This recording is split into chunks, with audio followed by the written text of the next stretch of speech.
Li Ming, a reincarnator who had once been a fearless space marine, suddenly regained his Warhammer memories during a high school class. Even more astonishingly, he realized he had become the deskmate of the protagonist in a fictional novel world. For the Emperor, a deafening battle cry erupted in the quiet classroom as Li Ming leapt to his feet, muscles taut, eyes sharp as blades, and instantly assumed a combat stance. But there was no blood-soaked battlefield, no grotesque alien foes, only his stunned classmates and teacher. The room fell silent, time seemingly frozen. Li Ming, what on earth are you doing? The homeroom teacher was the first to recover from the shock, slamming a textbook onto the desk with a force that sent chalk dust flying. Amidst the teacher's furious reprimand, a flood of strange yet familiar memories surged into Li Ming's mind. An orphan from Sangnan City, parents deceased, a junior in the second high school, an utterly unremarkable teenager. Get out and stand in the hallway. And bring your parents to school tomorrow. The teacher's angry shout snapped him back to reality. Li Ming quickly pieced together the fragments of his memories and calmly replied, "Teacher, I'm an orphan. I've never had parents." The teacher's expression froze instantly, regret washing over their face. "Oh no, I got carried away. What have I done?" During the break, Li Ming sat alone, lost in the intertwining memories of his 3 lives. In his first life, he had been an ordinary office worker, electrocuted while obsessively playing Warhammer, only for his soul to traverse into the war-torn Warhammer universe. Upon his arrival, he had narrowly escaped becoming a meal for the Tyranids, saved in the nick of time by the warriors of the Lamenters chapter. At that moment, he vowed to join the Space Marines and fight for humanity. Though his devotion to the Emperor was lukewarm, his extraordinary willpower allowed him to pass the Astartes selection and join the Lamenters. After surviving 19 excruciating surgeries, he fought for over 2 years, ultimately sacrificing himself heroically to protect civilians, perishing alongside alien foes. And now, with just a single outburst in class, his past life memories had awakened. Why did this seemingly safe world feel so familiar? The Foggy Lands, the named Sangnan City. You must be Lin Qiye, right? Li Ming, let Lin Qiye take his seat. The noisy chatter broke his train of thought. Looking up, he saw a strikingly handsome boy standing at the classroom door, his eyes obscured by a black satin blindfold.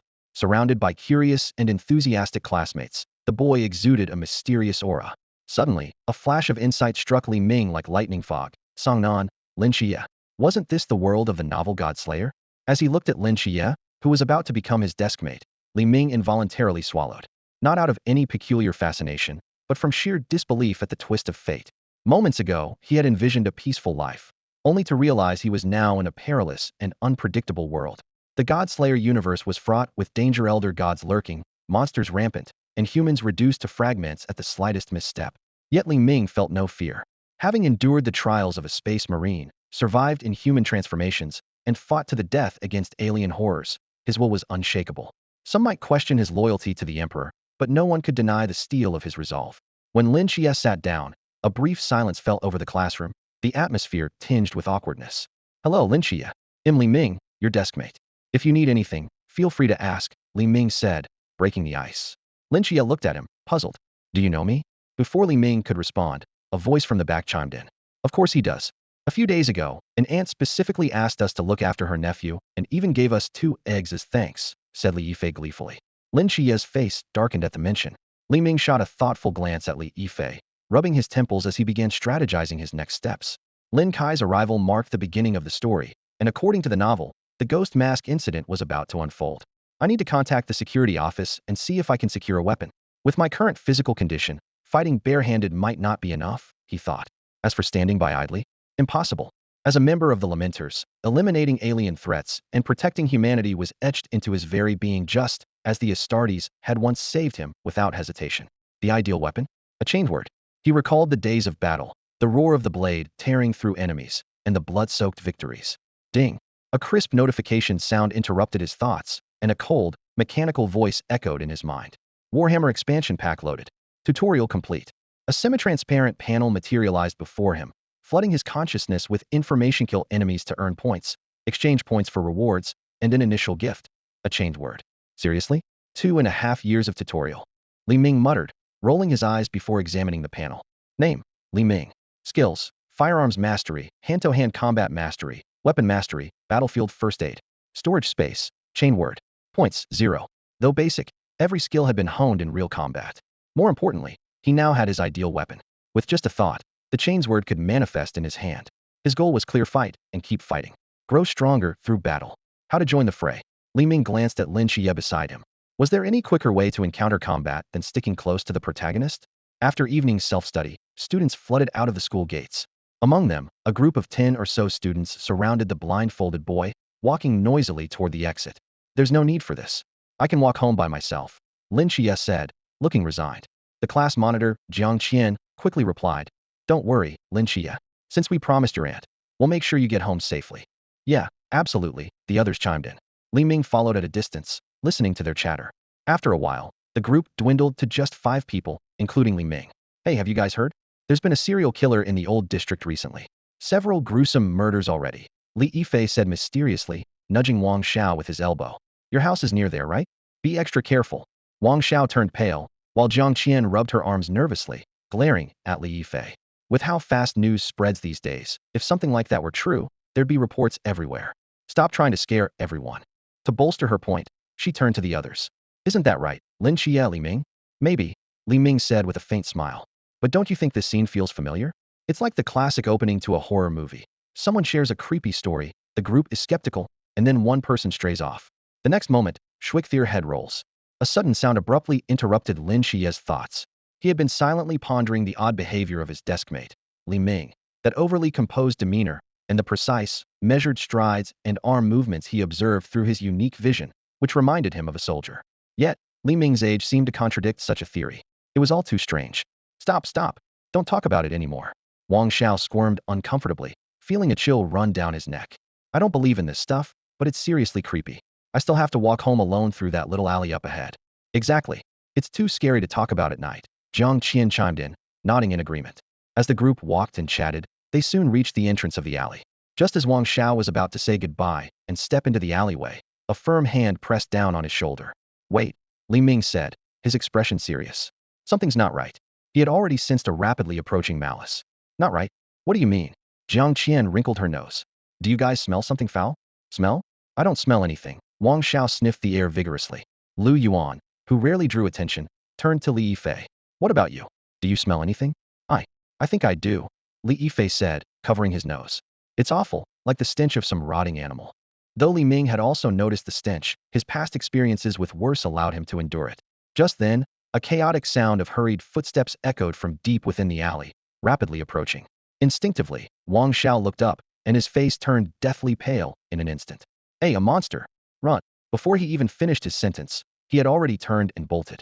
The other 3 reflexively glanced into the alley, only to let out blood-curdling screams as they fled in terror, accidentally knocking Lin Qiye off balance. Where's the monster? Lin Qiye tightened his grip on his blind cane, struggling to steady himself. His spiritual perception only extended to 10 meters, allowing him to sense the terrified expressions of Jiang Qian and the others, as well as Li Ming standing at the alley's entrance but not the so-called monster. Suddenly, a sound like the roar of a chainsaw erupted near his ears. In Lin Qiye's vision, Li Ming pulled out a peculiar weapon seemingly from nowhere, a chainsaw sword that combined the elegance of an ancient blade with the raw, mechanical brutality of modern engineering.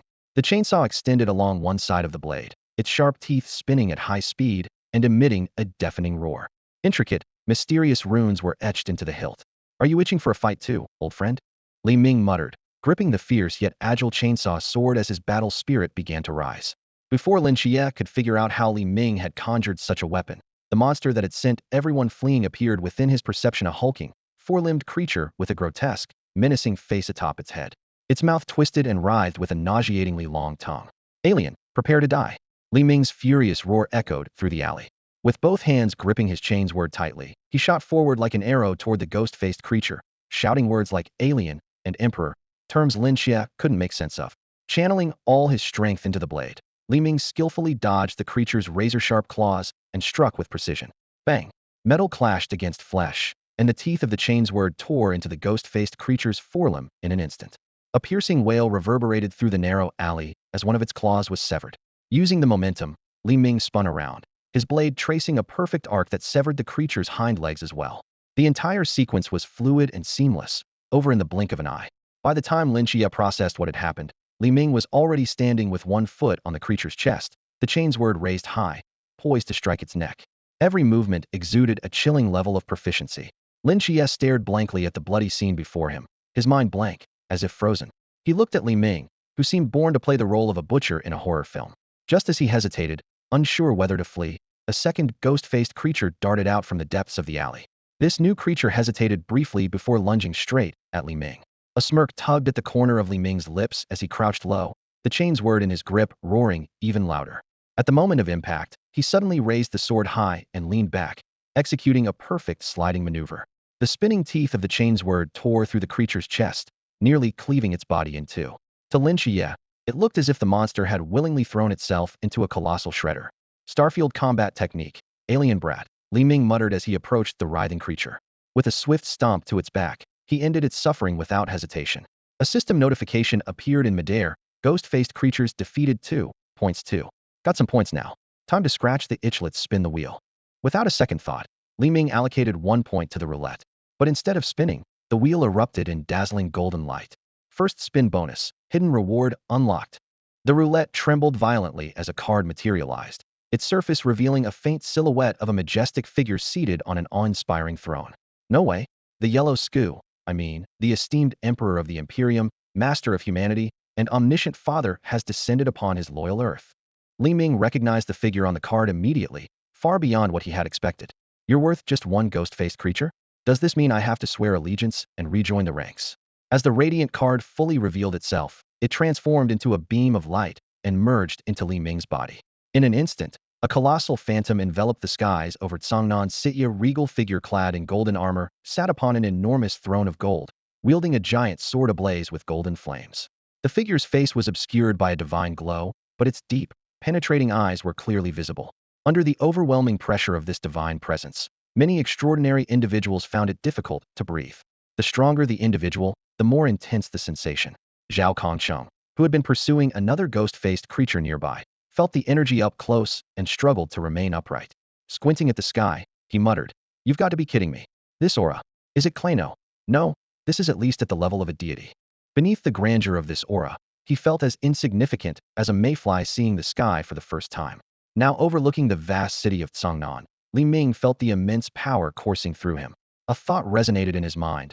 I am the emperor. The closest one to the source, Lin Qiye, bore the brunt of it. An indescribable pressure engulfed his entire body in an instant. Every cell within him seemed to writhe and surge as a scorching heat, akin to molten lava, raged through his veins. Suddenly, a sharp pain struck him, forcing a cry of agony from his lips.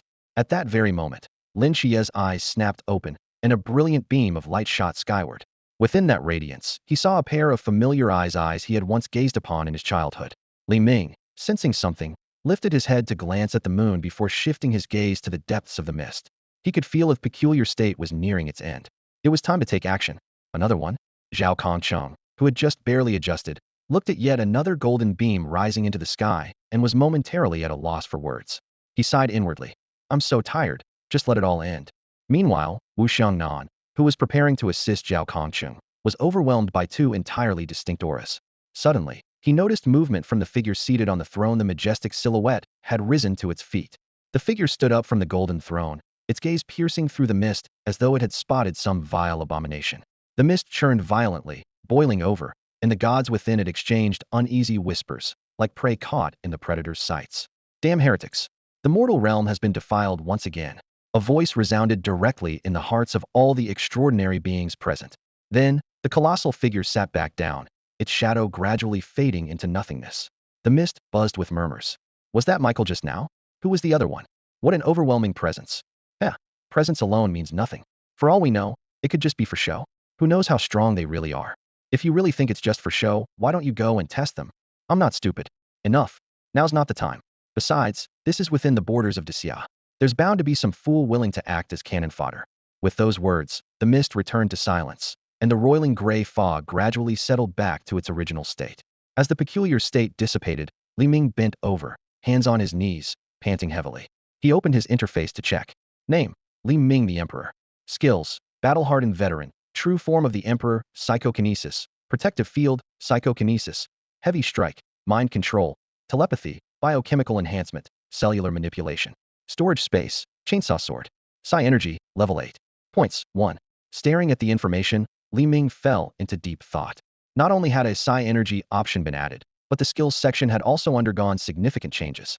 Most striking of all was the name field, which now displayed Li Ming the Emperor. He could feel that every aspect of his being had reached an extraordinary level. His mysterious rank had soared to an unimaginable height, transcending the boundaries of time and space, unshackled by the constraints of time, fate, or reincarnation. By comparison, the enhancements to his physical body seemed almost trivial, merely reaching the threshold required to begin Astartes' surgical modifications. With such a commotion, it wouldn't be long before the Night Watchers came to investigate. But Li Ming had no intention of hiding. He already had a plan. He would henceforth present himself as the Emperor's agent, a devout follower of the Emperor's will. I, Li Ming, the true form of the Emperor's agent. What unparalleled loyalty. Whack. Li Ming. Lin Qiye looked utterly bewildered. The sudden appearance of monsters, the eruption of his classmate, and the return of sight to his once blinded eyes, all of it left him completely at a loss. The series of events that had unfolded in such a short time left Lin Qiye feeling overwhelmed. Unable to resist, he began sizing up the peculiar figure before him. In his vision, Li Ming's silhouette was shrouded in a soft golden glow, exuding an aura that made it almost impossible not to trust him. Are you from the Dragon Squad? Lin Qiye asked tentatively. Dragon Squad? Li Ming looked incredulous at the suggestion, his lips twitching slightly. What kind of outdated novel trope is that? He casually planted the menacing chainsaw sword into the ground, wiped the blood off his face with a nonchalant gesture, and said, "We're on the same side. Just call me Li Ming. Nothing else really matters." Turning to Lin Qiye, he continued, "Lin Qiye, can I borrow a few minutes of your time? I want to tell you about the story of the Emperor, the sole ruler of the stars, the sovereign of humanity, the immortal on the golden throne." Huh. Lin Qiye was momentarily at a loss for words. Meanwhile, Zhao Kongcheng, undeterred by the dissipating anomalies, rushed toward the source of the disturbance.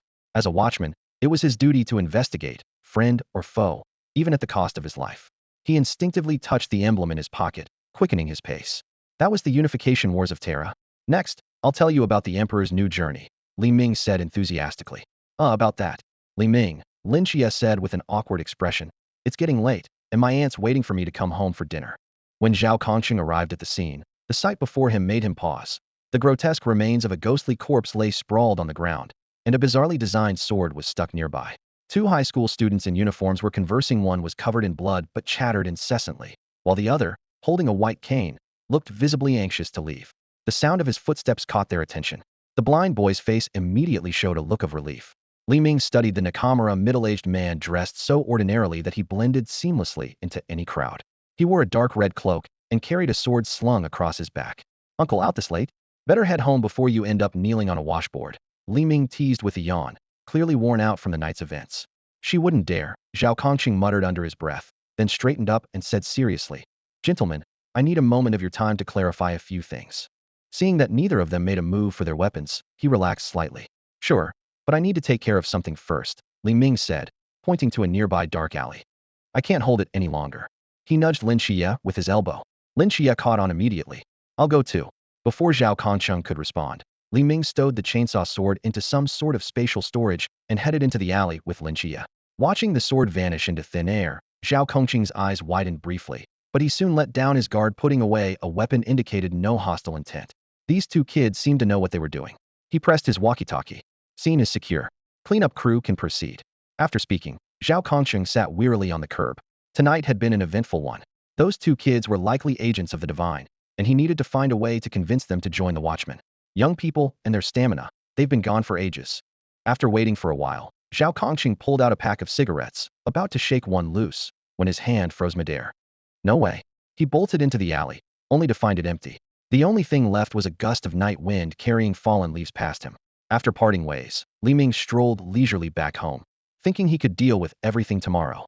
After all, staying up late would stunt his growth. Meanwhile, Lin Qiye, having dealt with his cousin, finally succumbed to exhaustion and fell into a deep sleep. In his dreams, the familiar mist returned as expected, but tonight, something felt different. Charge. For the Emperor. Death to the heretics. Li Ming jolted awake from his dream, taking a deep breath to steady his rapid breathing. He grabbed his phone and saw that it was already 9 p.m. the next evening. The immense psychic energy he had consumed to summon the Emperor's projection the previous day had left him unconscious for an entire day. He glanced at the skill labeled True Form of the Emperor in his ability list and couldn't help but smile bitterly. Just one summoning had drained him to this extent. This powerful skill would likely remain untouched for a long time. With a wave of his hand, the water cup on the desk floated into his palm. This was one of the psychic abilities he had acquired. Originally called Telekinetic Strike in the Warhammer universe, it had undergone some changes in this world. He had casually renamed it telekinetic control, thinking about the terrifying power of high-level psychers in the Warhammer universe able to dismember enemies with a glance, incite entire armies to turn on each other with a word, or tear planets apart with their psychic force. Li Ming couldn't help but sigh at how far he still had to go. On the path to level 17 psychic power, he was just a novice. A new day starts with a lucky draw. He poured his last few points into the lottery, watching the spinning pointer slow down. His eyes were fixed intently on the slot for the bolt gun. After all, where there's a chainsword, a bolt gun is a must. But the pointer ultimately stopped on the slot right next to it. Well, not bad. I'm not mad at all. Li Ming closed the door with a blank expression, casually pocketing the now deformed doorknob. He glanced at his reward, a medical stimpack, capable of restoring up to 25 of his health. At 10 p.m., feeling famished, Li Ming stepped out to find food and pick up a new doorknob along the way. Passing by a couple's hotel, he noticed some people arguing at the entrance. Just as he was about to lament the state of society, he pulled out his phone, jokingly considering the perfect angle for a shot, when he suddenly recognized the two figures. Hey, you there. Stop filming. Yeah, I mean you. Zhao Kongcheng, who was entangled with Lin Qiye, glanced over and immediately recognized the old acquaintance from the previous night. Hey there, you look familiar. Have we met before? Li Ming called out first, pretending to be casual as he greeted them. Zhao Kongcheng nearly exploded with anger at the remark. His raised hand froze midair as he gritted his teeth and said, "Oh, thanks for remembering me. If it weren't for you two, I wouldn't have been stuck out in the cold wind all night." Not bad memory, huh? Li Ming shrugged nonchalantly, feigning disinterest as he turned to leave. Anyway, I've got things to do, so I won't bother you two. Trying to run? Get over here. Under Zhao Kongcheng's enthusiastic invitation, the three of them entered the hotel together. Noticing the playful look in the receptionist's eyes, Li Ming couldn't resist stirring up some trouble. He leaned forward on the counter and said mischievously, "Hey miss, how about you join us?" That might not be appropriate." The receptionist glanced at the three of them, a hint of curiosity flashing in her eyes. "What's so inapro? It's definitely not appropriate." Zhao Kongcheng interrupted hastily. "Apologies, you know how it is middle-aged life and all." With that, he dragged the other two toward the elevator at a brisk pace. Room 3966. Lynchia, what do you think this is for?" Li Ming stood in the middle of the hotel room, tugging at a rope hanging from the ceiling with a slight frown. "City folks sure have peculiar tastes." Zhao Kongcheng locked the door behind him, his shoulders visibly relaxing. "Come over, let's have a proper talk." Inside the room, Zhao Kongcheng and Lin Qiye were deep in conversation, exchanging thoughts about the extraordinary world and the secrets of the gods.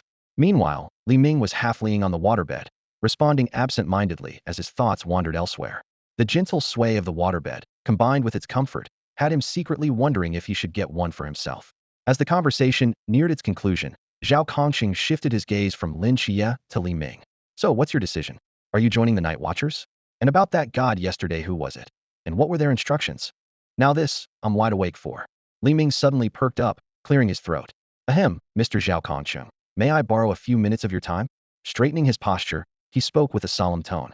"Allow me to introduce the one and only ruler of the stars, the sovereign of humanity, the king of kings, bearer of the holy flame, guardian of the world, absolute leader of the empire, vanquisher of Xenos, crusher of chaos, almighty father, radiant overlord, the greatest psychic in human history, and the immortal on the golden throne, the emperor." Zhao Kongcheng's head was spinning. "So, his instruction is to spread the faith?" Seeing Li Ming nearly out of breath from his speech, he kindly added, "Also, take a moment to catch your breath. Don't pass out in someone else's hotel room." No, the emperor never explicitly asked me to do that." Li Ming waved his hand, his eyes sparkling. "It's just that the emperor's achievements are so awe-inspiring. It all starts with the unification wars of Terra." Lin Qiye rubbed his temples, a look of resignation on his face, as if this was exactly what he had expected. Half an hour later. All right. I think I've grasped the greatness of His Majesty the Emperor." Zhao Kongcheng interrupted Li Ming, who was still going on and on. "I've barely even started," Li Ming said, smacking his lips with a sense of unfinished business. "There's so much more I haven't covered yet. They say at the very beginning, the Emperor wants." Stop. You'll hear more about the Emperor's glorious deeds next time." Zhao Kongcheng massaged his throbbing temples. "Now, are you joining the Night Watchers or not?" He silently thought to himself. There's no record of this emperor in Xia's myths, but yesterday's divine presence and overwhelming aura were definitely real. He'll think about it," Li Ming replied, sounding completely uninterested. Zhao Kongcheng stared at Li Ming, baffled by his stark change in demeanor. Just moments ago, he was passionately recounting stories with boundless enthusiasm, and now he was acting indifferent. This guy changes faces faster than flipping a book, he thought. After parting ways, Li Ming suddenly smacked his forehead. Damn it, I forgot to make old Zhao treat us to a meal. What a loss. You haven't eaten yet? Lin Qiye, recalling their shared hardships, extended a polite offer. Want to come over to my place for dinner? Oh, I couldn't possibly. Li Ming feigned hesitation for a second before quickly changing his tone. Well, if you insist, I won't say no. Lynchia. Auntie, sorry to bother you so late. Li Ming said politely as he stood at the door of Lin Kai's home. Oh, it's no trouble at all. Lin Kai's aunt replied warmly, ushering him in. Eat as much as you'd like, Xiao Ming. Xiao Qi rarely brings friends home. Thank you, Auntie. I've never had food this delicious. Li Ming said earnestly as he ate, showering her with compliments. If you like it, have some more. Lin Qiye watched Li Ming's well-mannered behavior in front of his aunt and couldn't help but stifle a laugh. This guy really knows how to put on a different face. After the meal, and some chatting with Lin Kai's aunt, Li Ming got up to leave. Take care, Xiao Ming. Come visit whenever you like, the aunt said kindly. Will do, Auntie. Goodbye, Li Ming replied. And just before leaving, he gave the scruffy little black dog at Lin Kai's feet a playful ruffle on the head. Before the dog could react, Li Ming had already made a swift exit. Walking a short distance away, Li Ming glanced back at the warm, inviting home, his expression turning contemplative and deep. The storm is coming. In the meeting room of Night Watch Team 136 in Songnan City, the team members were either seated or standing, all wearing focused expressions. Zhao Kongqing stood at the center of the room, giving a detailed report to the deputy captain, Wu Xiangnan. So, he refers to the Western gods as heretics and considers their agents and followers as deviants. Wu Xiangnan asked with a frown. And he claims that protecting civilians and purging heretics is his mission, with the emperor being the sole legitimate authority? Exactly, Zhao Kongqing confirmed with a nod. Wu Xiangnan appeared thoughtful. That aligns quite well with our duty as night watchers.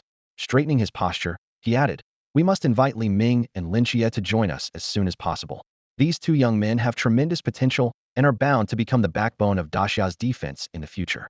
Besides, we are indeed in need of fresh blood right now.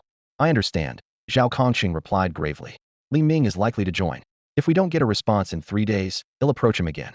The key issue is Lin Qiye. This kid already has a clear plan for his future. Unless there's a major turning point, it'll be hard to change his mind. He'll visit his home again over the next couple of days. Good. Do your best to persuade him, Wu Xiangnan said, his expression turning serious. For now, our top priority is to track down the Ghostface King. The captain managed to severely wound it, and we must seize this opportunity to eliminate it completely. If it regains its strength, the consequences will be disastrous. Understood, the team responded in unison. Meanwhile, Li Ming was on the phone, trying to talk his way out of trouble with his teacher. Teacher, I'm going to have a stomachache tomorrow, so I'd like to ask for leave. How do you know today that you'll have a stomachache tomorrow? And why haven't you been to school yesterday, or today? Well, you know, teacher, I've been on my own since I was little. After brushing off the teacher, Li Ming focused on his psionic training. Despite possessing the potential of an emperor, he knew it wouldn't be an overnight process. After all, had only been exposed to psionics for 2 days, one of which he had spent unconscious. Reaching psionic level 8 was merely the starting point. His protective field couldn't even block a handgun bullet yet, and his telekinesis could barely lift a large bottle of water. His mind-reading ability, however, was decent, good enough to outwit ordinary people. Li Ming made a mental note of this as a potential path to wealth. As for cellular control, Li Ming glanced downward and immediately shook his head vigorously, snuffing out a tempting thought before it could take root. On the first day, had already discovered he was well endowed in that department. No enhancement was necessary. After finishing his training, an exhausted Li Ming collapsed onto the sofa, massaging his temples as he contemplated the challenges ahead. He needed to secure the target, rescue old Zhao at all costs, and figure out whether he could handle the Ghostface King. As for any unforeseen developments, his eyes gleamed with determination. Was the Emperor's chosen, and he feared nothing. Wait, I've got a plan. Li Ming suddenly brightened. The next day, after school, Lin Kai's phone rang. Lin Qiye, I'm coming over for dinner tonight. See you soon. Bye. The voice on the other end was swift and decisive. Hey, wait. Lin Qiye barely got a word in before the line went dead with a series of beeps. He sighed and put away his phone, regretting ever giving Li Ming his number. Glancing at the darkening sky, he quickened his pace. The weather forecast had predicted rain today. Lin Qiye waved at Li Ming from a distance. Li Ming smiled and handed over 3 pounds of carefully selected apples. They symbolize peace and safety. Thanks. Lin Qiye accepted the apples and opened the door. From inside, his aunt's warm voice called out. Xiao Qi, did you forget your umbrella? Come in quickly. Oh, Xiao Ming is here too. Perfect timing, join us for dinner. I've made plenty of my specialty dishes today. Peeking out from the kitchen, his aunt noticed the two standing at the doorway and cheerfully invited them in. Hurry and freshen up, dinner is almost ready. Oh, by the way, one of your teachers came by for a home visit. A teacher? Lin Qiye frowned slightly. Placing the apples on the table, he walked straight into his room. Meanwhile, Li Ming noticed a cautious little black mutt hiding under the table. He crouched down, extended his hand, and gently beckoned with his fingers, making soft tsk sounds. The little dog, however, grew even warier and retreated further. Auntie, let me wash the apples. Li Ming picked up the bag of fruit. I chose them one by one, theory crisp and sweet. You shouldn't have brought anything, she said, smiling and shaking her head. Before long, Lin Qiye's room door opened, and Zhao Kongqing stepped out, holding an umbrella. Seeing Li Ming, he asked, "What are you doing here? Have you made up your mind? Give me one more night. I'll give you an answer tomorrow, okay?" "All right, one more night then." Zhao Kongqing smiled knowingly. "I have a feeling we'll get along just fine." Li Ming tossed him an apple. "Here, peace and safety." Catching it, Zhao Kongqing took a bite and gave a thumbs up. "Delicious, crisp, and sweet. See you tomorrow." As Lin Qiye's aunt brought out the last dish, she asked, "Your teacher left already?" "I didn't even get the chance to invite him to stay for dinner. He had other things to attend to," Lin Qiye replied briefly. "All right then. Your teacher seems like a nice person. Come on, everyone, get ready to eat." Looking at the table full of dishes, Lin Qiye was surprised. "Such a feast today?" "Of course." His aunt pushed a plate of sweet and sour ribs toward him. "Your eyes have recovered. This is a big celebration. Xiao Qi, Xiao Ming, Xiao Jin, dig in. You're all at the age where you need to eat well and grow strong." Li Ming picked up a piece of rib, savoring the sweet and tangy flavor as it filled his mouth. Suddenly, he stood up. "Auntie, I just remembered something I need to discuss with the teacher. I'll head out now." "Hey, take an umbrella with you," his aunt called after him as he left. Lin Qiye watched Li Ming's hurried figure disappear into the rain, lost in thought. Outside, the rain poured down harder and harder. Zhao Kongqing, carrying his suitcase, hurried toward the old district. He had just received orders from Wu Xiangnan to evacuate the local residents, but a sense of unease gnawed at him. Suddenly, a sharp, foul stench assaulted his nose, making him stop in his tracks. Scanning his surroundings, his eyes locked onto a manhole cover not far away. Pressing a finger to his earpiece, he spoke in a low, firm voice. "This is Watcher Zhao Kongqing. I've spotted the Ghostface King in the old district. Location is Old Zhao. Try to stall the Ghostface King. 10 minutes, just 10 minutes, and Hong Ying will arrive." Wu Xiangnan said anxiously. "Don't engage him, Heaton. If necessary." His words were abruptly cut off as Zhao Kongqing interrupted. Zhao Kongqing fixed his gaze on the low building in the distance, his eyes sweeping over the faint lights of the residents within. His voice was calm, yet resolute. "Xiangnan, do you still remember the Night Watcher's oath?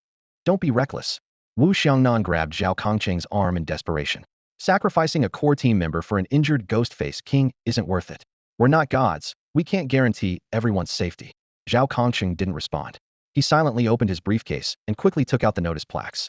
Although he didn't possess a forbidden zone himself, these auxiliary forbidden items allowed him to wield its power. The image of Lin Qiye and his family flashed through his mind just earlier. Li Ming had handed him an apple. At this moment, they were likely enjoying a cozy family dinner. "Old Zhao busy?" The familiar voice startled Zhao Kongqing, making him turn abruptly. Not far away stood Li Ming, casually greeting him with a relaxed expression. "What are you doing here?" Zhao Kongqing's eyes nearly popped out of his head. "After dinner stroll?" Li Ming replied uncertainly. "Don't use that tone like you're unsure." Zhao Kongqing barked while hurriedly setting up the notice plaques. "This place is dangerous. There's a powerful mythical creature nearby. Leave immediately." As the hum of energy filled the air, the iconic giant sword materialized in Li Ming's hands. "Danger? That's all the more reason to stay," he said, gripping his weapon firmly. "The Emperor watches over me. Protecting the innocent and eliminating abominations is my duty." Zhao Kongqing glanced at the distinctive weapon, his eye twitching involuntarily. No matter how many times he saw it, this guy's weapon never failed to stand out. "You're not even a Night Watcher yet. You don't need to." A deafening crash cut him off. Nearby, a manhole cover was violently blown away, releasing a stench of decay. The Ghostface King, massive as a small hill, burst out from underground, standing upright. Its long tongue lashed wildly, its razor-sharp claws gleamed, and its body was covered in grotesque wounds. It stared hungrily at the two men, a guttural growl of bloodlust rumbling deep in its throat. "There's no time left," Zhao Kongqing said as he placed the final notice plaque. "Forbidden Zone, Unbound Void activated." He unsheathed the straight blade from his back and aimed it at the Ghostface King. "Kid, stay behind me." But Li Ming had already stepped past Zhao Kongqing, gripping his chainsaw sword with both hands as he swung it toward the Ghostface King. The moment their weapons clashed, the Ghostface King retreated with lightning speed. Zhao Kongqing cursed under his breath and joined the fight, swinging his blade. His strike barely left a scratch on the creature's arm before both men were sent flying by its immense strength. "Damn it, this thing's strength is insane, and its defense is just as tough," Zhao Kongqing muttered as he steadied himself. "If it's this strong while injured, the captain must have been holding back during training." Li Ming landed lightly, standing shoulder to shoulder with Zhao Kongqing. As he observed the grotesque wounds covering the Ghostface King's body, he couldn't help but joke. Old Zhao, your team's chef must be pretty skilled to carve it up like that. Chef my ass. Watch out. Zhao Kongqing's warning barely left his mouth when the Ghostface King lunged at Li Ming with terrifying speed. Its claws sliced through the air with a high-pitched screech, locking onto the human wielding the unique weapon as its primary target. The Ghost-faced King focused most of its attention on Li Ming, its razor-sharp claws attacking relentlessly. Although the weapon in Li Ming's hands could pierce through its defense, the creature's speed was overwhelming. If not for his quick reflexes, its entire claw would have been severed by now. Li Ming pushed his spiritual energy to the limit, his movements as light and nimble as willow leaves in the rain. Every dodge was perfectly timed to evade the Ghost-faced King's strikes. Watching from the sidelines, Zhao Kongqing was utterly stunned. According to the information, Li Ming was just an ordinary high school student 2 days ago, yet the combat skills he displayed now were astonishingly refined. Zhao Kongqing gripped his azure blade tightly, constantly searching for an opening to attack. Each strike left shallow wounds on the Ghost-faced King's body. The three figures clashed and separated under the rain, locked in a fierce and drawn-out battle. Li Ming's hands, gripping his sword, had begun to tremble. The Ghost-faced King was not only incredibly fast, but also terrifyingly strong. He couldn't find an opportunity to strike its weak points, and his spiritual energy was depleting rapidly. This body's limits were far from matching his true potential. Li Ming, you're doing great. Zhao Kongqing panted heavily. Just hold on a bit longer. Reinforcements will be here soon. I'll introduce you to one of them's quite the beauty. All right, as long as nothing unexpected happens, well win, Li Ming replied with a smile. Frustrated by its inability to land a decisive blow, the Ghost-faced King suddenly halted and let out a thunderous roar. Immediately, a grotesque and massive ghostly face appeared on the ground, radiating outward from its position. Zhao Kongqing's expression darkened. This is Ghostface territory, ranked 176 on the Forbidden Ruins sequence. He quickly explained, the Forbidden Ruins sequence is a chart humans use to rank these zones by danger level. Anything above 600 is harmless, 400 to 599 is low risk, 200 to 399 is dangerous, 90 to 199 is high risk, and anything below 89 is ultra high risk. The moment the ghostly face emerged, Li Ming felt the world spin violently, as though he were being repeatedly launched from a human cannon. Roars echoed from every direction, making it impossible to pinpoint the Ghost-faced King's location. Li Ming, watch yourself and act when the time is right, Zhao Kongqing shouted, enduring the disorienting effects of the space. In this Forbidden Ruins, we can barely wield even 30% of our strength. I'll create an opening for you to escape. In his left hand, he clutched an emblem containing a silver needle coated with a substance called Ghost Deity Catalyst. This drug could ignite one's life force, awakening Forbidden Ruins powers in those without them, and enhancing the abilities of those who already possess them. It was a desperate, self-sacrificial measure. Clang! Li Ming raised his sword to block a sudden claw strike, only for the enemy to vanish again before he could counterattack. Within this domain, the Ghost-faced King held all the advantages, using its powers to attack and evade at will. What a disgusting ability. Illusions are the worst, Li Ming muttered under his breath. Meanwhile, Zhao Kongqing stood alert, relying on the direction of falling raindrops to deduce the enemy's position. The Ghost Deity Catalyst's effects were temporary, and he needed to locate the Ghost-faced King quickly. There was no time to wait for reinforcements. If the creature made it into the old city, the consequences would be catastrophic. At that moment, a voice called out, Zhao Kongqing, open the door. I know you're in there. You had the nerve to find me, but now you want to open the door? Is Li Ming in there too? It was Lin Qiye's voice. Go away, don't interrupt me. Zhao Kongqing shouted back. Outside the Forbidden Ruins domain, Lin Qiye grew increasingly anxious upon hearing the response. Open the door. Hurry up. Are you fighting something in there? I can help. I'm strong now. He couldn't stand the thought of others risking their lives to protect him while he stayed safe outside. But there was no further reply. Lin Qiye concentrated on the domain referred to as Forbidden Ruins, sensing that he might be able to open it. Inside, Zhao Kongqing narrowly avoided another claw strike. Glancing toward the nearby low buildings and the residents of the old city, he made a resolute decision and activated the Ghost Deity Catalyst. Memories of the oath he took when joining the Night Watchers flooded his mind. If darkness descends, I shall stand before the masses. The moment the ghost god's blade pierced his body, Zhao Kongqing shuddered violently. His heartbeat suddenly accelerated, pounding like a war drum, and the exhaustion that had weighed him down vanished instantly. He felt every fiber of his being come alive, as though reborn. A piercing light erupted from his eye. She had never felt so powerful.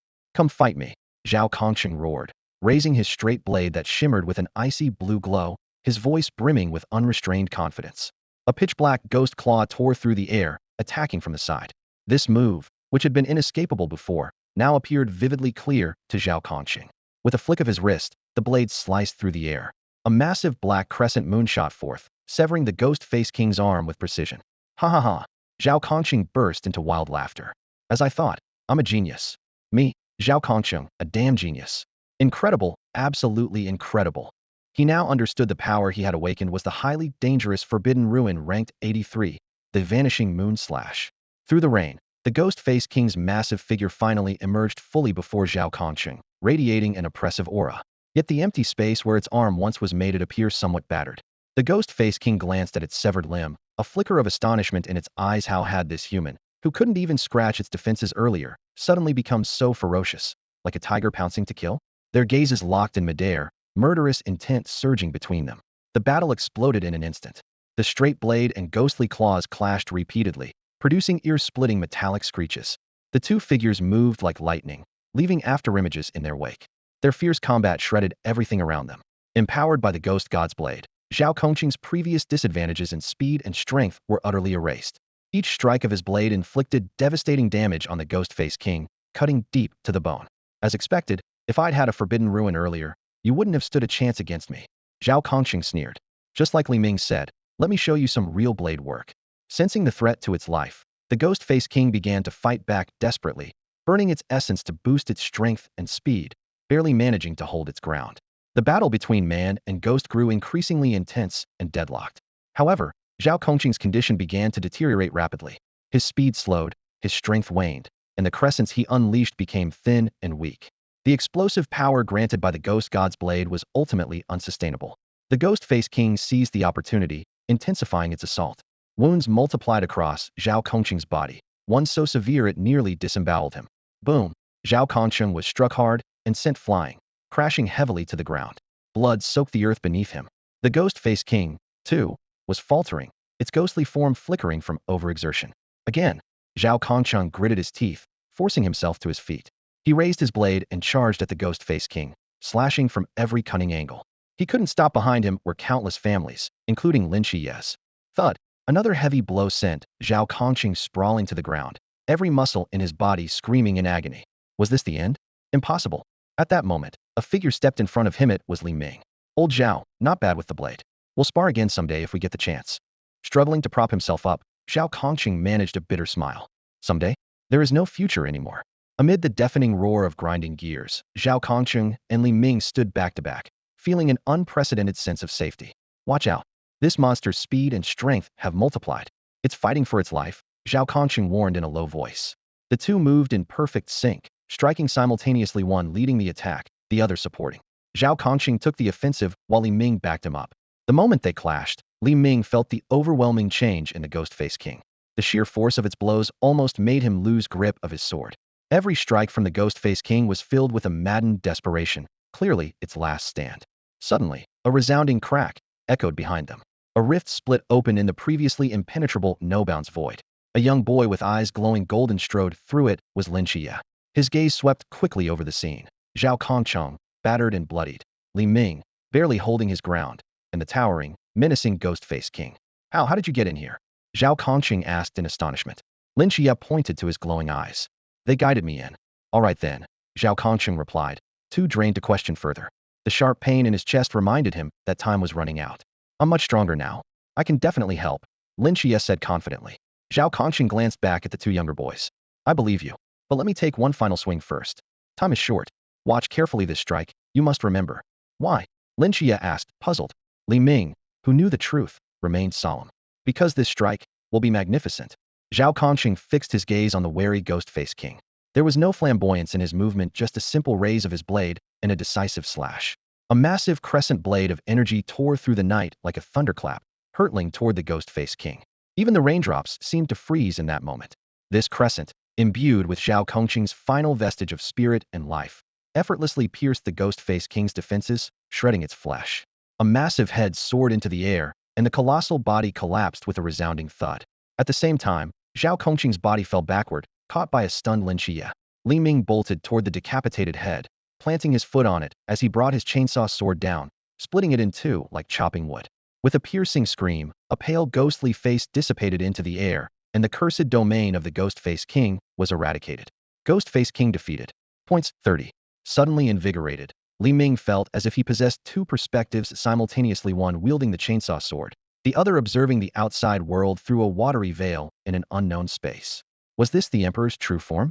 His Emperor's vision caught sight of a phantom ghostly shadow rising from the corpse. Instinctively, he let out a cold snort, shattering it into nothingness. He sensed his psychic energy had grown stronger. Zhao Kongcheng, lying in Lin Qiye's arms, and Lin Qiye himself stared blankly at Li Ming's actions. Li Ming sheathed his chainsaw sword, picked up the two halves of the severed head, and ran back. "Hey Zhao Zhao, which one do you want?" he asked, holding up the two grotesque pieces. Zhao Kongcheng's trembling finger pointed at Li Ming. You loot-hungry maniac. "Hey, now, that's not fair," Li Ming started to protest. "Forget it. It doesn't matter anymore," Zhao Kongcheng interrupted softly.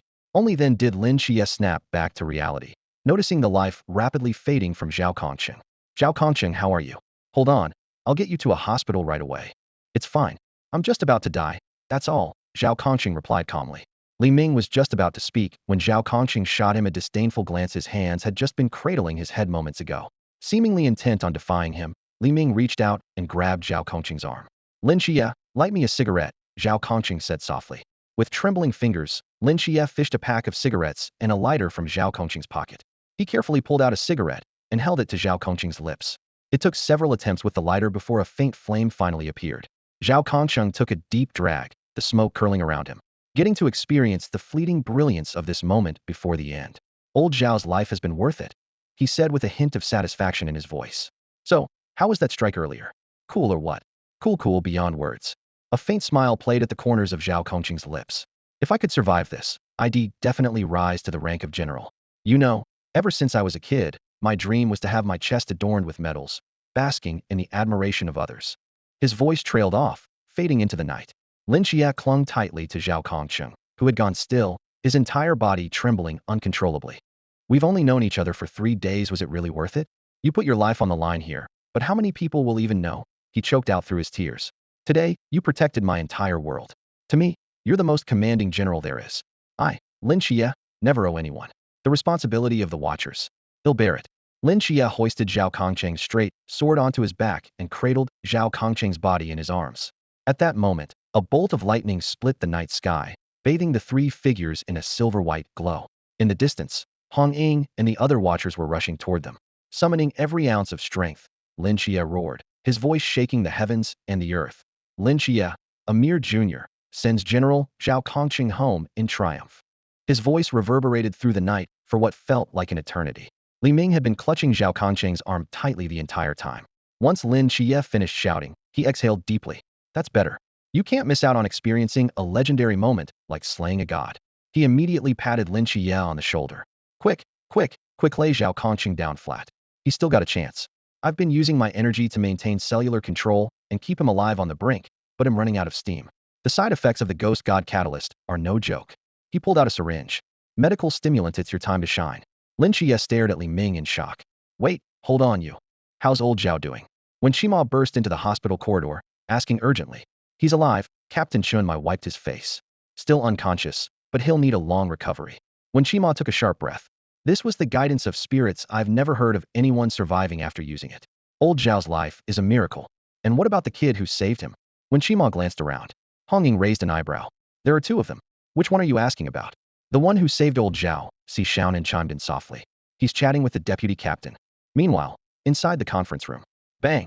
Li Ming suddenly slammed the table, reciting with excitement. "The vast galaxy bows to the Emperor's might, eternal fame shaking the heavens and earth. His throne ascends above the silver river, his dominion shines across the stars. Mechas stand in formation like mountains, thunderous roars shaking the skies. Conquering worlds to bring peace to chaos, uniting the galaxy with imperial will. Imperial will, oh imperial will." Across the table, Wu Xiangnan clenched his fists tightly, his facial muscles twitching as he struggled to hide his discomfort. The conversation had been normal at first, but at some point, Li Ming began to obsess over the Emperor, growing more animated and even breaking into spontaneous poetry. "Let's pause for a moment." Wu Xiangnan quickly changed the subject. "Let's talk about something else. You said you possess psychic energy." Li Ming took a sip of water, his eyes lighting up. "That's right. Psychic energy is similar to the void energy, but not the same. It's divided into 5 categories: biochemical, telekinesis, pyrokinesis, prophecy, and mind. Right now, I specialize in telekinesis. Inwardly, he added, for now how could an emperor master only one discipline? Can the serum that saved old Zhao be mass-produced? Wu Xiangnan finally asked the most pressing question on his mind. No, not at the moment, Li Ming replied seriously. It was a gift from the emperor. I only had one vial. The origin of the serum is quite fascinating. It said the emperor discovered it accidentally. All right, enough.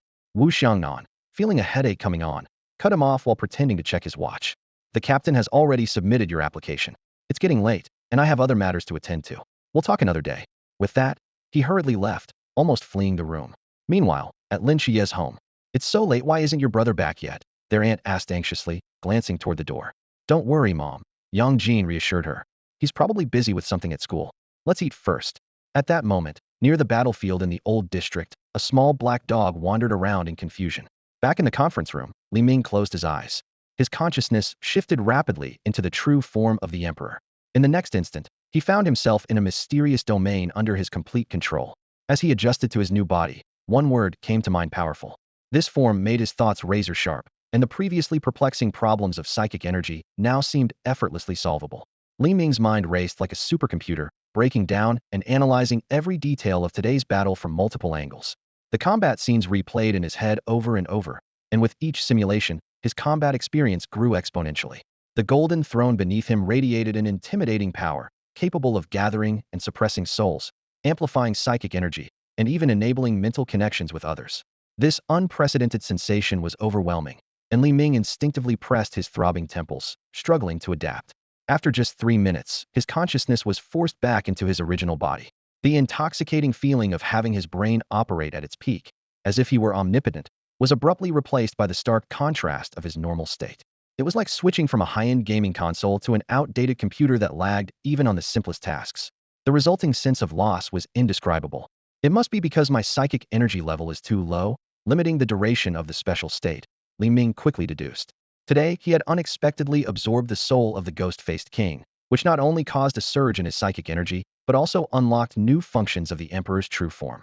It was a surprising bonus. Defeating mythical creatures not only earned him lottery points, but also allowed their souls to directly enhance his psychic energy. Thinking of the lottery, Li Ming immediately summoned the roulette wheel. From level 1 onward, the points required for each level increased exponentially by a factor of 100.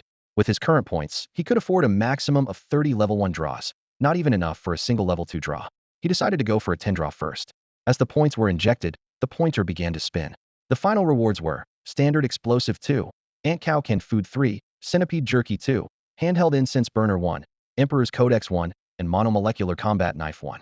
Each item had its own unique traits. The standard explosives were powerful enough to blast a silverback gorilla to pieces, though they weren't particularly practical for him since he already possessed a bomb gun spirit. The canned ant cow meat and centipede jerky were more hazardous than edible. Expired cans might contain live ant cow larvae, and the centipede jerky was laced with venom, consumable only by genetically modified space warriors.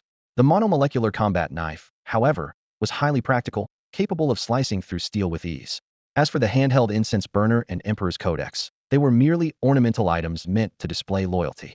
Back in the hospital corridor, Li Ming sat down next to Lynchia. So, have you made up your mind? Lynchia carefully examined Zhao Kongqing's crest, its reverse side engraved with a resolute oath. If the dark night descends, I shall stand before millions, blade in hand, facing the abyss, painting the skies red with blood. Clutching the crest tightly, he nodded firmly. Of course, once I've made a promise, I have to keep it. You're not going home to say goodbye to your family? No. I'm afraid I won't be able to leave if I go back. All right then. But there's one very important issue we need to address right now. Li Ming's expression turned serious as he looked directly at Lin Qiye. Caught off guard by the solemnity, Lin Qiye straightened his back and asked nervously, "What issue?" "I'm hungry."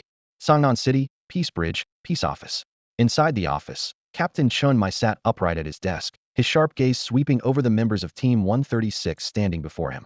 The aroma of instant noodles filled the air as Li Ming lounged on the sofa, slurping away noisily. "Put that cup noodle down and listen to me." Chun Mai banged his hands on the desk, glaring daggers at Li Ming. Unbothered, Li Ming calmly swallowed the last sip of soup, set the cup down, and made a zipping motion across his lips with his fingers, looking as innocent as possible. Chun Mai's eyes shifted back and forth between the shy Lin Qiye and the laid-back Li Ming, who had his legs crossed and arms draped over the back of the sofa. A wave of exhaustion overcame him. When his eyes accidentally met Li Ming's, the latter immediately spoke up. What are you looking at? Do I have something written on my face? Go on, keep talking. Introduce yourselves, Chunmai said, slumping back into his chair with a weary wave of his hand. A gentle-looking man spoke first. I'll go first. Wenchima, frontline combatant of Team 136. Red Ing, frontline combatant of Team 136, said a ponytailed girl promptly. Si Xiaonan, combat support and field medic of Team 136. A soft voice chimed in from the corner. Field medic? I know a thing or two about battlefield first aid. We should exchange tips sometime. Li Ming interjected, clearly pleased with his own background as a corps pharmacist who had helped many soldiers ease their pain. Sure, I didn't know you had medical knowledge too, Si Xiaonan replied with a nod. Lung Xian, long-range fire support for Team 136. A tall, aloof man leaning against the wall introduced himself succinctly. Wu Xiangnan, vice captain of Team 136, said another member. I'm Chenmai, captain of Songnan's Team 136, Chenmai said seriously. Your application to join should go through, but don't celebrate just yet. You'll still need to complete a year of Night Watcher training. The next session starts in just over a month. Until then, I'll be training you myself. Don't embarrass our Songnan Night Watchers during training. He ended with a pointed look at Li Ming. Like I'd be scared of you. Li Ming scoffed before suddenly standing up and rattling off at lightning speed. Well, anyway, my grandma's giving birth to my dad, so I need to check if it's a boy or a girl. I've been super busy lately, so don't bother contacting me. Just pretend I never applied. Rejected. All good. See ya. Before he could take a step, Chenmai appeared in front of him in a flash, pressing a firm hand on his shoulder. His voice dropped to a low, commanding tone. The Night Watchers aren't something you can just join and leave as you please. Red Ing, these two guys will stay at your place for now. Keep a close eye on them. No problem, Captain. My place is pretty spacious anyway, Red Ing replied with a mischievous glint in her eye. Lynchia, you're okay with that, right? Chenmai asked gently. Lin Qiye nodded furiously, his head bobbing like a fan, signaling no objections whatsoever. All right then, come on in. Big sister will show you the goldfish, Red Ing said as she led the two of them back to her home. The wicked capitalists, sucking the blood of the working people, Li Ming muttered as he swaggered into the luxurious villa. The meticulously designed interior didn't intimidate him in the slightest. Instead, he surveyed the place like he owned it. Behind him, Hong Ying gave him a light shove. Oh, stop it. She then turned to Lin Qiye, who was still hesitating at the door. Come on in. After circling the room, Li Ming suddenly remarked to Hong Ying. Don't you think there's something missing on the wall facing the entrance?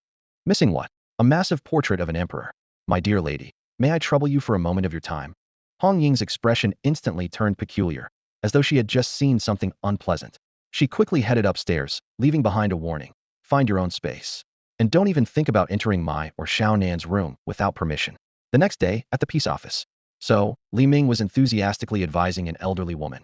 You must confiscate his fishing rod, his secret stash of money, cut back his allowance, and unfollow all his short video accounts. Don't let him go out drinking. That way, he'll have more time to spend with you. You've got a point, young man. The old woman nodded repeatedly. I think your method will definitely work. Yes, as soon as you get home, start searching for his secret stash, Li Ming continued, growing more animated. Behind photos, inside vases, in pillowcases, on top of lampshades, even in the water tank behind the toilet, check everywhere. I got it, the old woman replied with a smile. Lin Qiye had just walked through the door and witnessed the scene. When Chima tried to suppress a laugh and gave him a knowing look, the two quietly retreated to the back of the shop. Qiye, how can someone be this devious? When Chima was clearly appalled by Li Ming's brilliant suggestions. Doesn't he fear karma? By the end of the day, there'll be one more heartbroken person in the world. Lin Qiye hesitantly offered. Maybe he's just joking? Even he wasn't sure he believed his own explanation. One good deed a day, feeling recharged and full of life. Li Ming suddenly appeared behind them, throwing an arm around each of their shoulders. When Chima squirmed uncomfortably. Nothing important, let's go. The captain's still waiting for us. At the training ground, Chunmai had been waiting for quite some time. During the ensuing training session, Li Ming watched in horror as Chunmai thoroughly taught Lin Qiye, leaving him bruised and battered. Though the sight made Li Ming's heart race, he couldn't bring himself to laugh because he was next. Li Ming, your turn. Chunmai called, cracking his neck and tossing aside the bamboo sword. He gave a smile that sent chills down Li Ming's spine. Today, we're practicing close combat. You just want an excuse to beat me up, Li Ming groaned, his face filled with dread. Much later, when Chima walked into the training ground, puzzled. He had been waiting in the Forbidden Ruins testing area for a long time, but neither of them had shown up. Considering the captain's skill level, the training shouldn't have taken this long. The sharp sound of blows suddenly ceased, plunging the training ground into silence. When Chunmai noticed Kimo's arrival, he clasped his hands behind his back and said, That's enough for today. You two can go now. After the three left, Chunmai rolled up his sleeves, wincing as he massaged his sore arms in an attempt to ease the pain. Damn, how has Li Ming improved so much? This doesn't make sense. After a long, exhausting day, Master Li finally returned to the comfort of his warm bed. He lay down cautiously, not daring to even turn over, as his body was covered in bruises and swollen injuries. Each mark told the story of the brutal sparring session he had with Chun Moi earlier that day. Chun Moi's superior mental strength, which granted him incredible reaction speed and power, left Li Ming utterly helpless against his attacks. Even though Li Ming could see every move and knew how to counter them, his body always lagged behind. What frustrated him even more was that neither of them had used their full abilities, hadn't activated his spiritual energy, and Chun Moi hadn't unleashed the forbidden void. It's like comparing a high-end computer to a low-end one, Li Ming thought to himself. Even if they run the same software, if the hardware can't keep up, it's useless. It's like an adult fighting a bambino amount of experience can make up for the gap. Fine, if you're pushing me this far, don't blame me for playing dirty. Gritting his teeth, Li Ming muttered, "Imperial form." As soon as the words left his mouth, his consciousness entered a special dimension, where he began harnessing the Imperial form to enhance his spiritual energy and combat skills. The next morning, Li Ming leapt out of bed with a spring in his step, feeling invigorated. To his amazement, most of his injuries had already healed, and he couldn't help but silently praise Zionen's medical expertise. After getting ready quickly, he headed straight for Lin Qiye's door. Bang, bang, bang. He pounded on the door and shouted, "Hey, Shaolin, wake up. Let's get to the training field. I'm going to spar with Old Chun for a full 2 hours today." In the underground training arena of the Peace Bureau, the crisp sound of bamboo, swords clashing echoed continuously. Two figures moved so fast that Lin Qiye could barely keep up with his eyes. Watching intently from the sidelines, he resolved to work even harder. Meanwhile, on the training floor, Chun Moi was equally impressed. Li Ming's rapid progress was astonishing at this rate. In 6 months, without using the forbidden void, Chun might not be able to gain the upper hand at all. And this was coming from someone who had honed his skills over decades and thousands of battles. "Stop," Chun Moi called out, then said seriously, "Not bad. You've made great progress today, but don't get cocky. Remember, there's always someone stronger out there." In the afternoon, training shifted to the shooting range. Lin Qiye scrutinized Lin Qiye's target paper, his brows furrowed.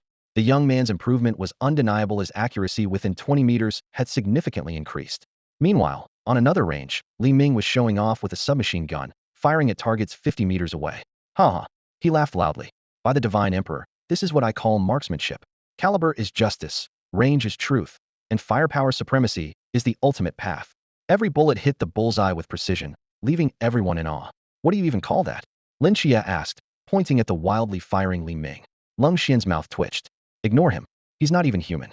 10 days later, on the training field, countless bullets collided with a shimmering spiritual energy barrier, paused in midair for a moment, then clattered to the ground. When Qima pressed a button, signaling the end of this round of shooting drills. When Qima gestured for Li Ming to step out of the experiment zone, his fingers moved swiftly across the tablet screen, his eyes flashing with an incredulous expression. "Based on the latest experimental data, your telekinetic power reaches its optimal destructive capacity within a 50-meter radius, capable of effortlessly lifting objects weighing 500 kilograms. Your protective field can now sustain continuous fire from assault rifles and even withstand mortar blasts for a short period." He looked up, his voice trembling slightly with astonishment. "In summary, your current strength has stabilized at the Qi level. This rate of progress is simply unheard of. In the hierarchy of the Watcher's cultivation system, the levels progress from lantern, Qi, river, sea, boundless, decline." Li Ming chuckled softly, his gaze falling on the display panel. The Synergy section prominently showed, Synergy, level 9. This was the result of his relentless training day and night, coupled with a slight boost from the Emperor's true form. The enhancement of his Synergy not only significantly increased his strength and speed, but also sharpened his mind-reading abilities to the point where he could catch fleeting fragments of Wen Qima's inner thoughts. As for his cellular control abilities, he could now maintain Lao Zhao's critical state for up to 20 minutes. In the training arena, Chun Mai and Li Ming withdrew their stances simultaneously. Glancing at the bamboo sword in his hand, now riddled with cracks, Chun Mai's expression was complicated. "Starting today, you no longer need to come to the training arena." Nearby, Lin Qiye stared in shock, had just witnessed Li Ming holding his own against the captain in a duel.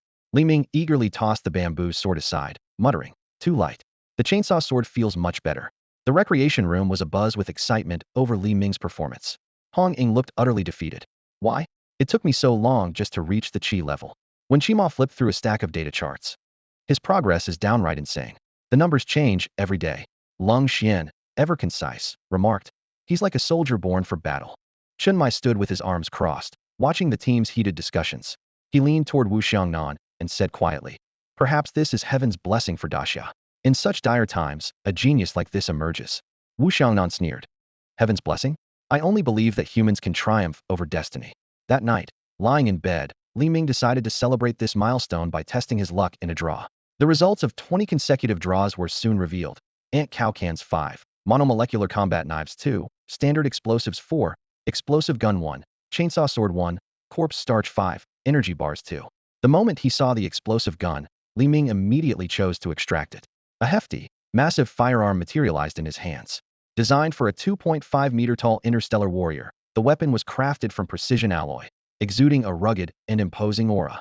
Its body bore the insignia of a double-head eagle. The thick barrel and finely tuned scope spoke volumes about its combat prowess. Carefully loading a single explosive round, Li Ming felt a surge of anticipation. This 0.75-inch, approximately 19 millimeters caliber weapon packed the punch of a mini rocket, with each round composed of a diamond-coated tip, a propellant base, and a depleted deuterium core. He thought to himself, I wonder if I can handle the recoil. In the days that followed, Li Ming's life became a steady and fulfilling routine, refining his synergy, sparring with the indignant Hong Ying, and occasionally exchanging tactical insights with the elderly lady on how to keep the old man hanging on. One day, as he and Lynchia walked into the office as usual, they immediately sensed that something was off. Chenmai stood up and called for a meeting. Once everyone was seated, he dropped a bombshell. There are reports of a suspected mythological creature appearing at Second High. Second High? Our alma mater. That's right. Chenmai nodded. And this incident involves one of your old classmates. He pointed toward the now open door, where Li Ming and Lin Qiye's former classmate, Li Yifei, stood in the doorway. Li Ming? Lin Qiye? Weren't you two enlisted in the army? How are you here? Li Yifei stared at his former classmates in disbelief. Before anyone could respond, Li Ming suddenly slammed his hand on the desk with a deafening bang, startling everyone in the room. Cut the act. Stop pretending to be friendly. Li Ming stood up abruptly, his expression stern. Back in school, I already knew you were up to no good. What did you do this time? Spill it now. Think about your parents. Confess early, and you'll face leniency. Resist, and you'll face the full extent of the law. Don't think you can escape justice. What? No, you've got it wrong. I'm the one reporting a case. Li Yifei waved his hands frantically in defense. So you're the one reporting? Li Ming's expression softened as he sat back down. Well, that's a relief. I almost thought you were the culprit. Chenmai tapped the desk lightly.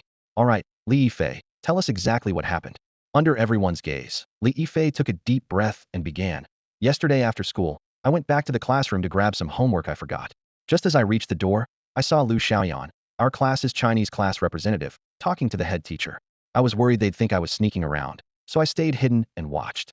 He paused, his voice trembling slightly. But then, they started getting closer to each other. At first, I thought it might be some kind of forbidden romance. But the next moment, he swallowed hard. Lu Xiaoyan's mouth suddenly started growing larger and larger. Her entire face split open, revealing rows upon rows of sharp teeth. She swallowed the head teacher whole. A while later, she spat out a new head teacher. Then, the two of them left together as if nothing had happened. Quite the performance, Li Ming remarked with a raised eyebrow. Chenmai turned to the group. What do you all think? Wu Xiangnan analyzed. This mythical creature clearly has a high level of intelligence, excels at disguising itself, and possesses infectious capabilities. The most challenging aspect is that we have no idea how many infected individuals are at number 2 high school. Even if we eliminate the known ones, it's futile if we miss the source. Exactly. We need to tackle this from the source, Chenmai agreed. We'll start by investigating Lu Xiaoyan. Her dorm, family, and classmates could all be infected. We need to follow the trail. He outlined their plan into 2 groups. One team will infiltrate the school to locate the source, while the other will expand the search outward from number 2 high school to ensure no one slips through the cracks. Turning to Li Yifei, he added, You'll have to come along. You are the only one who's seen the creature's true form. If this operation succeeds, we might consider recruiting you into the Night Watchers. Li Yifei's eyes lit up with excitement. Chenmai glanced around the group. Since we're infiltrating the school, we need people who can convincingly blend in as students. Li Ming, Si Xiaonan, Hong Ying, and Qiye, you'll take on the task. Li Ming and Hong Ying will be the primary force. Qiye will handle reconnaissance, and Xiaonan will provide support. Qiye, this is a rare chance for field experience. Make the most of it. Understood, Lin Qiye responded solemnly. Lin Qiye's mortal domain, granted by the Seraph Michael, allowed him to sense everything within a certain range. As for Li Ming's situation, there was no need for him to worry. In the underground base, Nightwatch Unit 136 was conducting their final equipment check. Each member opened their black cases to retrieve their assigned weapons. Li Ming only took a handgun, leaving the longsword. Insidious believed the gun's purpose extended far beyond just killing. Hong Ying retrieved a spear from her case, and combined with her Forbidden Ruins armor, the flaming feather garment. She could easily pierce through a building. When Shima took over the suitcase originally belonging to Zhao Kongqing, using the notice board to cast the boundless void field, ensuring no mythical creatures could escape. At the school gate, Li Yifei easily slipped into the campus with a leave note. Li Ming nudged Lin Qiye with his shoulder, motioning towards Li Yifei. Lin Qiye watched the gradually disappearing figure thoughtfully. Hurry up, you two. Someone might come soon. Hong Ying called out as she and Si Xiaonan nimbly climbed over the wall. Lin Qiye took a running start and easily scaled the wall, looking down at Li Ming with a teasing grin. Need a hand? No need. You go ahead, Li Ming replied, activating his telekinetic powers to effortlessly float into the campus. Lin Qiye watched the scene in exasperation. Once inside, the four split up. Hong Ying and Si Xiaonan headed to the girls' dormitory. Lin Qiye went to investigate the classrooms, while Li Ming took on the role of mobile support. I'm off to the classrooms. Be careful, Lin Qiye said before leaving. Li Ming, however, turned and sneaked into the cafeteria. Starving, he thought to himself. If someone isn't even enthusiastic about eating, there's definitely something wrong with their brain. With his upgraded telekinetic abilities allowing free flight, timely support was no issue at all. Auntie, I'll have a shredded potato pancake, soy milk, 2 eggs, and a fried dough stick. He ordered his favorite combination. Just as he received his breakfast, Hong Ying's urgent voice came through his earpiece. There's something wrong with the human skin at the girls' dormitory. After a quick nod to the cafeteria worker, Li Ming rushed out, activating his telekinetic powers to soar into the air. An old janitor nearby stared in shock, trembling as he dialed his phone. Wife, you won't believe this, but I just saw an immortal. In the corridor of the girls' dormitory, more and more girls were surrounding Hong Ying and Si Xiaonan. Suddenly, their faces split open, revealing grotesque mouths filled with sharp teeth. You two are so pretty. I can't wait to eat you. Before Hong Ying could raise her weapon, 3 flashes of cold light slashed through the monsters' necks. The heads of over a dozen creatures fell to the ground as Li Ming landed steadily. 3 monomolecular combat knives hovered above him. Casually, he approached the 2 women and handed them an egg. I bought this for you. Go ahead and split it. Si Xiaonan stared in shock, while Hong Ying scoffed disdainfully. So what if you can fly? Big deal. Li Ming wiped the sweat from his brow, relieved. Good thing the monsters didn't get the upper hand while he was eating. A system notification popped up. Killed offspring of Nanda Naga 15, points 15. During the flag-raising ceremony, Lin Qiye's gaze wandered across the school playground, carefully observing the state of every teacher and student. His brows furrowed tighter and tighter. Hidden among the crowd were at least 60 Naga demons, far more than he had anticipated. Captain, the situation is critical, he immediately reported to Chun Mai through the communicator. I've spotted at least 60 monsters. It's very likely that some infected have already escaped the school. With this scale, it's impossible to deal with them quietly. Understood. Chen Yui's voice carried a heavy tone. Xiangnan has already identified these creatures. They're Naga demons, highly intelligent. They can implant serpent seeds into hosts, converting the consumed bodies into offspring under their control. Traces of them have been found outside the school. He'll have Qi Mo activate the Wujia domain immediately to prevent any of the Naga from escaping. Got it. And one more thing, keep yourself safe. I understand, Captain. Outside the school, when Shima clumsily set up a notice board, awkwardly smearing fresh blood on it. However, the anticipated Wujia domain failed to appear. Anxiously, he slapped the board repeatedly, and finally, a massive light screen enveloped the entire second high school, though it flickered erratically, its colors shifting in a bizarre, unstable manner. Forced to keep slapping the board to maintain the domain, the scene resembled a chaotic light show at an outdoor rave. While mechanically hitting the board, when Shima couldn't help but desperately miss Zhao Kongqing. Inside the campus, all the teachers and students looked up at the ever-changing colors in the sky. In the girls' dormitory, 3 students who were about to leave witnessed their classmates being slaughtered in an instant. They quickly retreated into their room, slamming the door shut. Well, some stragglers, huh? Li Ming sheathed his monomolecular combat knife and shoved a hard-boiled egg into Si Xiaonan's hand.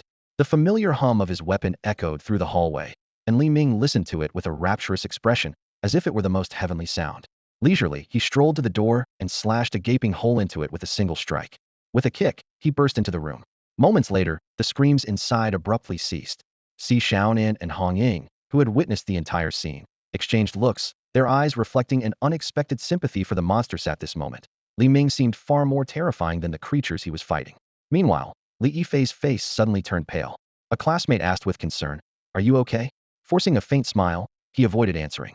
Back in the girls' dormitory, a visibly content Li Ming stepped out of the room, staring at the 2 stunned individuals and the egg in Si Xiaonan's hand. Puzzled, he asked, Eat it while it's hot. Why aren't you eating? This egg is incredibly precious, you know. After all, it was one of the few he had managed to save. snapping out of her daze. Si Xiaonan held the egg as though it were burning her hands. I'm not hungry. Sister Hong Ying, you must be hungry. You eat it. I'm not hungry. Xiaonan, you should eat it. You need the nourishment. You eat it. No, you eat it. Watching the two girls push the egg back and forth, Li Ming stepped forward decisively. I'll eat it. Before his words even finished, both girls took a step back in unison. At the same time, a stern voice erupted from behind him. That boy? How did you get into the girls' dormitory? Get out now, or I'll report you to your teacher. The dormitory supervisor scolded him as she approached aggressively. Li Ming glanced down at the roaring chainsaw sword in his hand, then looked at the imposing dorm supervisor in confusion, muttering to himself. Doesn't she see I'm holding a weapon? Is she always this fearless? 3 minutes later, Li Ming stood outside the dormitory building, reporting through the team channel. Girls' dormitory cleared. No sign of the main body. Ying Nan and the others wisely kept a safe distance from him. Lin Qiye's voice came through immediately. All right, then meet me at the teaching building. Since the girls' dormitory was secure, he planned to gather the team to root out the snake demon's offspring hiding among the students. Not far away, the mention of Li Ming made Li Yifei shudder. Suddenly, a piercing shriek shattered the campus's tranquility, followed by echoes of similar cries from all directions. Several snake demon offspring revealed their true forms, launching a frenzied slaughter of students and teachers. The snake demons are out of control. Lin Qiye's face darkened. The campus descended into chaos. Help! There's a monster. Run! Get off the campus. There's a demon. Li Ming, you protect the students. I'll go after it. Hong Ying dashed toward the source of the first shriek, the location of the snake demon's main body. Li Ming watched the panicked crowd fleeing in all directions, his brows furrowing. Without hesitation, he pulled out his handgun and fired several shots into the crowd. Bang! Bang! Bang! A few students collapsed, instantly revealing their monstrous forms. His mind-reading ability never failed. The gunfire had an immediate deterrent effect. Li Ming activated the chainsaw sword, resting it on his shoulder, and pulled out a monomolecular combat knife. Pointing his gun at the crowd, he commanded, "Shut up and stay quiet. Hands on your heads, squat down, or you'll be next." The crowd froze, staring at the blood-stained figure with a chainsaw sword on his shoulder, surrounded by 3 floating knives, and holding a gun. Terrified, they obeyed. Some girls had already started sobbing softly. Li Ming moved through the crowd, carefully identifying threats. Occasionally, his blade flashed. At first, there was some unrest, but the crowd soon noticed that every time he struck, it was to take down a hidden monster. They grew silent. A few boys even began looking at him with admiration, captivated by the combat knives orbiting him. Who wouldn't dream of such mastery over swordsmanship? After confirming there were no more snake demons among the crowd, Li Ming spoke up. It's safe now. Stay here. Someone will come to evacuate you shortly, and the school will return to normal soon. A girl squatting near his feet looked up at him with tear-filled eyes. Are you an angel? Li Ming paused. The scene was too familiar.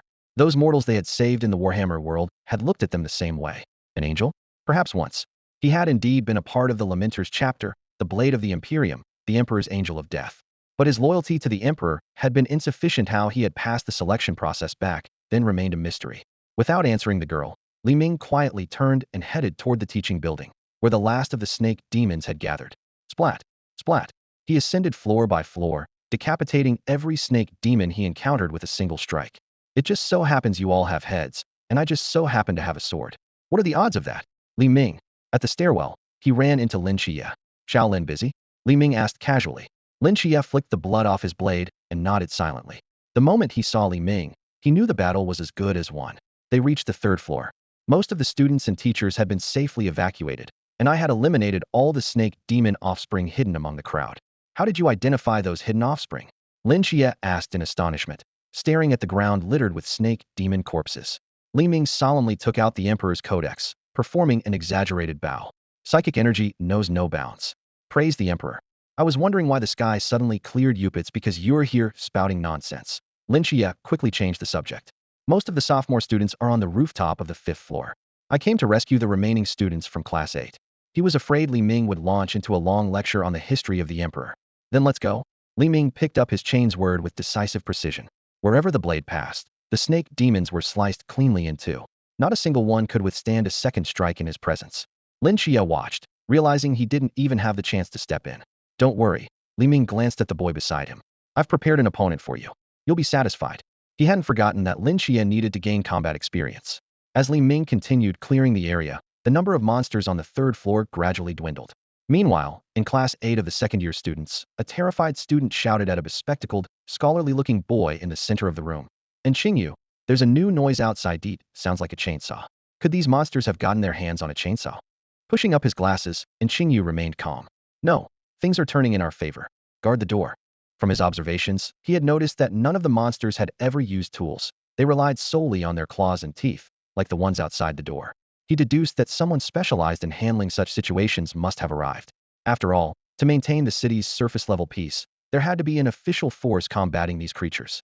The chainsaw noise grew louder, and the monsters at the door became visibly agitated. Suddenly, the buzzing sound stopped right outside, followed by the thud of something heavy hitting the ground. The monster's growls abruptly ceased.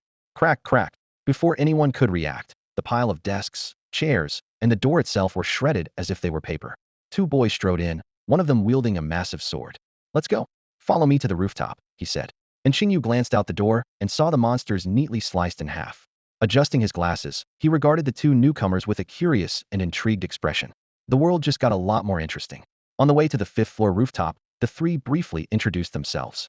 My name is Qingyu. Qingyu? Sounds like a girl's name, Li Ming remarked. Li Ming as an etched in memory. Lin Qiye, the other boy added. The snake demons on the third and fourth floors had already been cleared, so the trio continued toward the rooftop. From a distance, the sound of an intense argument reached their ears. What gives you the right to restrict our freedom? Lin Qiye doesn't have that authority either. You've been in close contact with the monsters. This is for everyone's safety, Lin Qiye's voice responded firmly. When they reached the rooftop, Li Ming quickly assessed the situation. Li Qiye, holding a fire axe, was leading a group of boys in a standoff against another group, which consisted mostly of girls. Lu Yuan was in the opposing group, arguing fervently with Li Qiye. A girl clung tightly to Lu Yuan's arm, seemingly seeking protection. Li Ming recognized Lu Yuan as one of the people who had escorted Lynchia home that day. At this moment, Lu Yuan felt the soft touch of the girl's grip on his arm and noticed the admiring gazes from the girls behind him. His heart swelled with a sense of pride and excitement. The feeling of being surrounded by adoring girls intoxicated Lu Yuan. At this moment, he felt irresistibly handsome. However, a resounding slap instantly shattered his smugness, sending him crashing heavily to the ground. His cheeks swelled rapidly, and a few bloodied teeth flew out of his mouth. Playing the hero, are we? A cold voice rang out. The sudden turn of events left the surrounding students stunned. Is that Li Ming? A student from Class 2 recognized the person who had struck and stared in disbelief at the blood-soaked figure wielding a massive sword. This was a far cry from the ordinary Li Ming they remembered. Li Ming ignored the murmurs around him, his gaze fixed directly on the group of girls. He recognized Han Nonyuo, who was clinging to Lu Yuan's arm. She was Lu Xiaoyan's roommate, and the others were all close friends of theirs. Li Ming understood why Lin Qiye hadn't dealt with them on the spot. In such a crowded area, taking action recklessly could harm innocent bystanders. Li Ming, we really. Han Nonyuo, her eyes red, was about to speak. Shoo! The chainsaw sword sliced through the air, cutting her cleanly in half as if through tofu, her remains collapsing to either side. In the next instant, the heads of the other girls also flew off. The entire process was so swift that no one had time to react. Li Ming turned and walked away, leaving behind a chorus of screams. Li Ming killed someone. He's running away. Stop shouting, Li Qiye said with disdain, pointing at the snake demon corpses on the ground, now exposed in their true form. Open your eyes and look, these were monsters. Holy crap, they really are monsters. So he was saving us. Hong Ying, have you found the snake demon's main body? Lin Qiye asked through his earpiece. It's heading toward the lab building. Li Ming grabbed Lin Qiye by the shoulder. Hold on. With that, he activated his psychic power, and the two of them flew toward the art building. Hey, wait for me. And Qingyu, brimming with curiosity about the monsters, called out from behind. Inside the lab building, Hong Ying was methodically searching for the snake demon's trail. Si Xiaonan had fallen behind and was waiting at their last location. This snake demon was unusually cunning, avoiding a direct confrontation with Hong Ying at all costs. If I can't find it soon, I'll tear this building down, Hong Ying muttered, and she wasn't joking. As she carefully searched the storage room on the top floor, a massive snake tail suddenly swept in from behind. Hong Ying dodged effortlessly, a smirk forming at the corner of her mouth. Found you. The snake demon before her was enormous, with a serpentine tail and a humanoid upper body. Its arms were covered in scales, and its gaping maw took up most of its face. The most troublesome thing about Nanda snake demons was their high intelligence and ability to mimic humans, but this one was clearly still young. Otherwise, it wouldn't have been so cautious, trying to flee the moment it saw Hong Ying. After its ambush failed, the snake demon immediately turned and smashed through a wall in an attempt to escape. Trying to run, Hong Ying hurled a spear, pinning the snake demon's tail with precision. Its piercing screams echoed throughout the building. Boom! Intense flames erupted around Hong Ying, spreading outward as she activated her spatial domain. Leaping high into the air, she prepared to deliver a fatal blow. Bang! A gunshot rang out, and the snake demon's head exploded instantly. Hong Ying's attack followed, smashing the demon's body into pieces and tearing through several floors of the building. Perfect! Li Ming holstered his explosive rifle and silently tallied his points. Offspring of a snake demon slain 1, 13 points. Stronger than a regular snake demon, but still just an offspring. He wondered to himself, is the snake demon's main body too afraid to show itself? Lin Qiye's eyes widened as he stared at the weapon that had suddenly appeared in Li Ming's hand. It was a mysterious and awe-inspiring artifact, a gift from the emperor himself. Not far away, Hong Ying, covered in dust and debris, crawled out from the ruins. She patted the dirt off her clothes, her eyes burning with anger. What are you doing? I was just about to kill it on my own, she shouted at Li Ming. Li Ming's face was stern as he fixed a sharp gaze on Hong Ying. Hong Ying, as a night watcher, you should understand our duty. This isn't a child's game or some family bonding activity. Our top priority is to eliminate monsters and protect civilians, he said, his tone growing graver. Every second that thing stays alive, the people are at greater risk. Just because you found it first doesn't mean you have to be the one to kill it. Don't you understand such a simple principle? And now you're arguing over who gets to slay the serpent demondo. You think that matters. But, Hong Ying began, her voice tinged with grievance. No buts. Li Ming cut her off with a cold snort before turning and striding away. Lin Qiye watched the exchange unfold, a faint, amused smile tugging at his lips. He stepped forward to reassure her. All right, Sister Hong Ying, Li Ming was just messing with you. Look, he's already walked away. Reminded by Lin Qiye, Hong Ying suddenly realized what had happened. She glared at Li Ming's retreating figure, clenching her fists. Just you wait, Li Ming. Back on the rooftop of the school building, Li Ming had transformed into a diligent tour guide. Holding a small flag aloft, had no idea where he'd found it, declared, Ladies and gentlemen, teachers and students, the Campus Horror Day tour has officially concluded. Please line up, gather your belongings, and I'll lead everyone out. The students exchanged bewildered glances, but none dared to defy Li Ming. They reluctantly formed a loose line and followed him downstairs, even Lu Yuan, whose face was swollen like a pig's head. As night fell, and the group finally caught sight of the school gate, cheers erupted from the crowd. We're safe at last. Thank goodness for Lin Qiye and Li Ming. Li Ming is so dependable, his commanding presence made us all feel secure. And he even reminded us to grab our belongings at the end. How thoughtful. Snap out of it, you're a guy? At the back of the group, Li Yifei seemed distracted. Suddenly, a hand landed on his shoulder, making him jump. He turned to see Lin Qiye standing behind him. What's up, Lin Qiye? Li Yifei asked. Come with me. I need to talk to you. Is this about the Night Watchers? Something like that. The two walked and talked, eventually finding themselves in a secluded corner of the school. What do you want to tell me? Have I been accepted into the Night Watchers? Li Yifei asked eagerly. Lin Qiye narrowed his eyes. No, I want to show you something. What is it? Li Yifei leaned in curiously. My blade. Before Li Yifei could react, a cold flash of steel sliced toward his chest. Lin Qiye, you're trying to kill me? Why? Why would you do this to me? Li Yifei stammered in terror. Because. Lin Qiye's voice turned icy. You are the serpent demon, Nanda. Lin Qiye gripped the straight blade tightly with both hands, his sharp gaze fixed on Li Yifei's chest. Li Yifei's expression shifted slightly as he hurriedly tried to explain. How could I be the serpent demon? You must be mistaken. Following Lin Qiye's gaze, he looked down at his school uniform. Beneath the slit cut open by the blade, his skin was completely unscathed. How is this possible? Li Yifei's pupils contracted violently as he clutched his head in agony, struggling. Who am I? Li Yifei, no, I'm not. Suddenly, his expression turned calm, and his eyes transformed into cold, vertical pupils. How intriguing. How did you figure it out? I thought my disguise was flawless, said the Nanda serpent demon, now speaking through Li Yifei. Lin Qiye pointed the blade directly at him, calmly analyzing. There were too many flaws. First, you reported Lu Xiaoyan's cannibalism yesterday, but when did you get the leave slip for today?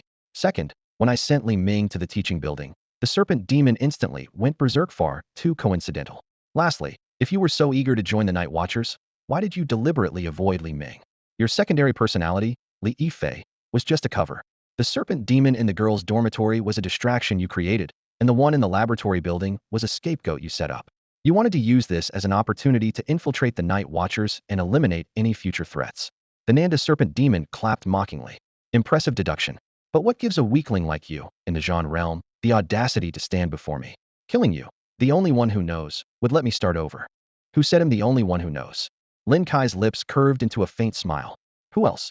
The Nanda serpent demon raised its claws warily. Bang! A gunshot rang out, and the demon's right claw exploded into a mist of blood. That would be me. Li Ming stepped out from the shadows, his explosive shotgun aimed steadily at the serpent demon. You again. The Nanda serpent demon clutched its mangled limb, fear filling its eyes. Through its offspring, it had long been aware of Li Ming's terrifying brutality, something even more monstrous than itself. Do you have any idea how hard it's been for me all these years? Suppressing my nature, hiding and fleeing. Why won't you just let me go? The serpent demon's voice trembled. Li Ming sneered coldly. You're a serpent demon, and you always will be. Weren't those innocent students and teachers killed by you? Don't even try to gain sympathy. You don't deserve it. He turned to Lynchia. Give it a couple of cuts, teach it a lesson it won't forget. A strong sense of crisis surged in its heart. The Naga serpent demon keenly sensed the deadly threat emanating from the strange firearm in Li Ming's hand. Work as an orderly in a psychiatric hospital. Reform yourself and become a better being as soon as possible, Li Ming said calmly. He remembered that this serpent would play an important role in aiding Lin Qiye in the future. After all, Lin Qiye was now like a brother to him. Lin Qiye nodded slightly, understanding the unspoken message. This was a sparring opponent that Li Ming had carefully selected for him. The night had fallen, the time when his power was at its peak. As a starry night dancer who had acquired the divine persona of the goddess of night, Nyx, the darkness bestowed upon him unique abilities near invisibility, communication with nocturnal creatures, and a powerful aura of intimidation over other beings. Most crucially, his attributes would increase fivefold during the night. Against a one-armed Naga serpent demon, his chances of victory were high. You dare to insult me like this? The Naga serpent demon roared in fury, humiliated by being treated as a mere sparring partner for a youngling. Its body swelled rapidly, transforming into a towering figure with the upper body of a human and the lower body of a serpent. Its dense scales formed a natural armor, while its claws gleamed menacingly under the moonlight.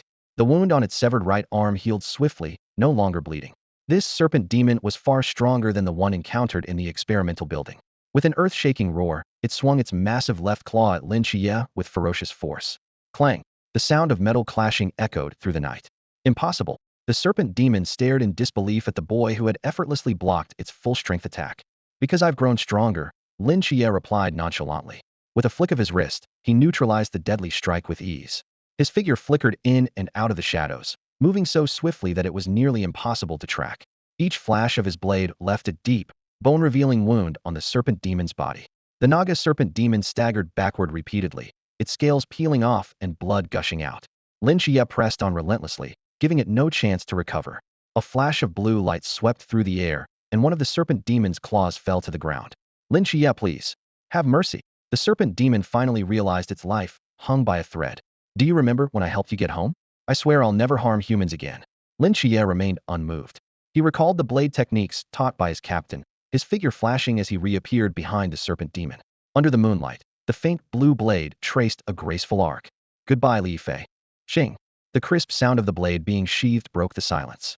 Moments later, the Naga serpent demon's head fell heavily to the ground, blood gushing like a fountain. Its massive body collapsed with a resounding thud. It's done.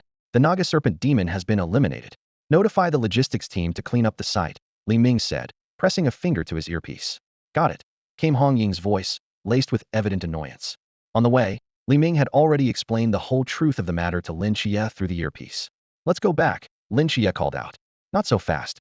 The story is just beginning. Li Ming's expression suddenly turned serious, his voice blending into the darkness of the night. Lin Qiye immediately became alert. What do you mean? Li Ming began to explain slowly.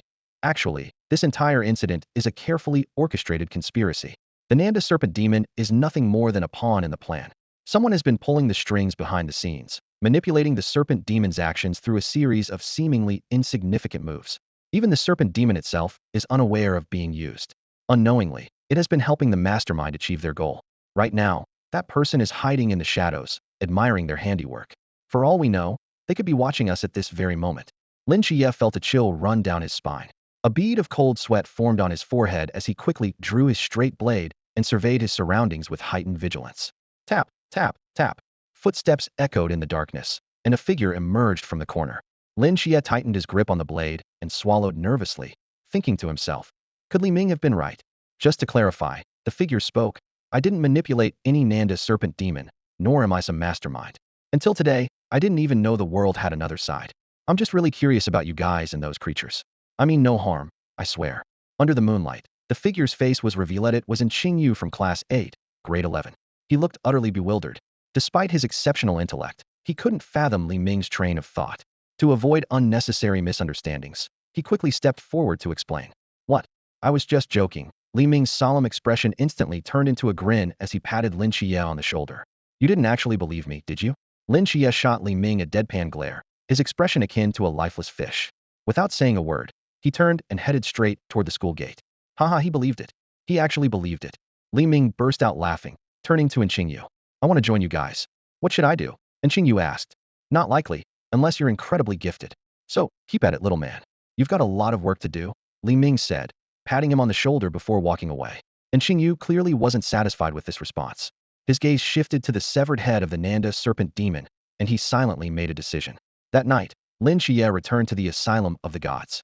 After a routine patrol, he went back to the director's office. Resting his chin on his hand, he reflected on the recent events. Li Ming freeloading meals before the Ghostface King appeared, Zhao Kongqing being rescued by Li Ming in a critical condition, and Li Ming's cryptic remarks directed at Li Yifei during a meeting. All the signs pointed to one conclusion. Li Ming seemed to possess the ability to briefly foresee the future. Is this also part of the Emperor's abilities? Should I really consider paying homage to the Emperor?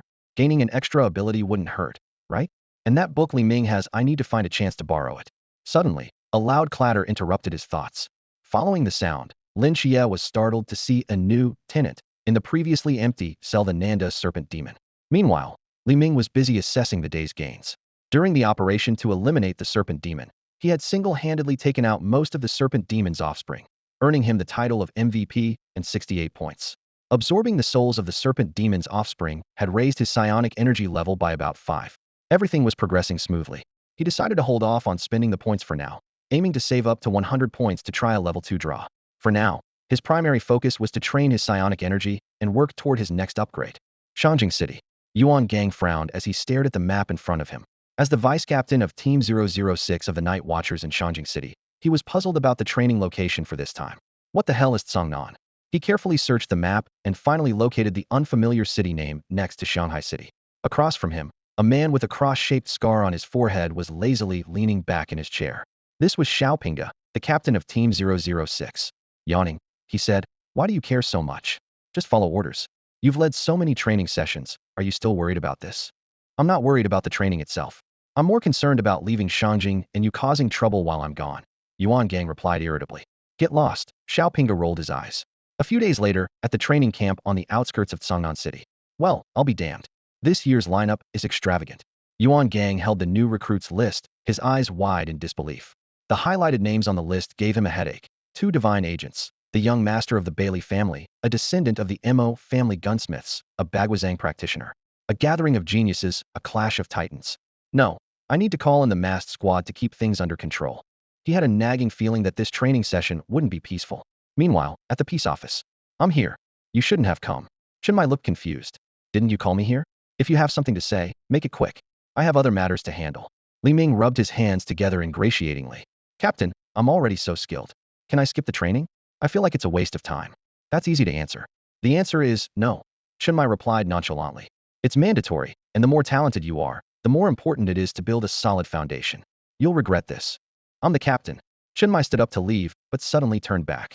"Oh, by the way, in the report to the higher-ups, we described your ability as an undiscovered special void spirit power, similar to telekinesis. The matter with the Emperor's divine power is significant, and this spirit power might represent a new extraordinary system. This is to avoid unnecessary trouble. Make sure you don't blow your cover." "We'll see, Old Chun," Li Ming replied ambiguously. "Hey, just now it was captain, and now it's Old Chun."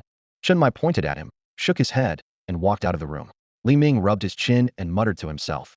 "Damn, looks like I can't dodge this training session." He would have preferred to go hunting for points to try his luck at a second-tier lottery, but that clearly wasn't an option now. "I just hope no one provokes me during the training. I'm in a bad mood. I wonder if killing earns points? It should, theoretically. After all, everyone except me is technically an anomaly." 3 days later, early in the morning, a rapid knocking broke the morning silence. "Extra service," came Li Ming's muffled voice from under the covers. "Extra your head. Li Ming, get up. It's almost 8 a.m. Lin Qiye has already arrived at the train station. If you don't hurry, you'll miss the train." Hong Ying shouted anxiously from outside the door. "Got it, extra service." Hong Ying. By noon, in the outskirts of Tsangnan City. "You just laughed," Lin Qiye said, turning to him with a blank expression. "No, I didn't." "You laughed again." Lin Qiye stood at the entrance of the training base, staring straight ahead, holding 2 completely mismatched suitcases. One was pink with a Hello Kitty design, and the other was bright and adorned with a Peppa Pig pattern. Both were carefully chosen by Hong Ying and Si Xiaonan, exuding an overwhelming girly vibe. Li Ming, seeing this scene, couldn't hold back his laughter. He raised his right hand as if holding a microphone and leaned toward Lin Qiye, pretending to conduct an interview. Miss Lin Qiye, may I ask how you feel about the design of your luggage for this trip? Pretty nice, Lin Qiye replied with an eye roll, his gaze shifting to the conspicuous white backpack on Li Ming's back. Speaking of which, do you really have the right to laugh at me? Your bag literally says, praise the great emperor, long live the human empire. So what? Li Ming smirked and proudly swung the backpack around to hang it on his chest. Puffing out his chest and lifting his chin, he struck a pose like he was about to lead a parade. Another day of absolute loyalty. Clearly, he had mastered the art of, if you're not embarrassed, the awkwardness belongs to others. The reason the two of them were here was that Shunmai had suddenly informed them this morning that the training location had been changed to Tsangnan. Li Ming knew exactly why. The entire population of Tsangnan City had perished 10 years ago, and its current existence was solely sustained by Lin Qiye's forbidden domain, the mortal realm divine territory. If Lin Qiye were to leave, many residents of the city would vanish along with him. In the distance, the roar of an engine grew louder, and a military jeep sped toward them, screeching to a halt in front of the pair. As the window rolled down and a head popped out to inquire about their identities, Li Ming immediately put on a stern expression and interrupted harshly. What took you so long? Do you think you can afford to delay new recruit training? Is this how your commanding officer taught you? The driver scrutinized the two of them suspiciously. And you are? What? Your commanding officer didn't inform you. We're here to participate in the new recruit training.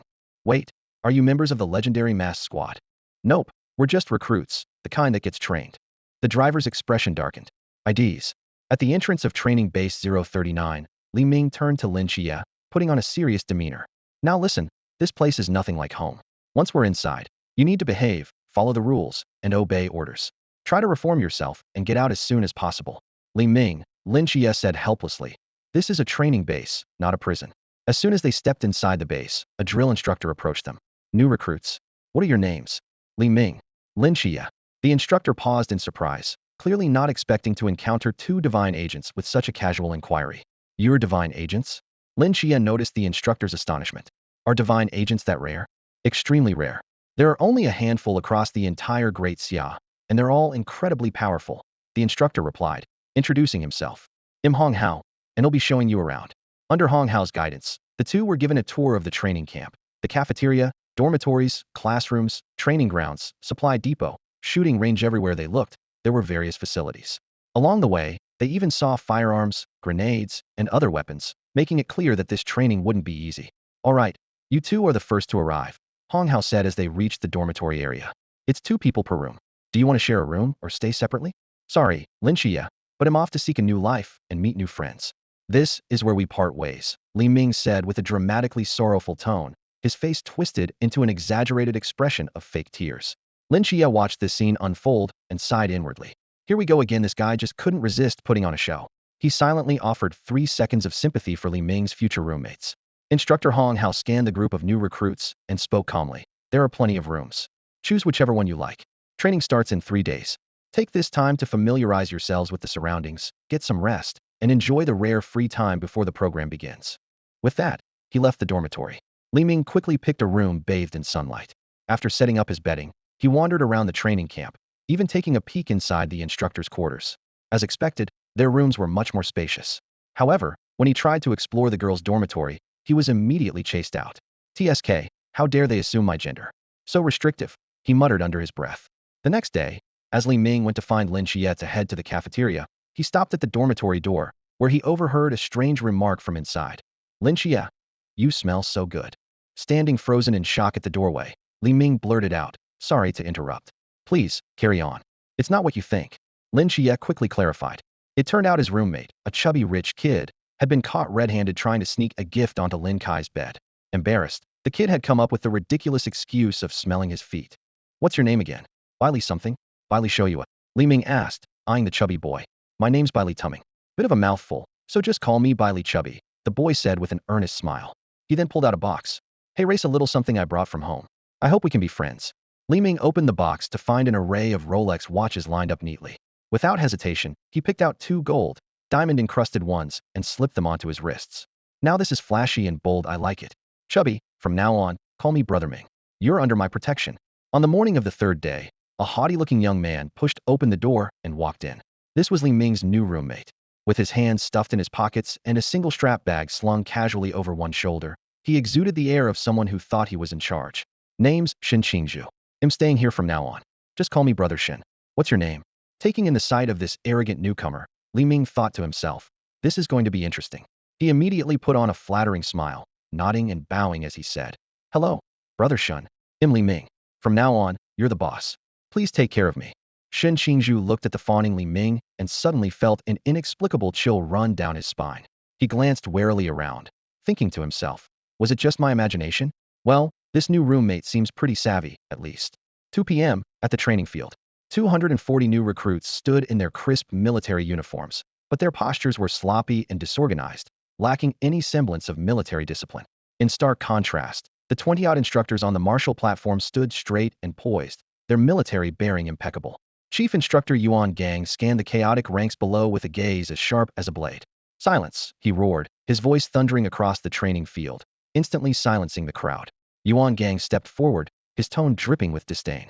I know none of you are ordinary people. Some of you come from prestigious families. Some possess powerful forbidden ruins, and others are prodigies in your fields. But here, you all share one identity. Rookies. Trash. Worthless nobodies. Without the baptism of blood and fire. Even if you reach the Klein realm, you're nothing but dead weight.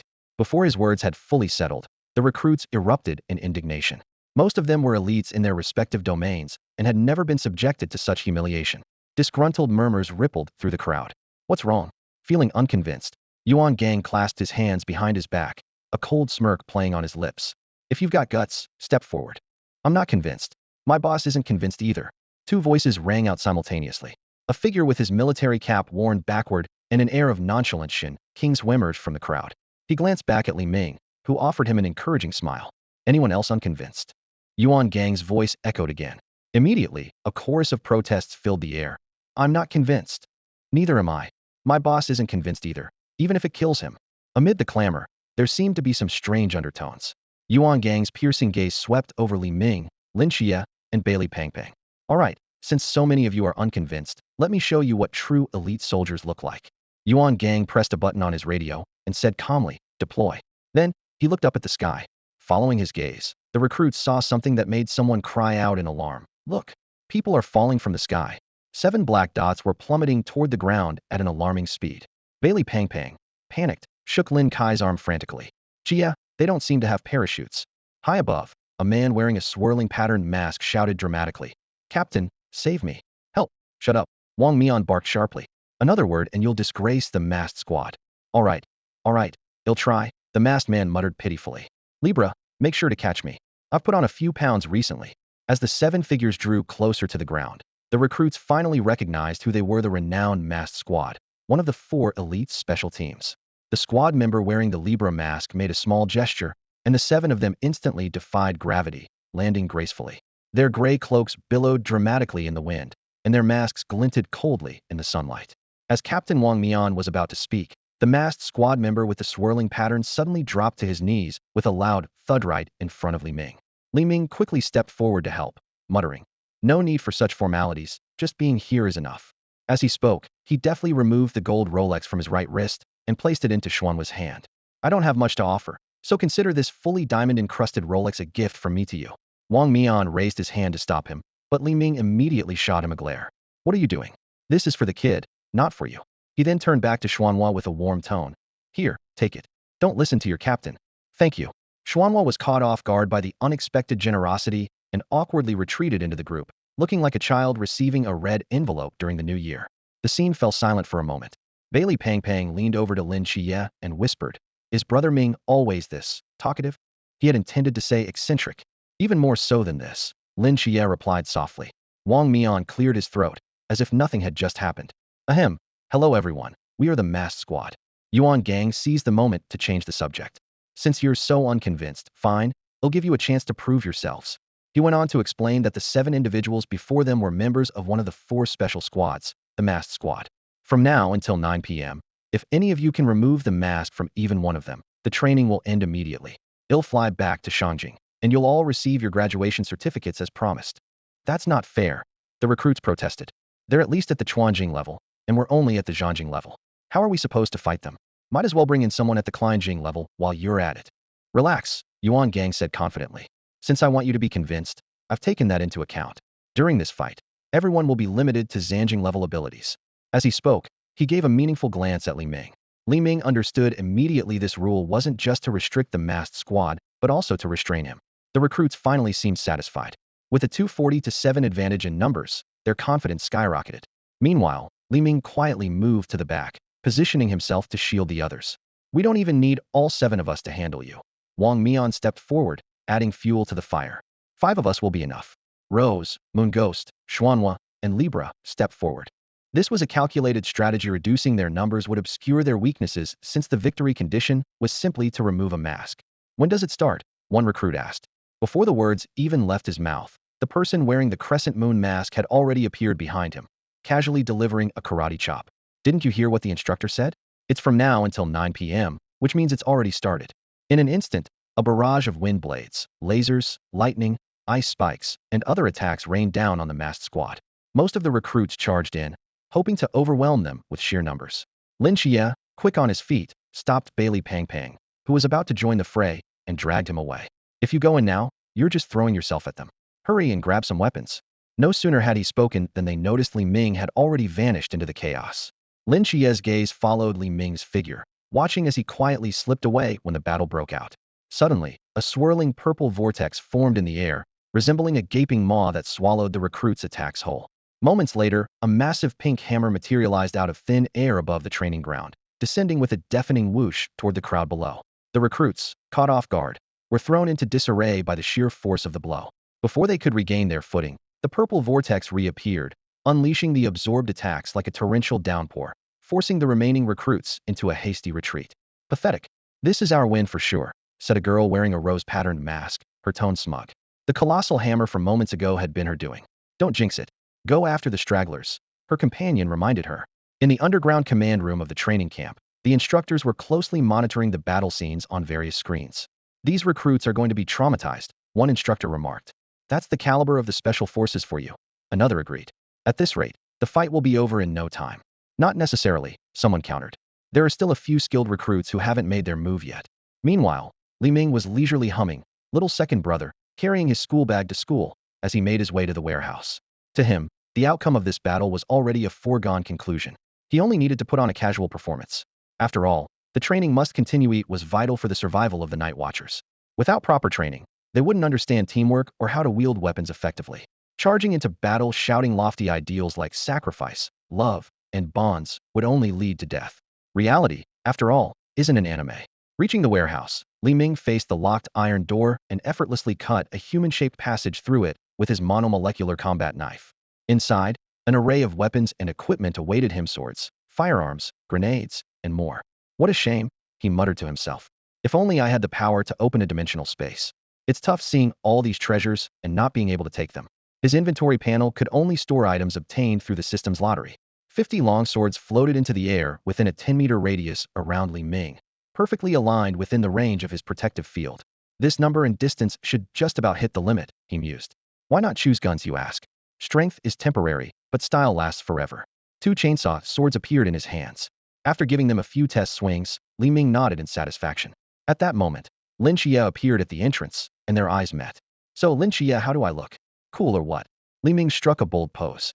Not bad, I guess. Just okay, Lin Qiye replied with a deadpan expression as he walked into the warehouse and quietly selected his weapons. Qiye, wait for me. A voice called out from outside. Bailey Pang Pang squeezed through the makeshift door and froze when he saw Li Ming's appearance. He couldn't help but exclaim, holy crap, the sight was indeed striking. Li Ming stood with a roaring chainsaw sword in each hand, while dozens of floating long swords circled him, their blades gleaming coldly. This guy? Just his look alone screams power. He's so cool. Pang Pang gave a thumbs up in admiration. Knight? I thought so too, Li Ming replied smugly. At that moment, another figure entered the warehouse, a tall, striking girl with waist-length red hair and an air of confidence. Bailey Pang Pang stared, utterly captivated, as if entranced. He muttered, Minga, I think I just fell in love. You're just acting on impulse because of her looks, Li Ming said with a light chuckle, waving cheerfully toward the warehouse entrance. Molly stepped inside, her gaze lingering briefly on Li Ming's unique appearance before she silently walked straight toward the weapons section. Bailey Fatty quickly adjusted his jacket and hurried to catch up with her. Hi, I'm Li Ming from Guangshan City. Get lost. Molly shot him a disgusted glare. I can't stand rich playboys like you. She still remembered seeing this chubby guy handing out luxury watches to random people in front of the dormitory earlier that morning, flaunting his wealth. Keeping a cold expression, she continued browsing the weapons, but none of the conventional ones seemed suitable. She headed deeper into the warehouse. I'm not a rich playboy. I'm just from an ordinary family. Li Fatty tried to explain as he followed her. Lin Qiye, who had already picked out a straight sword, noticed Li Fatty standing empty-handed. Surprised, he asked, "Why are you still unarmed? Hurry up and grab a weapon." "I don't know how to use weapons." "I'll then find a place to hide." "Good luck with that. Li Ming, let's head out." Lin Qiye, though confused, chose to accept the situation without further comment. "Onward we go. Our journey lies ahead. Who can stand in our way?" Li Ming sang theatrically, striding forward with purpose. "Look at us, as envoys of the gods. We vow to sweep across the land, vanquishing demons without a trace. Oh yeah. Qiye Ming bro, wait for me." Li Fatty hurried to catch up. "I can be useful too, trust me." By now, Molly had selected a massive katana from the depths of the warehouse. She slung the blade over her shoulder and quickly followed the group. Hearing Li Ming's words, she asked in surprise, "You guys are divine envoys?" "The only two divine envoys in this training session," Lin Qiye replied without breaking stride. Molly pressed on. "The masked squad is up against us, and they've got 3 or 4 ultra-high-risk forbidden zones. Their captain is also a divine envoy, and their teamwork is seamless. If we want to win, we have to work together, or we won't stand a chance." "No chance at all." Lin Qiye raised an eyebrow, skeptical, though he acknowledged the importance of teamwork. He exchanged a glance with Li Ming. "Let's start with introductions," Li Ming suggested. "I'm Li Ming, envoy of the Emperor." "Lin Qiye, envoy of the Seraph Michael." Molly noticed they hadn't mentioned their forbidden zone abilities and figured they were still being cautious. Deciding to be more open, she said, "Molly, forbidden zone sequence 076, resonant vibration. My forbidden zone ability lets me control the vibration frequency of objects I directly or indirectly touch." Li Ming, "But you can also call me Li Fatty. I've got a few minor forbidden items," Fatty chimed in. "Interesting, controlling vibrations?" Li Ming remarked with a knowing tone. "Vibrations can be quite impactful if mastered properly." He exchanged a mischievous look with the other two, and they all chuckled. "I feel like you're all thinking something inappropriate," Molly muttered, her brow twitching in annoyance. Suddenly, 5 longswords flew toward Molly from different directions. Before she could react, they narrowly missed her clothes and aimed for her back. A short sword appeared out of nowhere, deflecting all the attacks with a series of sharp clangs. Molly swiftly moved away from her original spot, her katana slicing through the air with a cold gleam. She kept a vigilant gaze on where she had just been standing. The air shimmered slightly, and a figure wearing a crescent moon mask slowly materialized. He held a short sword in a reverse grip, his tone tinged with surprise. "You actually noticed me? Finding you wasn't that simple." Li Ming shrugged, a confident smirk playing on his lips. His mind-reading ability had been activated since the start of the training ground battle. While he couldn't fully decipher the moon ghost's thoughts, pinpointing his location was a piece of cake. Li Ming made a pinching gesture with his thumb and forefinger, teasing, "Little moon ghost, consider yourself caught." "Kid, you've got quite the mouth," the moon ghost replied, his voice laced with anger. His words were met with a barrage of incoming long swords slicing through the air. The moon ghost stood his ground, a disdainful look flashing in his eyes as he completely ignored the oncoming assault. The swords passed through his body one after another, leaving not a single scratch behind. "Is that all you've got? Hardly lives up to your bold words," the moon ghost sneered. "What? How is that possible? Could it be rapid healing or regeneration?" Molly exclaimed, her eyes wide with shock as she stared at the unharmed moon ghost. "Wait a second." Li Ming's eyes lit up suddenly. "Are you a moonlight fruit user? A moonlight man? Everyone, be careful. He can turn his body into moonlight to evade attacks, in an instant." "Moonlight fruit? Elementalization? What nonsense." The moon ghost shook his head dismissively. "Still, not bad observation skills." "Geez, no sense of humor," Li Ming muttered as he turned to his teammates. "All right, everyone, aim for his mask. No need for honor when dealing with scum like this. Let's take him down together." The battle erupted instantly. Li Ming charged forward, his dual chainsaw swords roaring as he led the assault. 50 long swords wove a deadly web in the air. Molly's katana traced a massive arc of light, followed closely by Lin Qiye's blade. After a brief clash with the trio, the moon ghost was forced to retreat, cursing under his breath. His swordsmanship could easily rival Li Ming's onion, but this gang-up tactic was proving to be a real headache. Even as the moon ghost repeatedly activated his stealth ability to vanish, Li Ming and Lin Qiye managed to pinpoint his location with uncanny precision. The surrounding recruits joined the fray, their diverse weapons and abilities creating a chaotic battlefield. "You've forced my hand. I'm using my ultimate move." the moon ghost roared furiously. Everyone immediately heightened their guard. After all, their opponent was a renowned member of the masked squad. The moon ghost glanced around, raised his right hand, and suddenly shouted, "Captain, save me." Gravity doubled. A voice boomed from above as Tianping arrived on the scene. Everyone felt an intense weight pressed down on them, as if they were carrying boulders, making movement extremely difficult. "You're so useless, moon ghost." A voice scoffed as a pink hammer-wielding Qiangwei and their Hansen Pockets leader Wang Mian appeared through a swirling vortex. The four of them took up positions at the cardinal points, encircling their opponents completely. With a wave of Tianping's hand, fragments of weapons and debris floated ominously above the crowd. Qiangwei's pink hammer expanded to the size of a multi-story building, poised to strike.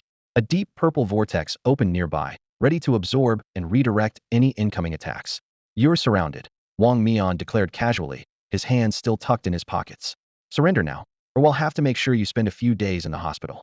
Li Ming initially wanted to quietly retreat into the crowd, but having charged forward earlier, he now found himself too far ahead to back away in time. "Can we settle this peacefully?" he asked tentatively. "Since you gave me a gift, I'll try to go easy on you later," Xuanhua sneered in reply. Hearing this, Li Ming's expression shifted instantly. He put on a cocky demeanor and snapped. "You think I'm scared of you? Do you even know who my boss is?" He waved his long sword, pointing it at the masked squad encircling them. "I'm curious, who's your boss?" Wang Mian asked calmly. "Ever heard of Qingzhu? The one who stepped up first just now." Li Ming raised his chin arrogantly. "He said you bunch of nobodies aren't even worth his time. He could take all 7 of you down on his own, beat you to a pulp, and then some. If you kneel down, apologize, and scram right now, I might even put in a good word for you with him. Oh, and make sure those kneels are loud enough." He even shot a subtle glance at Lin Qiye as he spoke. There was a faint crack as someone clenched their fists tightly. "Captain, this punk's mouth is asking for it. He and his so-called boss are probably both scum. Let's take care of this lot now and deal with his boss later," someone growled. "My boss has plenty of ways to take you out." Li Ming shot back and then turned to his companions. "Brothers, these guys clearly aren't letting us go. We need to team up and attack that weak-looking one over their breakthrough from that side." "Who are you calling weak?" The previously nonchalant Tianping, who had been watching the scene unfold from the rooftop, suddenly stood up in anger. The next moment, debris and fragments of weapons rained down from above. The battle erupted in an instant. Most of the rookies instinctively launched attacks on Tianping, their strikes sending beams of light streaking toward him. Tianping dodged effortlessly, intensifying the gravitational force pressing down on everyone. With nimble fingers, he sent shards of rubble shooting like cannonballs into the crowd, occasionally taking out an unlucky target. Molly roared as she swung her greatsword, each strike sending invisible shockwaves rippling outward. Meanwhile, the other 4 masked squad members tightened the encirclement, leaving no room for escape. Amid the chaos, Lin Qiye shouted for Molly and Pang Pang to follow him as he led a breakout in the opposite direction. Taking advantage of the distraction, Li Ming slipped away as well. "Captain, that loudmouth kid escaped in the chaos and took a few others with him," someone reported. "Slippery like an eel betraying his own team, cunning and despicable," Wang Mian muttered as he knocked out another rookie. "What was his name?" "Not sure, but his boss is called Shen Qingzhu," Yuegui replied. "Shen Qingzhu. I'll remember that. Xuanhua, Yuegui, go after those stragglers. Tianping, Qiangwei, stay with me to clean up the rest. Hey kid, got the guts to run, but not to fight," Yuegui shouted as he chased after Li Ming. "Oh, just you all by yourself?" Li Ming suddenly stopped, turning around with a sly smile. "I've been waiting for you to split up. So what are you waiting for?" Before the words finished leaving his mouth, 50 long swords had already surrounded Yuegui and the other pursuer. "This doesn't look good," Yuegui muttered under his breath, realizing the trap. Looking at Li Ming, who now seemed like a completely different person, Yuegui frowned and tightened his grip on the short sword in his hand. Swish! Li Ming suddenly launched himself forward, wielding 2 massive chainsaw swords, slashing toward Yuegui with an unstoppable momentum. Yugui's pupils contracted as he barely managed to block the ferocious strike with his short sword, his hands trembling from the impact. "This speed, this strength. So what I saw earlier wasn't your full power," Yuegui said in shock. Just one exchange was enough for him to sense the danger. This young man before him was already nearing the pinnacle of the Zhan realm. Crack, crack, crack. Li Ming's attacks were wide and powerful, his chainsaw swords roaring as they closed in. At the same time, a flurry of flying swords bombarded Yuegui, leaving him struggling to defend himself. Not only was his mental energy depleting rapidly, but every time he found an opening to counterattack, his short sword would collide with an invisible barrier, as if striking solid steel. Finally, under the relentless pressure, Yugui's stamina gave out. Bang! Li Ming struck him with a heavy blow, sending him flying. Yuegui tumbled across the ground before managing to half kneel, his body trembling. You didn't really think I was just playing around with those flying swords, did you? Remember, thistling range combat is my hobby, but close combat is my true strength, Li Ming declared arrogantly. All right, all right, Qiye said as he slowly rose, a cold smile curling at his lips. But don't think you've won just yet. My teammates should be arriving any moment now. Let's see how you handle being surrounded. Ugh, no honor among thieves. Li Ming cursed. Fine, just wait. He'll bring my boss, Shin Qingzhu, to deal with you all. With that, he turned and bolted. Behind him, Qiye gave chase, and soon Wang Mian, Tian Ping, and Chang Wei joined the pursuit. In the observation room, Hong Hao leaned so close to the screen that his face nearly pressed against it. Did I see that right? Li Ming actually defeated Qiye, as expected of a divine agent, another instructor remarked. At this level of combat skill, he's already capable of holding his own. Among this year's recruits, he's undoubtedly the top in terms of combat power, someone else added. Yuan Gang, who had been silent until now, finally spoke. Don't jump to conclusions. You're underestimating the masked squad. They fought as a team to take down a top-tier Wuliang realm entity before. And let's not forget, their captain is also a divine agent of a unique deity. Meanwhile, inside the warehouse, Qiye, doesn't it feel a bit wrong for us to run like this? Minga is still back there, Li Pang said guiltily. Li Ming, Lin Qiye chuckled. I know him too well. He must have run off the moment he got the chance. In fact, he signaled me before the fight even started. So what do we do now? Emily asked. Follow me. As the three of them reached the warehouse entrance, a vortex of pursuers appeared. Without hesitation, they ducked back inside. A figure emerged from the vortex, stepping into the warehouse and scanning the surroundings. Come out. Hiding won't help you. Crash! A cart suddenly rolled toward him. In the dim light, he caught sight of its contents. Explosives, an entire cart full of them, with a ticking time bomb on top, seconds away from detonation. Damn it. He quickly activated his devouring vortex to shield himself. Boom. The explosion rocked the area, reducing the warehouse to rubble. From the debris, a figure crawled out, battered but alive. Qiye, Emily, did we just kill someone with that explosion? Li Pang stared wide-eyed at the towering flames. Wake up. Stop dreaming, Emily said with an eye roll. If it were that easy to kill him, would he even be a member of the infamous masked squad? So what's our next move? Lin Qiye thought for a moment. There aren't many recruits left. If they want to defeat the masked squad, they'll definitely form teams and use the terrain to their advantage. So, we're heading to the most complex area of the dormitory. Shouldn't we call Minga? Don't worry. If I can figure this out, he's already thought of it. We'll regroup at the dormitory building. As they approached the dormitory area, Li Ming, Lin Qiye, and Molly unexpectedly ran into each other. The moment they met, Li Ming couldn't wait to start venting, his face full of frustration. You guys won't believe it. Those four chased me down and ganged up on me. Absolutely shameless.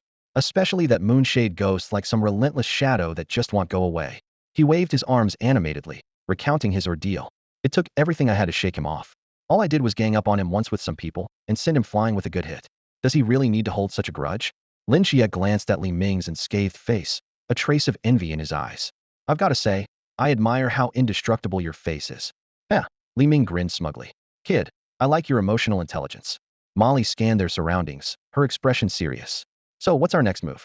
Should we regroup with the other recruits? Li Ming waved dismissively, looking like a seasoned veteran. Forget it. Not many of them are reliable. We're better off observing the battlefield from here and waiting for the perfect opportunity.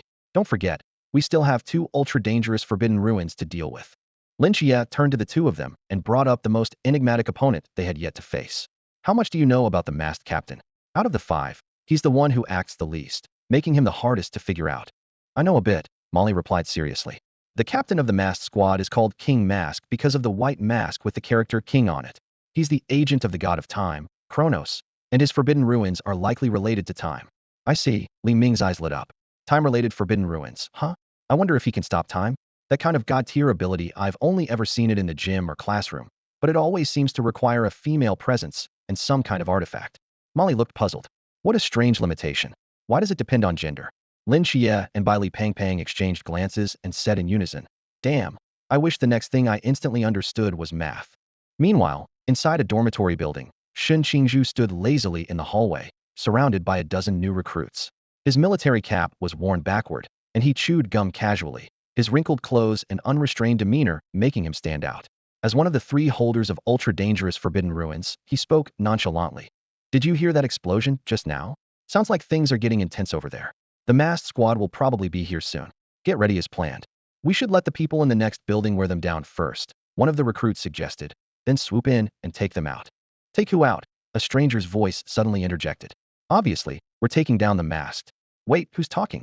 The group spun around abruptly to find a figure wearing a crescent moon mask standing behind them, seemingly appearing out of nowhere. Moonshade Ghost swiftly knocked out the two closest recruits with the hilt of his sword. Then, with his short sword, he mimicked a throat-slitting motion in the air before vanishing on the spot. Still fuming from losing track of Li Ming earlier, he was itching to vent his frustration, and this group of recruits had walked right into his line of fire. Elsewhere in a classroom building, Rose leisurely tossed her signature pink hammer into the air, surrounded by a heap of defeated recruits sprawled across the floor. Captain, all done over here. Piece of cake, Whirlpool said smugly, leaning against the wall. Scales shook his head at him. All right, don't get cocky. There's still work to do. Just then, a deafening explosion echoed across the area. The captain, hidden behind his mask, frowned slightly. What's Moonshade Ghost up to, causing such a commotion? Let's go check it out. Boom. With a deafening explosion, the glass windows of the building shattered instantly, scattering countless shards mixed with debris into the air. Two figures leapt out from the billowing smoke and landed firmly on the ground. They maintained a vigilant stance, their eyes locked onto each other. Cold-blooded, aren't you? What's your name?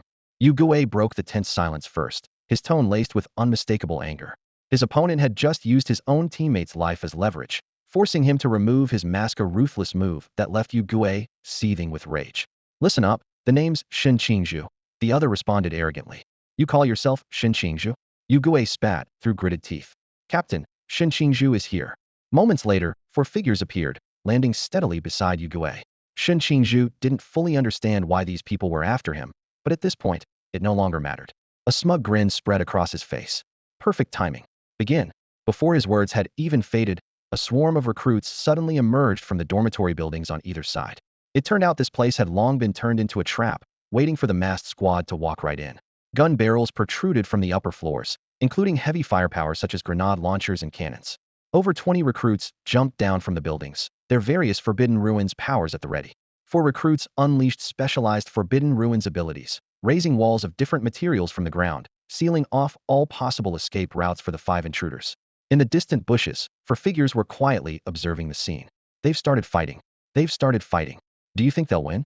Not a chance. Keep watching. The big show is coming, Li Ming said, his eyes gleaming with excitement.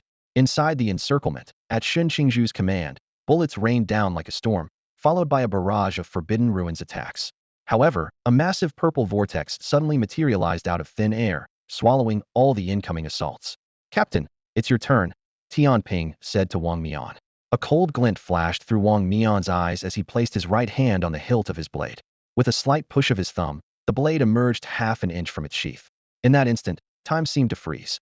The torrent of bullets and attacks slowed to an almost comical pace, and the recruits' movements turned sluggish and awkward. Wang Mian took half a step forward, his black blade flashing out of its sheath to unleash a web of blade light, as dense as a spider's web. The moment the blade returned to its sheath, time resumed its flow. The web of blade light shot outward in all directions, precisely avoiding every recruit, but slicing the dormitory buildings into fragments. From a distance, Li Ming and the others stared, dumbfounded, at the scene. What the? Coach, I want to report the other team for hacking. How is this even a thing? Is this supposed to be the power of the Lantern Realm? How are we supposed to fight this? Nerf it, or what's the point? I thought his Forbidden Ruins ability was about time manipulation. How is he cutting with such insane power? Boom. 3 dormitory buildings collapsed in unison, reduced to rubble as dust and smoke billowed into the air. Many recruits who failed to retreat in time were buried beneath the debris. Thud, thud, thud. The sound of footsteps echoed through the smoke, sending chills down the spines of the surviving recruits. Several figures emerged unscathed from the hazy. It was the masked squad. They strolled unhurriedly toward Shen Qingzhu, with Wang Mian at the forefront. He stared directly at Shen Qingzhu and asked, "So, you're the one calling yourself Shen Qingzhu?" Gulp. Shen Qingzhu's Adam's apple bobbed as he instinctively swallowed. The sharp, knife-like stares of the 5 men bore into him, making him feel utterly uncomfortable. Hey, you punk. My captain's talking to you. Xuanhua tilted his head, his expression a perfect picture of a street thug. Suppressing the unease in his heart, Shen Qingzhu straightened his back and said firmly, "That's right. I, Shen Qingzhu, stand by my name and my reputation." "Then it's definitely you." Yu Guo's eyes gleamed with a dangerous glint. "Brothers, no need for any codes of honor here. Beat him up. I've already confirmed it." With a loud yell, Yu Guo charged forward, his fist aiming straight for Shen Qingzhu's face. Tianping and Xuanhua followed closely behind, and even Wang Mian and Xiang Wei joined in to show solidarity. The newly recruited soldiers, who had just crawled out of the rubble nearby, could only watch from a distance, not daring to make a sound. So this is how you fight? Ganging up on one person? Huh. The so-called masked squad is nothing but a pack of cowardly rats. Shen Qingzhu shouted angrily as he dodged their attacks. Fine, I'll fight you all. Forbidden Void, air wall. The air barrier had just formed when Xiangwei shattered it with a single punch. The energy that was about to erupt was completely absorbed by the purple vortex. Shen Qingzhu's resistance seemed utterly futile. I'll get my revenge one day. Ah, not the face. Not there. His cries of pain echoed repeatedly. 10 minutes later, the members of the masked squad were breathing deeply, looking refreshed. Behind them, Shen Qingzhu was swollen and bruised, his whole body puffed up like a balloon. Still feel like boasting? Thought you could take on 7 of us. Looks like you're not even close. Xuan was scoffed, crossing his arms and looking down his nose at him. Just wait until I level up. I'll crush all 7 of you with one hand. Shen Qingzhu retorted stubbornly. Oh really? Let's go for another round then. And so, another round of beating commenced. Anyone else? Xuanhua stepped forward, his gaze sweeping over the surrounding recruits with a threatening tone. The recruits quickly lowered their heads, avoiding eye contact with him, silently thinking, these guys are ruthless. Look at what they did to Shen Qingzhu. In the distance, Lin Qiye and Li Ming were watching the scene unfold. I told you, we should have a moment of silence for Li Ming's new roommate. Lin Qiye shook his head. My goodness, so young and already. Li Ming pretended to wipe away tears, though the smirk on his face betrayed him. Nearby, Molly suddenly spoke up. What's up with Wang Mian? Are we sure he suppressed his power to the lamp realm? That didn't look like an attack from someone in the lamp realm. That's actually the effect of his black blade. Yuan, Li Pangpang explained. The faster the blade moves, the stronger the energy it generates. As the proxy of Kronos, the god of time, Wang Mian can manipulate time to reach extreme speeds. It's a perfect match with Yuan. How do you even know that? Lynchia looked at the usually mascot-like Pangpang in surprise. Li Pangpang scratched the back of his head sheepishly. I played with that blade at home when I was a kid. It was later gifted to someone else. It was really handy though, great for swatting flies or chopping things. Back then, there wasn't a single plant taller than my waist for miles around my house. Wait a second, your house. Molly suddenly remembered something. Your last name is Li. Are you from the Li family, the one known as the Forbidden Artifact Museum? Ahem, just an ordinary family, nothing special, Li Pangpang said, turning expectantly to Molly. Hey Molly, why don't you come visit my place sometime? It's actually pretty big. Molly's dislike for this guy deepened. Li Ming, with one arm around Li Pangpang's shoulder, asked, Dora Apang, is there a way to counter this blade? Of course there is. This is one of the Li family's treasured possessions. Li Pangpang's eyes lit up as he pulled out a roll of special tape from his pocket. Minga, Chia, Molly. Look, this is the sealing scroll for forbidden objects. Once it's placed on the blade, it turns into an ordinary knife, and Wang Mian won't be able to use Shun Su to influence Yuan anymore. He added, forbidden relics bestowed by the gods are also called Shin Su. Among the top 30 ranked forbidden relics, 23 of them are Shin Su. Great. Hand it over, Li Ming said as he took the tape and quickly formed a plan. We'll all go in together later. Otherwise, we won't have a chance. I'll draw their attention first while you all move closer. Wait for my signal, then charge in. With that, Li Ming circled around and ran toward the ruins. Suddenly, a heart-wrenching cry came from behind the rubble. Lauda! What happened to you, Lauda? Who did this to you? How cruel. In the middle of nowhere like this. Hurry and get a helicopter to take Lauda to the hospital. The masked team watched Li Ming approach Shen Qingzhu like a cat toying with a mouse. Shen Qingzhu barely opened his eyes and weakly said, You're Li Ming. I didn't expect you to be such a decent guy. You're definitely someone I want as a friend. In his heart, he felt both unlucky, being targeted unfairly by the masked team, and touched that a roommate he'd known for less than a day came to check on him in his darkest moment. Li Ming suppressed a laugh and turned to a silent boy holding a blade, shouting, Hey, you over there, the wooden post. Come over and give me a hand. Oh, Chao Yuan responded and walked over to help. As soon as Chao Yuan supported Shen Qingzhu, Li Ming let go and provocatively said, if you've got the guts, come at me. Bullying my boss doesn't prove anything. And you? Yeah, the pretty boy over there, what are you looking at? Come out and fight me on. Damn it, Captain, don't stop me. I'm teaching him a lesson today. Tianping couldn't hold back anymore. Calm down. Watch out for a trap. What's the matter? Afraid? Li Ming swaggered closer. Wang Mian stepped forward, blocking him with his blade, a mocking smile behind his mask. A unknown fight? Sure. But it'll be you against all 5 of us. By the way, I don't even know your name. Listen carefully. My name is Li Ming, as in remember. Wang Mian was momentarily stunned. What? He's one of the divine agents in this training session? This. Now, Li Ming seized the opportunity, using his telekinesis to swiftly stick the sealing scroll onto the black blade. Wang Mian immediately felt his connection to the blade's Shun Su severed. Lin Qiye, Pangpang, Xiao Mo attack. Li Ming shouted toward the masked team's rear. Chao Yuan, who had been in a daze, suddenly snapped to attention at the sound of the name. His eyes lit up. Lin Qiye? Twin trees standing. 8 gods minus 1. 10 years into the night. Guiding humanity. He thought to himself, so this is the chance the master spoke of, the opportunity to cleanse my senses right here. So this is your real intention? But you don't actually believe that this blade is my only advantage, do you? Wang Mian sneered coldly as he drew his black blade, its chilling gleam radiating in all directions.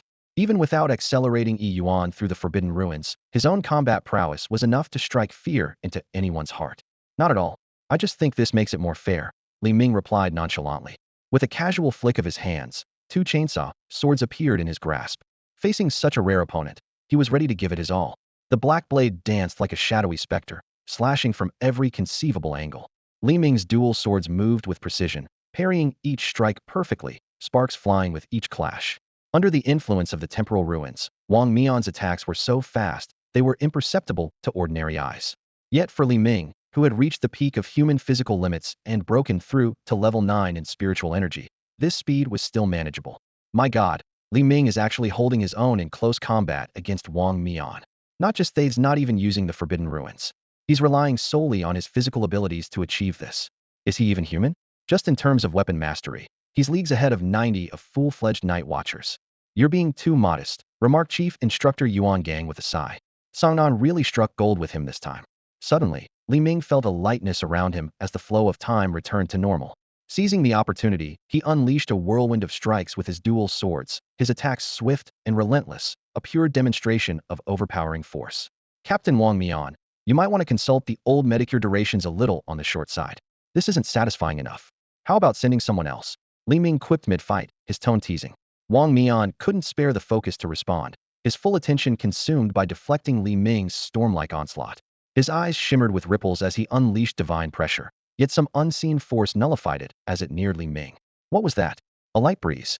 Li Ming remarked casually, sensing the Emperor's true form within him and remaining unfazed. Realizing his divine pressure was ineffective, Wang Mian had no choice but to repeatedly invoke the temporal ruins. Though each activation lasted only briefly, the high frequency of use caused stabbing pain in his brain and rapidly drained his mental energy. Even so, he could only barely maintain a stalemate with Li Ming. Whoa, how is Li Ming this strong? Exclaimed Shin Qingzhu, who was gravely injured, staring at the battlefield in shock. He suddenly began piecing together the day's strange occurrences, the odd behavior of the masked squad members, and Li Ming's unusual demeanor, realizing there was likely a hidden agenda behind it all. Meanwhile, another fierce battle raged nearby, with the clash of a giant hammer and a katana ringing out incessantly. However, something seemed off about the combatants, particularly Qiangwei, who had grown so weak she had to lean against Molly for support. Rose, such a captivating scent, ha ha ha. Crack. The crisp sound of a short sword breaking pierced the air. The moon ghost stared at the golden light shielding by Li Pang Pang, utterly distraught. Can someone please tell me how many forbidden artifacts this fat guy has on him? Pay me back for my sword. Wah. On the other side, Lin Qiye cautiously observed the approaching vortex and balance scale. He couldn't fathom why he was facing 2 opponents simultaneously. What puzzled him even more was the third figure edging closer, occasionally harassing him. Lin Qiye, right? The person spoke. I'm Chao Yuan. Leave this to me. Just focus on protecting yourself. Lin Qiye frowned. Your words sound off. In some ways, you're even more dangerous than those 2. Chao Yuan gave Lin Qiye a deep look, as if making a firm decision. His right hand gripped the blade in his arms tightly, and an intense killing aura surged, wrapping around his body like flames. It condensed into a chilling suit of armor. His blood-red pupils locked coldly onto the vortex and balance scale. This is the 31 strength Forbidden Ruin Black King's Annihilation. The vortex and balance scale exchanged glances, realizing the danger. Meanwhile, Li Ming, locked in fierce combat with Wang Mian, took a moment to scan the battlefield. Blooming lilies, a Padawan player, a miniature Susanoo, and a future agent of the 7 gods. This training session is full of talent, he thought. But it's time to end this. It's over, Captain. Li Ming activated his protective field, abandoning defense to fully control his chainsaw sword for an all-out attack. The sudden acceleration of the chainsaw sword left Wang Mian barely able to parry.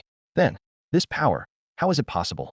The white mask of Wang Mian shattered horizontally, revealing a delicate face beneath. Inside the underground monitoring room, the instructors stared at the screen in shock. This is bad. Something's gone wrong. Wang Mian stepped back, ignoring the scratches on his face. Ripples flashed in his eyes. Temporal ruin, activate. The shattered mask fragments flew back into place, reforming on Wang Mian's face. The chainsaw sword also retreated, and the entire area's time rewound by 3 seconds. This power surpassed the lamp realm. Everyone's memories, except for Li Ming, Lin Qiye, and by Li Pangpang, were reset to 3 seconds earlier. Li Ming simply stood still with a smile, no longer attacking, his gaze piercing through Wang Mian with an all-knowing clarity. The latter, ashamed, averted his eyes. Damn, that was close. Luckily, Wang Mian restarted time. Just a bit more, someone muttered. That doesn't seem quite right, another voice responded. Yuan Gang raised his hand to signal for silence. All right, it's settled now. Don't feel bad about it. Everything is for reducing casualties. The Night Watchers have indeed suffered too many losses in recent years. Clang, clang, clang. A shrill bell broke the silence. Time's up. The battle is over. The victors, the masked squad. Combatants across the battlefield ceased fighting. The chubby man with a monocle was about to speak. But just now, it was clearly Ming before he could finish. Li Ming and Lin Qiye flanked him, clamping his mouth shut. The masked squad members exchanged knowing glances, all aware that their captain had used the temporal ruin. Training ground, assemble. The broadcast called out, prompting the recruits to run to formation. As they did, Wang Mian's low voice reached Li Ming's ear. I owe you one. On the training field, over 20 instructors stood as straight as spears. Yuan Gang stood at the forefront, hands clasped behind his back, his expression stern. Behind him, the members of the masked squad stood silently. The competition is over. Does anyone still have objections? Yuan Gang's voice echoed across the silent training ground. Not a single sound came from the crowd below the sparring platform. The facts are clear, you are nothing but a bunch of rookies, deadweight, and useless trash. Yuan Gang reprimanded harshly. In the end, not one of you managed to remove the masks of the masked squad. Most of you couldn't even touch the hem of their clothes. And yet, you dream of joining the Night Watchers? Fantasizing about protecting the country? What a joke. He continued. As per the agreement, starting now, you'll need to shed your meaningless sense of superiority. The year-long training will be divided into 2 phases. In the first phase, we'll suppress your Forbidden Ruins abilities with inhibitors, forcing you to endure hellish physical training as ordinary humans. The second phase will focus on Forbidden Ruins and tactical theory, pushing you to the brink with your abilities. Tonight is your last moment of peace. Hell officially begins tomorrow.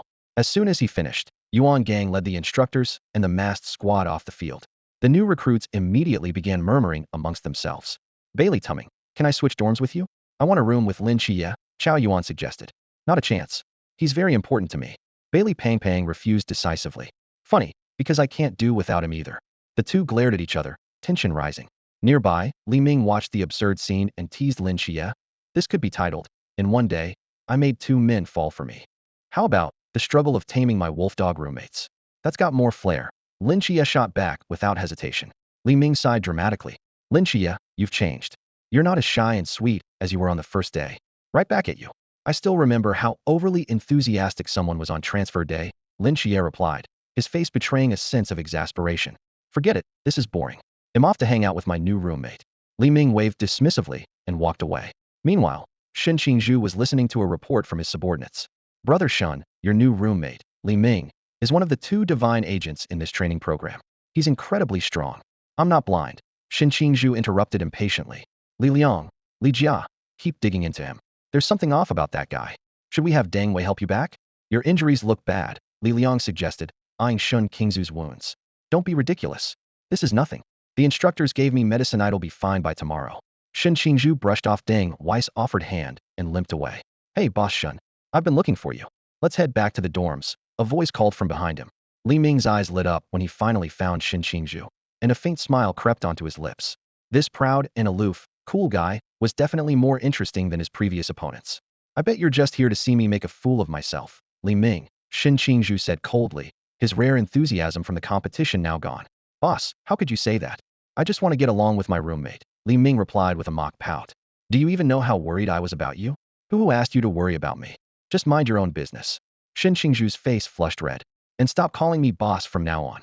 With that, he practically fled toward the dormitory, as if running for his life. Watching Shen Qingzhu's embarrassed retreat, Li Ming couldn't help but burst into laughter.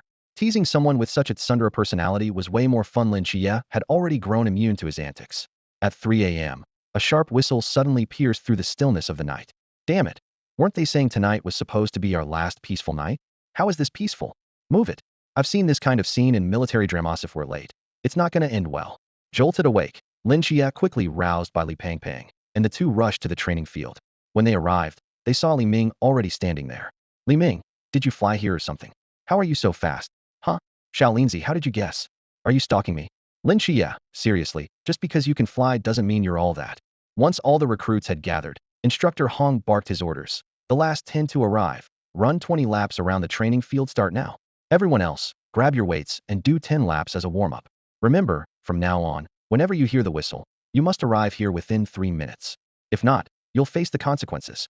As the training began, some recruits quickly noticed something was off. My forbidden relic is gone. Same here, I can't sense it at all. It must be the suppressive artifact activating.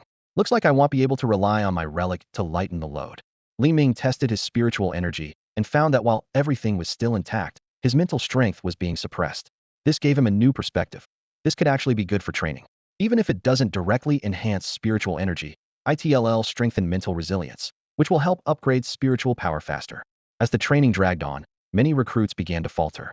Among those who stood out were Li Ming and a former Special Forces soldier named Zheng Zhong, whose background was strikingly similar to Zhao Kongqing's. At the back of the group, Li Pangpang was gasping for air, his body fat jiggling with every step, while Shen Qingzhu appeared utterly nonchalant, casually chewing gum as he jogged.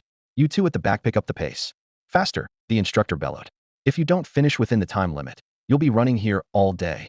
After 3 or 4 grueling hours, the first light of dawn began to break, and everyone finally completed their laps. The instructor glanced at his watch and said, "All right, you can head to the cafeteria for breakfast now. But remember, the clock starts now. You have 20 minutes to eat and return here. If anyone is late, there will be consequences." Hearing that it was finally time to eat, the recruits bolted toward the cafeteria like untamed horses, hunger gleaming in their eyes. After training since 3 a.m., every stomach was growling in protest. "Hurry up and get in. Don't block the doorway," someone in the back shouted impatiently. However, the recruits who had rushed in first froze in place, as if turned to stone. Inside the spacious cafeteria, rows of square tables were neatly arranged. On each table sat 2 large stainless steel basins. One contained raw, bloody beef, the nerves on the meat still faintly twitching. The other was filled with neatly stacked, snow-white steamed buns. "You've got to be kidding me.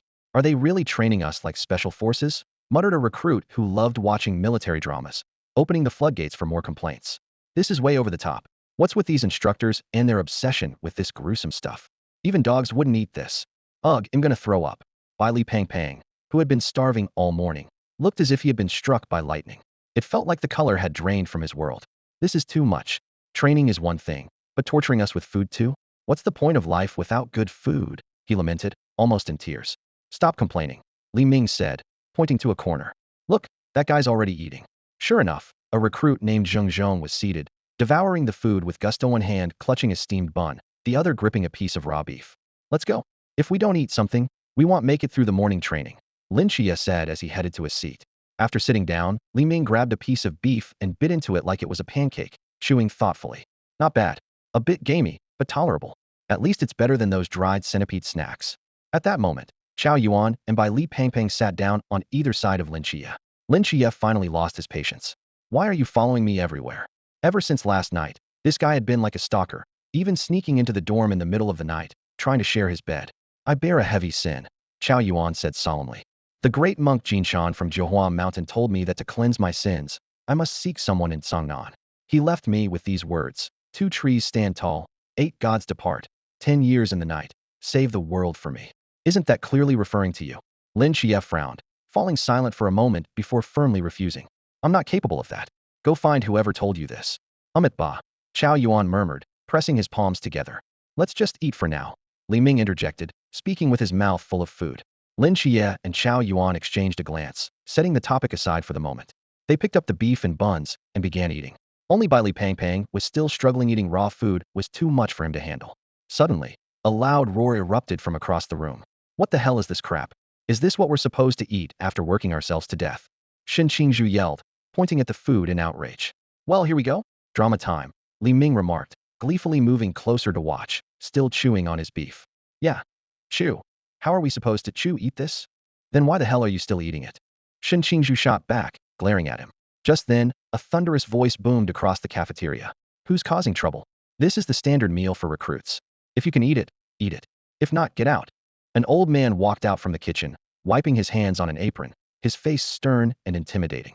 He was about to speak when he noticed Li Ming leaning against the wall, biting into a piece of raw beef. Chewing noisily, Li Ming spoke. Old Shun, this old man says you should get lost. Shen Qingzhu frowned at the sight of Li Ming's greasy mouth and his playful attitude. Whose side are you on exactly? Stop eating and watching the show while giving me random nicknames. Li Ming grinned, still chewing on the meat. I'm saying, this isn't even human. Before he could finish, a series of footsteps echoed from the cafeteria entrance. 7 individuals with masks hanging from their waists walked in, led by a youthful man with delicate features. It's the masked squad, someone whispered in awe. The old man's demeanor shifted dramatically. His face broke into a wide smile as he greeted them warmly. Ah, it's you boys. Hungry, I bet? I've already got the food ready. Go find a seat. Old son, long time no see. How's your health? The young leader, Wang Mian, asked courteously. Still got a few years left in me. Old son replied, turning back to the kitchen without delay. Moments later, a feast was laid out on the table. Braised pork, marinated pork knuckles, spare ribs, chicken soup. The aroma filled the air, making the new recruits around them swallow hard, their necks craning to get a better look. What are you staring at? Old son barked, shielding the food. Finish your training first, and I'll make something even better for you. For now, you'll have to settle for raw meat buns. Li Ming shamelessly squeezed past someone, eyeing the spread. Wow, this is a feast. Hey, scale, move over a bit. Scale? Damn it, my name's Balance. What does that have to do with the scale? The man snapped. Before things could escalate, Wang Mian stepped in to mediate. Old son, he's with us. Fine, just this once, Old son grumbled. After Old son left, Wang Mian turned to Li Ming, who was devouring the food. I told you yesterday I owe you a favor. What do you want in return? Can I go out and hunt mysteries? No. Can I skip training? Also no. Then give me a few forbidden items. I don't have that many. Li Ming scoffed. Ha, forget it. You owe me, but you've got nothing. What are you even repaying with? Wang Mian scratched his neck awkwardly. Don't worry. I won't go back on my word. We'll be heading to the battlefield again soon. Think it over and come up with something else. As long as it's within my power, I won't refuse. All right. We'll see. Li Ming replied nonchalantly. Suddenly, a whistle blew, and the group quickly got up and ran toward the training grounds. The cafeteria was left with just the 7 members of the masked squad. All done. Let's go. Let's move. They bid farewell to Old Sun, put on their masks, and walked out into the morning sunlight. A new mission awaited them. Old Sun watched them leave, a glimmer of emotion in his eyes. At the training grounds, a new instructor was already waiting. Once everyone gathered, he began, My name is Han Li. I'll be teaching. Han Li, I am Li Feiyu. Greetings, Taoist Han. Li Feiyu, don't interrupt me while I'm speaking. Han Li snapped, his gaze sharp as a blade. Next time, remember to ask permission before speaking and address me as instructor during training. Yes, instructor. Hearing this response, Han Li nodded in satisfaction. As a newly recruited instructor just 2 days ago, he felt this job might not be as challenging as he initially thought. Scanning the group of fresh recruits before him, Han Li spoke sternly. My name is Han Li, and I am here to teach you combat techniques. As you all know, the greatest enemies we Night Watchers face come from myths, folklore, and legends monsters of all kinds. They are bizarre, unpredictable, and incredibly dangerous. A single mistake could cost you your life. He paused for a moment. Now, tell me, in this battle between humans and monsters, what is the most important thing? Forbidden Ruins, a lazy voice called out from the crowd. Han Li frowned. Let me remind you one last time. Speak only after asking for permission. He took a deep breath and continued. While Forbidden Ruins are indeed significant, they won't let you simply snap your fingers or wave your hand to eliminate monsters. Permission to speak. Han Li inwardly cursed. What a troublemaker. He sneered. And what forbidden ruin do you think makes you so confident? Permission to speak, I'm Qi Min, replied Shen Qingzhu, raising his hand with a smirk. Han Li's expression froze. This might be tougher than I thought. Clearing his throat, he quickly composed himself. Ahem, so, aside from the forbidden ruins, you all need to master combat techniques. Today, I'll be teaching you how to use melee weapons. Picking up a straight blade with a blue edge, he continued. This is one of the standard weapons of the Night Watchers. It has a rather elegant namestar blade. Han Li proceeded to demonstrate several techniques using a wooden practice blade, explaining when and how each move should be applied. Now, we need someone to come up for a practical demonstration. His gaze swept across the group before landing on Li Feiyu. You come up here. He failed to notice the amused glances exchanged among the recruits. The two stood face to face, each holding a wooden blade. Han Li looked up at his opponent, who was a full head taller than him. Taller enemies may have the advantage in strength, but they lack agility. With the right techniques and speed, you can compensate for this disadvantage and increase your chances of victory. Ready? I'm about to attack. Before he even finished speaking, Han Li's wooden blade swung in a sharp, precise arc. With a sudden crack, half the wooden blade splintered and flew off. Li Ming. Han Li, WW. The two stared at each other in awkward silence. Han Li looked down at the broken blade in his hand, lost in thought. This instructor job isn't as easy as I thought. You. Have you trained before? Han Li asked hesitantly, still processing what had just happened. The speed and power Li Ming displayed far exceeded his expectations. Permission to speak, just some casual practice, Li Ming replied. Casual practice, huh? Han Li quickly changed the subject. Well, this student performed excellently, quick, precise, powerful, and steady. Next, his eyes scanned the group again, landing on a drowsy figure. You, the one who's about to fall asleep. Lin Qiye stepped forward and took his place in the sparring area. Han Li readied his stance, preparing to make his next move. Smack! The wooden sword swung by Han Li was blocked by his opponent. He stepped back a few paces before launching another attack, charging forward with determination. Smack, smack, smack. A series of strikes were all parried by his opponent's wooden sword. Han Li was stunned. You just practiced casually too? Reporting, I once trained in swordsmanship under Captain Chun Mai. Han Li immediately recognized the name Chun Mai, who was once one of Shangjing's famed black and white impermanents. It all made sense now. We can see that this student has a solid foundation. All right, you may step down. Next, I'll choose another student. Han Li silently cheered himself on. You can do it. You definitely can. This time, he decided to be more cautious and picked a seemingly unremarkable male student. But this time, the recruit's expressions changed, not playful, but filled with terror. The reason? Han Li had chosen Chao Yuan. Chao Yuan hesitated as he stepped forward. Reporting, Instructor, I can't wield a sword. If you can't wield a sword, why are you training to be a watchman? As a watchman, you not only need the courage to wield a sword, but also the conviction to protect and fight for the people behind you. Han Li reprimanded him, truly angry this time. If you can't even hold a sword, how can you become an official watchman, stand at the forefront, and protect the citizens? All right then, Instructor, please watch closely. Left with no choice, Chao Yuan bent down to pick up the wooden sword on the ground. But as he did, the recruits in the audience immediately backed away. After all, they had experienced the terrifying Black King's annihilation just yesterday. The moment Chao Yuan's fingers touched the wooden sword, a surge of black, malevolent energy erupted from his body, enveloping him and the sword in an instant. The oppressive aura spread across the training field, triggering a piercing alarm from the camp's control center. What's going on? What happened? It's coming from the training field. Judging by this aura, it seems like a high-risk forbidden ruin has lost control. What? Quickly, let's head over. Meanwhile, Han Li stood frozen, wide-eyed. Are you kidding me? What kind of recruits are these? He was completely overwhelmed. Judging by this uncontrollable outburst that even specialized suppression artifacts couldn't handle, he knew this recruit's forbidden ruin ranking must be incredibly high. Scatter. Quickly move away.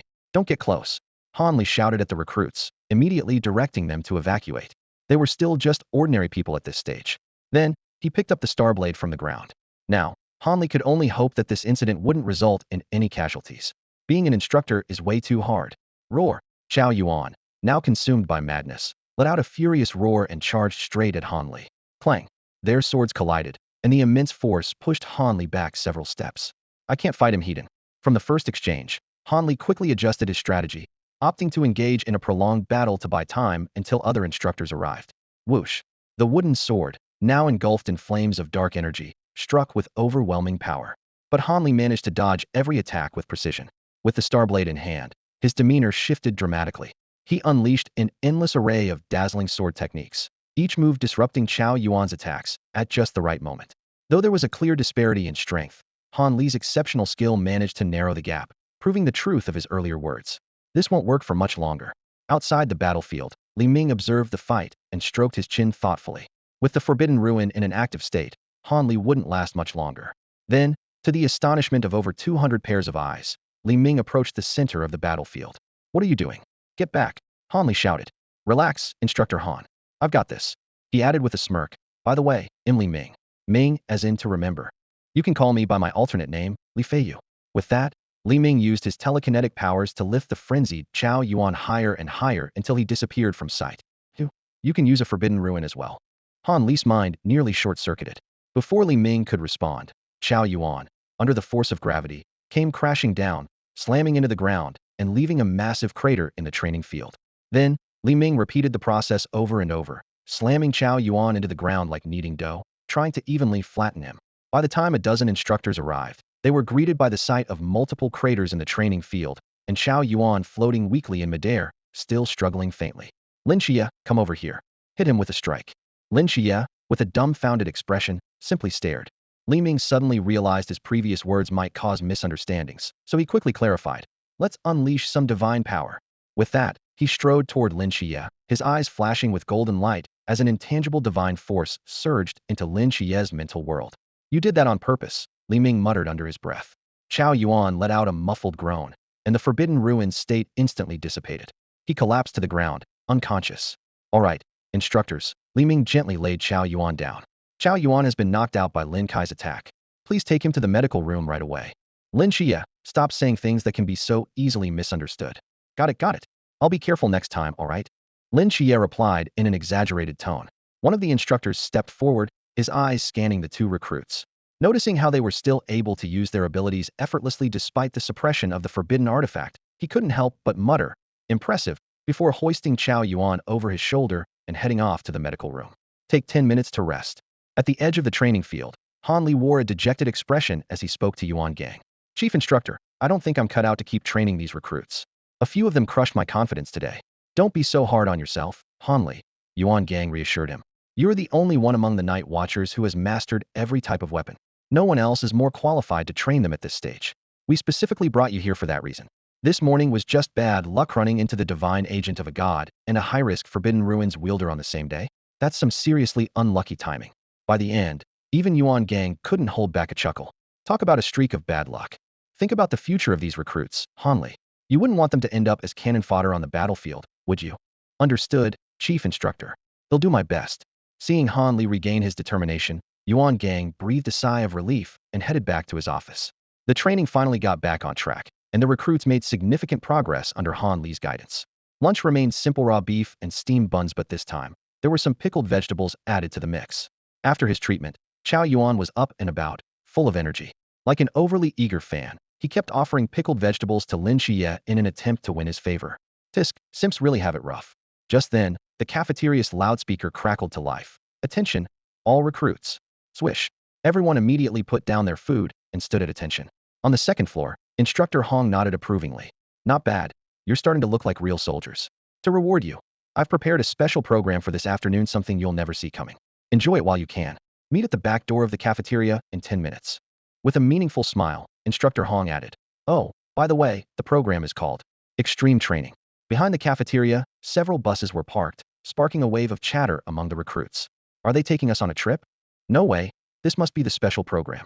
Do you think there'll be any perks or bonuses? Buddy, you're overthinking it. Since when do extreme training programs come with bonuses? Well, extreme training could mean pushing us to our limits, or maybe just not theirs. Impressive. Li Pang stared intently at the bus doors, searching for Molly. His persistence paid off as he finally spotted her. Molly, let's sit together. Pang eagerly rushed over. Nope. Hard pass. Molly shot him down without hesitation. Pang instantly deflated. Game over. Watching the crestfallen Pang, Li Ming patted his shoulder. Snap out of it. If you don't hurry, someone else might steal your Lin Qiye. Li Ming pointed towards Chao Yuan, who was following closely behind Lin Qiye, with a curious look in his eyes. At that moment, Li Pang suddenly chimed in. I'm his roommate. I have to sit with Brother Qiye. I claimed this seat first. After boarding the bus, Li Ming quickly identified a target. He approached a dark-skinned, honest-looking young man and said kindly, "Hey buddy, mind switching seats with me? I'd like to chat with my roommate for a bit." Deng Wei scratched his head, his eyes darting between Shun Qingzhu beside him and Li Ming in front of him. Finally, he nodded and said, "All right, you guys chat. Actually, Brother Shun is a really good guy."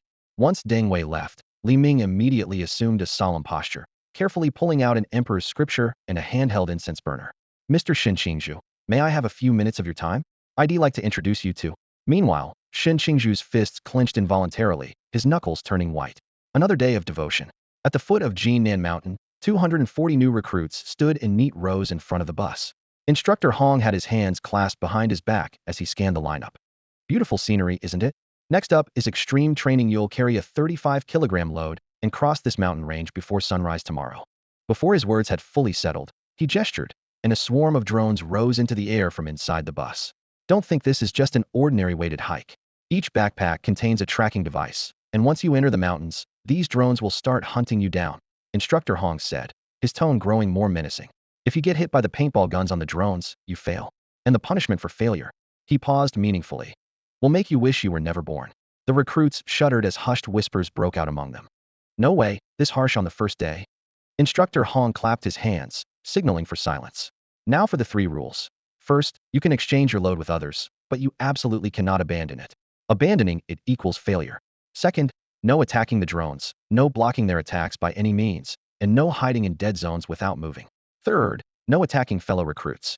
Is that clear? Yes, sir. The 240 recruits responded in unison. Louder. Yes, sir. Their deafening reply echoed through the mountains. Satisfied, Instructor Hong nodded. Good spirit. Go collect your gear. The recruits lined up to receive their loads and knives. When it was Chao Yuan's turn, the issuing officer rummaged for a while before finally handing him a spoon. Wait a second. Chao Yuan began, but he was cut off. You there, fatty, hand over all prohibited items on you. No unauthorized items are allowed in this training. The officer barked sternly. Reluctantly, Li Pang handed over his spatial storage device along with a pile of miscellaneous trinkets. He made sure to remind the instructor. Coach, you have to take good care of these for me. Don't worry, you'll get them back after the training. Instructor Hong replied, eyeing the heap of items, which included an absurd amount of accessories, and muttered inwardly, what a loaded guy. Once all the recruits had entered the Jinan Mountain area, Instructor Hong reclined in a temporary tent, closing his eyes and occasionally letting out a cryptic chuckle. The entire mountain range had been transformed into a massive maze using prohibited items. These rookies would be relentlessly hunted by drones within it until they learned to work as a team. This was a trial designed to instill trust and cooperation in the face of despair. Deep within the dense forests of Jinan Mountain, towering trees intertwined their branches, forming a canopy that blocked out the sun. As soon as the new recruits entered the mountain area, they scattered quickly, each sprinting in a different direction to avoid becoming easy targets for drone attacks. Lynchia, are you tired? Do you want me to carry your gear for you? Chao Yuan jogged closely behind Lin Qiye, showering him with concern. Are you hungry? I saw some wild fruits over there earlier. Feeling hot. I can fan you with these leaves. I don't need it, Lin Qiye replied curtly. All right, maybe I'll check again later. Chao Yuan continued to hover around Lin Qiye, eager to help. Dora Afat, look at him. Doesn't he remind you of a dog? Li Ming quipped as he flitted effortlessly through the trees, as if his backpack weighed nothing. Minga, Li Pang panted heavily, his clothes drenched in sweat. I feel like a dog too right now. Can you please carry my stuff? Have some pity on me. Nope. After some time, Li Pang could no longer hold on. He leaned against a large tree, gasping for air. I can't do this anymore. Whatever punishment, I don't care. There's no way they can actually kill. Before he could finish, a mechanical voice suddenly echoed from his backpack. Name, Zhao Wei.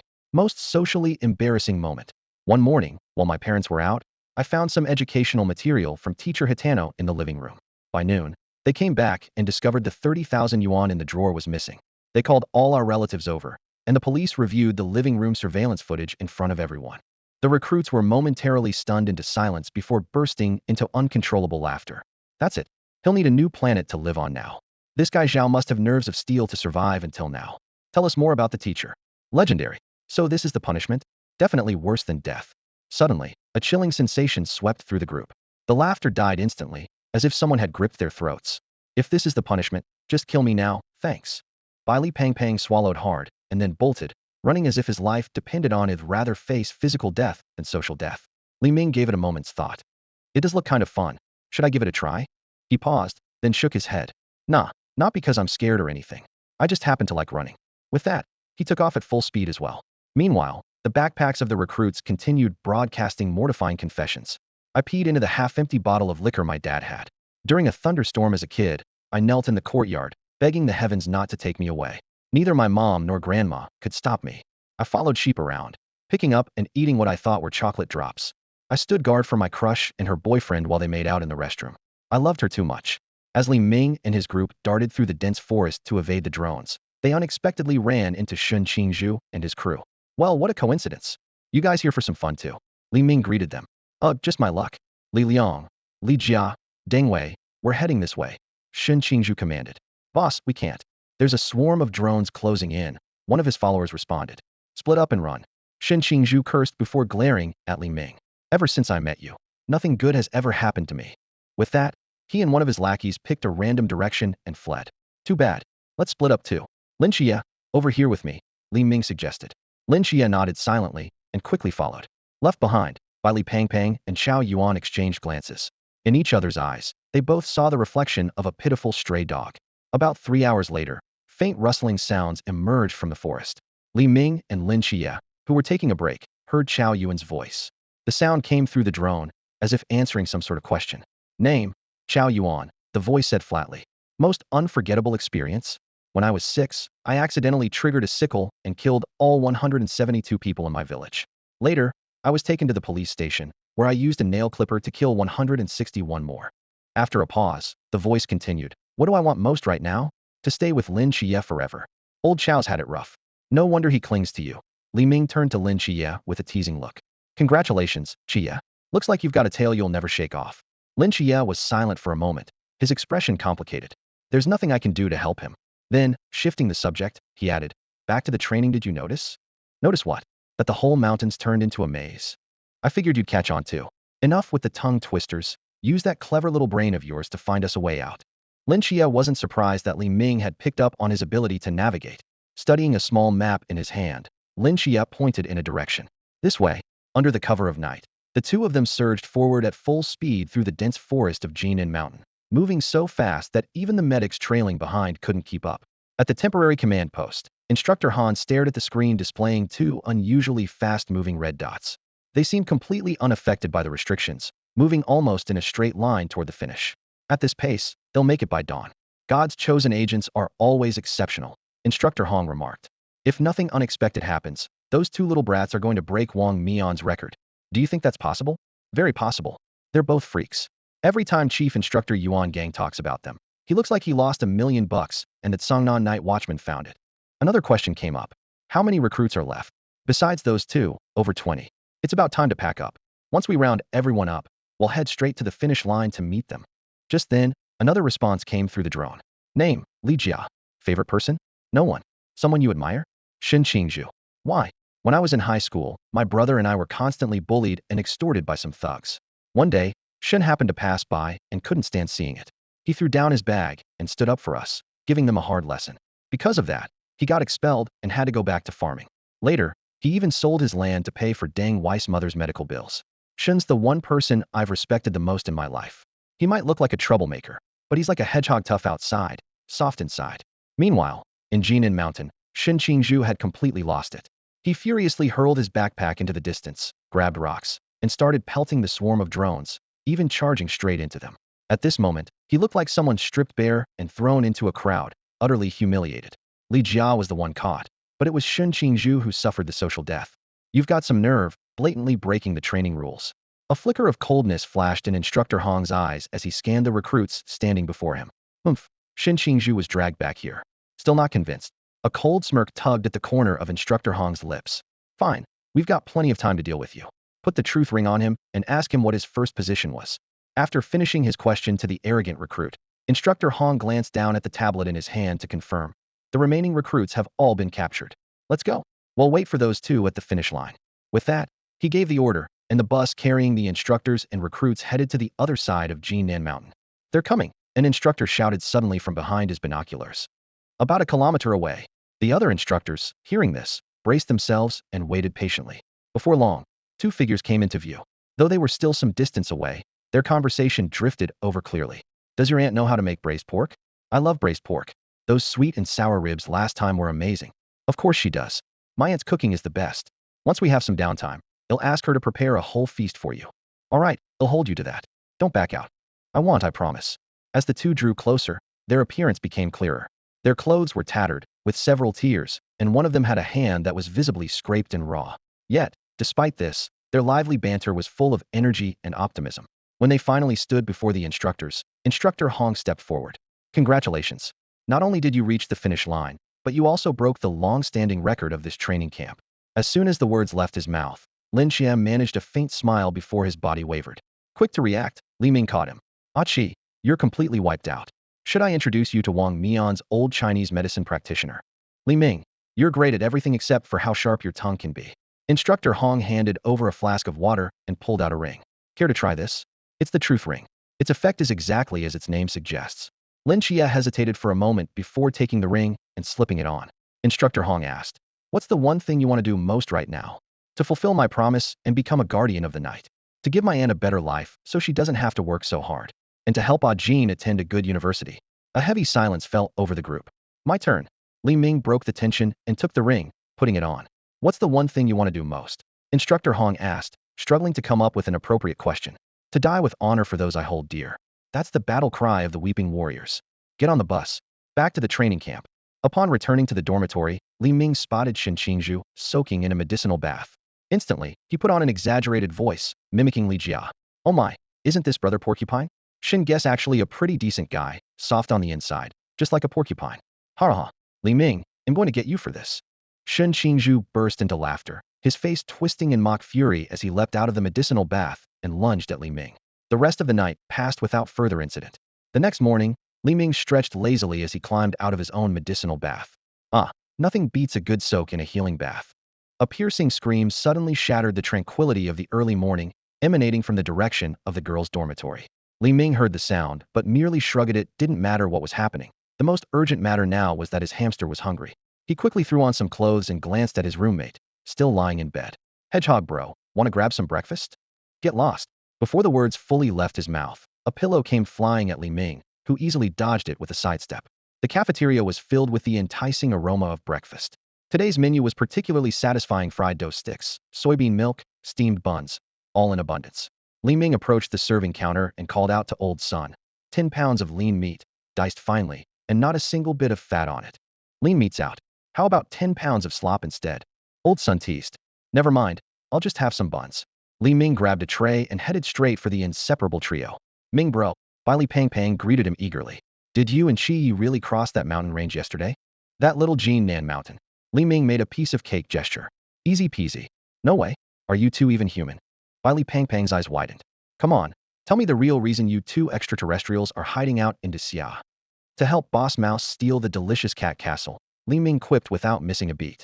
Before Li Pang could respond, an announcement suddenly echoed from the speakers. Li Ming, Lin Qiye, report to the chief instructor's office in 20 minutes. The two exchanged a glance and quickened their pace to finish eating.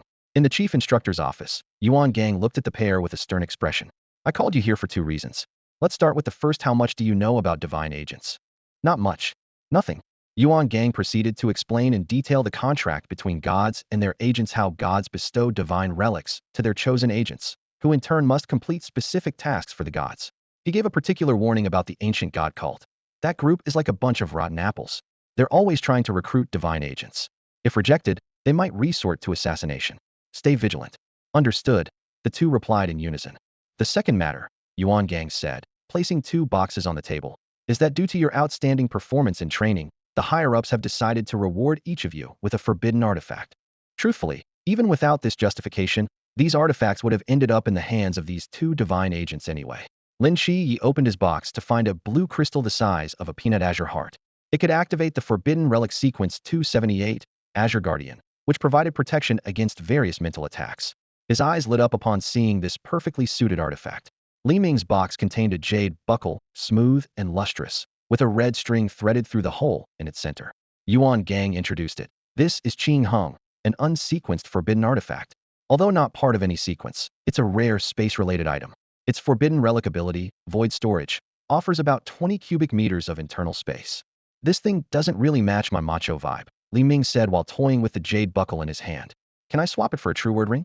That one feels more my style. If you don't want it, they'll just take it back, Yuan Gang said, pretending to reclaim the artifact. Li Ming immediately hung the jade buckle around his neck and grinned. Hey, once it's gifted, you can't take it back. That'd be like slapping yourself in the face. And you're the chief instructor. Slapping your face would be like slapping the face of all night watchers. Hey, you over there. Raise your hand higher and grip the knife firmly. Your strikes need to be sharp and press no room for hesitation or sloppiness. Li Ming instructed the recruits as they practiced their basic knife techniques. Why? Li Pang lowered his knife-holding hand, his face full of defiance. Why do you get to boss us around, Minga? I don't get it. Li Ming, unfazed by the challenge, shrugged casually and then assumed a flawless Batajutsu stance, a smirk playing on his lips. Maybe it's because I'm just too handsome. A man as cool as me stands out everywhere, like a firefly in the dark, bright and unmistakable. In truth, it was simply because Han Li couldn't handle this troublemaker and didn't want him sitting idle. So he assigned Li Ming as an assistant instructor instead. The whistle signaling the end of training blew, and the recruits scattered like wild horses, racing toward the cafeteria. Today's braised pork ribs were in limited supply. Whoever got there first would get to enjoy them. The scene was chaotic, reminiscent of the exhilaration of freedom after military training. That afternoon was Li Ming's favorite, firearms training. Every time, he would excitedly treat the submachine gun like a rifle, firing one perfect bullseye after another. Single-handedly, he managed to create the effect of suppressive fire. With the rarity of these sessions only a few times a month, made sure to savor every moment. Night, we're heading out. As the session ended, Li Ming gave Lin Qiye, who was once again held back by the firearms instructor, a fist pump of encouragement. Keep at it, and aim to hit 5 rings soon. Just go already. Everyone staring, Lin Qiye urged helplessly. Time flew by. Late that night, as Li Ming was deeply focused on cultivating his spiritual energy, a powerful divine presence jolted him awake. He seemed to realize something, but quickly calmed himself and resumed his training. By his calculations, Nix's healing progress should have reached 51. This was likely another instance of Lin Qiye sneaking out at night with his mother.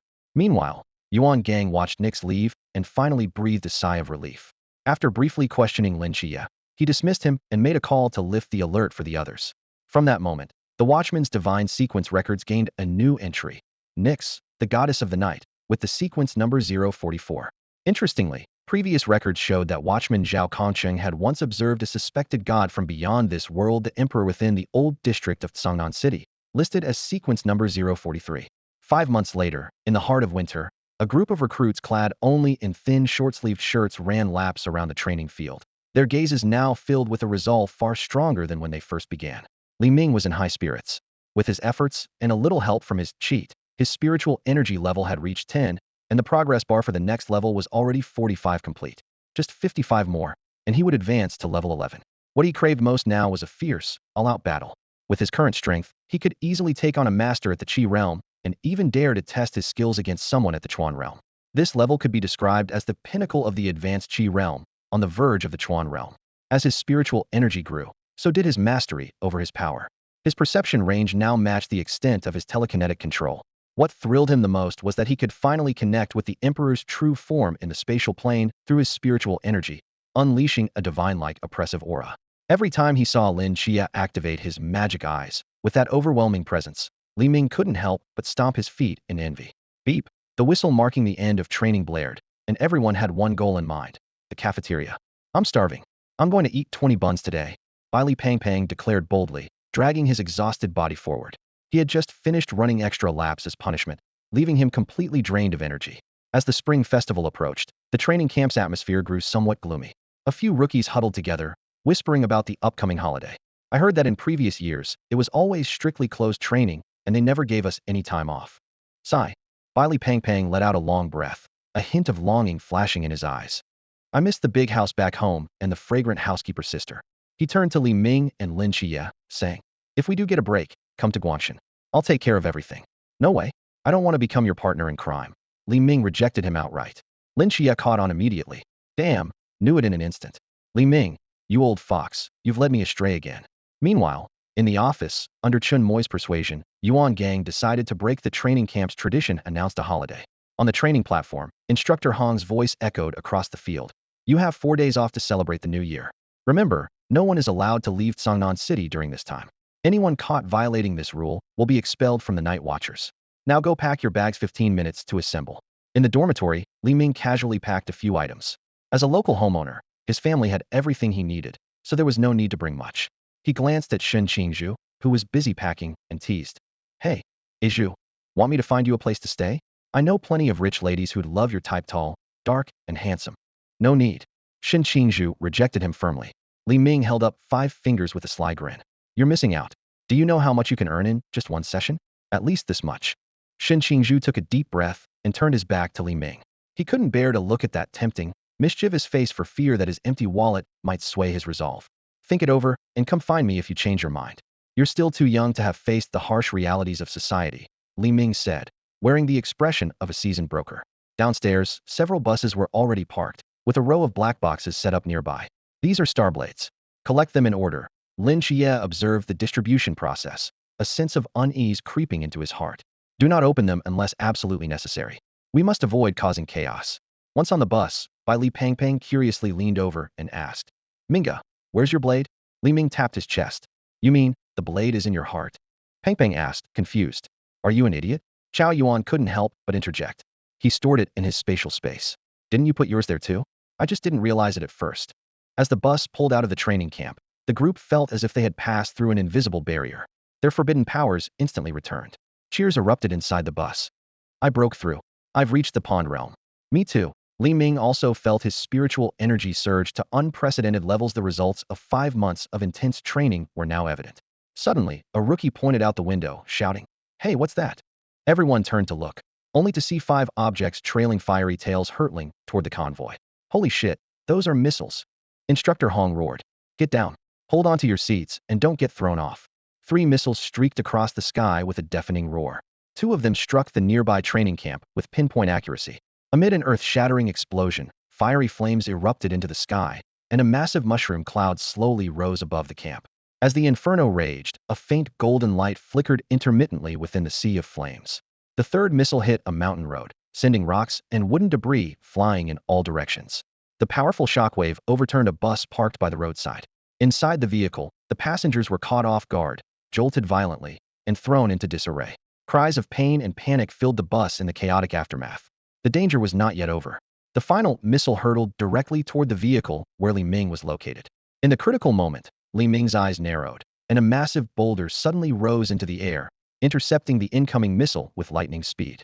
A colossal fireball erupted in the sky, scattering countless shards of metal and fragments of stone like a torrential downpour. Li Ming immediately deployed a psionic shield, an invisible protective barrier that deflected all the debris and dust. He then used his telekinesis to upright the overturned buses one by one. The sudden crisis dissipated as quickly as it had appeared.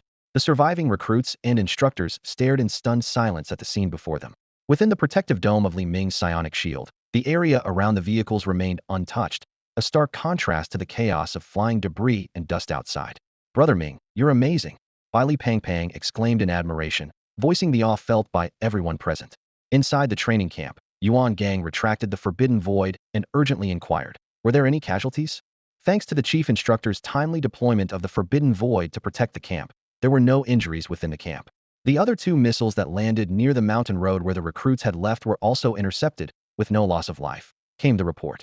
Relieved to hear there were no casualties, Yuan Gang let out a small sigh of relief, though the anger in his heart still burned fiercely. This was a targeted attack on the recruits. Contact the missile base immediately and investigate the situation. He recalled Chun Mai's warning. Such precise timing for the attack suggested there was a mole among the instructors. By the mountain road, Li Ming looked at the now calm scene and couldn't help but reflect on how far he had come. From initially being able to control only a few hundred or thousand pounds of weight, he had grown to the point where he could intercept a missile with a massive boulder. The magnitude of his improvement was astonishing. Moreover, he had a feeling that with the looming threat of the ancient gods' cult's attacks, his abilities were on the verge of another breakthrough. I wonder what the 2nd-level lottery will yield. My urge to draw is becoming harder to resist, he thought to himself with anticipation. Lynchia, both amazed by Li Ming's boundless progress and slightly regretful that his recently acquired dark erosion hadn't been put to use, was suddenly interrupted. Li Ming dodged to the side, avoiding a slender white hand that had reached for him. Hey, stop touching me. Men and women should maintain proper distance, Li Ming teased. You've got some nerve, Li Ming, giving me another ridiculous nickname. You're asking for it, a melodious voice retorted. Redingjia, long time no see. Long time no see, Chia, replied the newcomer, who turned out to be Reding, someone Li Ming and Lin Qiye hadn't seen in nearly half a year. In a small roadside restaurant, the entire 136 squad gathered around a table. The group learned that while old Zhao's life had been saved, his full recovery and even the possibility of advancing further would require treatment at the headquarters of the Night Watchers. Chun Mai briefly explained recent events and conveyed the captain's instructions. Before leaving, he specifically told me to remind you all to train seriously. If anyone slacks off, he'll use Minxing Shanyue to teach you a harsh lesson. Lin Qiye frowned slightly, recalling Yuan Gang's special warning. He asked, Captain, could this attack have been orchestrated by the ancient god church? It's highly possible, Chun Mai replied with a grave expression. The last bomb was clearly targeting your bus.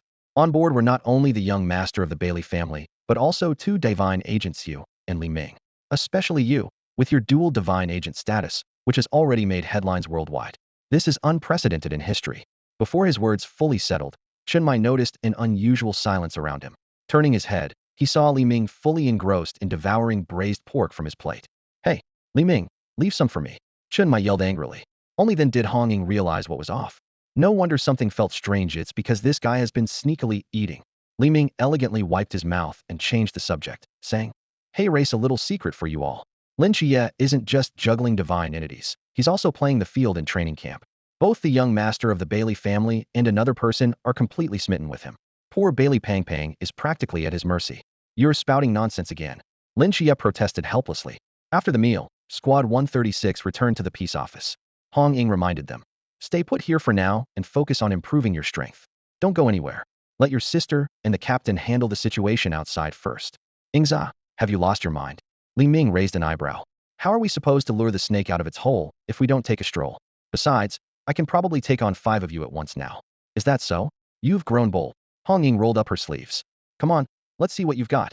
Li Ming gave her a dismissive once-over, his disdain evident. You. Hong Ying was even angrier. I didn't even say anything, and your look alone is enough to tick me off. Li Ming, Sister Hong Ying, stop fighting. Lin Qiye added mischievously, fanning the flames. Shen Mai intervened just in time. Enough. Li Ming, Lin Qiye, come with me. Let's see the results of your half-year training. Sometimes, he genuinely wondered if he was leading a group of elementary school kids, especially Li Ming, who was undoubtedly the class troublemaker. After the evening evaluation, Li Ming announced his intention to return home. This time, even Hong Ying didn't object. Before leaving, Li Ming turned back and made a crab-claw gesture, taunting. Keep practicing, amateurs. Arg. Xiaonan, don't hold me back, I'm going to smash his smug face. Hong Ying shouted, hopping mad. Arriving home, Li Ming twisted the doorknob he had personally replaced and took a deep breath, only to cough violently. The house, untouched for 6 months, was covered in a thick layer of dust. Wasting no time, he activated his psychic abilities to clean up, leaving the place spotless in less than 30 minutes. The tables gleamed like mirrors. Just as he sat down to rest, bang! A bullet suddenly pierced through the window, only to be stopped midair by his spiritual energy shield. Xiejio, who told you to shoot? Miss Snake's orders were clearly to observe. Inside the van, Xie clenched the walkie-talkie tightly, his voice trembling with rage. So what? Xie leaned back nonchalantly in the driver's seat. Snake and the 16th seat are so focused on that dual god agent, Lin Qiye. This Li Ming doesn't seem special at all. Isn't it simpler to just take him out? So it was your order. Xie's forehead veins bulged in anger. You fool. Divine agents are never simple characters. You've really doomed us this time. I've known you were dissatisfied with Miss Snake's orders, but I didn't think you'd act out at such a critical moment. Abandon the surveillance immediately. Snake? That bitch always bossing us around. Xie spat disdainfully. If it weren't for the ancient god church back then, you'd be dead already. Xie cut him off sharply. No more nonsense. Move. We can't handle a divine agent. Finally sensing the gravity of the situation from his partner's uncharacteristic tone, Xie gritted his teeth, started the engine, and fell silent. Meanwhile, inside the room, Li Ming was toying with the bullet he had caught. I thought I'd reel in a big fish, but this is all the patience they have? It seems they don't value me much at all. He had already noticed the shabby black van on the roadside while cleaning earlier. He had planned to see how they would act, but their approach had been so reckless. If I don't kill them, I'd be letting myself down, don't you think? Li Ming said with a meaningful smile, addressing a small mouse by the window. Just as the black van began to move, a loud bang echoed from the roof. Drive, go, Xie shouted hysterically, firing his submachine gun at the roof. But the bullets ricocheted harmlessly off, as if striking solid steel. With a loud tearing sound, a pair of hands effortlessly ripped through the van's metal roof, as if it were paper. The bullets fired were blocked by an invisible barrier. Look what I found, two poor little kittens, Li Ming's voice came from above. Seeing the bullets were useless, Xie drew a dagger and thrust it toward Li Ming with all his strength. A crisp clang rang out as the blade stopped 3 inches from Li Ming, unable to advance further. Better luck next time, sweetheart, Li Ming whispered softly, before delivering a single punch that obliterated Xie's head. Blood, brain matter, and bone fragments splattered across the van's interior. Target eliminated 1.7. The familiar mechanical voice echoed in Li Ming's mind. Die. Xie, now in the driver's seat, slammed the van to a halt and unleashed a frenzied attack with his weapon. After a barrage of gunfire, the van finally fell silent. The walkie-talkie crackled with unanswered calls. Xie, report your status. Do you copy? Do you copy? Moments later, 5 figures dressed in various outfits silently surrounded the van. The door creaked open from the inside, and Xie, drenched in blood, was dragged out by Li Ming. His limbs were twisted at grotesque angles, with jagged white bones protruding through torn flesh. Run, run. Xie gasped weakly, his eyes filled with regret. There's always a price to pay for mistakes, wouldn't you agree? Li Ming's voice reverberated through the still night. Li Ming moved swiftly and decisively. With one hand gripping Xie's head and the other clutching his shoulder, he exerted a sudden burst of force. With a sickening squelch, a head, along with an intact spine, was ripped out. Blood sprayed everywhere, painting a scene as grotesque as a butcher dissecting a carcass. The brutality of the act stunned everyone present, including the sniper watching from afar. Li Ming's actions were far from those of a mere watchman, was more akin to an unrelenting butcher. Attack! He won't spare us, someone shouted desperately. 5 men drew their daggers in unison and charged at Li Ming. In such a dire situation, Escape was futile. The only option was to fight to the death. Li Ming casually discarded the remains of the scorpion-like creature. His chainsword roared to life as his protective field automatically activated, deflecting incoming bullets from the distance. In just 3 seconds, the 5 attackers were reduced to mangled pieces scattered across the ground.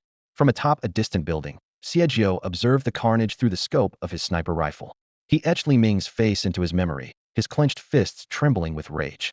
"Don't worry," he vowed under his breath. "He'll avenge all of you, I swear it." For now, he had no choice but to retreat and report to Snake Lady and the 16th seat. Moving cautiously, Xiejio began to dismantle his sniper rifle for transport. Just as he started packing it into its case, a deafening gunshot rang out.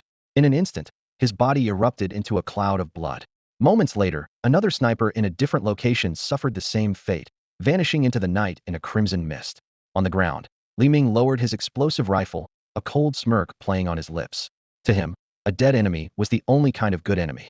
After collecting the souls of the fallen, he opened his interface to check his points, 43 in total, with 7 points attributed to Xieye. "Captain, are you awake?" Li Ming asked as he rummaged through the spoils of battle, dialing Chun Mui's number. From Xiye's corpse, he retrieved a silver insignia. "You? What trouble have you gotten into this time? We just parted ways." Chun Mai immediately sensed something was amiss. Li Ming only addressed him like this when he needed a favor. "Someone tried to kill me, so I killed them instead," Li Ming replied nonchalantly. "That's all. You doing okay? Those people? Forget about them. You don't need to feel guilty." Chun Mai sighed in relief. Deep down, Li Ming was still just a kid. "I'm fine. It's just that the scene here is a bit messy. Do you want to send someone to document it? If not, I'll clean it up myself." "Wait there. As per protocol, we need to collect evidence to determine their faction and motives. The whole team's nearby. Send me your location." After hanging up, Li Ming surveyed the blood-soaked battlefield and rubbed his hands together. "Blood for the blood god, skulls for the skull throne. Emperor above, let's roll the dice." He poured 100 points into the system, and a dazzling roulette wheel appeared, its pointer spinning rapidly. "Congratulations. You've obtained the skill, Psychic Discipline Gate of Infinity." Li Ming's eyes lit up. This was a powerful psychic teleportation ability from the Warhammer universe. He eagerly read through the skill details. The first function allowed him to open a spatial gate for long-distance teleportation after a period of preparation, consuming psychic energy. The second function enabled instantaneous teleportation within his psychic perception range. The only limitation was the user's psychic energy reserves. After reading the description, Li Ming couldn't hide his excitement. A wide grin spread across his face. "Why are you all staring at me like that?" Li Ming asked, chuckling awkwardly. You're," Chun Mai began, but trailed off. He hadn't expected the usually carefree Li Ming to be so ruthless in combat. Reflecting on the second high school incident, he had assumed Li Ming's brutality was due to the monstrous nature of his opponents. Now, it was clear Li Ming showed no mercy to any enemy, human-shaped or not. Gazing at the scattered remains, Chun Mai wondered if he should recommend a psychologist for Li Ming. Qiye probably knew a suitable one. If Li Ming knew what Chun Mai was thinking, he would have protested vehemently. His mind was perfectly healthy. The people he protected were the ordinary civilians he deemed worthy, not these followers of dark gods. Killing them brought him no guilt whatsoever. Chun Mai's phone vibrated a few times, and he quickly glanced over the latest message from headquarters on the screen. Based on the traces left at the scene, this group appears to be the Scorpion mercenary squad that disappeared a few years ago, he said, frowning. There are rumors they've joined the cult of the ancient gods. This time, they were likely ordered to monitor you. But the fact that they chose to make a move is indeed unusual. Maybe they just lost their minds. Li Ming shrugged with a grin, a sly glint flashing in his eyes. He already knew the truth thanks to his mind-reading ability. He had seen through the petty thoughts of these henchmen and understood that the cult's real target was Lin Qiye. For the next couple of days, you'd better not act alone, Chun Mai said seriously. Stick with Qiye. It'll be easier for us to protect you that way. The cult didn't send amateurs this time. We've confirmed that the missile base incident was caused by one of their new members, the Snake Woman. She's Medusa's proxy. Medusa's proxy? Li Ming's eyes lit up. I wonder what her figure's like. Would just looking at her make someone stiff? When Chima immediately chimed in, raising an eyebrow at Li Ming. I bet she's not bad. No way would Medusa pick someone ugly. I think, Chun Mai was about to join in, but caught sight of the disdainful looks from Hong Ying and Si Xiaonan. He quickly and awkwardly changed the subject. Perverts, Hong Ying and Si Xiaonan muttered under their breath in unison. From the intel we have, the Snake Woman does indeed have the ability to petrify people, consistent with Medusa's legend. Other traits are still under investigation. So, what do you want us to do? Li Ming patted Lin Qiye on the shoulder. Little Lin and I will do our best to cooperate. No special requirements, just go out more often during this time. Walk around, maybe do some shopping, and draw them out. We'll discuss the detailed plan once we're in the car. This place will be handled by the specialists. Chun Mai headed toward the vehicle. After they left, a rat hidden in the shadows watched the entire scene unfold. Then, it scurried into a nearby sewer and vanished. Where are you taking us, Lao Wu? Li Ming asked, looking out the window. To Han Ying's place, Wu Xiangnan replied. It's late, you should rest. Forget it, Li Ming said quickly. Take us to find our training camp buddy by Li Tuming instead. Didn't Lao Chen say we're all targets of the cult? We can look out for each other. Don't you agree, Qiye? In truth, he was mostly worried about getting beaten up in the middle of the night for his earlier doghead comment if they stayed at the villa. Vice Captain, take us to Bai Li's place, Lin Qiye added. We're locals, so it's only right to play host. And Li Ming, stop calling me little Qiye like you're my aunt. It feels like you're taking advantage of me. The car eventually stopped in front of the Kailansky Grand Hotel. Here we are, Wu Xiangnan said. Yep, room 9039, Li Ming confirmed, checking his phone. Damn, so many floors. This is eye-opening for a humble mouse like me. As Lin Qiye and Li Ming just got out of the car, Chen Mai rolled down the window with a warm smile. Tomorrow's New Year's Eve. Don't forget to come back to the office. They'll cook personally, and we'll have a reunion dinner together. Got it, the two replied in unison. On their way to the hotel, Li Ming suddenly lowered his voice and leaned toward Lin Qiye. Do you think we'll run into one of those situations where people look down on us? Like a doorman with his nose in the air saying, no entry if you're not properly dressed or something? And if that really happens, what's your plan? Lin Qiye asked with interest. How about I teach them the art of a second son's ultimate insult? Li Ming suggested with a mischievous grin. Forget it. Just hearing the name sounds ominous enough. The hotel lobby was lavishly decorated, exuding opulence. A receptionist in a fitted uniform and black stockings guided them to the lounge. Please wait here, gentlemen. A staff member will escort you upstairs shortly. Li Ming glanced around, casually picking up a snack from the table and taking a bite. TCH, nothing too special about a five-star hotel. It's like snacking your way to fullness while waiting at a hot pot restaurant. He suddenly choked on the snack. Lynchia quickly handed him a glass of water, silently preventing the Imperial agent from meeting his end at the hands of a pastry. 15 minutes later, just as the staff member was about to lead them upstairs, a deafening explosion erupted. Boom! The entire building shook violently, and the lobby erupted into chaos as people screamed and fled in all directions. Why do we keep running into explosions lately? Li Ming sighed. Let's go check it out.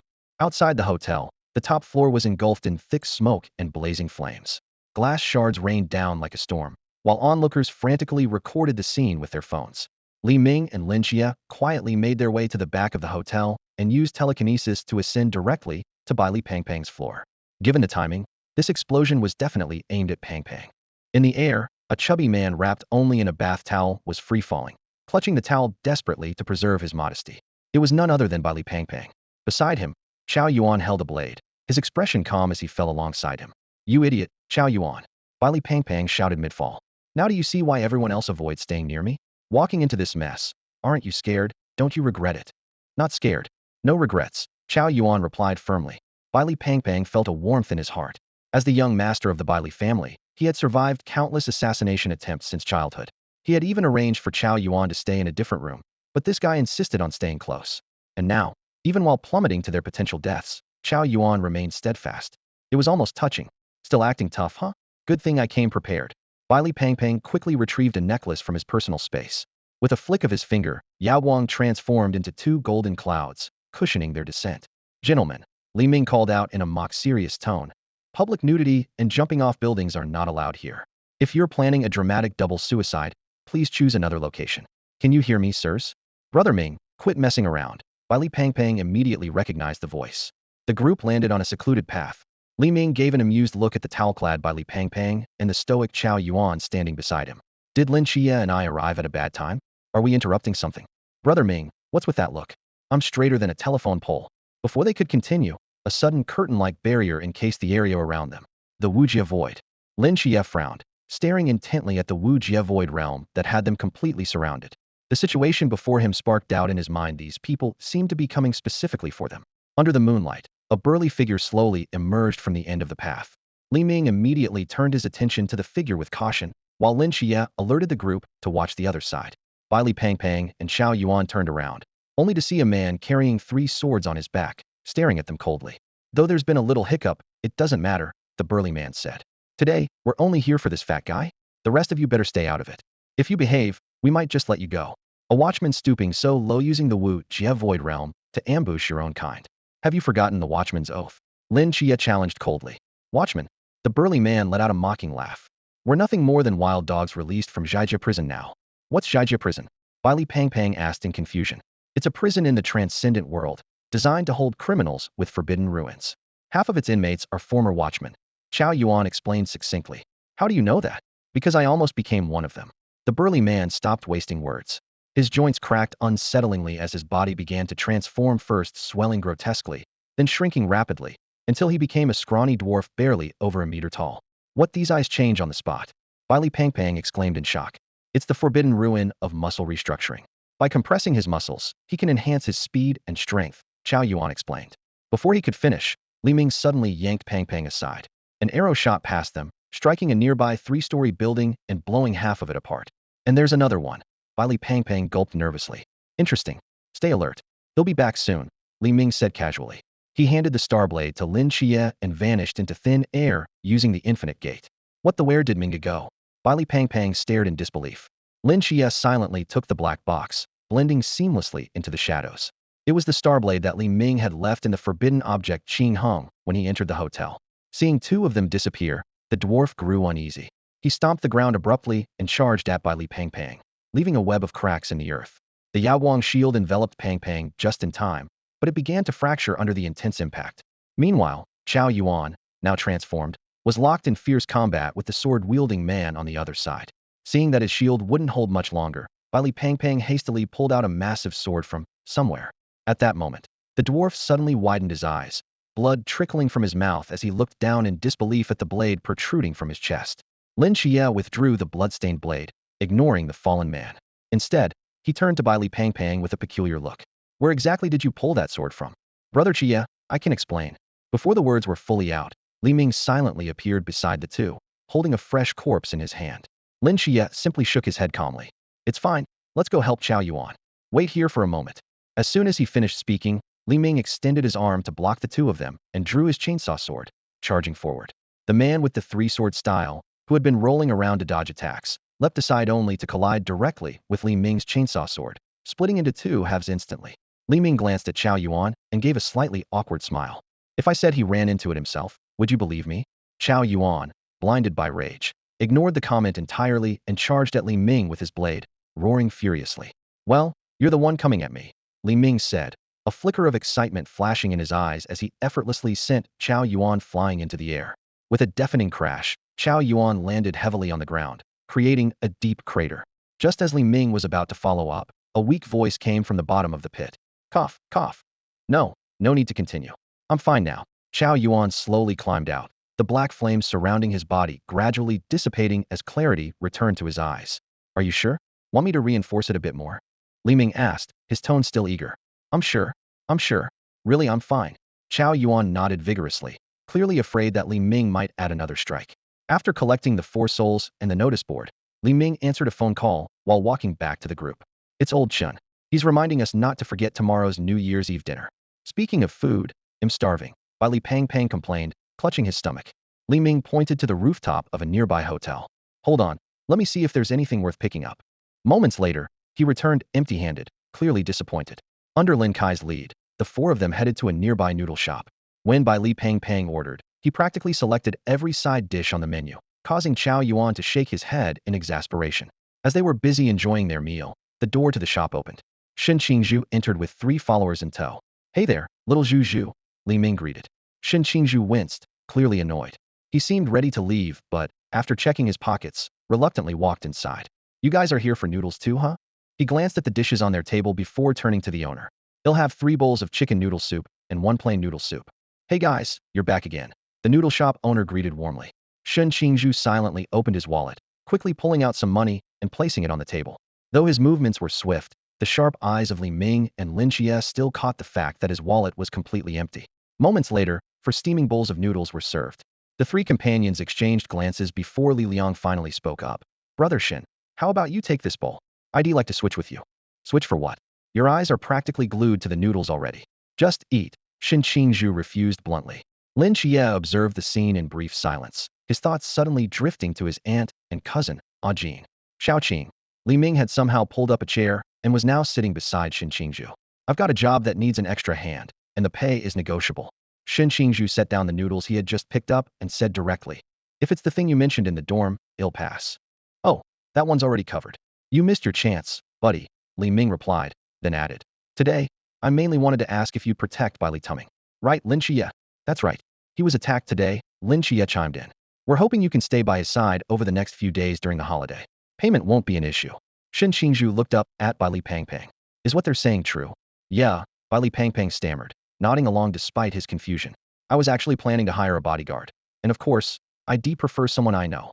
"Don't worry, 1,500 a day, no haggling," Li Ming added. "Fine, but not if it involves them," Shen Qingzhu said, motioning toward Li Liang and the others. "Of course not. They'll also need 1 day's pay in advance." Bai Li Pangpang stood there awkwardly, wearing nothing but a bath towel, his eyes pleading for help as he glanced at Li Ming and the others. Li Ming pulled a few bills from a thick wad of cash and handed them to Shen Qingzhu. "Take good care of it. This is my hard-earned money." "How do you have so much cash?" Lynchia asked, wide-eyed. "If I recall correctly, you're an orphan, aren't you?" The subsequent conversation revealed how Li Ming made money by playing mahjong with wealthy elderly ladies and cleverly reselling fishing gear to their original owners. When Shen Qingzhu inquired about introducing a rich woman, Li Ming clarified it was just about chatting with the elderly, playing cards, and doing some physical work. After their meal, at the entrance of the noodle shop, Shen Qingzhu left a bill on the counter and handed the rest of the money to the three companions, whispering some instructions to them in a low voice. Taking advantage of the moment, Bailey Pangpang turned to Li Ming and Lin Qiye, asking, "Minga, Qiye, why did you have Zhuaiga act as my bodyguard?" "Because you're in a dangerous situation right now, and we can't be by your side all the time," Li Ming explained. "Also, Xiao Yuan tends to lose control when he's holding a knife, so you need a steady and skilled protector. Zhuaiga fits the bill perfectly." At that moment, Shen Qingzhu, who had just finished giving some instructions, walked over and asked, "Where are we headed now?" "An overnight session at an internet cafe." "I don't have an ID," Xiao Yuan said quietly. "Follow me. I know a place," Lin Qiye said, taking the lead. The group followed Lin Qiye through a series of winding alleyways until they stopped in front of a small motel. The sign flickered suggestively with neon lights that read, "Dream Butterfly Romance Motel." "Qiye," Bailey Pangpang stammered, shuffling nervously to the side. "Even though you helped me a lot today, my heart belongs to Molly." "What are you even thinking?" Lin Qiye said, exasperated. "This place just doesn't require an ID, that's all." As they entered the motel, muffled suggestive sounds filled the air, accompanied by the creaking of bed frames. Shen Qingzhu blushed furiously, Xiao Yuan kept his head down, and Lin Qiye tried to maintain a facade of composure. Suddenly, a rapid knocking on a door broke the awkward atmosphere, followed by Li Ming's voice hawking, "Sir, need some pills? Guaranteed stamina boost, blue for endurance, red for extra strength." "Get lost," came an angry shout from inside, which only seemed to stir up more noise within. Lin Qiye quickly grabbed Li Ming, who was about to knock on another door. "Our room's here. Let's go in." They opened the door to find a room bathed in pinkish, sultry lighting, with a faint, peculiar fragrance lingering in the air. "3 people, 2 beds. You figure it out," Li Ming said, leaving a double-head eagle symbol on the floor before he and Lin Qiye swiftly exited. "Take good care of Pangpang." The remaining 3 exchanged awkward glances until Bailey Pangpang hesitantly suggested, "How about we play some cards?" Late at night, after hours of work, Li Ming finally returned to Hong Ying's villa. Hong Ying stood in the living room with her hands on her hips, fuming. "You two still remember how to come home?" "Don't be mad, Hong Yingji," Li Ming said with an exaggerated tone of concern. "Waiting for us like this, it makes my heart ache." "Ugh," Hong Ying and the others shuddered, their skin crawling instantly. "Speak properly," Hong Ying warned, "or I'll break your legs." Meanwhile, a few hundred meters away, Lung Xian was perched atop the church, observing the villa. Amid the falling snow, Li Ming suddenly appeared beside him, handing him a cup of hot water. Soon after, Chun Mai and Wu Xiangnan arrived, with Chun Mai thoughtfully bringing along a coat. Back in his room, Li Ming set down the empty cup and gazed at the faint outlines of 3 snowmen in the distance. Closing his eyes, he allocated 100 points into the roulette system. The ornate wheel spun and eventually stopped, ejecting a card, a humanoid figure clad in black-powered armor. The system announced, "Congratulations. You've obtained an identity card, pharmacist." "Ha ha ha. Li Ming, what's wrong with you? Go to sleep already." "Seriously? No way someone's already out of energy this early." A teasing voice echoed in the courtyard early in the morning. "I should just go back to bed." "All right, one more time. Watch my move Phoenix rising to the sun." "Quack. Boss second phase, here it comes. Watch me split the mountain." Lin Qiye was woken up by the ebb and flow of these battle cries. Pulling back the curtains, he saw the world outside blanketed in a thick layer of snow. He quickly got dressed and headed to the courtyard, where Li Ming and Hong Ying were sparring in the center, while Si Xiaonan and Wen Qimo watched from the sidelines. "Stop," Wen Qimo called out. "This marks the last match of the year. I declare the blue team the winner." He raised Li Ming's hand, playing the role of referee with exaggerated flair. Li Ming immediately struck a winner's pose and said, "I'd like to thank the country, the people, and I'm so proud of this victory. Of course, I couldn't have done it without my coach's hard work. Lastly, I want to thank my opponent. If she weren't so weak, winning wouldn't have been this easy." Seeing Hong Ying about to lose her temper, Si Xiaonan quickly grabbed her from behind to hold her back. "Oh, Qiye, you're up?" When Shima turned to notice Lin Qiye and explained, Hong Ying's morning practice with her weapon woke Li Ming up, and, well, here we are. He shrugged helplessly. "Kai's awake. Let's eat, let's eat. Last one to finish has to wash the dishes." Li Ming dashed into the house like a gust of wind, leaving the others staring at each other in confusion. Is it just me? Or is he unusually hyper today? Definitely unusual. In the end, when Shima was the last to finish eating, Li Ming grinned smugly and said, "Black soil, the glorious task of dishwashing, is all yours. We're off to go shopping. See ya." When Shima responded with 2 middle fingers, "Li Ming, hurry up. We're leaving." Lin Qiye called out from the door. Just as they were about to leave, Li Ming spotted a small mouse and cheerfully said, "Hello. Good morning. What do you like to eat? Uncle Li Ming is in a great mood today and can bring you something. How about braised fish, huh?" After this nonsensical remark, Li Ming ran off, leaving the mouse frozen in place. Meanwhile, in a hidden underground chamber in Sangnan City, a hooded figure murmured softly, "Braised fish, huh? Interesting. Then let me give you a hand." Out on the street, Li Ming was shopping with great enthusiasm. Fireworks, Gatling guns, ribs, fish, clothes, and even 2 pots of peonies. While munching on a candied hawthorn skewer, Si Xiaonan couldn't help but ask, "Li Ming, why are you buying so much stuff?" "Haha, because I'm just in a great mood today," Li Ming replied, skipping off toward a stall selling Spring Festival couplets. "This isn't right. Something's definitely off. Yeah, he's acting really weird today. Could it be that he confessed his feelings and succeeded?" Lynchia thought for a moment. "But I haven't heard anything about that. Hurry up, guys. What are you standing there for?" Li Ming waved at them from a distance. As noon approached, the 4 of them were carrying large bags and heading back. Suddenly, a small stone shot toward Li Ming, but he stopped it midair using his telekinesis. On a nearby rooftop, a hooded and cloaked figure stood watching them, their face completely hidden in the shadows. Once the message was delivered, the figure turned and disappeared. "Hiding your face, clearly up to no good," Hong Ying muttered. Without hesitation, she shoved her shopping bags into Si Zionan's arms and took off in pursuit. Li Ming gazed at the small stone wrapped in white paper before him, carefully using his psychic energy to unfold the note. Neat handwriting came into view. Someone plans to harm Lin Qiye's family. His brows furrowed as he thought to himself, threatening Lin Qiye so blatantly, this is nothing short of courting death. Without hesitation, he handed the note to Lin Qiye. Lin Qiye, initially on alert, scanned the message. His pupils contracted sharply as he lifted his gaze to meet Li Ming's. "Li Ming, help me." "Of course," Li Ming replied resolutely. Without delay, the two handed all their belongings to Si Xiaonan. "Xiaonan, could you take these back for us? Li Ming and I have something urgent to handle." Before the words fully left his mouth, the 2 figures had already vanished, leaving behind a bewildered Si Xiaonan buried under a pile of bags. Meanwhile, in a modest low-rise building, Lin Qiye's aunt was making dumplings, her face full of worry. "Hey Jean, have you been able to reach your brother on the phone?" "No," replied Yang Jean, who was rolling out dumpling wrappers. "He's probably on duty at his post." The aunt sighed heavily. "It's been over 6 months without any news. Xiaoqi hasn't even called home to let us know he's safe." Yang Jean paused for a moment, then reassured her. "Maybe the place he's stationed has a high level of confidentiality. Didn't they say on TV that some special military units can't contact their families for years?" "I know, but I can't help worrying," the aunt said, her eyes reddening. "Your brother has never been away from home for this long. If it weren't for those official documents, I'd have thought had been tricked into going abroad." "Mom, isn't it time to hang the spring couplets?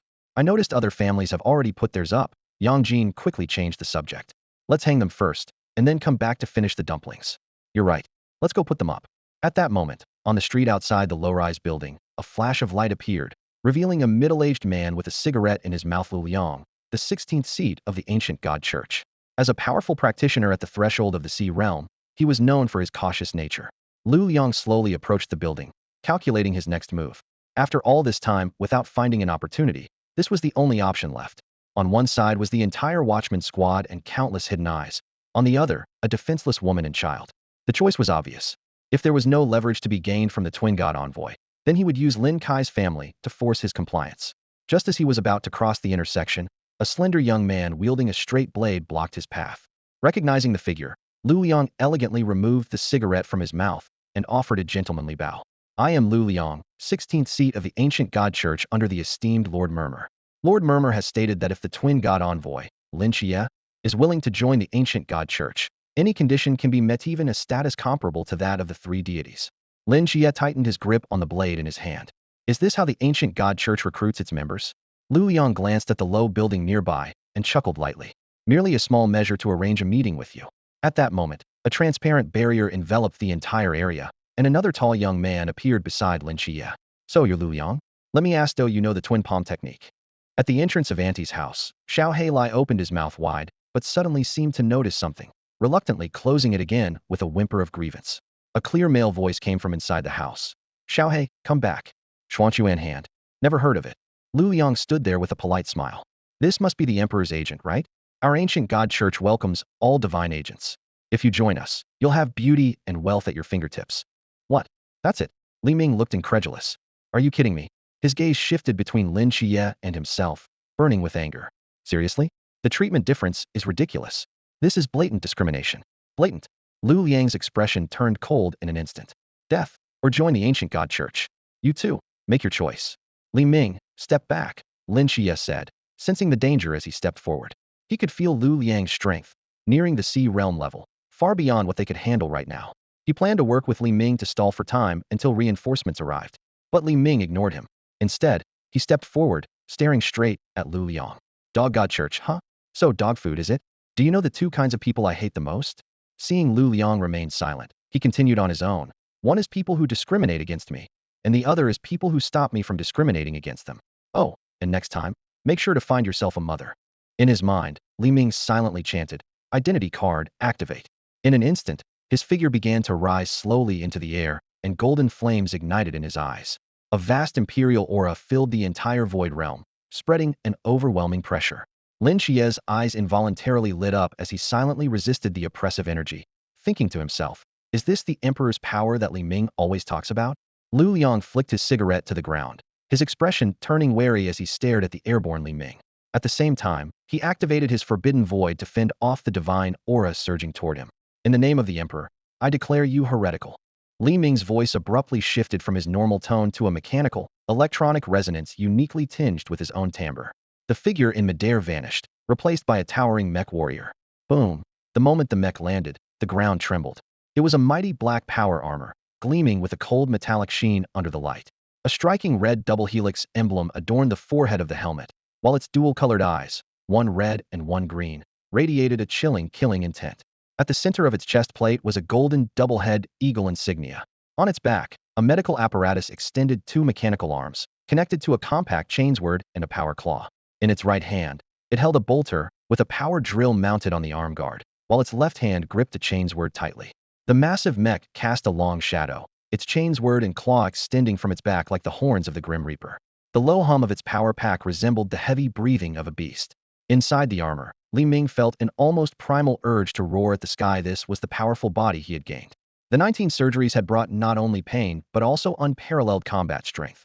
Dual hearts, triple lungs, enhanced senses, muscle amplification, the Laraman organ, reinforced bones, genetic detection nerves. Li Ming, are you okay? Lin Qiye asked with concern. I've never felt better. The mechanical voice echoed all around.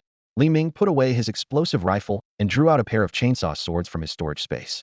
With an icy tone, he said, you don't really think turning yourself into a tin can will change the tide of this battle, do you? Before his words had fully landed, Lu Liang activated his Forbidden Ruins ability. The ground shattered with a deafening roar, and countless thorn-covered vines burst forth like serpents, instantly wrapping tightly around Li Ming.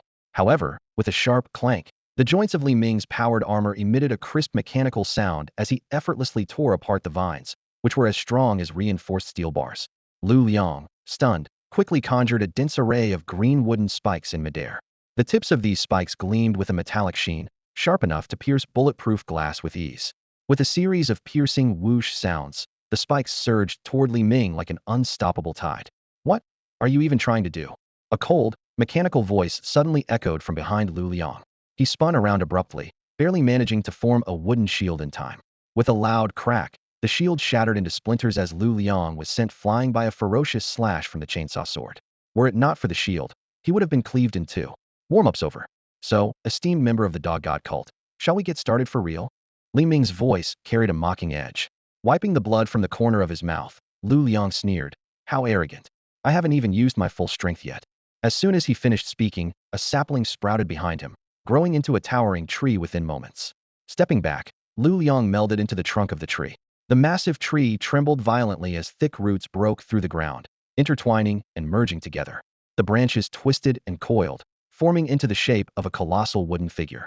Kid, the last time I used this move was to take down a Sea Realm powerhouse. Consider it an honor to die by this technique. The wooden giant swung its massive fist, the force of the blow creating a shockwave that obliterated everything in its path. Li Ming crossed his twin swords to block the attack. Sparks flew as the impact created an invisible sonic boom, shattering every glass surface within the no-restraint domain. As the two forces clashed in a stalemate, the roar of Li Ming's power pack grew louder, and the chainsaw swords vibrated intensely, as if resonating with the ferocity of the battle. A strange connection seemed to form between the swords and the armor, imbuing the suit with even greater agility and exponentially boosting its power. The chainsaws spun at incredible speed, their cutting edges becoming sharper by the second. This is the damn machine's spirit's ecstasy. With terrifying ease, the chainsaw sword sliced into the wooden giant's fist, reducing the once iron-hard wood to brittle fragments. What is happening? Lu Liang's panicked voice echoed from within the wooden giant. The wood was an extension of his own flesh and blood, and watching it be ground to pieces felt like witnessing his own body being torn apart. Of course, it's the Emperor's blessing. Praise the King of Kings, praise the glorious Emperor. Li Ming, like a relentless drill, began cutting through the wooden fist, pushing forward relentlessly. The wooden giant writhed and thrashed, but it could not escape the lethal shredding. Amid the storm of flying wood chips, the roar of the machine mingled with Lu Liang's anguished screams. When the wooden giant was finally reduced to a shattered heap, the scattered wood fragments turned into a crimson mist, and the remaining chunks of wood transformed into mangled flesh. What was left of the giant's torso was nothing more than a mutilated husk. Under the sunlight, the black armor stained with blood and fragments of flesh gleamed ominously. The golden double-head eagle emblem on its chest plate had morphed into a pair of wings, connected by a menacing skull in the center. The apothecary, sworn to heal and protect, had triumphed over his enemy in brutal fashion. Li Ming dragged his chainsaw sword across the ground, the blade's tip scraping against the surface, producing an ear-piercing, teeth-gritting noise. Lu Liang, reduced to only his torso, struggled to lift his head. His eyes burned with unyielding hatred as he gasped out fragmented words. The Whispering Lord won't let you go. The Whispering Lord of the Dog God cult, huh? Li Ming sneered coldly. I'll make sure he ends up in despair. As for you, he paused for a moment, then added, forget it. You don't have a future anymore. The chainsaw sword buzzed as it slashed through Lu Liang's neck. His lifeless head, eyes wide open in defiance, rolled to the ground. A system notification flashed before Li Ming's eyes. Eliminated Heretic 1, points 101. The black armor around Li Ming began to fade, becoming translucent. Suddenly, his legs gave out, and he dropped to one knee. Lynchia quickly rushed over to support him. Li Ming, are you okay? Cough. Just a bit worn out, Li Ming panted. Feels like my boat is completely drained. But I guess muscle fatigue and soreness from overexertion is to be expected. After all, with his current level of spiritual energy and mental strength, he couldn't sustain high-intensity combat as an alchemist for long. Lynchia helped him to a seat by the roadside and asked with concern, what was that just now? Your combat power suddenly skyrocketed. Don't tell me it's some kind of self-destructive move, like ghostly divine draw or something. Clearly, Zhao Kongcheng's incident had left a deep scar on him. Of course not. Li Ming began, but before he could finish, the transparent soul of Lu Liang emerged from his corpse. As usual, Li Ming shattered it without hesitation, and the fragmented soul turned into nourishment, flowing into his body. As his spiritual energy surged, an unprecedented power coursed through him. The fatigue instantly dissipated, leaving him revitalized and his mental strength significantly enhanced. In mere seconds, Li Ming's spiritual energy level silently broke through to level 11. He opened his status panel to check the updated details. Name, Li Ming. Imperial abilities, battle-hardened veteran, Emperor's true form, psychokinesis, defensive field, etc. Inventory, alchemist ID card, and other equipment. Spiritual energy, level 11. Points, 104. According to the Night Watcher's power classifications, he had now reached the Chuan realm. Of course not, Li Ming said smoothly as he stood up, finishing his earlier sentence. That was the Emperor's blessing. You're fine? Were you just messing with me earlier? Lin Qiye asked suspiciously. No. It's just that my recovery is amazing. That's also thanks to the Emperor's blessing. The Emperor's blessings sure are casual, Lin Qiye said, shaking his head in disbelief. Then, shifting the topic, he remarked, anyway, forget that. Look, Lin Wansun, it's snowing. Damn it. I told you so many times, stop giving me weird nicknames, Li Ming grumbled. The two stood in silence. watching the snowflakes drift down gently beyond the boundless void. Li Ming, thank you, Lin Qiye said suddenly, his tone sincere. If it weren't for you, I might have lost the two most important people in my life today. Li Ming waved it off casually. Come on, we're brothers. Besides, even if I hadn't shown up, I'm sure your family would have been fine. Maybe. Lin Qiye barely responded, a trace of worry flashing in his eyes. The sudden appearance of enemies made him even more reluctant to approach his family, fearing he might bring disaster upon them. Just then, a corner of the Nojia void around them was torn open, and Chun Mai's figure flashed in. He quickly scanned the scene, his gaze shifting between the blood-stained ground and the broken walls. Are you two okay? Who's causing trouble this time? He asked, frowning slightly.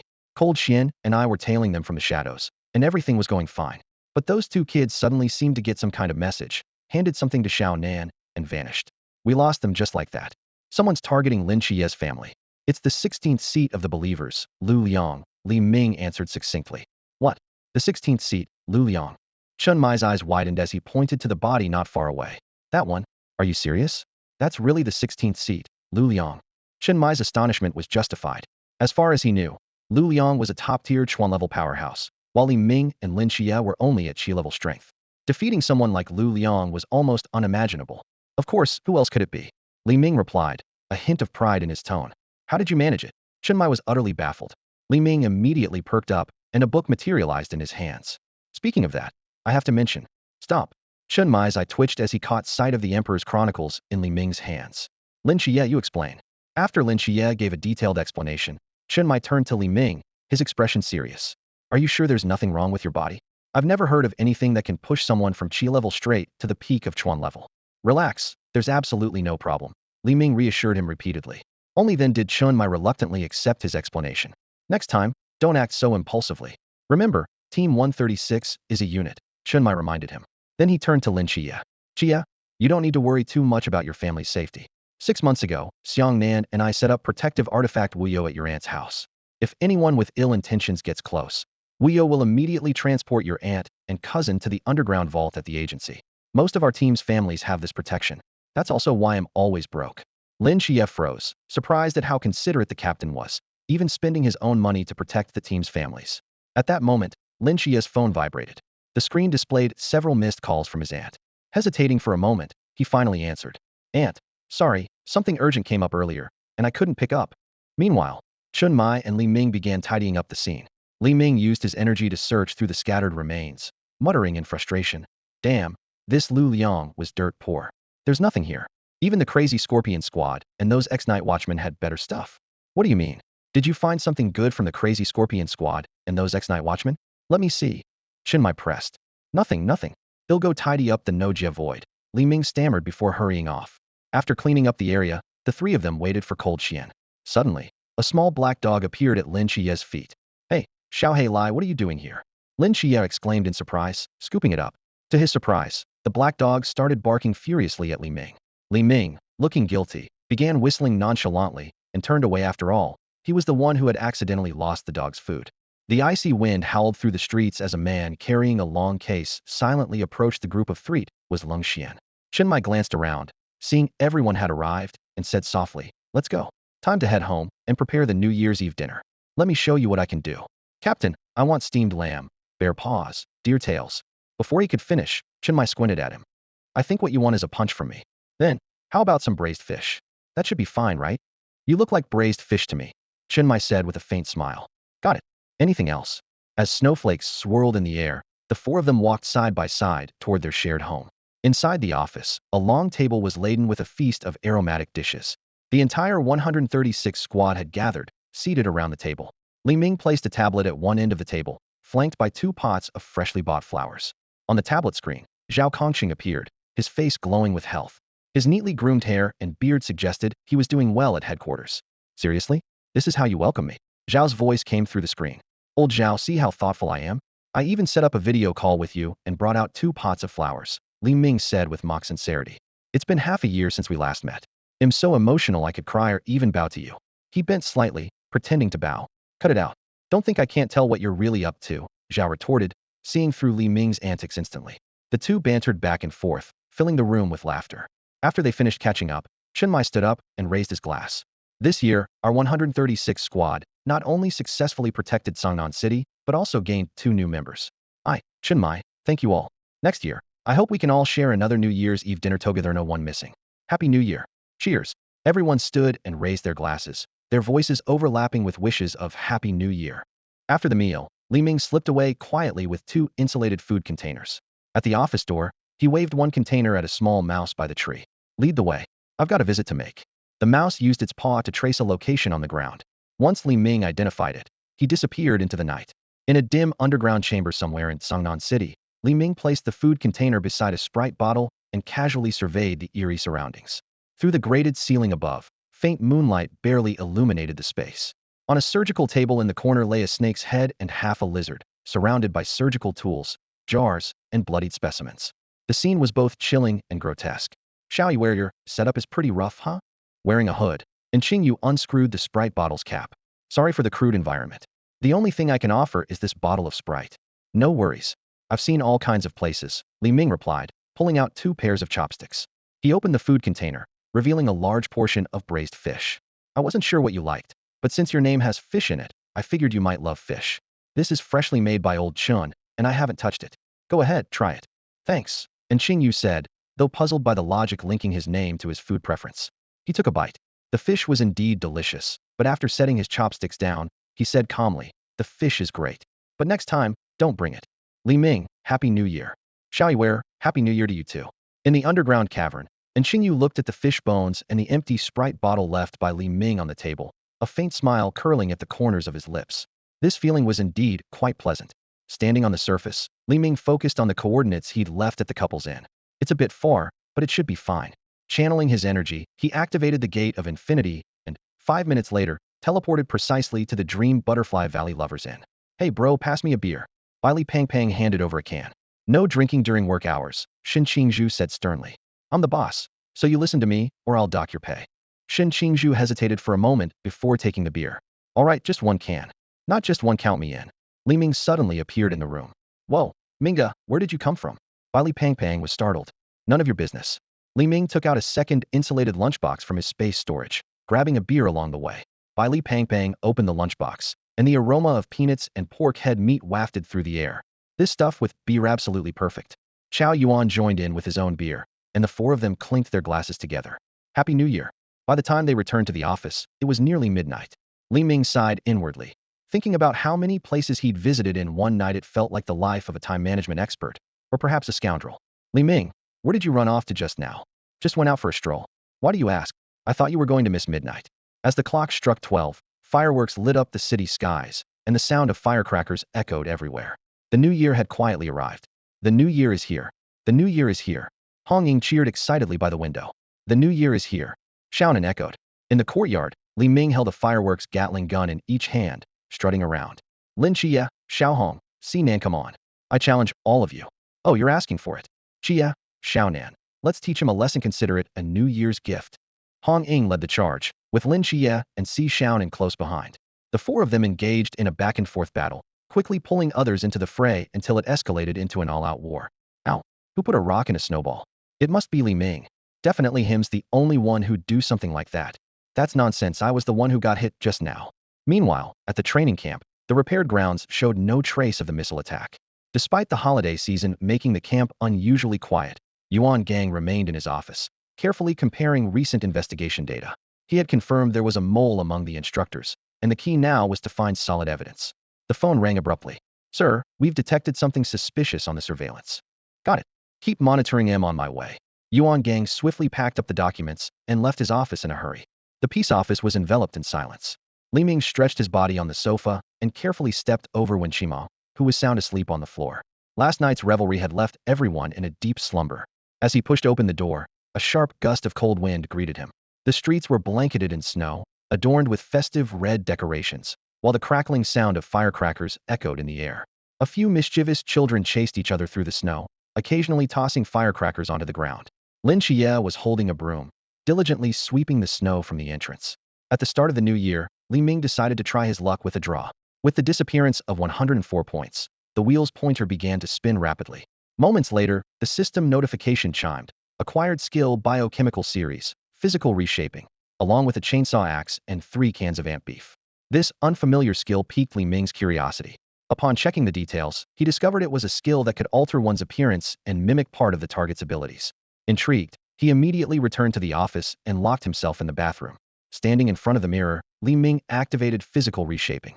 In an instant, the reflection in the mirror transformed into Zhao Kongqing's unremarkable middle-aged face, down to the fine stubble, replicated flawlessly.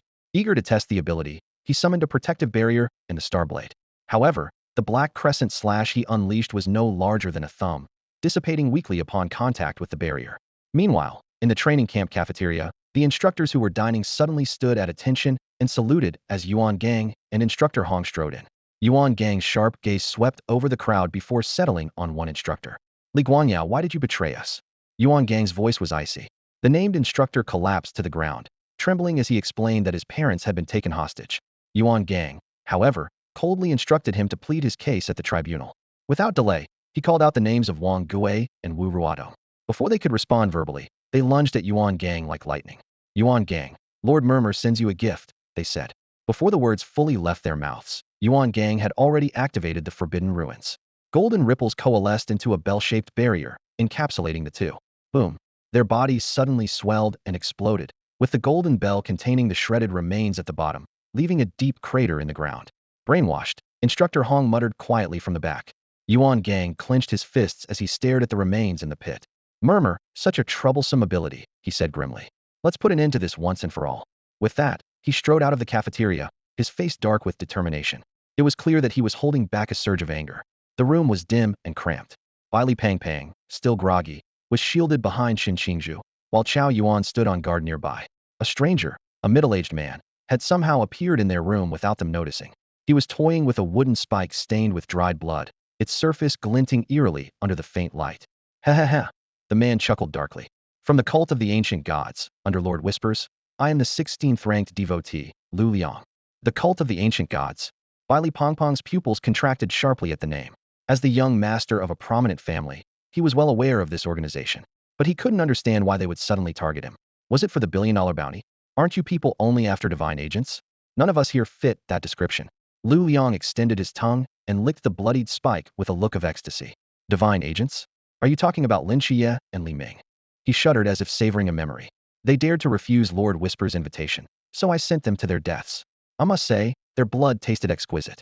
There's something deeply satisfying about snuffing out prodigies before they even begin to shine. What did you do to Minga and Qiye? Li Pang Pang suddenly broke free from Shun Qingzhu's protection, demanding furiously.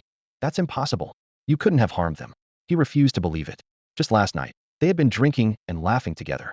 Besides, the Night Watch squad and their instructor were secretly protecting them. This had to be a lie. Chao Yuan silently reached for the star blade by the bedside, while Shun Qingzhu's eyes turned bloodshot, clearly struggling to accept the news. Damn it, Lu Liang. Earth, fire, wind, and water. I'll make sure you're. Li Pongpong's outburst was abruptly interrupted by a familiar voice.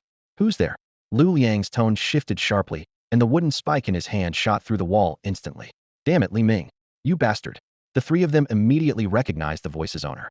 Li Ming appeared, using his spiritual energy to envelop the trio and propel them out through the window. Behind them, the room exploded into flames, with scorching fire erupting from the shattered windows. As they landed, three figures formed a triangular formation, encircling the four of them. Huh? The three of you surrounding the four of us? Isn't that flipping the natural order? Are you always this bold? Li Pang Pang sneered. The three experts from the Sichuan region remained silent. In their minds, sending three of them was already more than enough to deal with these rookie night watchers. Earth, fire, wind, and water. Greetings, young master. For more figures silently emerged, expanding the encirclement around the group. The sudden appearance of four individuals caused the three attackers' expressions to change drastically. From beginning to end, they had not been aware of these four people's presence. At this moment, Li Ming had already reverted to his original appearance and was observing the situation with interest. The four of them were encircled by the three attackers in the inner ring, while the four forbidden artifact wielders earth, fire, wind, and water formed an outer ring, surrounding the attackers. The entire scene resembled a three-layered concentric circle. Brother Ming, you scared me to death just now. Li Pang Pang exclaimed, patting his chest, his tone full of lingering fear. However, with the arrival of the four wielders, his tense body visibly relaxed, clearly trusting these four individuals deeply. Let me introduce them. These are my family's four forbidden artifact wielders. Earth, fire, wind, and water, Li Pang Pang explained. You see, the more dangerous the artifact, the more suitable the wielder has to be to unleash its full power. These four were carefully selected by the Li family. Let them handle this. Would better stay out of it. Hearing this, Li Ming's gaze swept thoughtfully over the four individuals in the outer circle.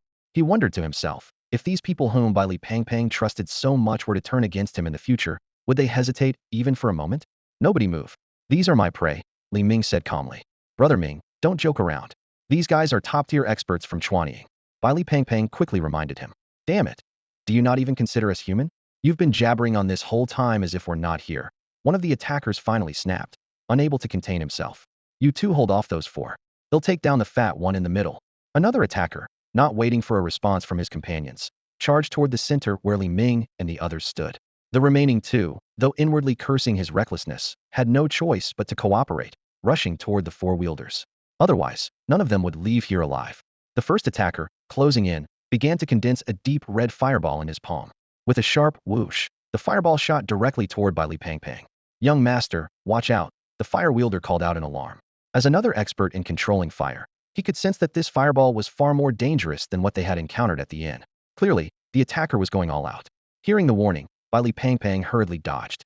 Yet, to his astonishment, the fireball came to an abrupt halt 3 meters away from him, as if it had collided with an invisible barrier. In the next instant, Li Ming appeared like a phantom behind the attacker, his fingers clamping down on the man's neck like an iron vice. You see, prey only needs to focus on running for their lives.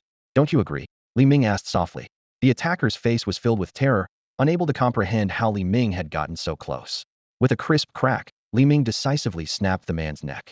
He turned to the remaining 6 still engaged in combat, his voice calm, but carrying a chilling edge. I already said, these 3 are my prey. The 4 wielders of earth, fire, wind, and water swallowed hard. Despite Li Ming's mild tone, they felt an icy dread seep into their bones. Without hesitation, the 4 stepped aside, opening a path. The 2 remaining attackers, seeing the breach in the encirclement, wasted no time and fled in opposite directions. Prey is only fun when it starts running, Li Ming remarked, his words barely audible before his figure vanished into thin air. By Li Tuming. Was I too loud when I spoke to Li Ming earlier? Shen Qingzhu's voice trembled slightly, with a hint of unease in his eyes. He replayed the scene in his mind, deeply shaken by the unexpected side of the usually playful and carefree Li Ming. Instead of that, shouldn't you be more concerned about Ming's strength? That was 3 Chuanjing. Li Tuming's words left Shen Qingzhu lost in thought. Meanwhile, Lin Qiye was shoveling snow at the entrance. Suddenly, a loud explosion echoed in the distance. He turned toward the source, his heart tightening. It was coming from where Li Pangpang was located. To ensure Li Pangpang's safety and advance their plan to lure the enemy out, he quickly walked into the office and retrieved 2 black boxes. One was from the training camp, and the other was a gift from Chunmai. I'm heading out for a bit, Lynchia called to Chunmai, who was busy in the kitchen, before hurrying toward the inn. Time to get to work, Chunmai murmured to himself, drying his hands after Lynchia left. The streets were eerily quiet. Lynchia abruptly stopped in his tracks, his body tense as a sense of being washed over him. Looking down, he noticed the melted snow on the road forming a long, eerie snake-eye shape. He reached out to touch the nearby wall, and the dense cracks cleverly formed the same snake-eye pattern. Expanding his spiritual awareness, he realized that snake-eye symbols of various sizes were scattered everywhere in the sidewalks, the snow, the tree trunks, and the leaves. This is the Snake Woman's forbidden ruins? Lin Qiye quickly opened one of the black boxes, drawing out a blade as golden light flickered in his eyes. Click, clack, click, clack. The sound of high heels approached from a distance. A voluptuous woman with a seductive appearance walked toward him, her long black curls swaying like slithering snakes with each step. She stopped in front of Lin Qiye, her slit-pupiled eyes gleaming with danger. So, you're the unprecedented dual god agent. The woman smiled enchantingly. When I came here, I was planning to kill you. And now? Lin Qiye unsheathed both blades, assuming a combat stance. The snake woman crossed her legs elegantly, her fingers lightly tracing her neck. Now, I want to turn you into my plaything, beneath my feet. Watching you slowly lose yourself, unable to resist, until you completely submit to me. She added with a breathy voice. That would be so much fun. You're quite the flirt. Just as Lin Qiye was preparing to attack, Li Ming's voice suddenly rang out from behind him. Li Ming appeared, holding someone by the face with one hand, as if carrying a small chicken.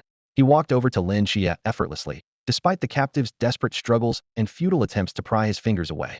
Through a muffled sound broke the tension in the air. The snake woman's gaze flickered between the bloodstained, imposing figure of Li Ming and the handsome, composed Lin Qiye.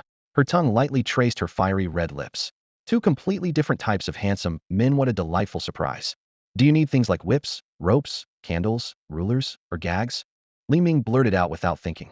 This immediately piqued the snake woman's interest. A strange gleam flashed in her eyes, and a sly, meaningful smile curled her lips. So, you're one of us. Now I'm even more intrigued. Conquering someone like you is far more challenging. Lin Qiye, upon hearing this exchange, shot Li Ming a peculiar look. What the hell? Don't say such nonsense. Li Ming waved his hands frantically, trying to explain. Who's one of us? She's slandering me. He hurriedly turned to Lin Qiye to defend himself, desperate to avoid being misunderstood or gaining some strange nickname like Whipping King or Master of the Lash. Lin Qiye nodded half-heartedly, clearly unconvinced by his explanation. Playing hard to get, are we? The snake woman's alluring voice dripped with seduction. No need to complicate things. Just become my slave, and the three of us can share unparalleled pleasure. TSK, you and Lust Demon would get along just fine? Li Ming sneered. Too bad. You're seductive, sure, but you don't do anything for me. The snake woman's face darkened instantly. Rejection, is it? Then you can die. Before her words even finished, countless snake eye patterns around them lit up in a blood-red glow, flooding the entire space with an oppressive, crimson light. Overestimating yourself, Li Ming scoffed. A mere pond-level dares to provoke me, the mighty Sichuan master? In the next instant, Li Ming activated the Gate of Infinity and teleported directly in front of the snake woman. Without hesitation, he landed a solid punch on her face, knocking out several of her teeth. Not bad. Nice and cool to the touch. Too bad I couldn't shatter it with one punch, he remarked, feeling the texture of the hard scales beneath his fist. You bastard, the snake woman snarled, her face swelling rapidly as she glared at him with venomous hatred. Her figure disappeared, and a weapon shaped like a snake fang silently aimed for Li Ming's neck, only for him to dodge it effortlessly. Playing hide and seek, huh? I like games too. Li Ming unleashed his spiritual energy, scanning his surroundings and taking in every movement. Then, he vanished as well. Lin Qiye stood in place, observing the two as they teleported across the space.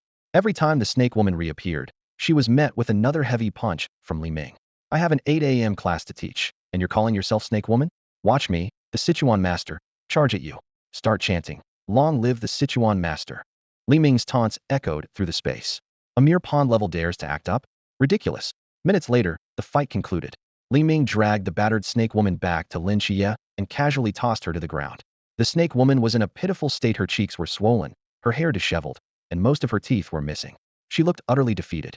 Here, she was completely suppressed by Li Ming. Not only was her level an entire tier below his, but her prized snake eye teleportation ability was rendered useless against the Gate of Infinity. Even her attempt to petrify him with her gaze was shattered by Li Ming's divine power. This one's tough, but the punches felt pretty satisfying, Li Ming said, still exhilarated. Lin Qiye, want to give it a try? I'll pass. Then let's send her to Luliang. Li Ming prepared to use the spinal dislocation technique he'd perfected on lab rats, a move he'd picked up from watching videos. But just as he was about to act, a silver spear suddenly slammed into the ground between them. A refined man in his 30s, holding a halberd firmly in his hand, stood steadily in front of the snake woman, blocking her path. His gaze was calm, and his voice was composed and measured. Greetings. I am the 13th seat of the believers, Han Xiaoyan. Upon hearing this introduction, Li Ming inwardly groaned. For the past 2 days, the pursuit by the believers had been relentless, and now another one had appeared. Behind Han Xiaoyan, the battered snake woman struggled a few times before finally managing to stand on shaky legs. Han Xiaoyan glanced at her with a hint of pity in his tone. You really don't know your limits. Leave. The snake woman, as if granted amnesty, nodded repeatedly and vanished from the area, using her snake eye ability. As she departed, the red glow enveloping the street gradually dissipated, and the snake eye formation, created by a series of coincidences, returned to its original state. Li Ming and Lin Qiye had no intention of pursuing her. Instead, their eyes were fixed warily on Han Xiaoyan. It was clear to them that this man was not only stronger than Lu Liang, but also 100 times more dangerous than the snake woman. He was likely a formidable Sea Realm warrior. The main course has arrived, but I'm not sure we can handle it, Li Ming thought, quickly assessing the situation. He moved closer to Lin Qiye, and with just a glance, the two reached an unspoken agreement: time to retreat. In such situations, there was no room for unknown heroics. Team tactics were the way to go. Just as Li Ming prepared to activate the Gate of Infinity to escape, a transparent barrier suddenly appeared overhead. Han Xiaoyan looked up at the barrier and sighed softly. The unbound void. So, the Night Watchers are here. At the other end of the street, 6 cloaked figures were approaching. Leading them, Chun Mai drew his straight blade, pointing its tip directly at Han Xiaoyan, his eyes sharp and piercing. Night Watchers Squad 136 of Tsangnan City are here. Who dares to act recklessly? Meanwhile, the battle had already erupted elsewhere. Thud. The fire envoy was heavily slammed to the ground in front of by Li Pang. Qiao Yuan, clutching his blade, glanced at the incapacitated forbidden object envoy on the ground and nudged Bai Li Pang with his finger. I think he might be dead. Shut your crow's mouth. Bai Li Pang snapped back angrily from the corner. In the distance, 3 forbidden object envoys were struggling to hold off a single man, but they were clearly outmatched. In the blink of an eye, the wind envoy was sent flying with a single palm strike. Bai Li Pang inwardly lamented his misfortune. Recent events had been utterly bizarre. First, an assassination attempt at the hotel, then, an attack at the inn on New Year's Day. Just when things seemed to be under control, Li Ming went off to pursue the enemy, and the group planned to grab a meal only to encounter an even stronger foe on the way, a Sea Realm warrior no less. What kind of grudge warrants sending a Sea Realm powerhouse to kill me? Looks like I might really bite the dust today, Bai Li Pang thought with a sigh. Boom. The man effortlessly shattered the water envoy's dragon construct with a single punch, slamming the water envoy into the ground and leaving a deep crater filled with spiderweb-like cracks. The earth envoy quickly manipulated the soil to lift their fallen comrade. The man, with a mocking smile on his face, advanced toward Bai Li Pang step by step, like a cat toying with a mouse. Just as he was about to reach him, the earth, fire, wind, and water envoys mustered all their strength to form a barrier between him and their target. What loyal dogs you are. Today, they'll be merciful and send all 5 of you to a reunion underground, the man sneered coldly. Bai Li Pang was about to step forward when a man in military uniform suddenly appeared behind the enemy. It was Yuan Gang. Golden ripples spread across the ground in an instant, and an overwhelming pressure radiated outward from him, filling the air with an aura of lethal intent. The fire within him was about to erupt. I've been expecting you for a while. The man slowly turned around, his gaze landing on Yuan Gang. A knowing smile tugged at the corners of his lips. You unleashed the forbidden ruins so recklessly in the middle of the city, just to lure me here, didn't you? Yuan Gang stared directly at the man, a sharp glint flashing in his eyes. And then, you could send another from the ocean realm to deal with the divine agent. In that case, I'll give you what you want. Yuan Gang's voice carried a cold edge. Oh, the man raised an eyebrow. Then why did you still come? Yuan Gang said no more. He threw a punch, the air rippling with a faint sound. You don't think I'm the only one in Songnan City capable of killing someone from the ocean realm, do you? Dog Li Ming, Lin Qiye, I'm here to protect you. Hong Ying's cheerful voice suddenly rang out. She waved excitedly at the two, while Si Xiaonan silently flashed them a peace sign, a smile in her eyes. Li Ming raised an eyebrow, the corner of his mouth lifting. Our teammates are pretty reliable, showing up right on time. Looks like this fight isn't unwinnable. Han Xiaoyan swept a cold gaze over the 6 new arrivals from the Night Watchers, his expression calm. In this relatively backward Songnan City, the strength of the Night Watchers was closely tied to the city's level. 2 from the River Realm, 3 from the Pool Realm, and 1 ordinary person, nothing more than a bunch of weaklings in his eyes. Old Chun, be careful. That Han Xiaoyan with the halberd seems to be from the Ocean Realm, Li Ming reminded with a playful tone. Chun Mai shook his head helplessly. This kid always managed to make serious words sound so unserious. He refocused his attention on the enemy. Han Xiaoyan, once the captain of the Night Watchers in Gusu City, now reduced to being a lapdog for the ancient God Church. Han Xiaoyun's eyes flickered with a trace of gloom at the remark, followed by a self-deprecating smile. Lapdog, huh? Well said. But I wonder, when your teammates are taken down 1 by 1 inch. Are you doing a flashback monologue right now? An electronic voice abruptly cut him off. Blah, blah, blah, who cares about your sob story? If you're so heartbroken, let me end your misery. Everyone, let's take him down together. Li Ming, using his pharmacist identity card, leapt into the air, wielding a chainsaw sword in each hand. The blades slashed through the air, gleaming coldly as they aimed straight for Han Xiaoyan. If you can actually manage that, they'll be sure to thank you properly, Han Xiaoyan said, raising his halberd to meet the attack. Clang. The crisp sound of metal striking metal echoed in the air. Han Xiaoyan's counterattack came late, but struck with precision. The collision sent Li Ming flying backward from the sheer force, though the impact also caused Han Xiaoyan to stagger back a step. At that moment, a long spear wreathed in crimson flames shot through the air toward Han Xiaoyan. He hastily activated the Forbidden Ruins, using a gust of wind to shift to a nearby rooftop. The moment the spear struck the ground, the red flames exploded, leaving a charred crater in its wake. Not far away, Lin Qiye had already taken aim with his grenade launcher. Without hesitation, he pulled the trigger. Han Xiaoyan dodged to the side, but the specialized round still tore through his defenses and embedded itself deep into the muscle of his shoulder. Hong Ying retrieved her spear, standing poised with it in hand. Li Ming glanced at the scorched crater in front of her and silently admitted that he may have underestimated this teammate's power in the past. On the rooftop, Han Xiaoyan's expression remained unreadable as he pulled the bullet from his shoulder. His muscles wriggled and quickly sealed the wound. But before he could fully recover, Li Ming had silently appeared behind him, a massive sword descending toward his head. The halberd swung up with a howl to meet the strike, and the clash sent out invisible shockwaves rippling outward from the two as their weapons collided. To Han Xiaoyun's surprise, this time, they were evenly matched in strength. The ferocious power of the machine's soul surged through Li Ming's dual swords, forcing the unprepared Han Xiaoyun to retreat to the edge of the building. The concrete beneath his feet shattered with a deafening crash, and his figure plummeted downward. Lin Qiye, who had been ready for this moment, swiftly launched his attack. His twin blades danced through the air, aiming directly for Han Xiaoyun's vital points. Though his strikes were fierce, the difference in their levels allowed Han Xiaoyun to evade them with ease. Right behind him, Hong Ying erupted into a dazzling display of crimson flames, her spear darting forward like a venomous serpent toward Han Xiaoyun. Barely avoiding Lin Qiye's ambush, Han Xiaoyun twisted his body, letting the spear graze his clothing.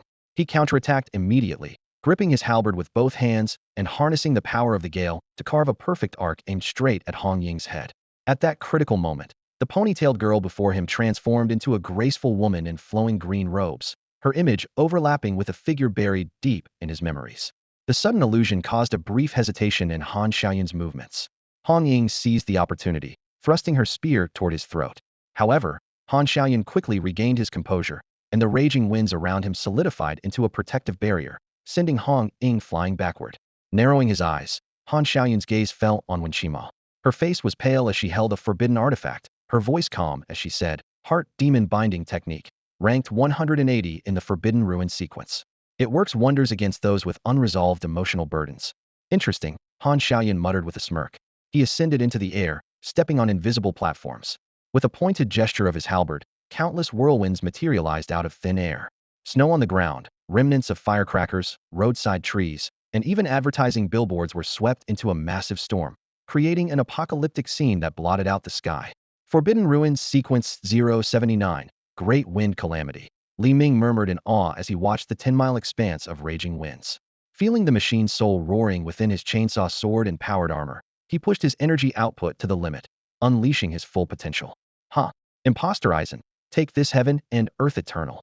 Li Ming shouted, using the Gate of Infinity to instantly appear before Han Xiaoyun. He locked onto him in a fierce embrace, hurtling downward at breakneck speed under the control of his telekinesis.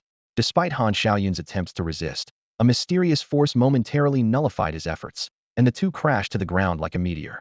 With an earth-shattering explosion, a massive crater appeared in the center of the street. Taking advantage of the moment, Chunmai activated the Hall of Yama, transforming into a ghostly figure that descended into the pit. His twin blades slashed out spectral lights, each strike seeping into Han Xiaoyun's body. Meanwhile, Li Ming swung his dual swords, creating an impenetrable web of attacks. Lin Qiye and Hong Ying coordinated seamlessly, delivering fatal strikes during the brief openings in the onslaught. From a distance, Lung Xian's gunfire rang out continuously, while Wen Qima maintained her spell casting to disrupt Han Xiaoyun. Si Xiaonan used her Weiyuan veil to bolster her teammates. Finally, Wu Xiangnan, observing the battle, regretfully touched the explosives at his waist but chose not to intervene. A thunderous roar erupted from the depths of the pit, followed by a violent whirlwind surging upward from the bottom. The gale swept up debris and dirt, hurling everyone nearby into the air. After regaining their footing, the group immediately formed a cautious circle around the edge of the pit, their eyes fixed warily on the abyss below. Han Xiaoyun emerged shakily from the pit, stumbling as he landed and dropping to one knee. His body was covered in gruesome wounds, with blood soaking through most of his coat. The most critical injuries were the deep gashes that exposed bone, their eerie glow spreading like a malignant curse, relentlessly eroding his life force. Forcing himself to stand, Han Xiaoyun revealed a shocking transformation. His once black hair had turned white, his skin withered like dry bark, his energy diminished, and his consciousness growing faint, as though he had aged decades in mere moments. He looked down at his shriveled hands in disbelief, then turned his gaze to Chun Moi. "The blade of impermanence, severing life, stealing souls. You are the once legendary genius who vanished mysteriously for 10 years. Black impermanence, Chun Moi." Chun Moi raised an eyebrow slightly. "I didn't expect anyone to remember me after all this time. I joined the Night Watchers early on, so naturally, I've heard the stories about you." Han Xiaoyun managed a faint smile, lifting his desiccated hand to examine it.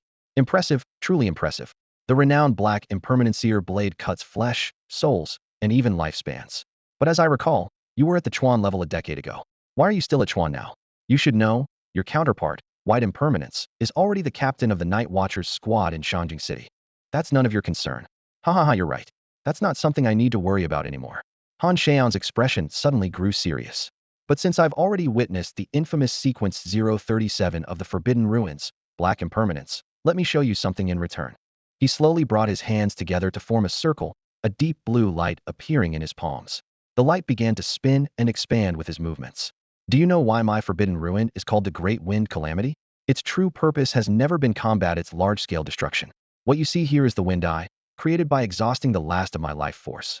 Once it fully forms, it will unleash a massive tornado capable of leveling all of Cangnan. Unless you can. Han Xiao's words abruptly ceased, as though an invisible force had silenced him. He sighed helplessly. So be it. Let's see if fortune favors you. The members of Squad 136 quickly noticed something strange about Han Xiaoyan. It was evident he was trying to convey something crucial, but some mysterious power was preventing him. Meanwhile, the Wind Eye continued to swell and rise, radiating a menacing energy. The team launched attacks, but every strike was deflected by the barrier of wind surrounding it. Li Ming stared intently at the growing Wind Eye, feeling the immense and terrifying energy it contained. If left unchecked, it could indeed obliterate all of Cangnan. "They'll be right back," Li Ming said, and before the words had fully left his mouth, his figure vanished. Han Xiaoyan pointed to where Li Ming had been standing, his voice filled with disbelief. He ran away? Everyone ignored the absurd proposal, their gazes filled with helplessness. At that moment, Li Ming, relying on his psychic perception, teleported instantly to another street. What greeted his eyes was a shocking scene. Chief Instructor Yuan Gang, shrouded in dazzling golden light, looked like an out-of-control pile driver as he pinned a man's head down and unleashed relentless attacks. Li Mingyu, Xin Qingzhu was startled by the sudden appearance of the figure in front of him. Before he could finish his sentence, Li Ming interrupted. "No time to explain, get in the car now." Li Ming grabbed Xin Qingzhu by the shoulder and instantly transported them back to the original street. He quickly reported to Han Baoju. "Xin Qingzhu is here." Then, pointing to the increasingly expanding vortex, he urged, "Shaoqing, quickly, destroy it." Although Xin Qingzhu hadn't fully grasped the situation, the moment his eyes landed on the massive vortex, a powerful urge surged within him, wanted to snap his fingers. As soon as the thought emerged, his fingers moved. Snap! The crisp sound of a finger snap echoed through the air, and the vortex that had been expanding wildly vanished without a trace in an instant. The surroundings returned to tranquility, and a disaster capable of annihilating the entire city of Cangnan was effortlessly averted. The other members of Squad 136 stood dumbfounded. All their previous attacks had failed to even dent the vortex, yet Xin Qingzhu had eliminated it with a single snap of his fingers. Their gazes shifted back and forth between Xin Qingzhu and the spot where the vortex had disappeared, as if trying to make sense of the unbelievable scene. It turned out that the vortex's essence lay in rapidly compressing and spinning space to create a windstorm. Xin Qingzhu's unique ability to control air perfectly countered it by simply draining the air around the vortex. It naturally dissipated. This was the epitome of a perfect match. Han Xiaoyan, staring at the dissipated vortex, let a faint smile of relief cross his lips before plummeting heavily to the ground. The clear sound of bones breaking echoed, an inconceivable sight for someone of his level as a Hai Jing expert. Gravely injured and having exhausted the last remnants of his life force to summon the vortex, he was now like a flickering candle, on the verge of extinguishing. As his vision blurred, Han Xiaoyan seemed to catch a glimpse of his old comrades and murmured, "Qingqing, my old friends, I?" Before he could finish, his breath ceased forever, leaving only a faint, liberated smile on his lips. Li Ming watched his soul, but this time, instead of crushing it outright, he absorbed it into the golden throne. "Gone so quickly? Lucky you," he muttered. "They'll keep you as a backup snack for later." He must signed a soul contract with the ancient God Church, completely surrendering his life and death to their control. What he most desired was probably freedom. Chunmai remarked thoughtfully. "Is the ancient God Church's soul contract really that sinister?" Si Xiaonan asked from the side. Wu Xiangnan explained, "It's exactly that sinister. Once signed, the contract binds deeply to the soul. From that moment on, the signer ceases to be their original self, becoming nothing more than a living puppet. They can only obey the orders of the ancient God Church, no matter how much they resist internally. They are utterly incapable of refusing or obstructing in any way." Chunmai turned to Lin Qiye and Li Ming, his tone heavy with warning. "This matter is temporarily resolved, but the ancient God Church will undoubtedly return. Be vigilant during your time at the training camp. You never know if someone around you has already defected or been brainwashed." At that moment, a corner of the boundless void was torn open, and Yuan Gang, radiating golden light, entered with a group of people, resembling a high-powered, humanoid searchlight. His gaze fell on the aged corpse lying on the ground before shifting to Chunmai. "Did you handle it?" "It was a joint effort by the whole team and that kid, of course." Yuan Gang glanced around at the younger generation, a glimmer of satisfaction flashing in his eyes. The performance of these young people reassured him that the future of the Night Watchers was in good hands. His gaze then fell on Han Xiaoyan's lifeless body, his voice low and heavy. Han Xiaoyan, former captain of the Night Watchers squad in the old city of Gusu, fought valiantly, slaying countless mythical creatures and safeguarding the lives of civilians. He was once commended by headquarters, Yuan Gang recounted with a hint of nostalgia in his tone. 5 years ago, his entire squad encountered the whispers of the ancient god cult. 3 died, 3 were gravely injured, and 1 was left disabled. Since then, Han Xiaoyan had been missing. When he reappeared, he was the 13th seed of the ancient god cult. Yuan Gang clenched his fists, his eyes filled with sorrow. He was once one of us, a brother of the Night Watchers, unafraid of death to protect the people. But alas, his voice trailed off as his expression darkened, exuding a dangerous aura. Damn those whispers. Damn the ancient god cult. Meanwhile, Li Pangpang was circling around Li Ming's powered armor, his eyes brimming with intense admiration. Minga, let me touch it, just once, he pleaded, like a child begging for a favorite toy. Li Ming exaggeratedly stepped back, slinging his sword over his shoulder, and said with mock sadness, "Stay back. I am now the noble Chuan Yi. We're no longer from the same world." As he spoke, he even activated a protective barrier, keeping the eager Li Pangpang at bay. "See? This is the tragic wall that separates us. Just one touch, Minga." Lin Qiye and Shun Qingzhu watched the scene unfold, rubbing their temples in exasperation. How could these two still be so childish? Though, to be fair, that armor was indeed quite enviable. "All right, that's enough fooling around." Chen Mai's voice called out from a distance. "Pack up the Wujia void field. It's time to head back." The group quickly tidied up the battlefield, storing their weapons in the black boxes. As soon as Li Ming deactivated his transformation, he froze in place, his body completely drained of strength. "Pang Pang, Chia, give me a hand. My legs are numb." This fight was even tougher than the one with Lu Liang. Back at the villa, Hong Ying asked worriedly, "Xiaonan, how's Li Ming?" "Don't worry, Hong Yingjia," Xiaonan replied. "I checked him over. He's just exhausted and needs rest." Hearing this, everyone finally relaxed. Li Ming's sudden collapse earlier had startled them, and some had even begun reminiscing about their moments with him. When Qima glanced at Li Ming, who was now lying quietly for once, and sighed. He's always so unserious, but when it matters, he gives it his all. He and the captain definitely contributed the most this time. Lin Qiye recalled the earlier moment when, with just a glance, Li Ming had unhesitatingly joined him to protect his aunt. "You can always trust him without hesitation," Lin Qiye said, pausing before adding, "except when he's acting crazy." "All right," Chun Mai interjected, "let him rest. Qiye, you'll be heading back to the training camp soon. Tomorrow night, invite your friends over for dinner." 8th grade. Bang bang bang bang. With a dramatic entrance, the sky seemed to roar as Li Ming made his dazzling debut. "Everyone, I missed you all so much." Li Ming's voice carried a hint of pride. "Minga, you're okay now." Li Pongpong's face lit up with excitement as he watched the lively Li Ming. Li Ming patted his chest with a loud thumping sound. "Of course. Who do you think I am? Even if we were all dead, this guy wouldn't lose a single strand of hair." Shin Qingzhu scoffed with a hint of exasperation in his tone. "Hey, Mr. Cool, that wasn't what you said yesterday," Li Pangpang teased with a playful wink. "Come on, being tsundere is so out of fashion now. You fat idiot. What nonsense are you spouting?" Shin Qingzhu glared at him, his expression fierce. Whoosh! Li Ming suddenly appeared in front of Shin Qingzhu, a mischievous grin on his face. "Is it true, Qing? Too bad, little Qing, I'm not into guys. Mature women, sophisticated ladies, and cute girls are my life's goals. Unless, you give it a try like this." He made a cutting gesture with his hand. "Go to hell." At that moment, Chen Mai walked out of the kitchen, interrupting their antics. "Since everyone's here, come inside quickly. The food's ready." Chao Yuan respectfully greeted, "Captain," while Shin Qingzu's entire demeanor became restrained upon seeing Chen Mai. Meanwhile, Li Pangpang cheerfully announced that he had prepared gifts for everyone. As the sky darkened, the dinner was enjoyed amidst laughter and lively conversation. "Everyone, don't worry about me." Li Ming stood in front of the bus, shouting boldly.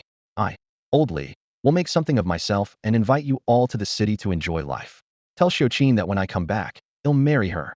And tell my mom that her son, Li Ming, is no coward." His enthusiastic waving drew the attention of the trainees on the bus, who all leaned out to watch. Lin Qiye and the other 3 lowered their heads in unison, as if the ground held some priceless treasure. A few others in the distance tilted their heads skyward, pretending to admire the moon, desperately hoping no one would associate them with the shouting figure. The driver honked the horn, prompting Lin Qiye and his group to rush onto the bus as if it were a race, not wanting to be left behind. Vroom vroom. As the sound of the bus grew fainter, Wu Xiangnan cleared his throat. "All right, stop watching. The bus is gone." "Damn it, Li Ming. After that scene, I don't even feel sad anymore," Hong Ying pouted. "I just hope the 2 of them do okay at the training camp." Don't worry, Chinmai reassured her. With Yuan Gang overseeing things at the camp, they'll be safe. Let's head back. In 6 months, they'll officially become night watchmen. The group turned silently and walked away, their shadows stretching long under the moonlight. Beep, beep, beep. The familiar whistle sounded, and everyone instinctively got out of bed, dressed quickly, and rushed to the training ground. We just got back yesterday, and the instructors won't even give us time to adjust, Li Pang complained as he ran. Chao Yuan sneered beside him. The battlefield isn't going to give you time to adapt. I'm just venting, all right? At the training ground, everyone stood in neat rows. On the martial arts platform, Yuan Gang stood at the forefront, his expression stern. Behind him were the other instructors, though the sharp-eat among them noticed that there seemed to be fewer instructors than before. The atmosphere on the training ground gradually grew solemn and dignified. The instructors standing on the stage all stood tall and straight, their chests adorned with a dazzling array of medals in various shapes and colors. Among them, Yuan Gang's medals were the most eye-catching, densely covering his chest like a flowing metallic canvas. Yuan Gang's sharp gaze swept across the crowd below as he spoke in a deep voice. Though the 4-day break was short, it was eventful. Today's gathering is for one purpose: awarding honors. A murmur rippled through the crowd. The new recruits exchanged puzzled glances. Some were confused. How could there be an opportunity for merit before they had even graduated? But then, a few recalled the harrowing attack on the first day of the break, and understanding dawned in their eyes. The Night Watcher medals are divided into 4 levels, Yuan Gang continued, displaying 3 medals in succession. Starlight, Starshine, Starfall, and Starsea, each level increasingly challenging. He paused briefly. As for the highest level, the Starsea medal, it's so rare that even I have not earned it. Li Ming, Yuan Gang's voice echoed across the training ground. During the break, you single-handedly protected dozens of new recruits and upheld the legacy of the Night Watchers. In the confrontation with the cult of the ancient gods, you defeated the 16th seat, Lu Liang, alone, and, together with the Tsangnan Night Watchers, eliminated the 13th seat, Han Xiaoyan, saving the entire city. Your outstanding achievements earn you the Starfall medal. Amid thunderous applause, Li Ming walked onto the stage with a calm expression and accepted the deep blue medal. Lin Qiye, for assisting in the elimination of Han Xiaoyan, you are awarded the Starshine medal. Yuan Gang announced, continuing, Xin Qingzhu, for aiding in breaking the eye of the Great Windstorm, you are also awarded the Starshine medal. Xin Qingzhu stood frozen, surprised that even a small contribution like his could earn such an honor. It wasn't until Li Liang nudged him, saying, Brother Shan, it's your turn, that he snapped out of his daze and joined Lin Qiye in stepping forward to receive the medals. After the award ceremony, everyone headed to the cafeteria. Li Ming walked straight to the serving window and called out to the busy elderly man behind the counter. Old son, I want beef. Only buns, came the reply. I said I want beef. Buns only. Take it or leave it. I'm having beef today, no matter what. Li Ming spoke as he took off his Starfall medal, deliberately polishing it on his shirt and holding it up to the light with a smug look. Old son looked up, ready to scold him, but his eyes widened when he saw the deep blue Starfall medal. The Starfall medal? What in the world have you been up to these past few days? That's none of your business. I'm having beef today. Old son glanced at the medal, muttering under his breath. Fine, just for the sake of that medal. He turned and disappeared into the kitchen, returning shortly with a massive cow head. No beef left, only the head. They'll take the head, Li Ming replied without hesitation. Li Ming took the heavy iron tray, the steaming bull's head exuding an irresistible aroma. Come on, Molly, Xiaoqing, everyone, come and try this bull's head, he called out to his friends, gathering them around. He placed the tray steadily in the center of the dining table, then picked up the thick sauce and slowly poured it over the bull's head, letting the fragrance instantly fill the air. Life during training was intense and fast-paced. Just as the physical training session ended, the recruits were introduced to a brand new course. In the classroom, Instructor Gu stood at the podium, adjusting his glasses. With precision, he flicked a piece of chalk at Xin Qingzhu, who was dozing off on his desk. Xin Qingzhu, explain the essence of mental energy. I have no idea. Xin Qingzhu replied impatiently. Get out to the training field and start running laps. Got it. Xin Qingzhu, as if waiting for this moment, instantly perked up. Hold on. A voice suddenly interjected. Instructor, I think physical punishment won't solve the problem. How about making him write the answer 500 times instead? Good point. Xin Qingzhu, write the answer 500 times and submit it before the next class. Xin Qingzhu, realizing he'd not only lost his chance to take a break, but also gained a daunting amount of extra work, glared at the one who made the suggestion with gritted teeth. Li Ming, just you wait. Out on the training field, several instructors stood around a large cardboard box with knowing smiles. One of them pulled out a wristband and showed it to the recruits. This is the ACE, which we like to call the acrobatics inducer. It emits variable mental electric currents to stimulate your muscles, forcing you to perform all sorts of unexpected movements. Your task is to use your mental energy to counteract the currents and regain control of your body. The recruits lined up to receive their wristbands. Some eagerly put them on, and the training field instantly turned into a chaotic circus. One recruit was doing constant backflips, another was spinning uncontrollably, and someone else even started mimicking a diving routine. Without hesitation, Li Ming strapped the wristband onto his wrist. A powerful current coursed through his body, causing him to lose control and execute a perfect iron shoulder slam, heading straight for the instructor handing out the wristbands. What the? Li Ming, are you doing this on purpose?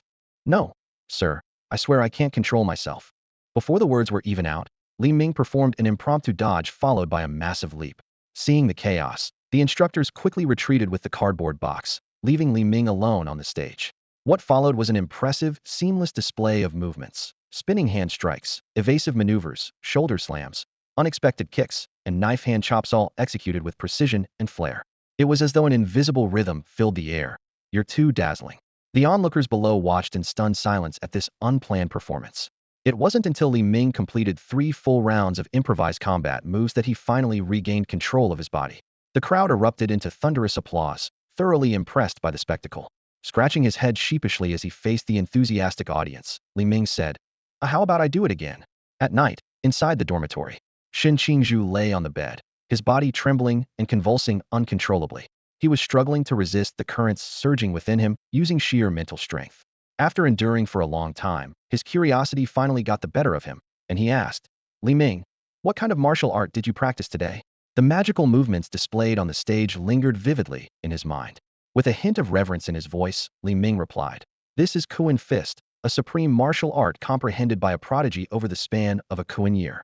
He then recounted the legend of this art. When the technique was perfected, even heaven and earth mourned, all living beings wailed, and it seemed as though the very laws of the universe could not tolerate this invincible martial art. In that moment, the shadows of sages from across time and space appeared to celebrate the birth of this groundbreaking technique. The entire world was shaken. Time flew by, and several months passed in the blink of an eye. During this period, Lin Qiye, with the help of instructor Gu, found a way to treat Merlin and successfully gained new abilities. Through Yuan Gang, he also learned about the pasts of Captain Chun Mai and Vice Captain Wu Xiangnan. It turned out that Chun Mai was once a renowned prodigy among the Night Watchmen, earning the title of Black and White Impermanence, alongside Xiaopinga, the captain of the 6th Squad in Shangjing City. However, 10 years ago, he suddenly disappeared from the spotlight and chose to serve as the Night Watchman captain in the remote city of Tsangnan, with his strength seemingly stagnating ever since. Wu Xiangnan's story was equally extraordinary. He was once a member of the Night Watchman's elite squad, Blue Rain, and was known as the Undying Swordsman. On one mission, they ventured into the mist and accidentally entered Takamagara.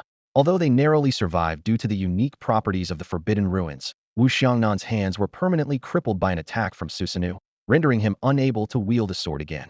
What intrigued Lin Qiye even further was the discovery that a great divine battle had taken place 10 years ago, triggered by the forbidden artifact Shiva's Grudge, which then vanished without a trace. This timeline coincided exactly with the events of his blindness and Chun Mai's disappearance, deepening his conviction that these incidents were all connected. During a firearms class, Li Ming opened his personal interface. His recent efforts had led to a slow but steady increase in his psionic level, though his points remained at 213 from defeating 3 attackers. This time, he decided to try the level 2 lottery to see what he could obtain. As 100 points disappeared, the familiar spinning wheel appeared before him. The pointer spun rapidly before gradually coming to a halt. The system notification popped up, Congratulations! You have obtained character card Fart Goblin 1. Staring at the card depicting a silly-looking creature resembling a goblin, Li Ming furrowed his brows. A new type of card appeared. Li Ming carefully examined its details. Through psychic energy, he could summon card characters with absolute loyalty. Even if these characters were injured or killed, they would only need to rest in the inventory to recover.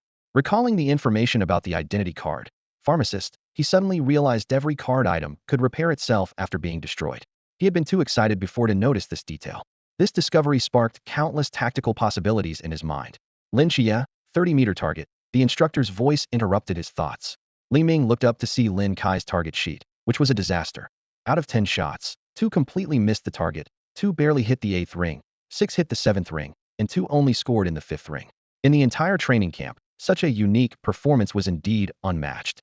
Li Ming mimicked a crab claw gesture, continuing the playful tradition passed down from Hong Ying. Shaolin, remember, if you're bad at something, practice more. This immediately made Lin Qiye's face flush red with embarrassment, clearly hitting a sore spot. Stop dawdling. It's your turn, the instructor urged from the side. Li Ming grabbed a submachine gun with practiced ease and stepped up to the shooting position. Instructor, you know me, please set the target to the farthest distance. The instructor's mouth twitched slightly, but he still adjusted the target to the farthest point, which was nearly impossible for most people to see clearly. Rat-a-tat-tat. The gun roared as flames burst from the muzzle, and a full magazine of bullets was emptied in moments. The results were as expected. Every shot hit the bullseye. However, Li Ming looked unimpressed. After setting the gun down, he wanted another round, but the instructor declined, citing limited range time. Li Ming, come here. I've got something interesting to show you. Lynchia had somehow appeared beside him, wearing a mischievous grin. Remembering Li Yifei's unfortunate experience, the poor guy who had once been promised something interesting and ended up 6 feet under, Li Ming immediately turned and ran without hesitation. At lunchtime in the cafeteria, Li Pangpang suddenly sighed. The training period is almost over. This sparked a discussion, and Chao Yuan explained that, barring special cases, it was rare for trainees from the same cohort to be assigned to the same squad. According to rumors, instructors would decide each trainee's placement based on their training performance rankings. The higher the ranking, the more critical the assignment. Hearing this, Lin Qiye thought of his own shooting performance and fell into silence. Maybe Brother Ming and Qiye will get invited to a special squad, someone speculated. Who knows? Li Ming responded casually, though he knew in his heart that he and Lin Qiye were destined to stay in Songnan. Meanwhile, in the training camp's back mountain, 3 massive black cubes were neatly arranged. These mysterious containers had been delivered overnight by armed transport aircraft. Yuan Gang approached one of the cubes, entered a password, and with a mechanical click, the top of the cube opened. A wave of cold air surged out, revealing a boy frozen in ice inside. His face was faintly covered in spider-like patterns, and his large eyes stared straight ahead. Yuan Gang's lips curled into a slight smile. Perfect. The main course for Carnival Day has arrived. At 5:20 in the morning, Shun Qingzhu opened his eyes right on time. He lay there quietly, waiting for that familiar whistle, but it never came. After tossing and turning for 10 minutes, unable to fall back asleep, he decided to get up. Grabbing his toiletries, he prepared to head out.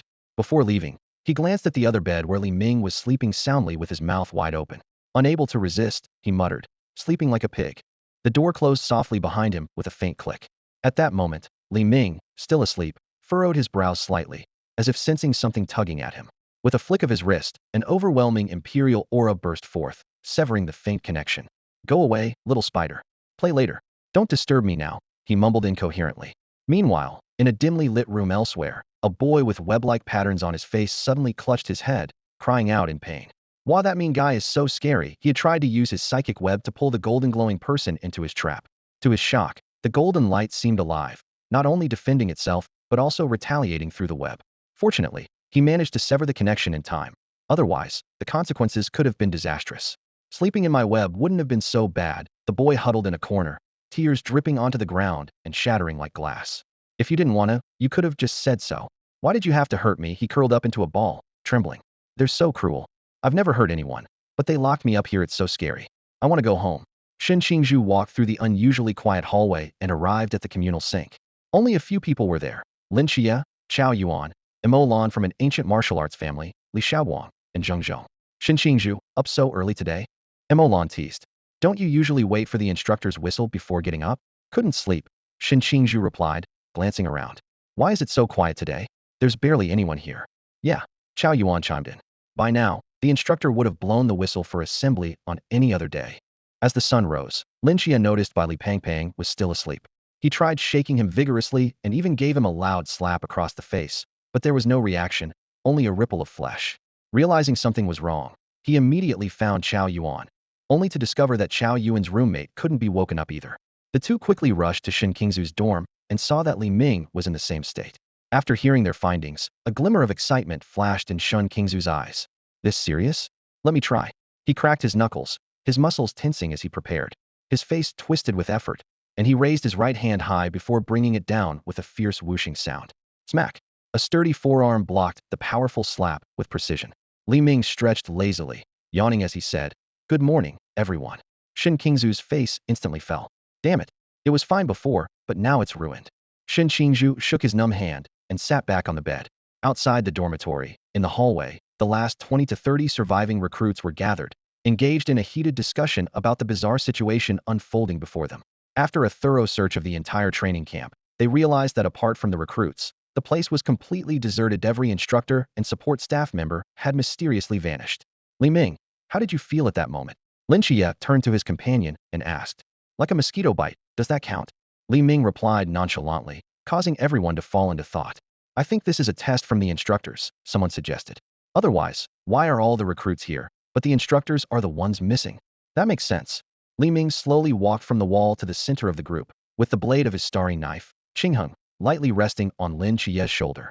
A meaningful smile crept onto his face. Haha. Lin Qiye glanced at the blade resting on his shoulder, his expression calm and unbothered. What are you up to now? Li Ming's face twisted into an exaggerated villain expression as he shouted at the surveillance camera on the wall. If this is a test, then if I kill everyone, I win, right? Come out already, or I'll turn all the recruits into minced meat. Hahaha.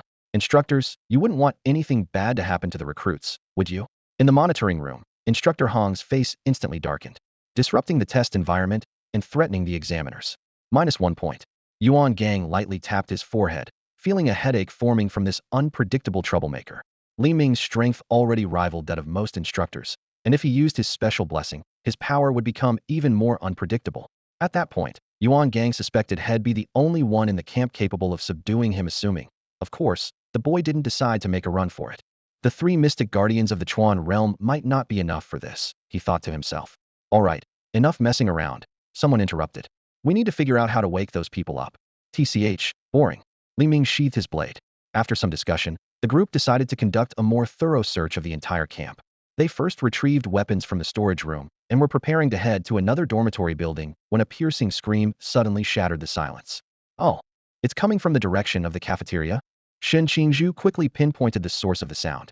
The group immediately sprinted toward the cafeteria. The moment they pushed open the iron doors, they were stunned by the sight before them. The entire space was covered in dense spiderwebs, and clinging to the ceiling was a massive gray-white spider. It silently tried to psych itself up. You can do it. You're the best. Don't be scared. Just show up and scare them a little. If you don't cry, it's a win. Suddenly, the spider dropped from the ceiling. Its body was entirely gray-white, its legs spanning 4 meters wide. Blood red, eerie compound eyes dotted its body, exuding an overwhelming sense of dread. As its foremost pair of eyes locked gazes with Li Ming. Li Ming, Spider Boy Sigma. To everyone's surprise, the terrifying-looking spider immediately turned tail and fled, disappearing from sight in an instant. Once it escaped the cafeteria, it swiftly transformed into a small boy. With his short legs flailing, he ran down the hallway, crying as if something terrifying was chasing him. Help! That guy is so scary. The boy's cries echoed through the corridor. The massive spider suddenly vanished, as if it had never been there. Everyone instinctively turned their gaze toward Li Ming, their eyes filled with unease. Although the spider had only appeared for a brief moment, the terrifying aura it exuded left everyone present deeply shaken. It was undoubtedly no ordinary Sichuan spider. And for Li Ming to scare off such a formidable creature. Lin Qiye stood rooted to the spot, recalling the bizarre conversation between Li Ming and the snake woman earlier. He hesitated before speaking. Before, when you were talking to the spider. Stop. Li Ming interrupted sharply. I haven't even finished. Stop. I know what you're going to say, and it's unnecessary. Lin Qiye, cut off twice in a row, nearly choked on his words. At that moment, a startled cry suddenly came from the group of recruits. That is that Wang Li? Everyone turned to see a gruesome corpse hanging in the spider's web in the corner of the cafeteria. All attention shifted immediately, leaving no time to further investigate the earlier strange events. The crowd surged forward, encircling the body. After all, the occurrence of a real death during the exercise was a matter of entirely different gravity. Standing on the outskirts of the group, Li Ming glanced at the hollowed-out corpse and sighed inwardly. They really went all out. Casually, he gave a thumbs-up toward a hidden surveillance camera in a shadowy corner. Inside the monitoring room, silence hung thick as all the instructors focused on the central screen, which displayed Li Ming smiling and giving the thumbs-up gesture. Chief Instructor, Li Ming seems to have figured out our setup. Thanks for the update. I'm not blind, Yuan Gang said, pacing back and forth. That guy is definitely trouble. But for now, we don't have a better way to keep him in check. He pointed to 2 instructors. You two, go find something to keep Li Ming occupied. Stall him as much as possible.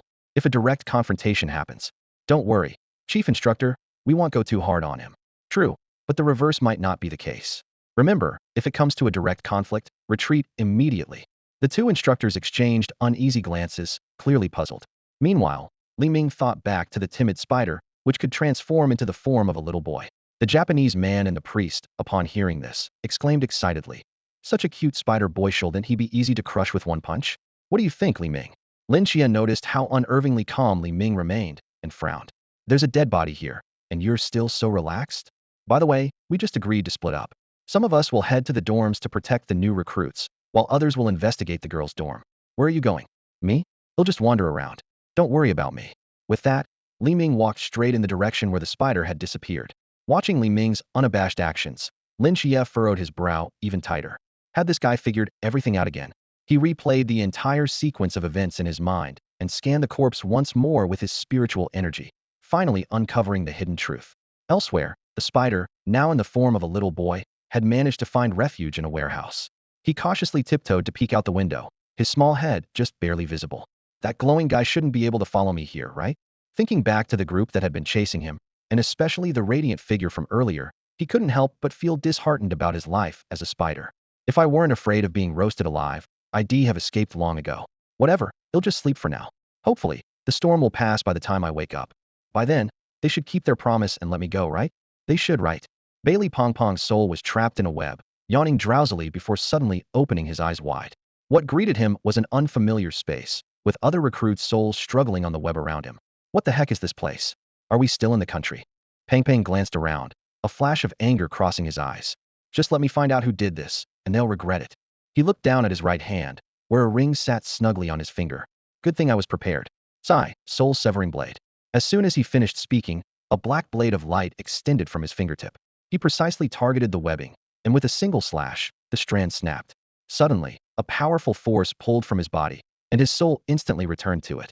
Ugh, Pang Pang rubbed his aching cheek, gritting his teeth. Not only did they kidnap me, but they also slapped my face. This grudge, I, Bailey Tumming, will not forget.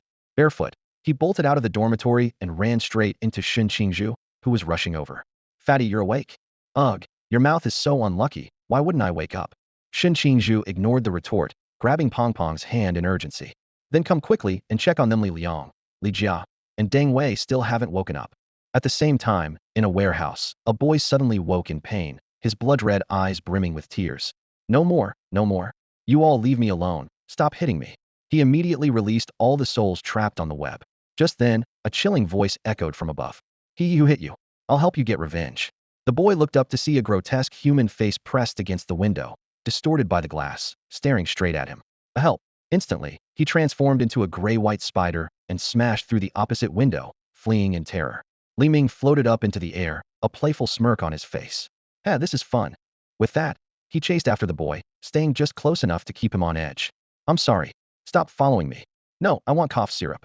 I don't have any cough syrup. How about a few spider legs instead? No, I want cough syrup. Meanwhile, in a corner, two instructors were conspiring. Doesn't this count as disrupting the exercise? Of course it does. There are only 3 mysterious beings in Sichuan, and he's already chasing one of them. That spider kid is way too timid, getting chased around by a rookie like that. So what do? The head instructor told us to stall him as much as possible. Here's the plan. We intercept him and try to reason with him. If he doesn't listen, then we'll give him a little physical persuasion.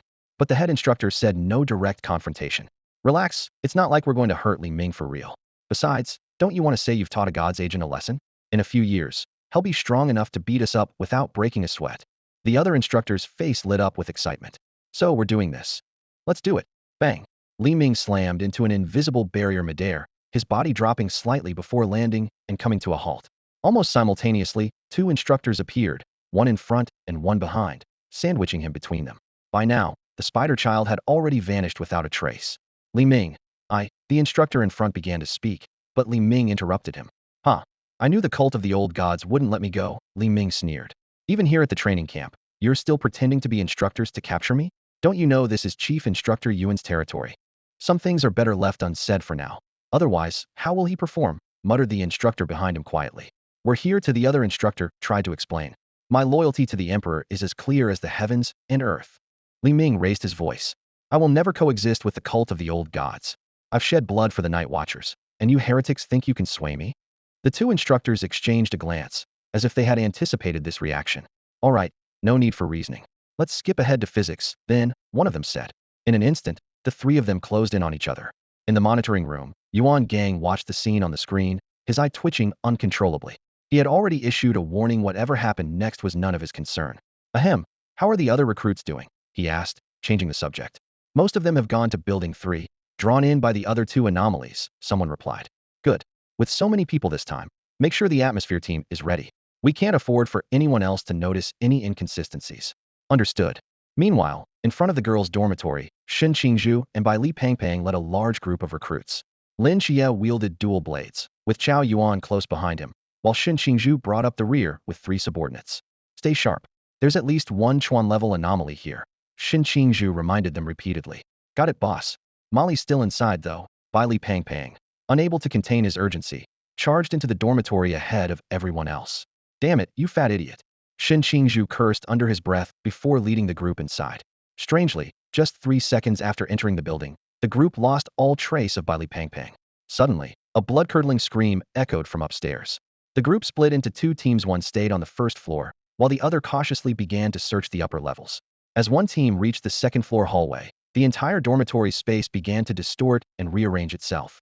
Everyone was separated by the shifting space, scattered in small groups throughout the building, their locations constantly changing. The hunt begins. Meanwhile, elsewhere. Spit it out. Talk.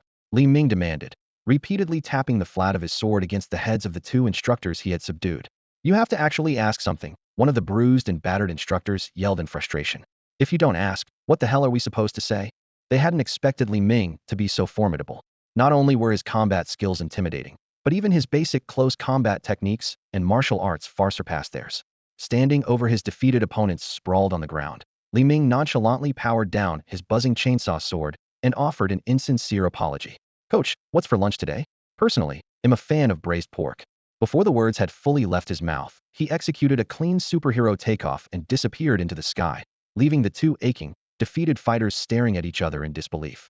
He already knew we weren't part of the ancient god church. You really should get your head checked if you couldn't tell. The atmosphere in the surveillance room was tense. Yuan Gang glanced around at the other instructors, only to find that everyone was either intensely focused on the monitors, pretending to sort through documents, or avoiding his gaze altogether. With a resigned sigh, he muttered, well, I guess the exercise achieved its goal barely. Meanwhile, 2 mysterious individuals in the dormitory building were on the verge of losing their minds. Over in the southeastern corner of the training camp, a high-speed chase was underway. Little spider, I can see you. Li Ming had already chased the spiderling around the camp 3 times, with a group of amused recruits trailing behind to watch the spectacle. Please no, I didn't do anything, the spiderling shouted as he fled, completely baffled as to why he had become the target of this relentless menace. He had been peacefully sleeping when he was suddenly dragged into some kind of drill, and now this ferocious guy was hunting him down. Ahead, a group of recruits suddenly blocked his path, led by the Special Forces soldier Zheng Zhong. Without hesitation, the spiderling charged into the crowd, effortlessly knocking aside a few recruits in his way. But just as the crimson glow of his compound eyes flashed, and he took down a few more, Li Ming appeared right in front of him.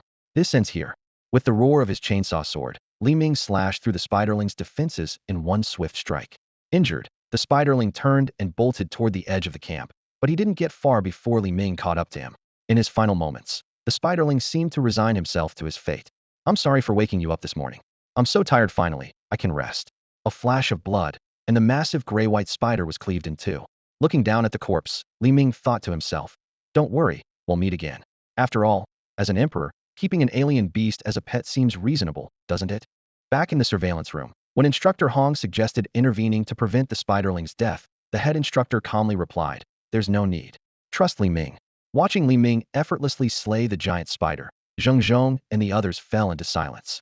Their eyes were filled with frustration and defeat, their hearts a mixture of conflicting emotions. If it was that easy, then what was all the suffering we just endured for? Just to prove we could take it, someone muttered through gritted teeth. What are you all standing around for? Let's go. The scene shifted to the girls' dormitory building. Piercing screams echoed through the dimly lit hallways, one after another. Shin Qingzhu and his 3 companions moved cautiously, exploring each dorm room.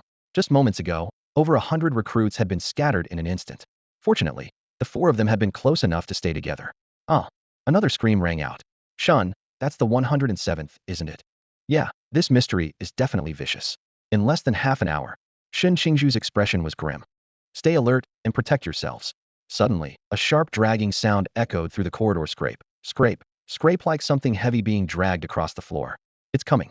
Be careful. At the far end of the dim hallway, a towering figure slowly approached.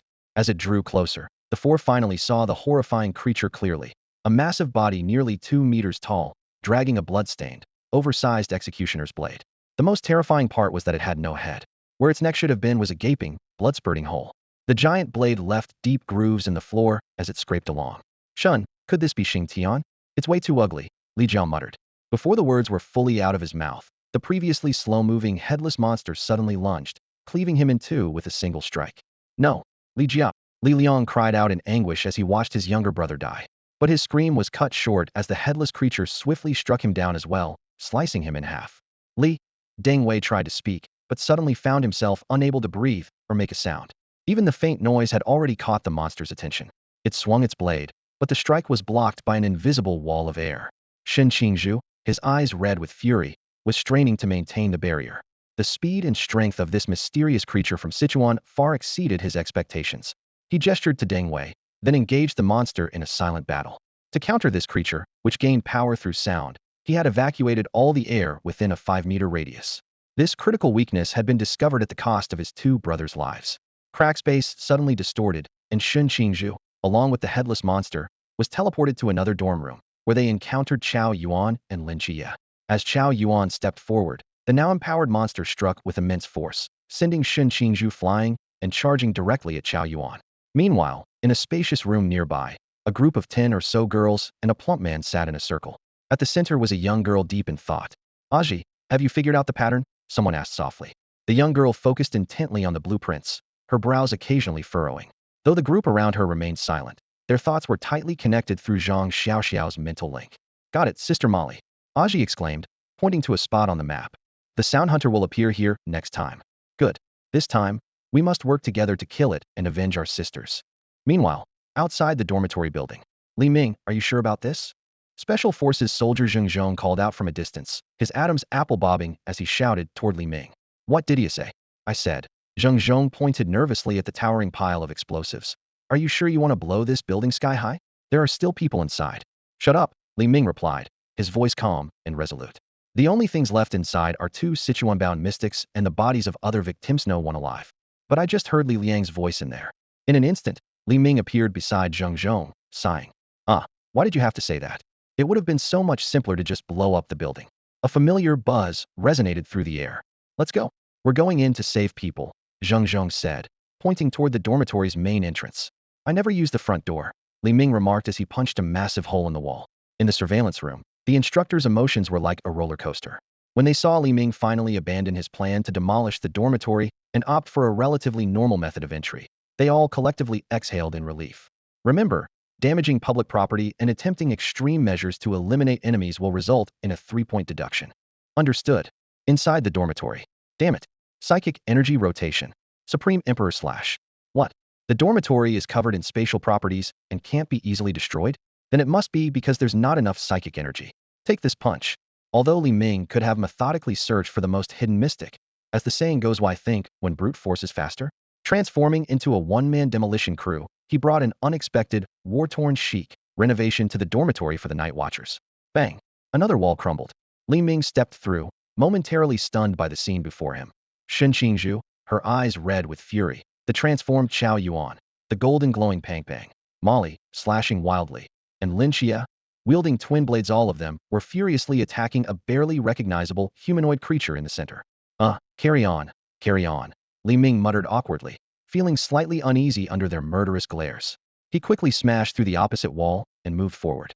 With precise calculations, Li Ming blasted a direct path to the core. At the very center, a silver, third-tier cube hovered in the void, surrounded by walls riddled with holes, the remnants of its futile attempts to stop Li Ming. Goodbye, little cube. Crack. With a sharp snap, the entire dormitory trembled before undergoing a spatial shift, finally restoring itself to its original state. Woo! Sound of helicopter blades echoed as an armed helicopter hovered above the dormitory roof. Standing at the open hatch, Yuan Gang announced, "The Carnival Day exercise is officially over." Through the massive hole in the ceiling, Shen Qingzhu looked up at Yuan Gang, his bloodshot eyes blazing with fury. His roar echoed throughout the training camp. "Damn you, Yuan Gang. Over? My ass." Everyone turned to Shen Qingzhu, their eyes filled with disbelief. At that moment, Shen Qingzhu's eyes were bloodshot as he pointed at Yuan Gang on the helicopter, shouting furiously. That was their chief instructor, a formidable and revered expert of the sea realm. Shen Qingzhu bent down, picked up a piece of rubble, his muscles taut and veins bulging. "I've lost 2 brothers, and you think a simple exercise over is going to cut it?" Rage surged through him like a tidal wave, completely clouding his judgment. Bang! A golden ripple shimmered in the air, effortlessly blocking the stone hurtling toward Yuan Gang's face. Standing atop the helicopter, Yuan Gang looked down at the defiant recruit with a complicated expression. As he glanced around at the trainees, their spirits dampened by the apparent deaths of their comrades, he couldn't help but feel a twinge of emotion. The bond this group of reservists had forged over nearly a year of training was precisely the outcome the drill had aimed to achieve. Relax. Everyone who died during the exercise is fine. Those bodies were just decoys created by the instructors. Yuan Gang's voice echoed across the field. You've earned yourselves a 2-day break. Rest up. Dismissed. Xin Qingzhu, who was about to grab a second stone, froze in place. Awkwardly, he dropped the stone back to the ground, shoved his hands into his pockets, and tried to play it cool. Internally, he cursed his own stupidity. Of course, the instructors wouldn't allow major casualties among the recruits. It was just that the sight of Li Liang and Li Jia being dismembered right before his eyes had been so vivid, it had triggered his uncontrollable fury. Once they learned their comrades were unharmed, the heavy atmosphere lifted instantly. Haha, Li Xiaoguang and the others are okay. Bai Li, nicknamed Fatty, exclaimed excitedly, shouting toward Mo Li and Lin Qiye. Mo Li allowed a rare smile to surface, while Lin Qiye remained as composed as ever, had already seen through the ruse back in the cafeteria and was now pondering how to get his hands on those mysterious bodies. After the recruits dispersed, a middle-aged logistics officer hurried to Yuan Gang's side. Chief Instructor, we've detected an anomaly. The Rubik's Cube corpse is missing, and the spider child's body is missing several spider legs. Don't bother looking for them. Yuan Gang sighed deeply, exhaling slowly as he silently chanted to himself, stay calm. Then, he asked, where's Li Ming? He hasn't been seen since entering the dormitory building. We've searched the entire place. Yuan Gang suppressed his growing anger. Damn it. Turn the entire training camp upside down. I don't want a single inch overlooked. The next morning, Li Ming sneaked into the cafeteria kitchen, looking suspicious. What are you doing up so early today? It's not even mealtime. Old son, the cook, asked, puzzled. Ahem, Uncle Son, could you help me process something? Li Ming asked, unusually polite. Old son squinted at the uncharacteristically respectful young man. You're really Li Ming? You sure you haven't been possessed by something? Uncle Son, please, I'm begging you here. Fine, what is it? Crab legs. Crab legs. Old son repeated, his brow furrowing. The training camp was nowhere near the sea. Where on earth had this kid gotten crab legs? Even though I didn't quite understand, I agreed. Old son said, looking at Li Ming with a puzzled expression. What flavor do you want? Braised will do, Li Ming replied as he pulled out an enormous crab leg from his pouch. Old son's eyes widened. Wait, is this really a crab leg? A new breed, Li Ming explained with a grin. This is the long-legged giant of crabs. By dinner time, the cafeteria was brightly lit, bustling with activity. Lin Qiye and the others sat around a table, their conversation naturally shifting to Li Ming. Qiye, we haven't seen Brother Ming all day. Chao Yuan mused thoughtfully. It feels like something's missing without him around. Just as the words left his mouth, a pair of arms suddenly draped over Pang Pang and Chao Yuan's shoulders. I heard you were looking for me, a familiar voice said from behind. Geez, Brother Ming, why do you always appear out of nowhere? Where have you been all day? Nothing much, just wandering around. Li Ming replied with a mysterious smile before lowering his voice. Not much to say, but things are tense lately. Midnight, southeast corner, at the armory. Make sure to bring Xiaoqing and Xiaomo. Before anyone could respond, Li Ming's figure vanished from sight. Moments later, several instructors strode purposefully into the cafeteria, heading straight for their table. Late into the night, outside the armory, a few shadowy figures gathered stealthily. Fatty, are you messing with us? We've been waiting for half an hour already. Relax, it's barely midnight, Pang Pang replied. Li Ming's voice suddenly emerged from the darkness. Sorry for the delay. These things weren't easy to get. Xiaoqing, Yuan, Qiye, come help carry these ammo crates. With everyone's assistance, the armory was quickly transformed. The weapons in the center were cleared out, replaced with neatly arranged ammo crates topped with a variety of delicacies. The centerpiece was a massive, pale gray spider leg, glistening temptingly under the dim light. My goodness, no wonder the instructors have been looking for you everywhere. You stole that giant spider's leg, Lin Qiye exclaimed, his eyes lighting up. Are you eating it? Of course. I've never tasted the mysterious meat of Sichuan creatures before. Standing on a beer crate, Li Ming raised a bottle of beer high. Everyone, the training is halfway through, and soon we'll part ways. Spending this time together reminds me of my battle brothers. Hey race to them, and hey race to all of you. May none of us have regrets in the future. Tonight, everyone's minimum is a crate. He'll start. With that, Li Ming tilted his head back and down the beer in one go. The group, reflecting on their shared moments so far, couldn't help but feel a twinge of emotion. Xin Qingzhu grabbed a bottle as well. Ugh, enough with the sentimentality. It's gross. Imin too. But after only a few sips, Xin Qingzhu turned away, and unleashed a fountain of beer.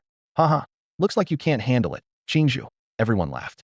By 3 a.m., the group began to disperse, most of them quite drunk.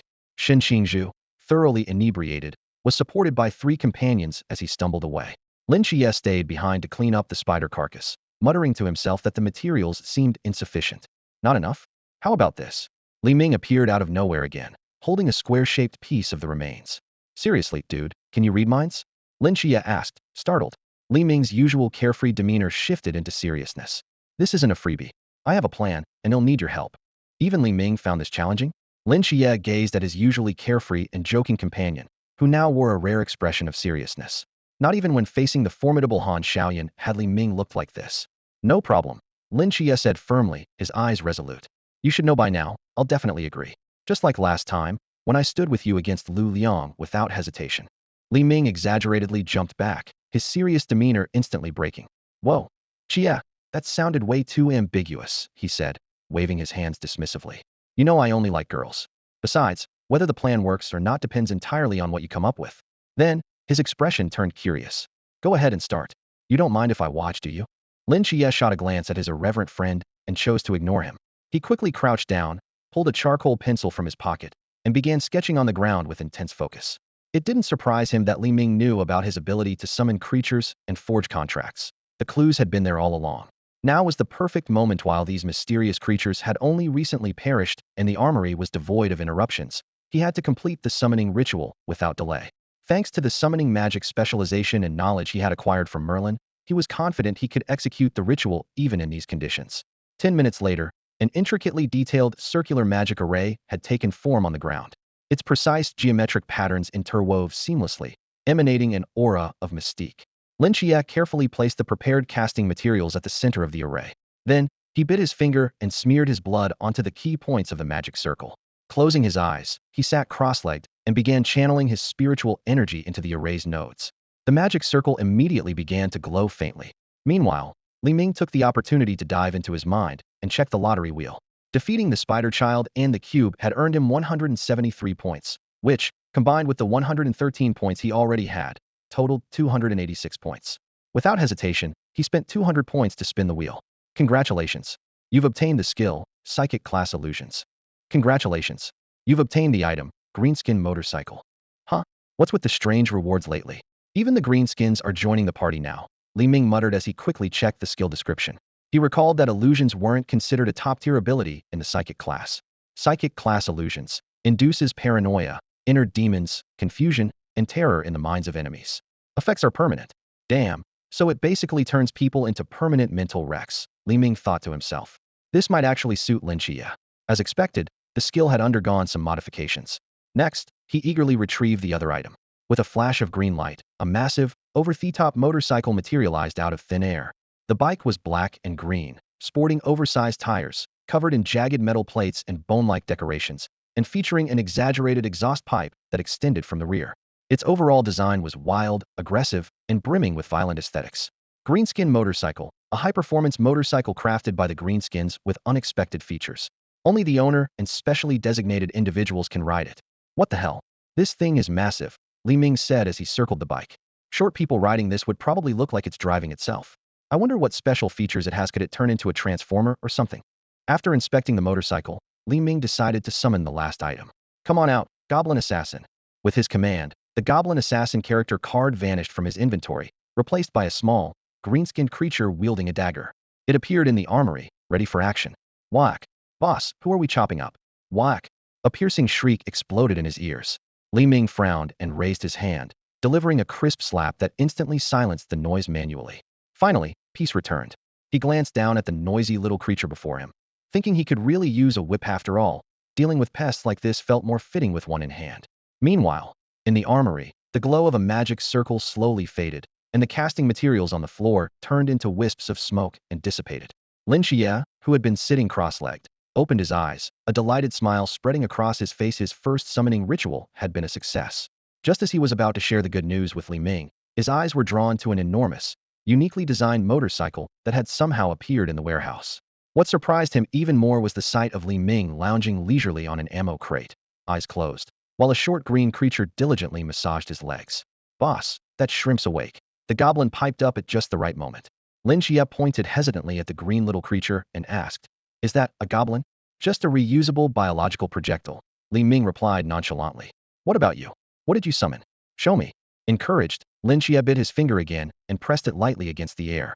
Instantly, a magic circle unfurled, and a small, bandage-wrapped figure emerged from it. "A little mummy?" Li Ming stepped closer for a better look and suddenly chuckled. "These two quirky little guys make quite the pair, like the dynamic duo of mischief." "This is a war mummy," Lin Qiye explained. "It can strengthen itself by devouring weapons." "What about your goblin?" "This guy's called a pipsqueak. It's got a simple undead ability, a knack for crafting small inventions, and a wild imagination," Li Ming said casually. "It can revive in the inventory, so isn't that undead enough?" "Undead?" Lynchia looked at the goblin, who was squatting on the floor tinkering with something, in surprise. "That's a pretty handy ability. Relying on just the pipsqueak wouldn't be enough," Li Ming said, patting the motorcycle beside him. "But now, with your war mummy and this beast, our success rate just went up." "What's this plan of yours?" Lynchia asked. "The cult of the old gods is planning to create a man-made disaster soon. Several nearby villages will be affected," Li Ming explained. "We're stuck in the training camp and can't leave for long periods.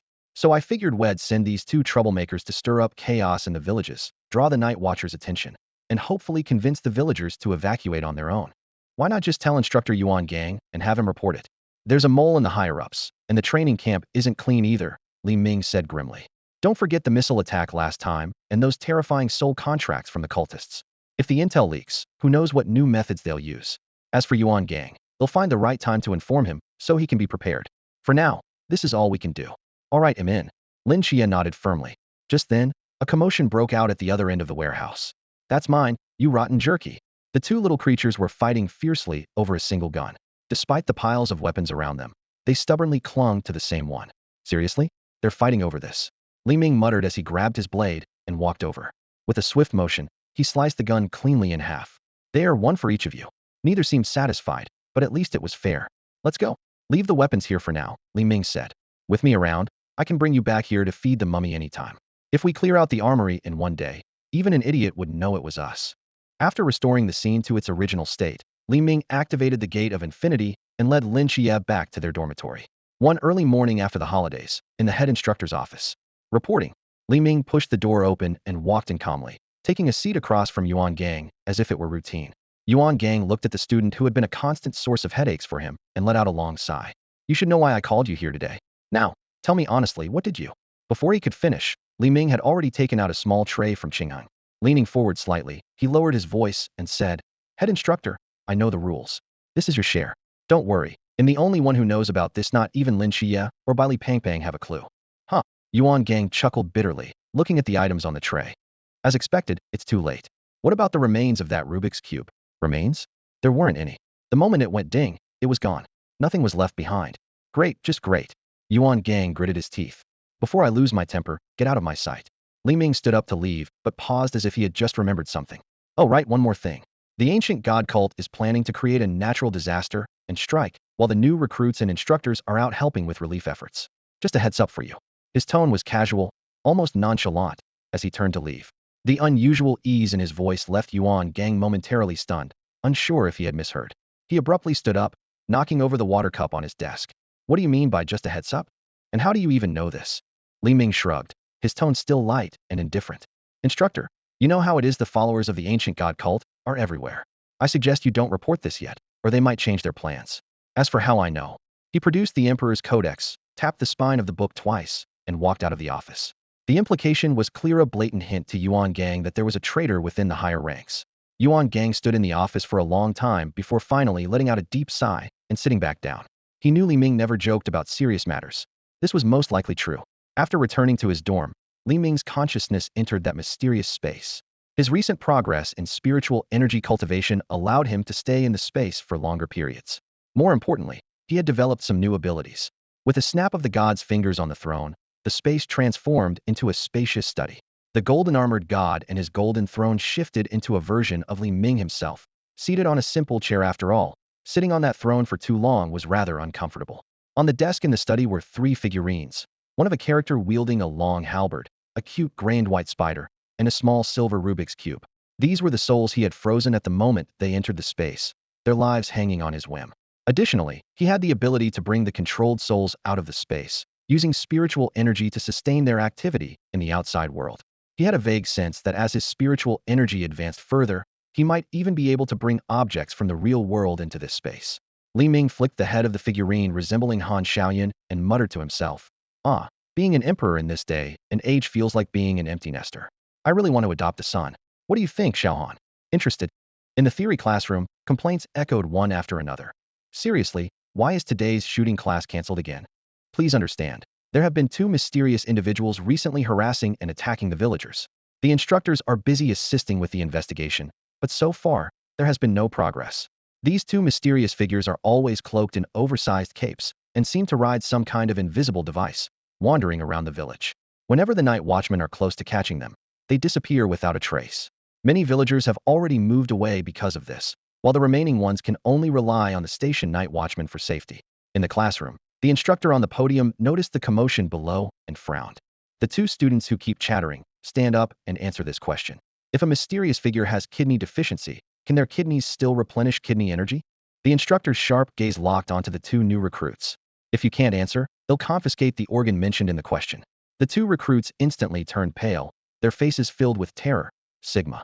As the bell signaling the end of class rang, Li Ming quickly walked out of the classroom. A classmate called out from behind. "Minga, why are you always in such a rush these days? Where are you off to?" "I'm picking up my kid. School's out." Li Ming's voice trailed off as he walked away. About 10 minutes later, Li Ming appeared in a secluded corner of the training camp, where Lin Qiye was already waiting. Seeing only Mumu following behind Li Ming, Lin Qiye's mouth twitched. "Did your Cannonball number 1 die again?" Mumu and Cannonball number 1 were the nicknames they had given to two tiny creatures. Li Ming glanced at the grayed out card in his inventory and shrugged. "I have no idea. It was already gone when I got there." He didn't elaborate further after all. Using a mischievous spirit as a projectile was quite a spectacle. "All right, don't dwell on the details. Starting tomorrow, we'll stop messing around. Graduation is just a few days away. Today, let's empty out the armory and prepare a special graduation gift for the instructors. This way, we'll snag some weapons and ensure the new ones arrive on time." The next day, Instructor Hong opened the warehouse door as part of his routine, only to find the space filled with air. What the hell? In the head instructor's office, several instructors were discussing the theft. Did the surveillance cameras catch anything? No, the exterior cameras showed nothing, and the newly installed interior cameras were destroyed right from the start. "I suspect this is Li Ming's doing." The other instructors in the room nodded in agreement. When it came to unexplained incidents, blaming Li Ming was usually a safe bet. His reputation preceded him.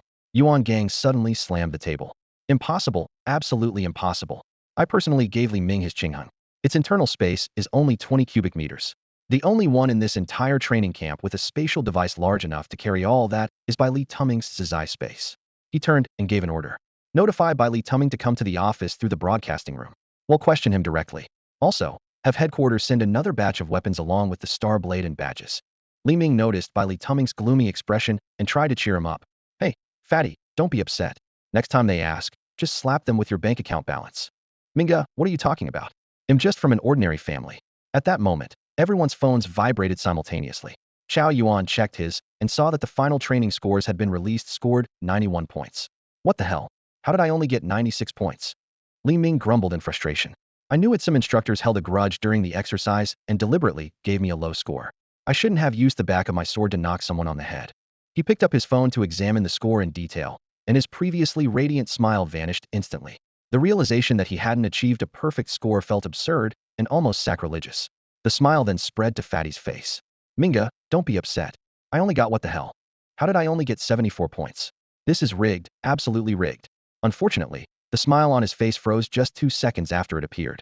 "Continue to stay stationed in the village to prevent those two mysterious individuals from making a surprise return. Report to me immediately if anything unexpected happens." Yuan Gang put down the phone, his tone heavy. Standing nearby, Instructor Hong Hao frowned slightly. "Commander, isn't this a bit much? Two mysterious individuals who likely haven't even crossed into Sichuan territory though. We really need to go to such lengths." Yuan Gang gave him a meaningful look. "This is not just the duty of the Night Watchers. It's also about being prepared for all contingencies."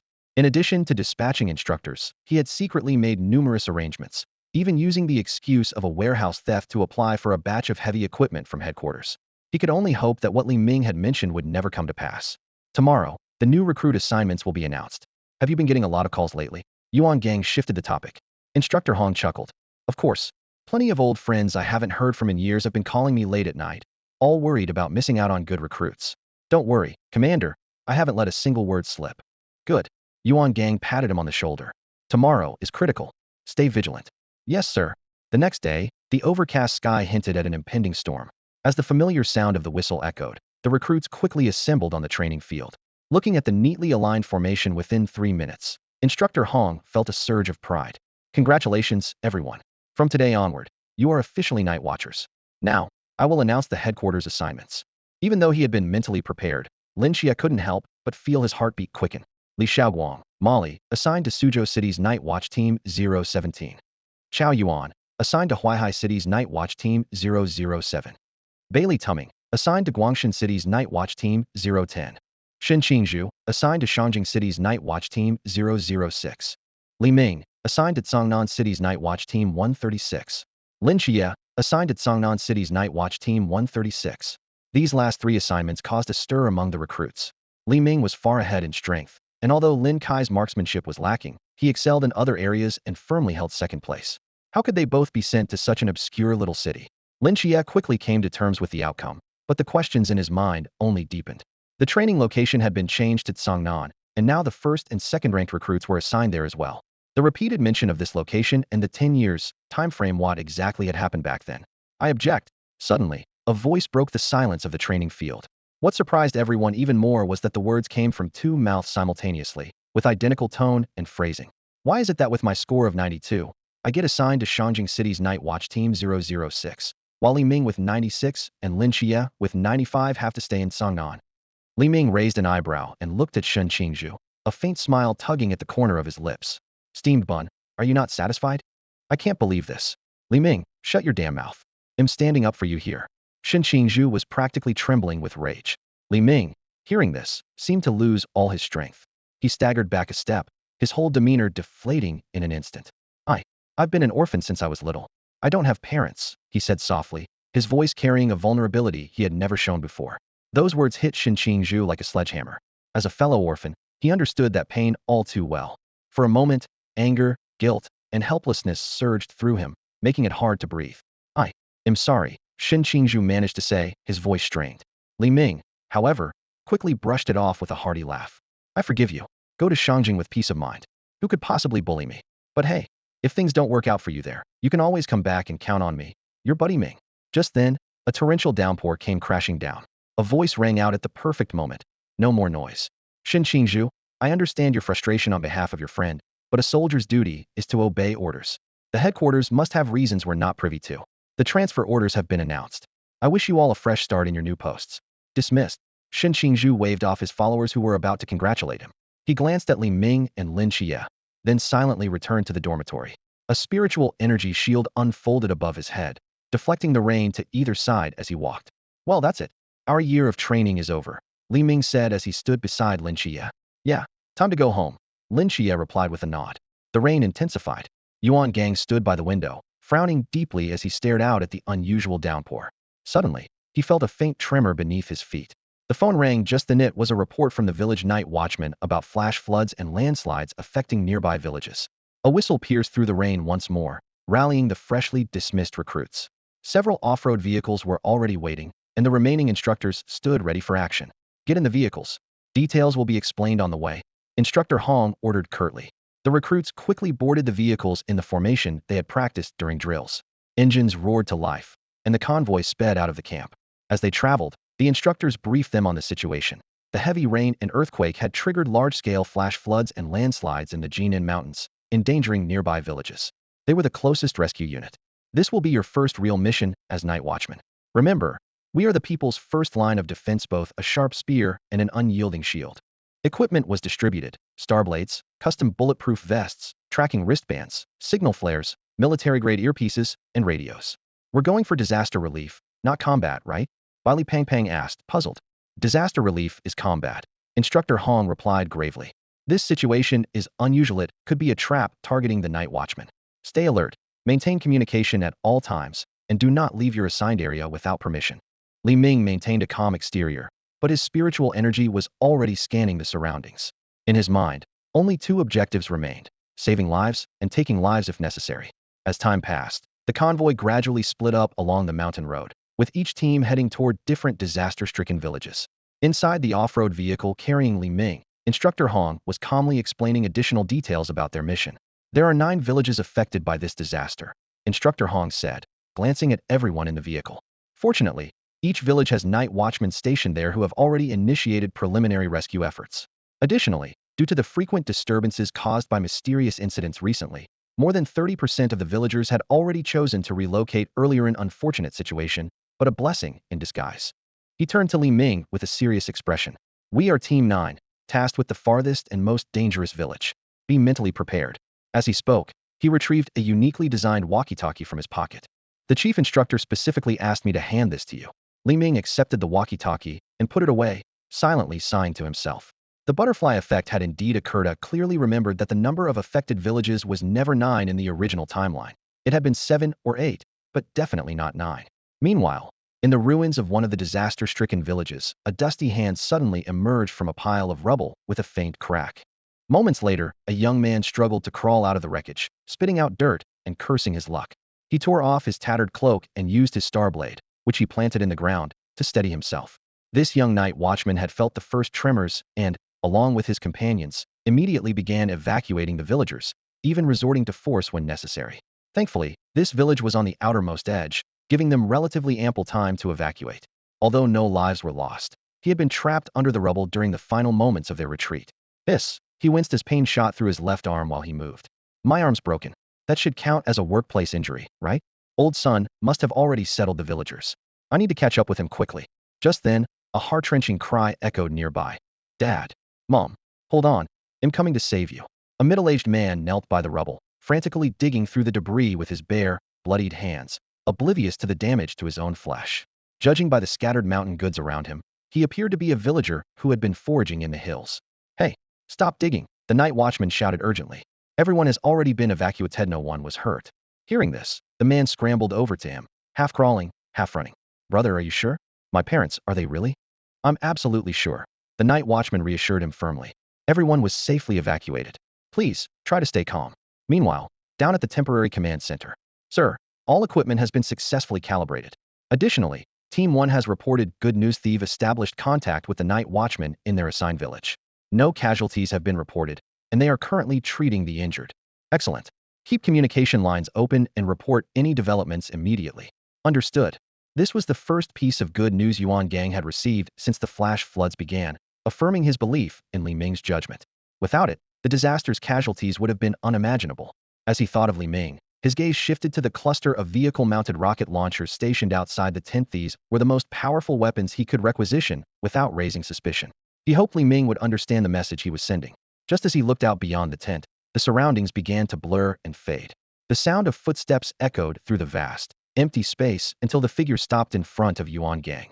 In that instant, everything around seemed to fade away, leaving only Yuan Gang and the two figures standing in this blank, surreal world. Commander Yuan Gang. The long-haired man, dressed in an elegant tailcoat, gave a graceful bow, a faint, enigmatic smile flickering in his almond-shaped eyes. I've long admired you. At last, we meet today. The voice instantly gave away his identity to Yuan Gang, one of the 3 deities of the ancient god church, known as Whisper. Gazing at the man's aristocratic and refined face, Yuan Gang couldn't help but think of Han Xiaoyun, who had been forced into a believer's contract. His eyes narrowed slightly as a surge of anger welled up within him. That face of yours begs for a punch, Yuan Gang said coldly. All of this today it's your doing, isn't it? And this isn't your true form, is it? Whisper chuckled softly. Of course not. What stands before you is merely a nightmare projection. But you don't seem surprised by any of this, Commander. Care to tell me why? I'm quite curious. You've done plenty of preparation, yet I received no word of it. Yuan Gang replied with certainty. There's a mole among the higher-ups, no doubt. You're here today to stall me, while sending someone to kill Li Ming and Lin Qiye. Am I right? Exactly. Whisper's smile deepened, tinged with mischief. I've already experienced the prowess of your special squad firsthand. This time, I've come to nip these talents in the bud before they have the chance to form another squad in the future. I'm sure they'll appreciate the gift I've prepared for them. Golden ripples burst forth from Yuan Gang's body, and the overwhelming pressure of his high-level power instantly filled the space. He had no intention of wasting more words on Whisper. Nothing else you'd like to ask, Commander? Whisper maintained his elegant smile, raising a hand to point at Yuan Gang. Then enjoy the nightmare. Meanwhile, elsewhere. Screech. The off-road vehicle came to a sudden halt. We can't drive any further from here, Instructor Hong ordered. Everyone out. We'll proceed on foot. The group, clad in waterproof coats, filed out one by one. As Instructor Hong was about to unfold the map to confirm the route, a hand suddenly reached out in front of him. Hand me the map. He'll lead the way, Li Ming said. Instructor Hong frowned, looking at him. Are you sure? This isn't the time to show off. Though he was aware of Li Ming's telekinetic abilities, leading a group of over 10 people with their equipment was no small feat. Li Ming took the map, quickly pinpointed their location, and said, no problem. If we bring the vehicle supplies along, it'll take about 30 minutes. 30 minutes? Instructor Hong's eyes widened in surprise. According to his original route, just traversing the forest would take 8 hours and require abandoning most of their gear. Yeah, it's doable, Li Ming shrugged. After all, the shortest path between 2 points is a straight line. Didn't your teacher teach you that? Seriously? That's not what I'm surprised about. Instructor Hong said, half laughing, half exasperated. Once their equipment was confirmed to be in order, the group stood in line, their eyes glimmering with anticipation. It wasn't every day they got the chance to fly. Brother Ming, can you fly a bit lower? I'm a little afraid of heights, Li Pang asked timidly. Sure, Li Ming teased. You could always do a handstand. That'll lower your head height. Li Pang was left speechless. Li Ming moved to the front, imitating Shen Qingzu's signature finger snap. Instantly, everyone shot up into the air as if yanked by an invisible force. Whoa, this wind is so strong, came the muffled cries from behind. As they ascended, the fierce wind slashed at their skin like blades, distorting their faces into comical expressions. Li Ming glanced back and saw everyone's faces twisted into exaggerated grimaces under the wind's force. He slapped his forehead in realization. My bad. I'm used to doing this alone and forgot about you guys. As he spoke, he quickly expanded his energy shield, enveloping everyone within its protective barrier. Looking down at the mountain of Jinan below, everyone gradually calmed their restless minds. A flash of lightning tore through the night sky, accompanied by a deafening clap of thunder, illuminating the solemn faces of the group. Even Li Pang, who was usually all smiles, had now restrained his usual cheerfulness, while Li Ming wore a stoic expression, exuding an undeniable air of authority.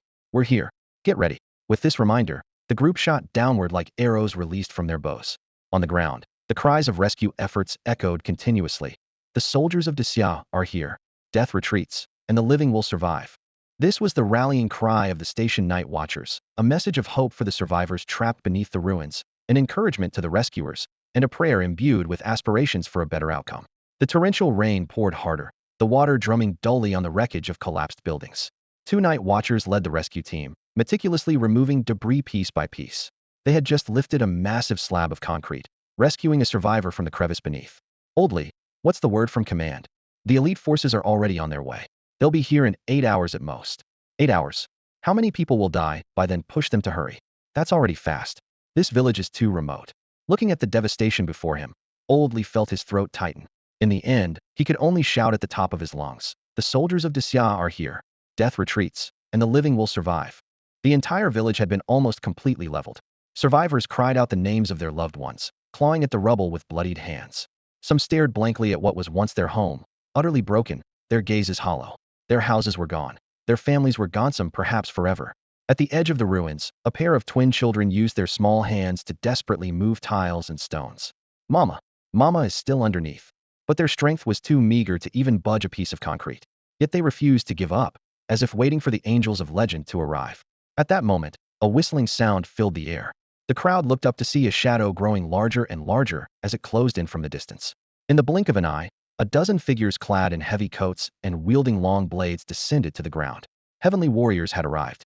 Li Ming immediately activated his psychic scan, taking in the devastating scene in its entirety, his brows furrowed deeply. Before the instructor behind him, Hong, could assign tasks, Li Ming soared into the air. His posture was straight, his gaze sharp as lightning, shedding his usual nonchalant demeanor. With a wave of his right hand, the debris tiles, rubble, and beams seemed to obey his command, rising gently into the air and floating neatly to the side. The survivors buried beneath were carefully lifted and brought before him. Li Ming lightly touched the forehead of each person, stabilizing their injuries at the cellular level and ensuring their survival. Li Ming gently lowered the last injured villager to the ground. The surrounding villagers felt the vitality within them gradually returning, their eyes glowing with fervent admiration.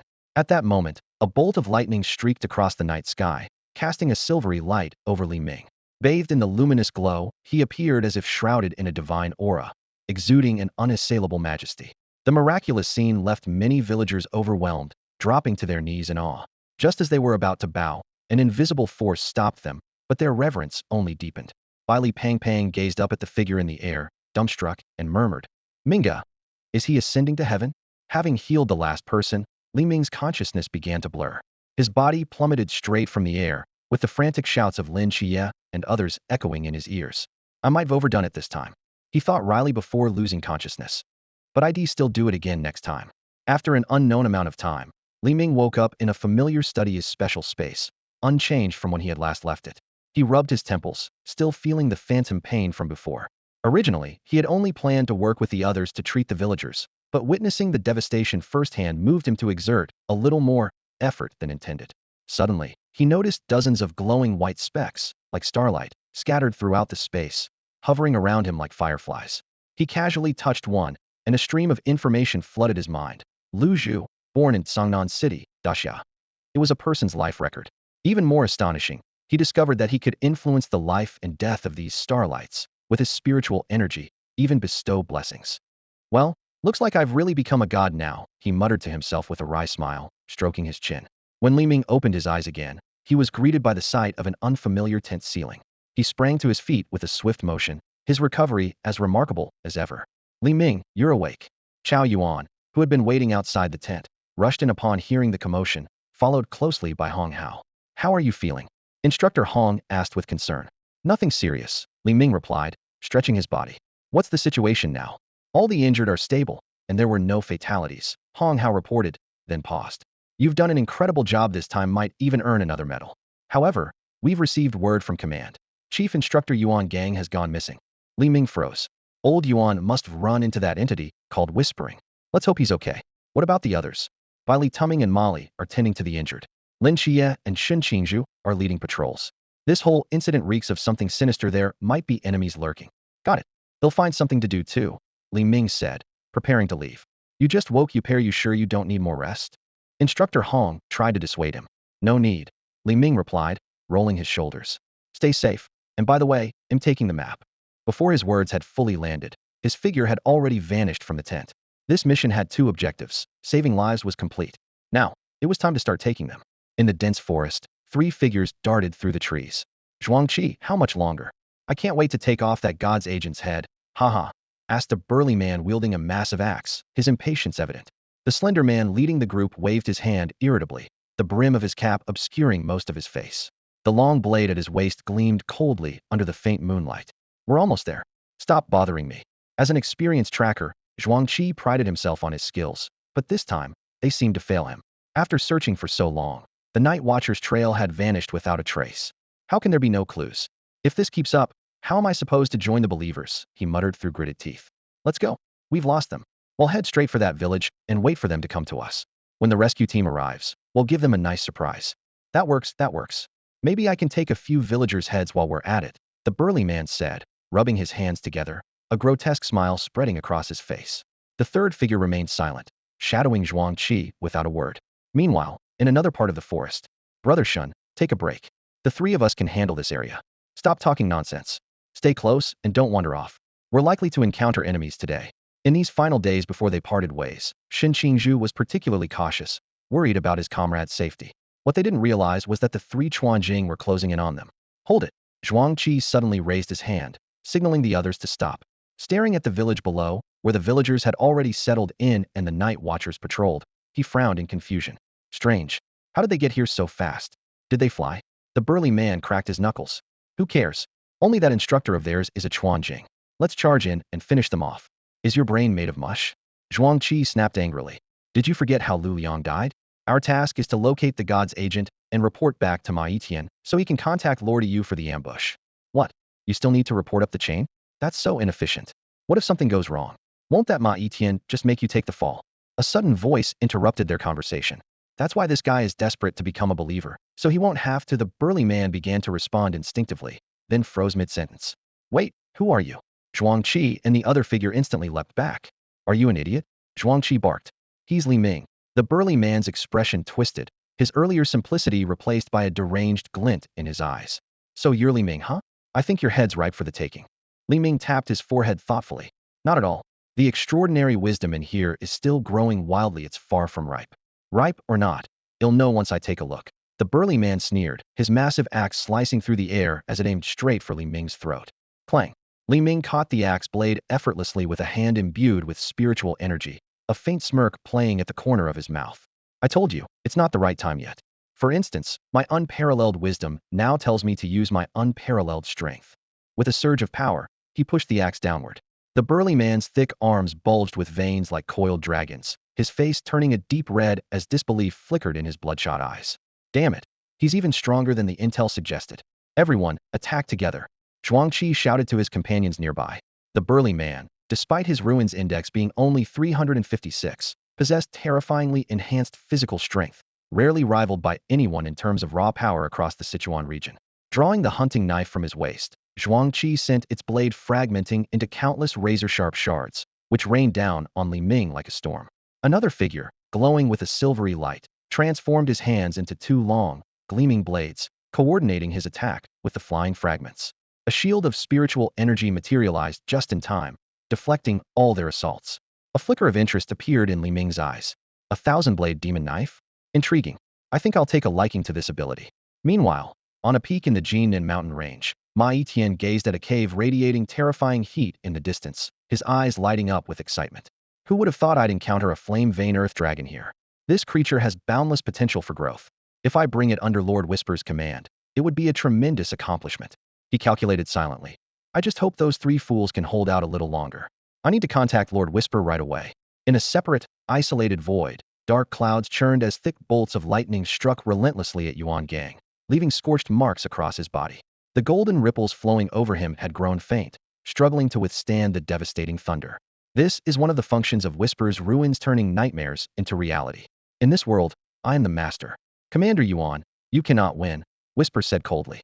Yuan Gang showed no trace of fear, instead replying with a mocking grin. Big words for someone whose true form was chased around like a dog by the spirit medium squad. Whisper's eyes turned icy as he prepared to intensify his assault, but a sudden voice interrupted him. A flame vein earth dragon? Then we'll leave it at this for today. As Whisper moved to leave, Yuan Gang's golden ripples surged back to life, rushing toward him with renewed vigor. Leaving? Did you ask for my permission? You're not going anywhere today. Facing the oncoming wave of golden energy, Whisper remained calm. Surely you didn't think I came alone this time? Before he finished speaking, a second whisper materialized out of thin air. This can't be. How are there two nightmare projections? Yuan Gang was stunned. After losing 2 followers in Songnan, I wasn't going to take any chances. These 2 projections cost me a precious forbidden artifact. The 2 whispers spoke in unison, their voices chilling. The dark clouds and lightning grew exponentially more menacing. Keep Commander Yuan company for a while. I'll check on that flame vein earth dragon, the second whisper said before vanishing from the space. Back at Li Ming's side, Zhuang Qi, realizing they couldn't take him down quickly, exchanged a glance with his companion. Retreat, he shouted, abandoning the restrained, burly man as their figures disappeared into the night. Think you can escape? With a thought, Li Ming transformed into the alchemist, the power armor emitting a low mechanical hum. Now, let me see if that head of yours is ripe for the picking.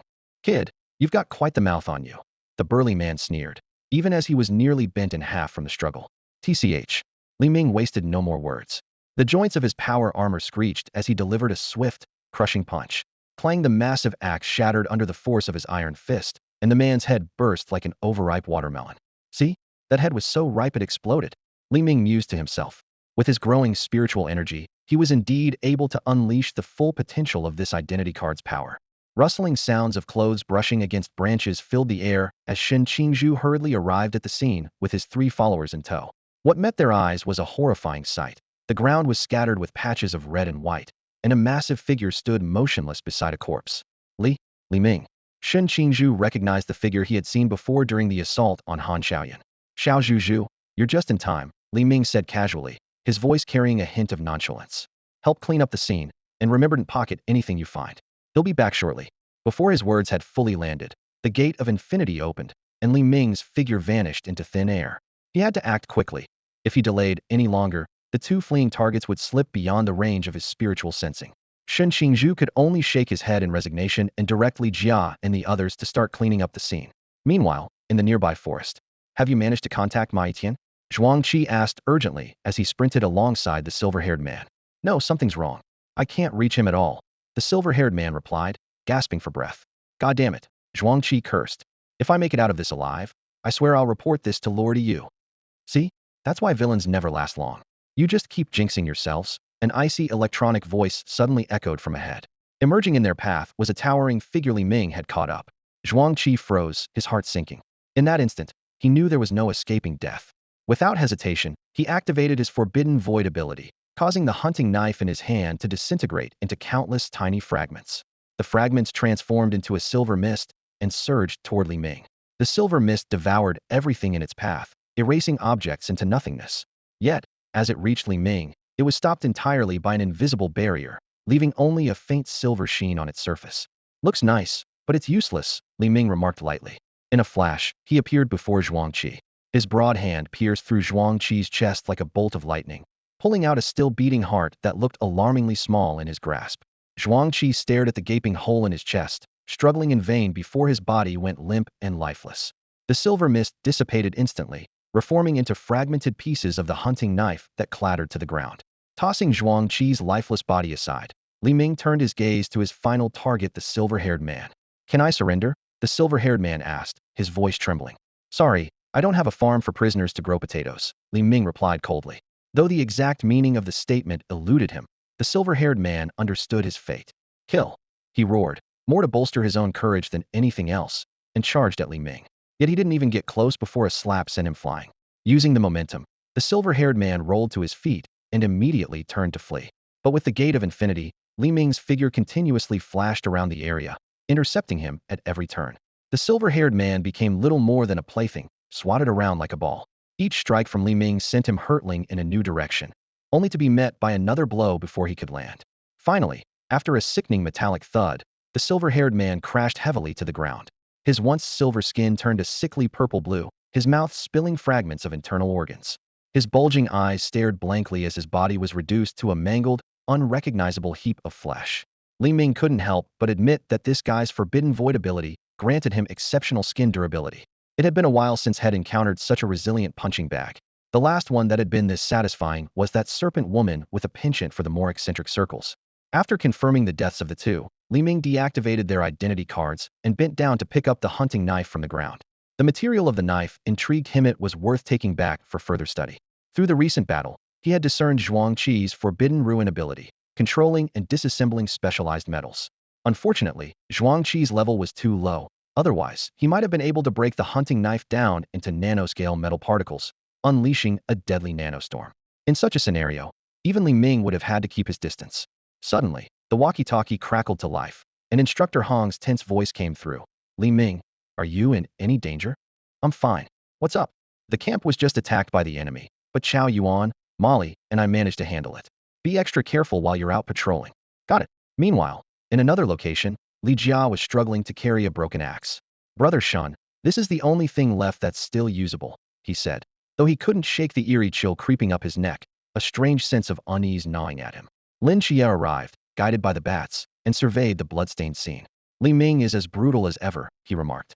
Ever since that battle with the Nanda serpent demon, his fighting style has become increasingly savage. Found anything good? Li Ming's voice sounded from behind. Just this axe, Lin Qiye replied, holding up the weapon. Li Ming glanced at it and raised an eyebrow. It's too ugly. You keep it, it suits you guys. Lin Qiye was about to retort when the ground beneath them began to tremble. Pebbles started to bounce, and moments later, the entire area shook violently. Mountains, rivers, and trees all tilted and turned as if the world had been flipped upside down.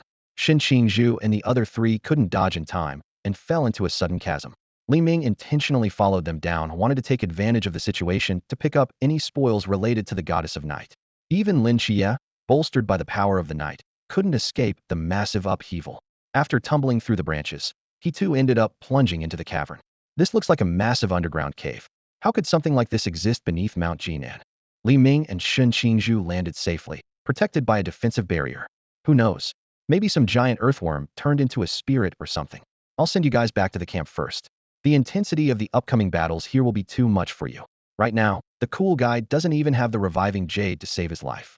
Meanwhile, deep within the cavern near a lava-filled area, a man named Ma Yishan, half of his body already charred, was staring in terror at a colossal beast before him. He had only intended to sneak a look at the flame vein earth dragon, but was discovered.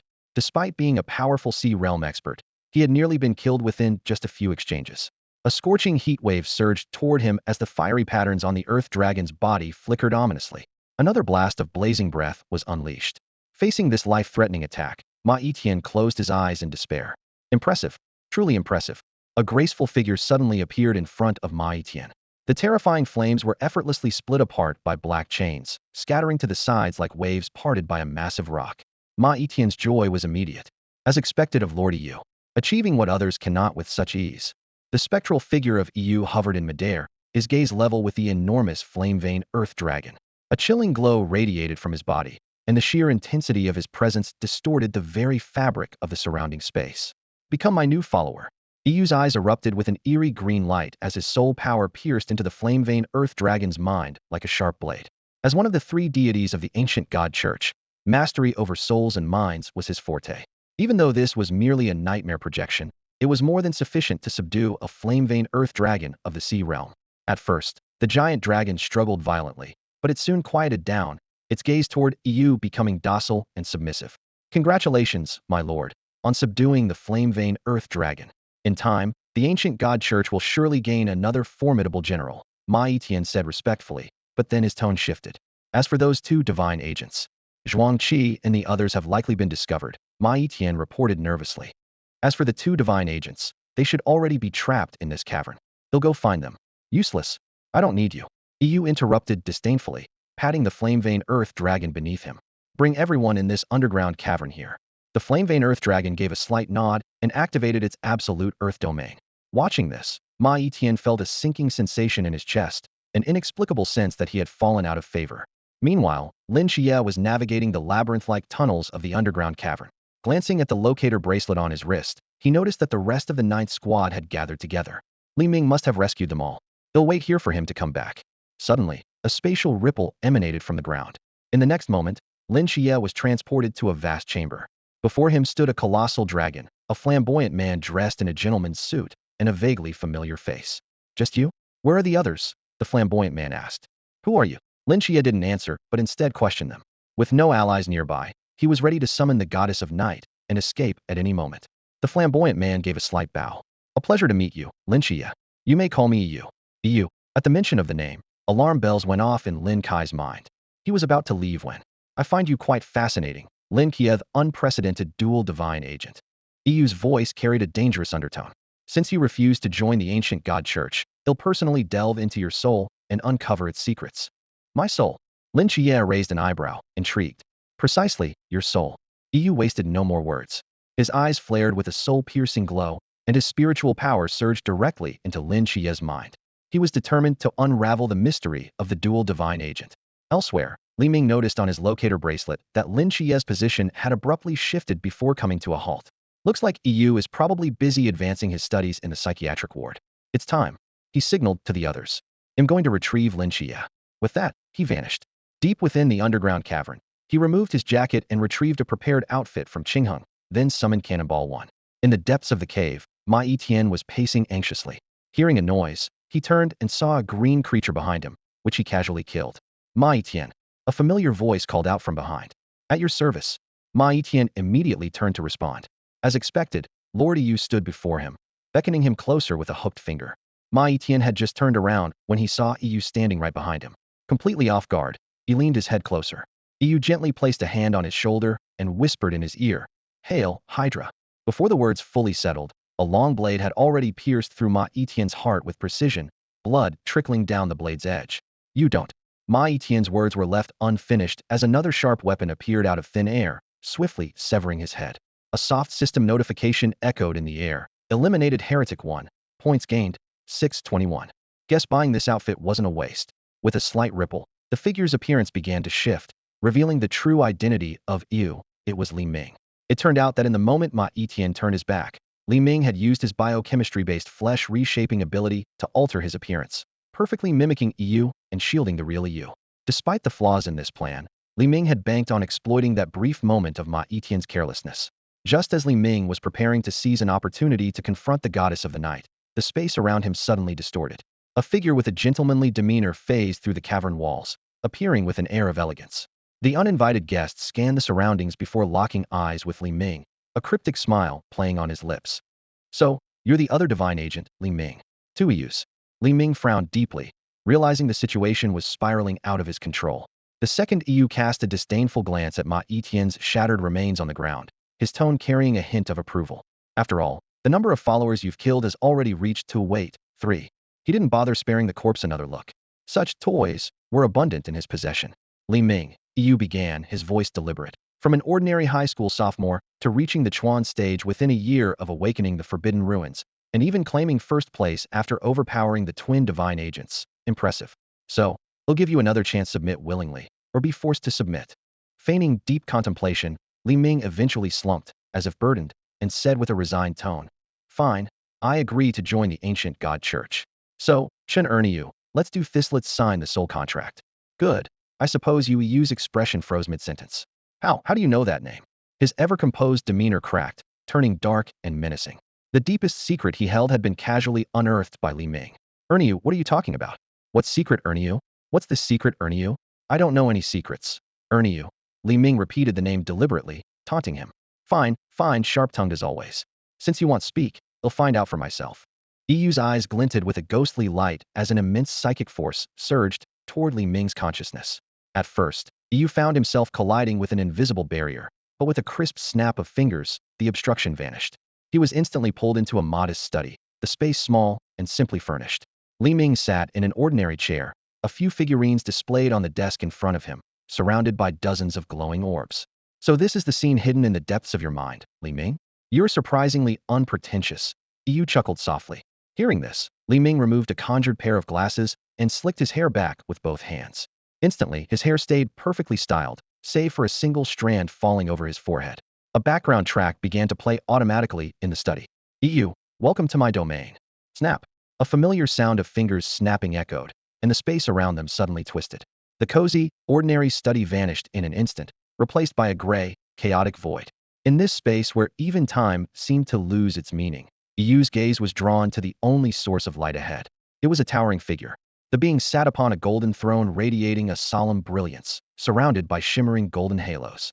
Those eyes, filled with divinity and compassion, pierced straight into EU's soul.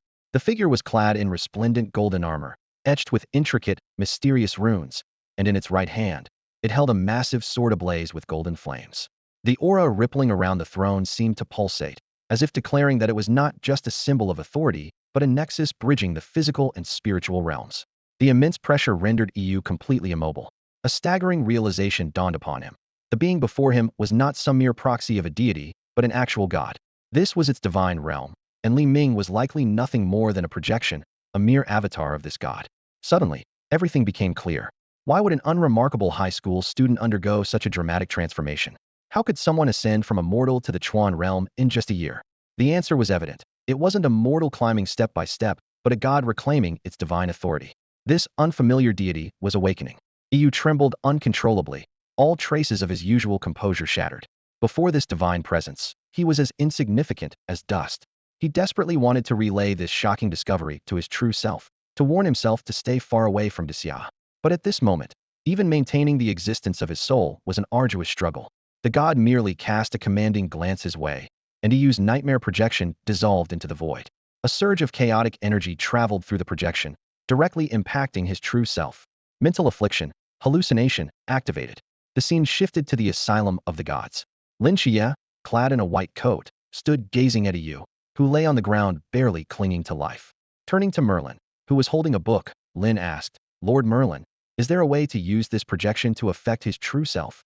Merlin was about to respond when EU suddenly sprang up as though injected with a surge of adrenaline.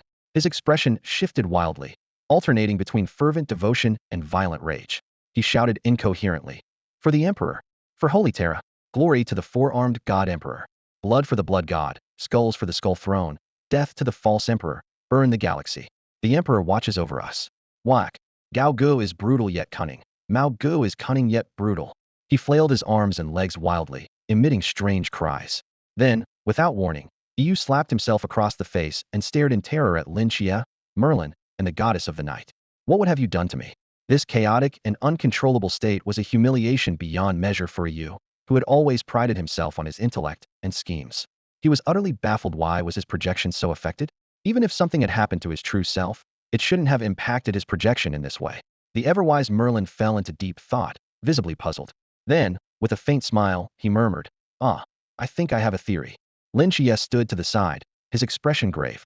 From the first frenzied shout that erupted from EU, he knew it had something to do with Li Ming. The words Emperor and Terra were all too familiar to him, to the point of becoming tiresome. A ridiculous thought crossed his mind. Could it be that Li Ming also had a mental hospital of his own, housing some emperor or deity, only to drive himself insane in the process? Merlin suppressed his doubts for the moment and turned to ask, "So, are you still going to attack his true form?" "Of course," Lin Qiye replied without hesitation, a glint of determination flashing in his eyes. Adding more pressure on EU would be even better. Merlin gestured for Lin Qiye to leave the room. Once the door closed, he began outlining a deep abyssal magic circle, a spell capable of directly affecting EU's true form. Then, he summoned a soul from a distant plane. Meanwhile, outside the cave, Li Ming opened his eyes and let out a contented sigh. "Oh, it's almost full, I can barely hold it in." He felt the surging energy within him. His spiritual power, which had already seen significant progress, was now on the verge of breaking through after absorbing the energy of 3 Chuan level and 2 high-level beings. The threshold of level 12 was within reach. He sensed that with 2 or 3 more days of training, a breakthrough was imminent. "Oops, I got so caught up in other things, I forgot about you," Li Ming muttered, gripping his chainsaw sword. "I wonder if I can exploit a bug here." Before he finished speaking, he swung his sword, cleaving EU in two before him. As expected, no notification sound followed. Roar. The previously calm flame vein earth dragon suddenly let out a furious roar. Li Ming turned to see Lin Qiye opening his eyes, while EU lay lifeless in front of him. Whoosh, a massive fireball, over 20 meters in diameter, hurtled toward Li Ming. He quickly used the infinite gate to dodge. Boom! The fireball struck the cave wall, causing the entire space to tremble violently. Rocks and earth began to fall, and the magma started to churn and boil. This was only the beginning. The flame vein earth dragon, disturbed from its slumber and inexplicably enslaved, had gone completely berserk. It roared continuously, the patterns on its body glowing brightly. The cave's temperature soared, and its high-level peak aura erupted in full force. "This is bad." Lin Qiye stared at the enraged flame vein earth dragon, his expression serious. "If this continues, a second earthquake will hit Jinan Mountain, and the surrounding villages will suffer even greater damage." He made a swift decision. "Li Ming, you need to leave first." As soon as he spoke, Lin Qiye closed his eyes. The soul of the goddess of night descended to the mortal world, casting a puzzled glance at Li Ming before merging with Lin Qiye. His short hair began to grow wildly. His skin became pale and delicate, and his facial features softened. Li Ming pulled out his phone, a sly grin forming on his lips. "Still flat, huh?" He silently recorded Lin Qiye's transformation into the Dark Seven Night form. When Lin Qiye opened his starlit eyes, the light in the cave vanished instantly, plunging everything into darkness. "Got it recorded, time to go." Li Ming put away his phone, dropped a tracking wristband, and quickly exited the underground space. The flame vein earth dragon seemed to sense the danger and unleashed a massive fireball toward Lin Qiye, who hovered midair. Outside the camp, Bailey Chubby steadied the staggering Molly and pointed to the sky. "Hey, what is that?" In the sky, a massive dragon had appeared at some point. Its body was pierced by several enormous black spikes, and countless phantom meteors relentlessly bombarded its form. In an instant, lightning crackled, and a massive blade of light flashed, severing the dragon's head cleanly. Lin Qiye, seemingly drained of all his strength, fell from midair. In the final moments before losing consciousness, he felt someone grab the back of his collar. At the edge of Squad 9's temporary camp, Li Ming carefully set Lin Qiye down and placed his weapons beside him. Then, his vision shifted, and a dragon-shaped figurine suddenly appeared on his desk. "Sorry, buddy," Li Ming thought with a smirk. "Consider this figurine your payment for the photos I took." "Ha ha ha, what a score." The infirmary was softly lit as Lin Qiye, who had been unconscious for an entire day, slowly opened his eyes. He found himself lying on a pristine white hospital bed, surrounded by his dejected companions. Some were seated by the bedside, while others leaned against the walls, making the room feel unusually cramped. "Qiye, you're awake?"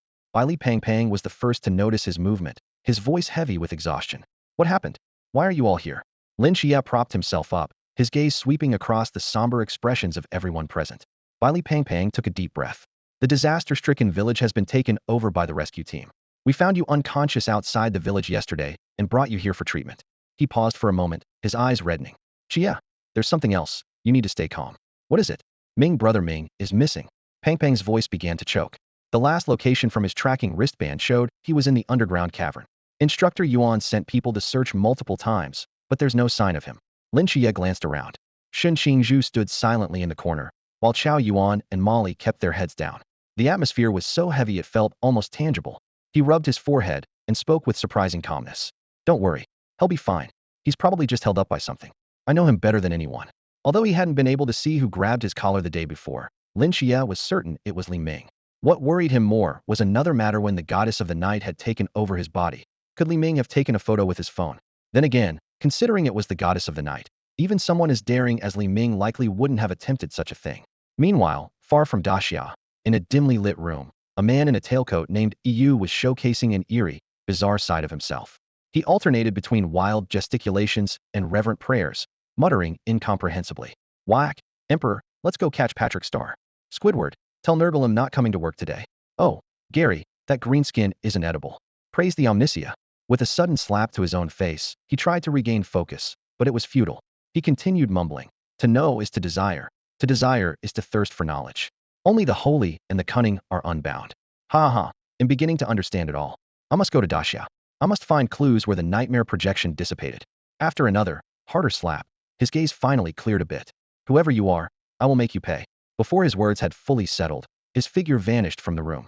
In an abandoned building in Songnan City, Li Ming's body hovered in midair, with invisible energies fluctuating and intertwining around him. Ever since entering the latter half of the training camp, he had never let up on honing his spiritual abilities.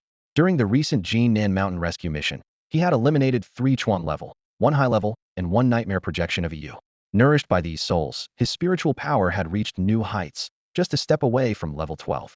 He could feel himself drawing closer to this threshold. Back at the training camp, Yuan Gang, covered head to toe in bandages, sat in a chair. How is it? Has Li Ming been found? Instructor Hong shook his head gravely. The last location from his tracking bracelet has been searched thoroughly, multiple times, including by a professional rescue instructor. We found no clues. He took a deep breath. We can't wait any longer. Tomorrow morning, all new recruits will complete the oath ceremony first. After that, I will personally lead the search team. We won't return to Shanjing until we find him. Yes, sir. The next morning, the training ground was solemn and quiet. Shin Qingzhu, who rarely woke up early, had finished his morning routine and couldn't help but glance at the now empty bed beside him. Li Ming, you better come back safe, he murmured to himself. On the training field, the neatly lined up recruits stood in their crisp uniforms. Bai Li Pangpang anxiously scanned the crowd, even giving only a fleeting glance when Molly walked by. Brother Ming still isn't here. Don't worry, he's tough as nails, Lin Qiye responded calmly. On the stage, all the instructors had taken their places. Yuan Gang stepped forward. Before the oath, we have something important to address. In recognition of the courage and obedience shown during the recent emergency, all personnel involved in the rescue will be awarded the Spark Medal. Additionally, one individual, for exceptional contributions to the rescue, will receive the Starshine Medal. Meanwhile, in an abandoned building in Songnan, Li Ming's spiritual energy was silently condensing, breaking through to level 12. This breakthrough came without any earth-shattering phenomenon, was a natural progression. His physical strength reached an unprecedented level, and many actions that previously required spiritual energy could now be accomplished effortlessly with just his body. After becoming a potion master, his compatibility with the power armor had greatly improved, eliminating any risk of exhaustion. More importantly, he had gained the ability to bring real-world items into his spatial domain. Back on the training ground, after the distribution of the Starblade, cloaks, and emblems, Yuan Gang placed his clenched emblem over his heart and spoke loudly. Now, let us swear under the red flag. I, Yuan Gang, swear under the red flag of Daxia. The crowd below responded in unison. I, Li Jia. I, Molly. I, Chao Yuan. I, Bai Li Tuming. I, Shin Qingzhu. I, Lin Qiye. I, Li Ming. Unnoticed by many, Li Ming had quietly appeared beside Lin Qiye, joining in for his second oath. The corners of his comrades' mouths lifted slightly as their voices grew even louder. If the dark night descends, I will stand at the forefront of 10,000, blade in hand, facing the abyss, staining the heavens with blood. Lauda, from now on, you'll be the distinguished Lord of the Capital. When that time comes, don't forget us poor brothers, Li Ming said with a cheeky grin, his tone carrying a hint of teasing. Shin Qingzhu, lost in the melancholy of bidding farewell to his 3 brothers, turned his head at those words. What he saw was Li Ming's familiar face, still bearing the loyal, devoted expression he had the first time they met. The sight stirred a mix of emotions in Shin Qingzhu's resignation and sentimentality. Get lost. I can't be bothered with you, Shin Qingzhu replied nonchalantly. Take care of yourself, you rascal. With that, he picked up his luggage and strode forward without looking back. Just then, Bai Li Pangpang arrived at the gate, burdened with a pile of bags, and called out enthusiastically. Minga, Chia, keep in touch. When I get to Guangshan City, I'll make sure to treat you well. Lynchia nodded in response. We'll definitely visit if we get the chance. Li Ming patted Pang Pang on the shoulder and leaned in to whisper, what are you waiting for? Go talk to Molly before it's too late. Oh, right. I'm going. Li Pang Pang shouted back as he hurried off, turning his head to yell, Minga, Chia, you better come, okay? And so, Li Ming and Lin Qiye watched one by one as the new recruits departed. The lively training camp gradually quieted down, leaving only the two of them and a few instructors behind. Yuan Gang personally handed a set of equipment to Li Ming. Here's your straight blade, cloak, emblem, and starlight medal. Thank you, Commander Yuan. At last, Li Ming slung a backpack over his shoulder, emblazoned with the words, Praise the Great Emperor, long live the human empire. Lin Qiye, on the other hand, carried his iconic luggage featuring Peppa Pig and Hello Kitty. Together, they walked out of the massive iron gates of Training Base 039. Reconstruction's done, and I'm back, baby. This time, I'm gonna hit it big. Li Ming exclaimed with excitement. Lin Qiye quickly reached out to pull him back. Stop it. Look, the instructors are staring at us like we just got out of prison. The two chatted casually as they headed in the direction of Changnan City. In the distance, a minivan came into view. Leaning against the door was a girl with a ponytail, her arms crossed over her chest. Wow, Redding. Long time no see. Li Ming exclaimed, spreading his arms wide as if ready for a hug. Surprisingly, Hong Ying didn't dodge. Instead, she approached with a sly smile. Yeah, Li Ming, it's been a while. I missed you so much. The moment she finished speaking, she suddenly exerted her strength, the muscles in her arms bulging a little surprise from her recent breakthrough into the Chuan realm. Unfortunately for her, it had little effect on the now transformed Li Ming. All right, one hug is enough. Stop trying to take advantage of me. I'm expensive, you know, Li Ming said as he easily broke free of her grasp. Hong Ying rubbed her shoulder and muttered, you seem to have gotten a lot stronger, you dog. Just barely hitting 100 ing, he replied smugly. Humph, Chia, little brother, long time no see, Hong Ying said, turning to give Lin Qiye a warm hug. The three of them got into the car. Li Ming slid into the driver's seat. What are you waiting for? Let's go, he urged. Hong Ying clenched her fists and gritted her teeth.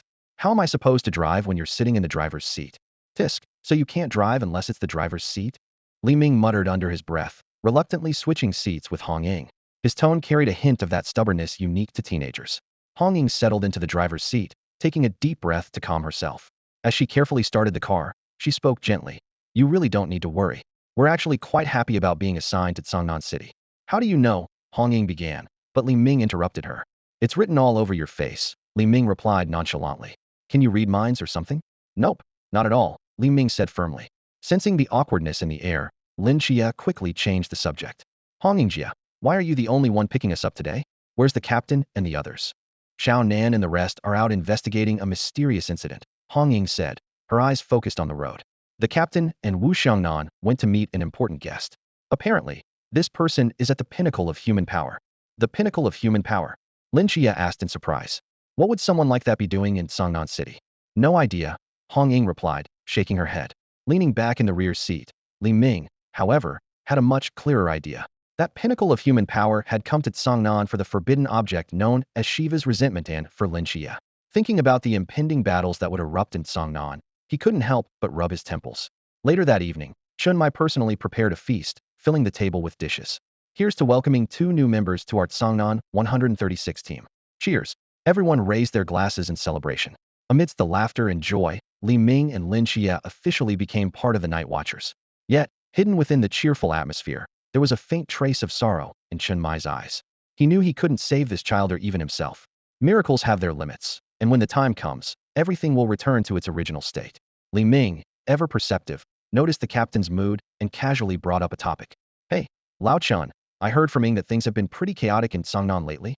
Yeah, Chun Mai said, setting down his chopsticks. Someone was killed in the backyard of a tavern.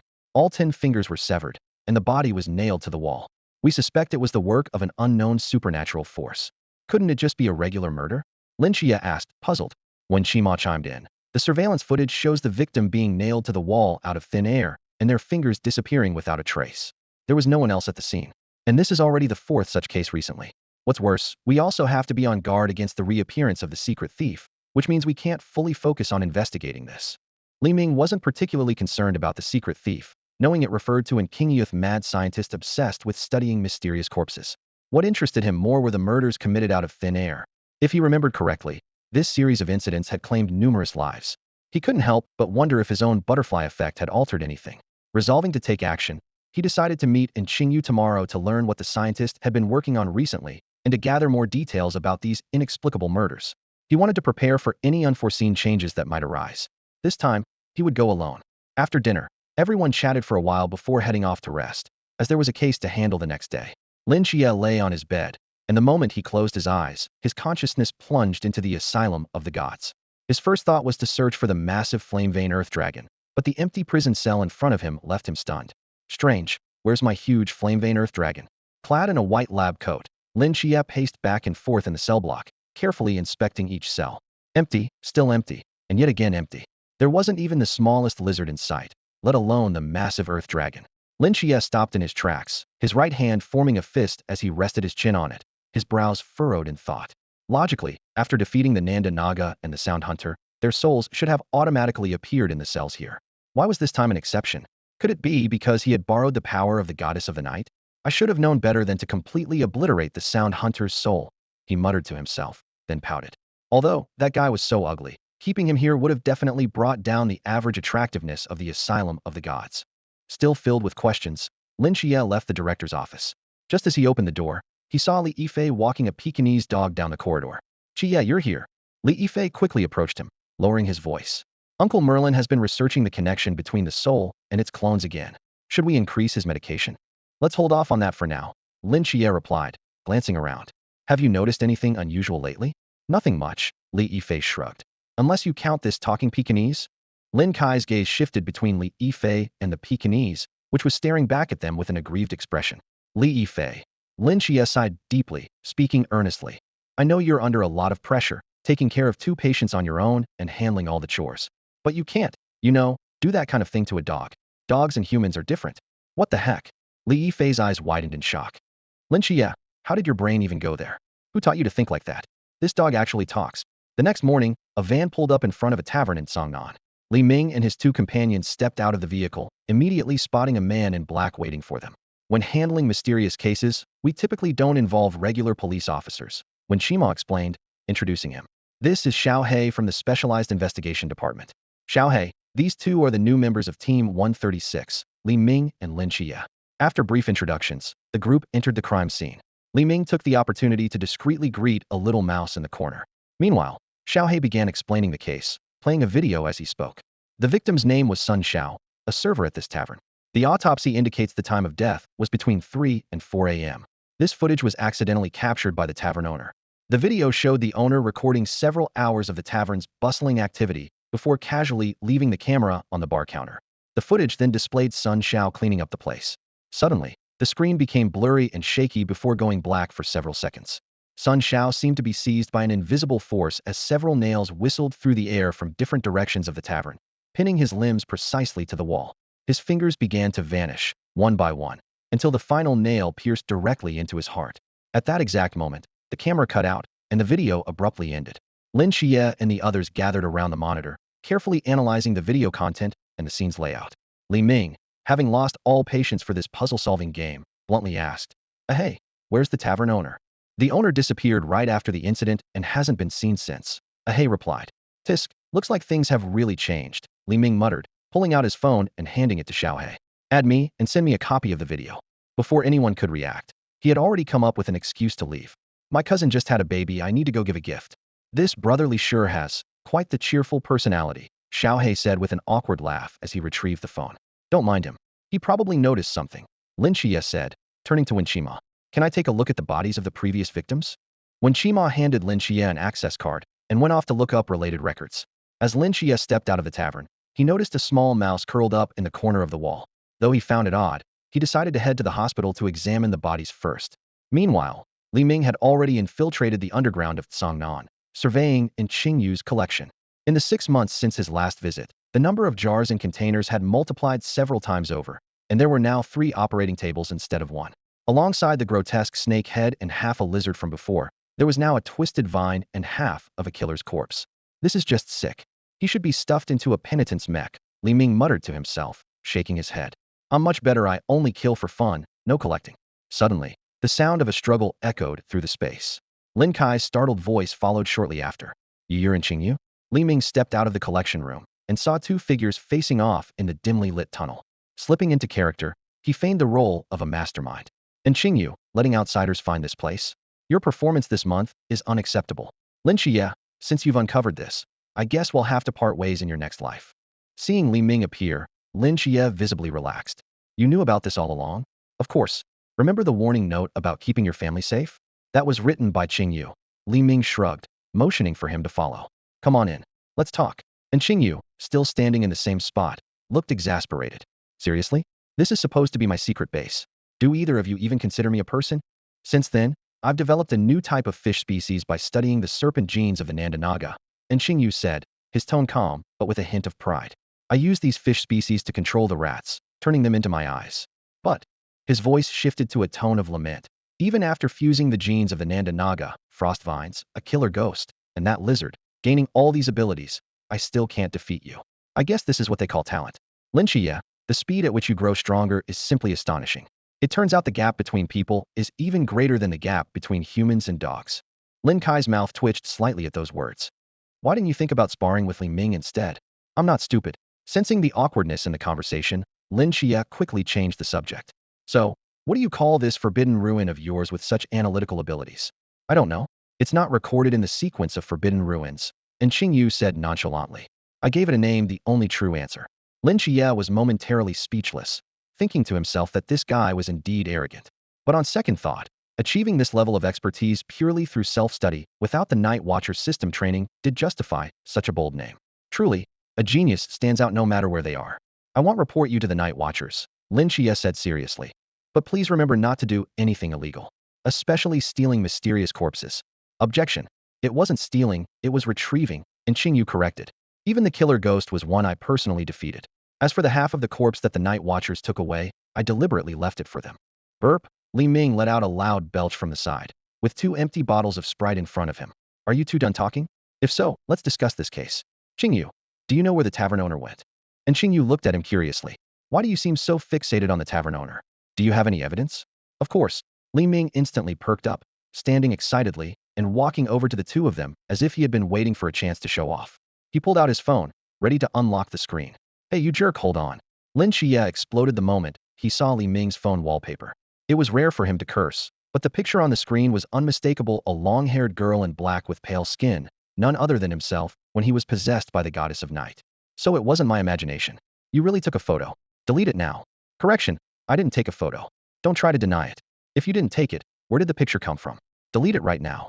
Lin Qiye felt the ultimate embarrassment of being caught in women's clothing by his close friend. What worried him even more was that, knowing Li Ming's personality, if he didn't stop him, this guy would definitely print copies of the photo and spread them everywhere. After a heated argument, Li Ming finally deleted the photo and changed his wallpaper back to a double-head eagle. Then, he opened a video that Xiaohei had just sent over. Here, take a look. First, the latter part of this video is very blurry. It's impossible to clearly identify whether the last person is Sun Xiao. Second, look at how his fingers disappear, it's too strange, and the amount of blood is minimal. Third, the camera was set up by the tavern owner, and it just so happened to record the entire incident before running out of battery. How convenient is that? So, the truth is clear. The tavern owner is the culprit. That's not right. And Qingyu immediately questioned. While your overall reasoning isn't entirely wrong, it's still insufficient to conclusively determine that the tavern owner is the murderer. Besides, your deductions give me the impression of shooting the arrow first and drawing the target afterward. Damn, I was just rambling. And you could have just listened casually, Li Ming muttered inwardly. Seeing Lin Qiye's unquestioning expression, he had no choice but to continue. It was the Emperor's revelation that made me aware of certain fragments of information. Prophecy? Well, that makes sense, Lin Qiye said as he tapped the table 3 times with his knuckles before turning to Qingyu. So, the key now lies with the tavern owner. Do you know where he is? We'll know soon. And Qingyu said intently. We've just found some clues today. Meanwhile, Wen Shima, who was poring over documents, made an important discovery. He identified a being called the Tin-Sliced Demon Child, which matched the characteristics of electronic interference and the phenomenon of severed fingers, though its intelligence was remarkably low. More crucially, he uncovered a ritual involving nailing victims to walls and severed fingers, a ceremony capable of killing people at specific times in a unique manner, offering their souls as sacrifices to amplify the power of malevolent entities. When Shima immediately relayed this information to the rest of Team 136, both Li Ming and Lin Qiye's phones buzzed simultaneously. Looks like we need to move faster, Lin Qiye said after reading the message. And Qingyu, any progress? Not yet, wait.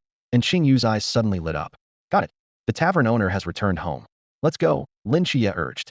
And Qingyu provided the address, and Li Ming quickly led the group to the location. When the three of them suddenly appeared in the tavern owner's home, the short and stout man had just finished tidying himself up. On the floor lay the corpse of a small creature. Looks like we're too late. The tavern owner was startled by their sudden arrival, but soon revealed an eerie grin. He pulled out a cracked crystal orb. A fingernail-sized gap was visible on its surface, as if something had escaped.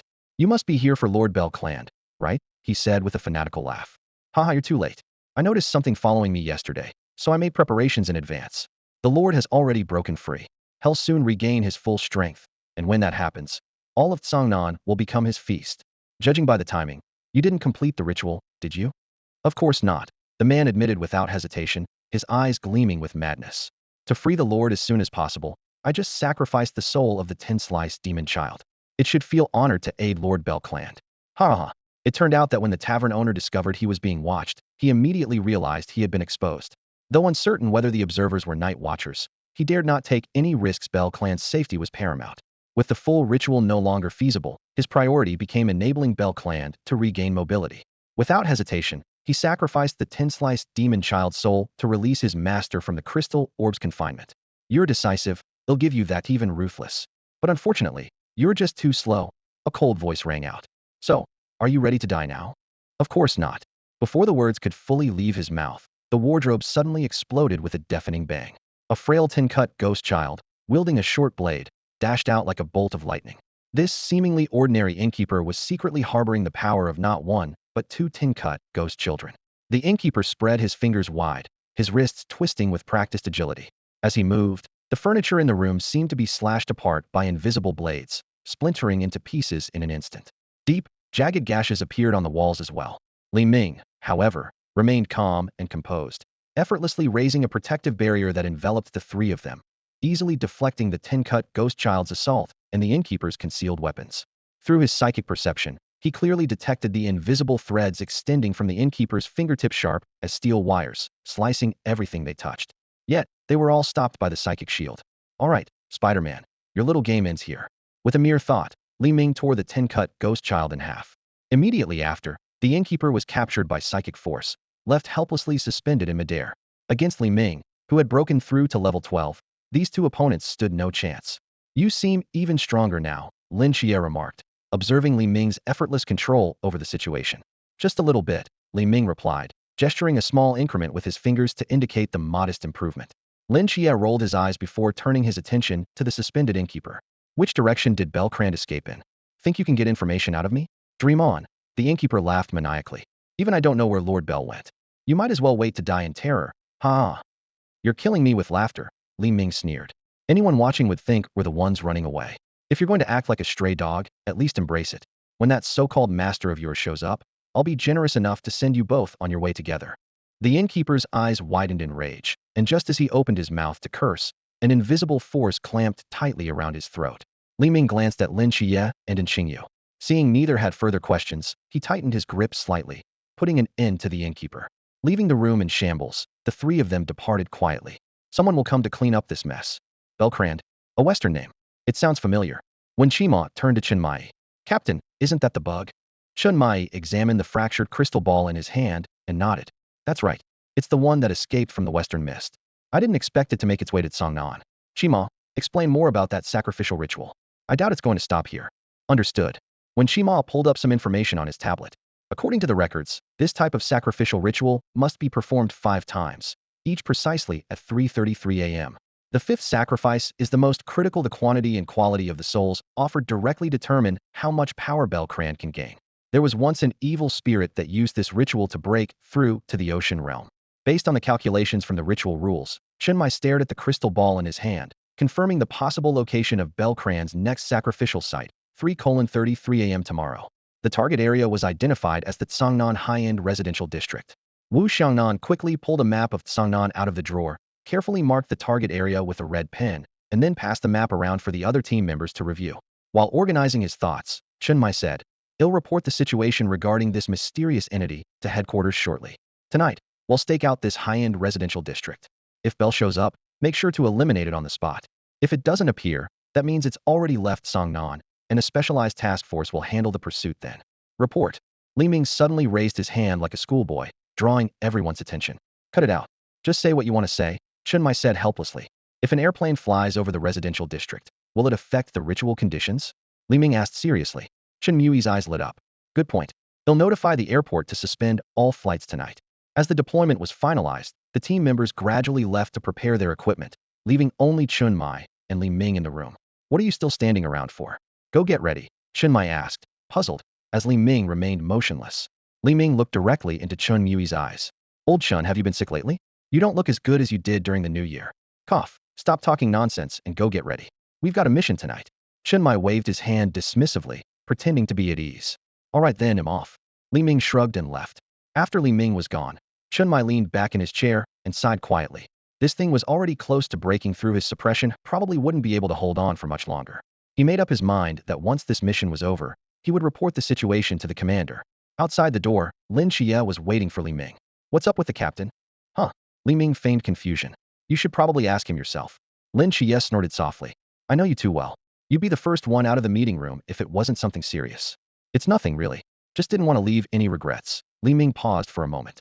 By the way, are you planning to visit home anytime soon? If you are, bring me some of your aunt's braised pork. With that, he walked away. Lin Qiye watched Li Ming's retreating figure and murmured to himself. Less regret. What does that mean?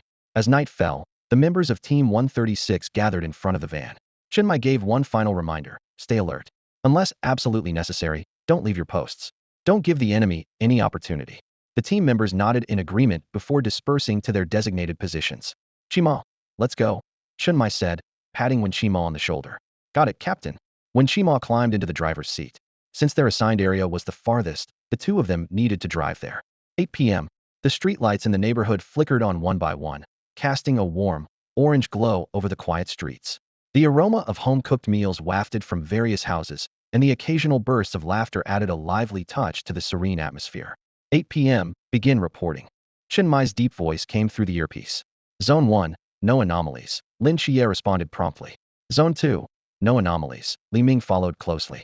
The reports came in one after another until it was Wen Chima's turn. Zone 7, no anomalies. Zone 8, no anomalies. Reporting complete. After confirming all zones were secure, Chun Mai let out a quiet sigh of relief. This had been their unchanging routine ever since they were stationed at this upscale neighborhood. Safety checks every half hour, an essential protocol to ensure both the security of the area and the safety of every team member. Standing atop the rooftop, Chun Mai gazed at the brightly lit homes stretching before him and murmured to himself, it's about time. Maybe I should call home in a few days. Time passed, and the night deepened. By 10 p.m., lights in the residential buildings began to dim sporadically as early sleepers, elderly residents, and students drifted into slumber. By midnight, the neighborhood was nearly engulfed in darkness, with only the streetlights dutifully illuminating the streets below. The 8 team members remained at their posts, unwavering in their vigilance. They all knew that as the sacrificial hour neared, their focus had to be sharper than ever. Failure at the final moment was not an option. At 3 a.m., just after the routine report concluded, Chun Mai's phone suddenly rang. Captain Chun, there's been an incident at Songnan Airport. Someone tried to forcibly breach security to board and start a plane, but was subdued on the spot. Understood. We cannot afford to let our guard down, especially at a time like this, Chun Mai replied gravely. Ensure the area is strictly secured. No one is to approach the plane under any circumstances. Yes, sir. After ending the call, Chun Mai pocketed his phone, fully aware that the critical moment had arrived. Belcrand, lurking in the shadows, was beginning to make a move. At 3:30 a.m., just after the latest report, when Chima, who had been leaning casually against a car door, suddenly straightened up. In the distance, several figures were approaching. Who's there? He instinctively pressed his finger to the earpiece, ready to report the situation at any moment. Brother one, one of the figures called out loudly. The corpses from the hospital are acting up. Why couldn't we reach you on your phone? Under the streetlights, when Chima recognized Xiao, the leader of the professional handling team, just as he was about to relax, a sudden realization struck him. Something was off. The timing and location of Xiao's appearance were far too suspicious. Unfortunately, his alertness came too late. A mental attack struck him in an instant, rendering him momentarily paralyzed. Taking advantage of his immobility, Xiao restrained him tightly. Several more mental assaults followed in quick succession, while the others swiftly climbed into the van, started the engine, and sped toward the nearby residential building. Fighting through the searing pain, when Chima managed to press the earpiece with great effort. Captain, Zone 7 anomaly detected. The van has been taken. Hearing Wen Qima's alert, Chunmai immediately rushed to the other side of the rooftop. Through the darkness, he could just barely make out the familiar van speeding toward the residential building. In the blink of an eye, the van was only a dozen meters away from the residential building. Chunmai stood at a distance, his brows tightly knitted. This was too close for him to intervene in time. He took a deep breath, his fingers sliding into the pocket on his chest. Fine, if it has to be early, so be it. Carefully, he retrieved an object from his pocket and gently lifted one corner of it. In an instant, an invisible and eerie wave radiated outward from him, spreading in all directions. From deep within the mist, several sharp gazes seemed to pierce through mountains and rivers, locking onto Tsangnan as though searching for something. Just as Chunmai was about to fully unveil the object and note the van's license plate, the vehicle suddenly soared into the air. He quickly smoothed down the exposed corner of the item. Those searching gazes, finding nothing, gradually dissipated. A deafening explosion followed, as a blinding fireball erupted in the sky. The shockwave rippled through the entire neighborhood, triggering every car alarm at once. Glass windows shattered across nearby buildings, and the ground trembled violently. Chunmai marveled silently at the sheer force of the blast. Li Ming swiftly subdued Xiaohe and helped Wen Qima to her feet. Within 10 minutes, the rest of the team arrived at the scene. After examining the unconscious Xiaohe, Wu Xiangnan remarked, he was under mind control. Luckily, he didn't succeed. Chunmai nodded silently. At that moment, his phone rang. It was Commander Yi calling. Later that night, after the team had wrapped up, Chunmai sat alone in his room, sketching and writing. The silence was abruptly broken by a voice. Your seal doesn't look right. The spacing between the characters is too wide. Startled, he instinctively gathered the papers on the table. What are you doing here at this hour? He asked sharply, recognizing the intruder as Li Ming. Just came to have some tea with you. Li Ming replied nonchalantly, taking a seat across from him. Tea? At 4:30 in the morning? Are you out of your mind? By the way, Li Ming said, his tone suddenly serious. Is there anything you've always wanted to do but never had the time for? Chunmai scrutinized him, sensing that Li Ming might know something. Don't trouble yourself. You probably don't have the time either. Don't worry, Li Ming said, meeting his gaze directly.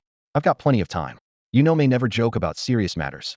Hearing this, Chunmai felt as though a heavy weight had been lifted off his shoulders.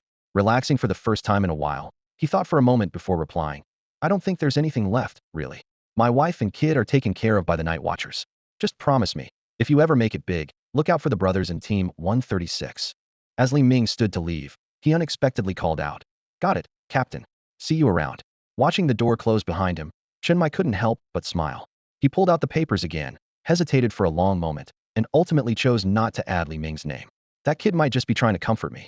Let's hope he really does have all the time in the world.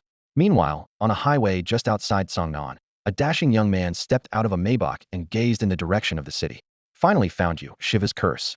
Recently, the National Meteorological Agency issued a red alert for severe weather, warning that a powerful typhoon is about to make landfall in coastal areas.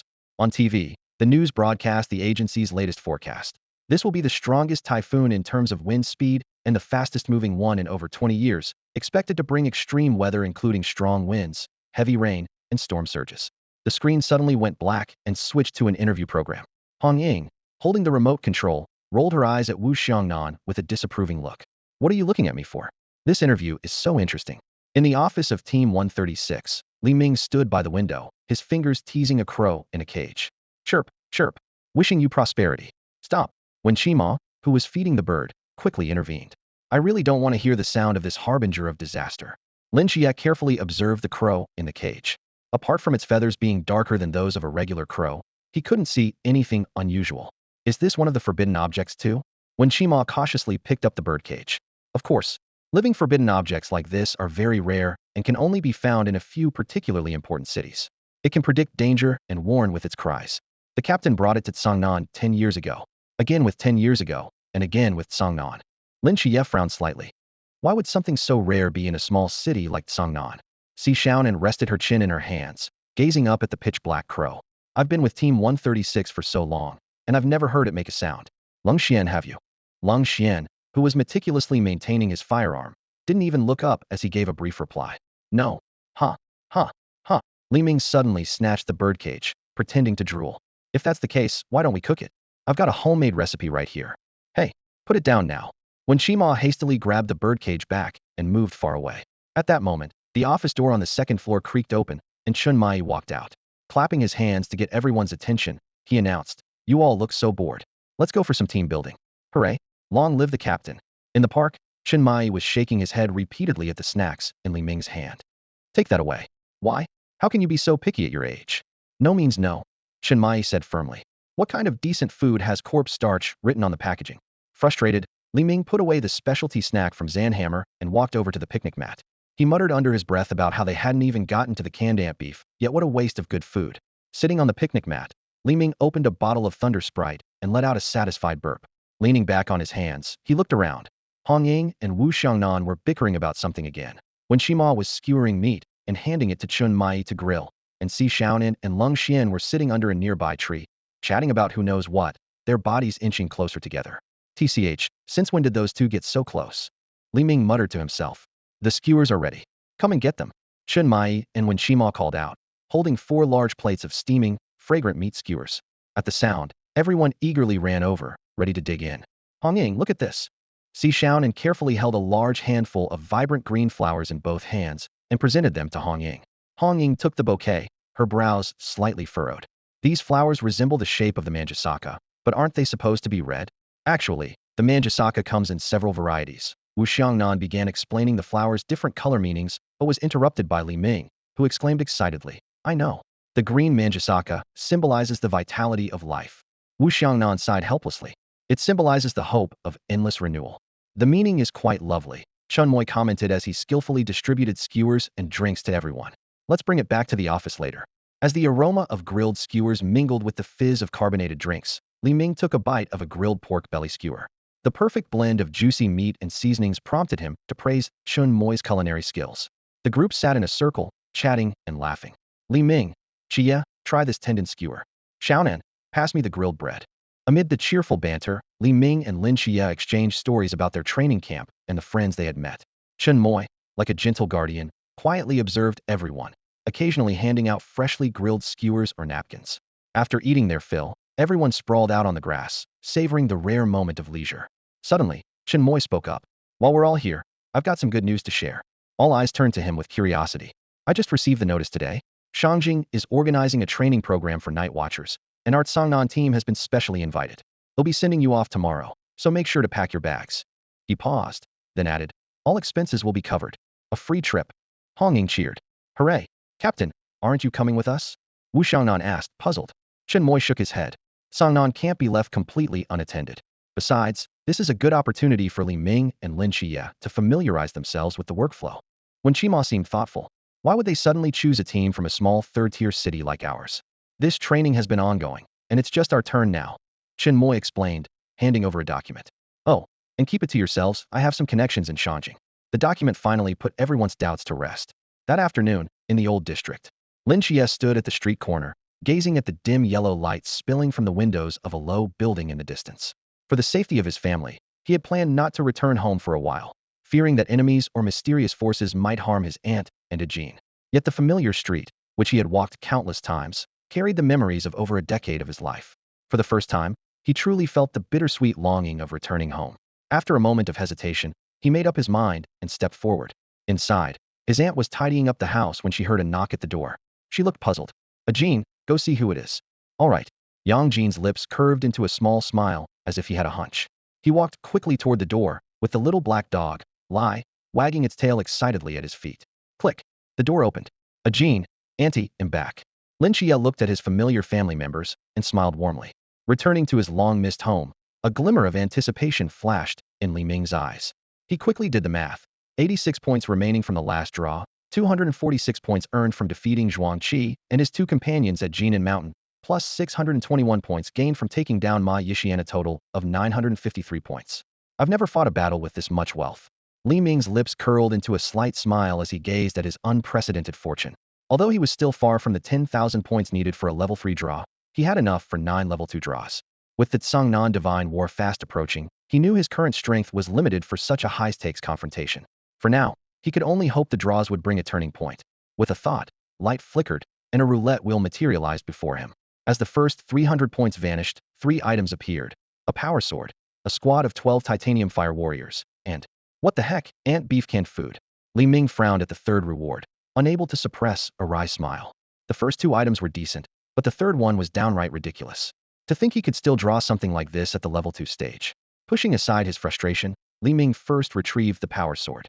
As the blade came to life, a thin mist-like disintegration field enveloped it. This terrifying weapon, capable of disassembling matter at a molecular level, radiated a palpable sense of lethal danger. Li Ming glanced at the chainsaw sword in his inventory and thought to himself that his old companion might just lose its place tonight.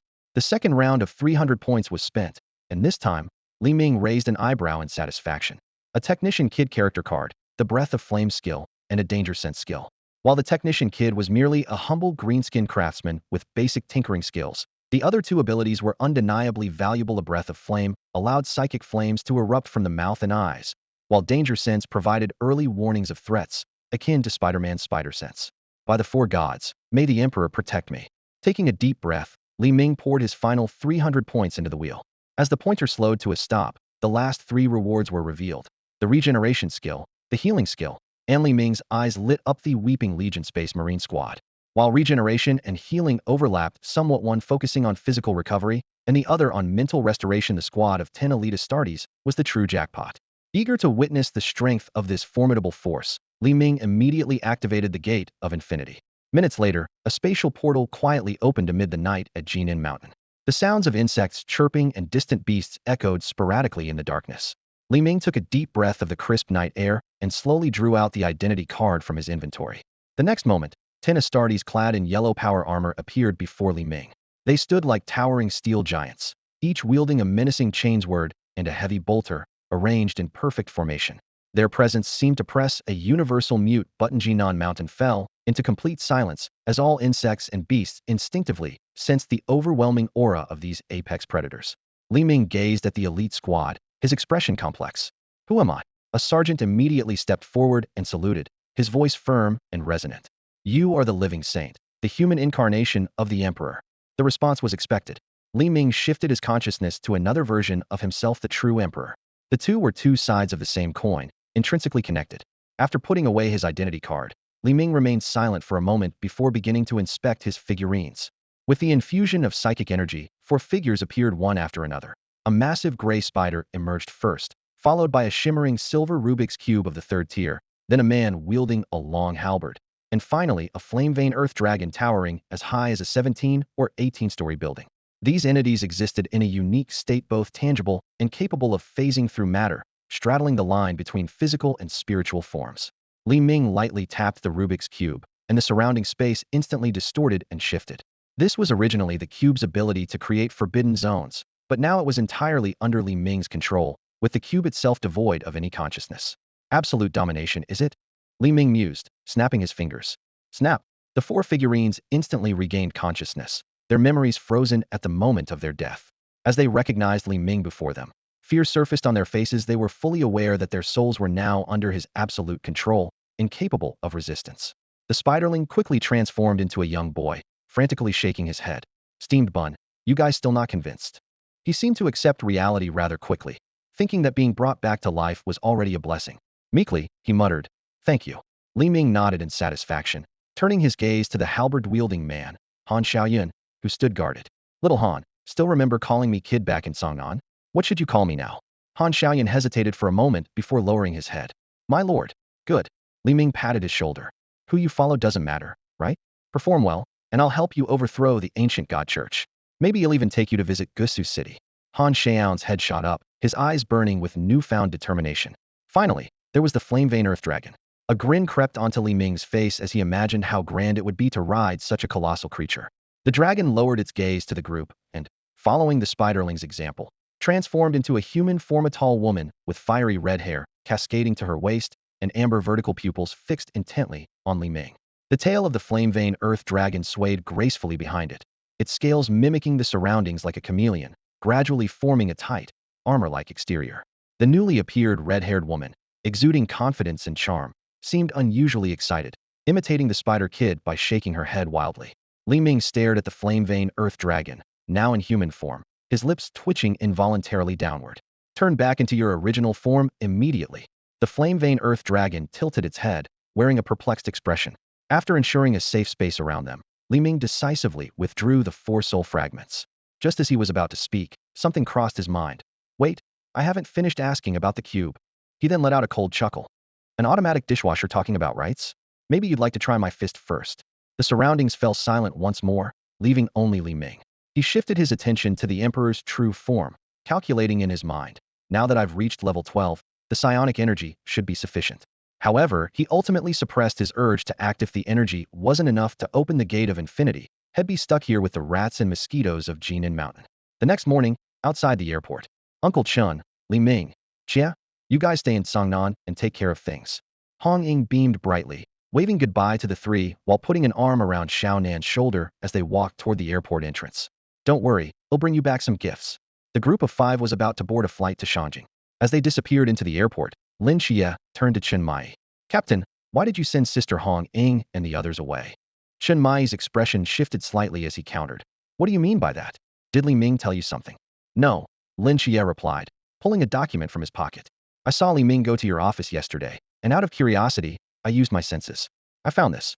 Aside from the signature, it's identical to the document you showed us yesterday. Well, you've been spying on me.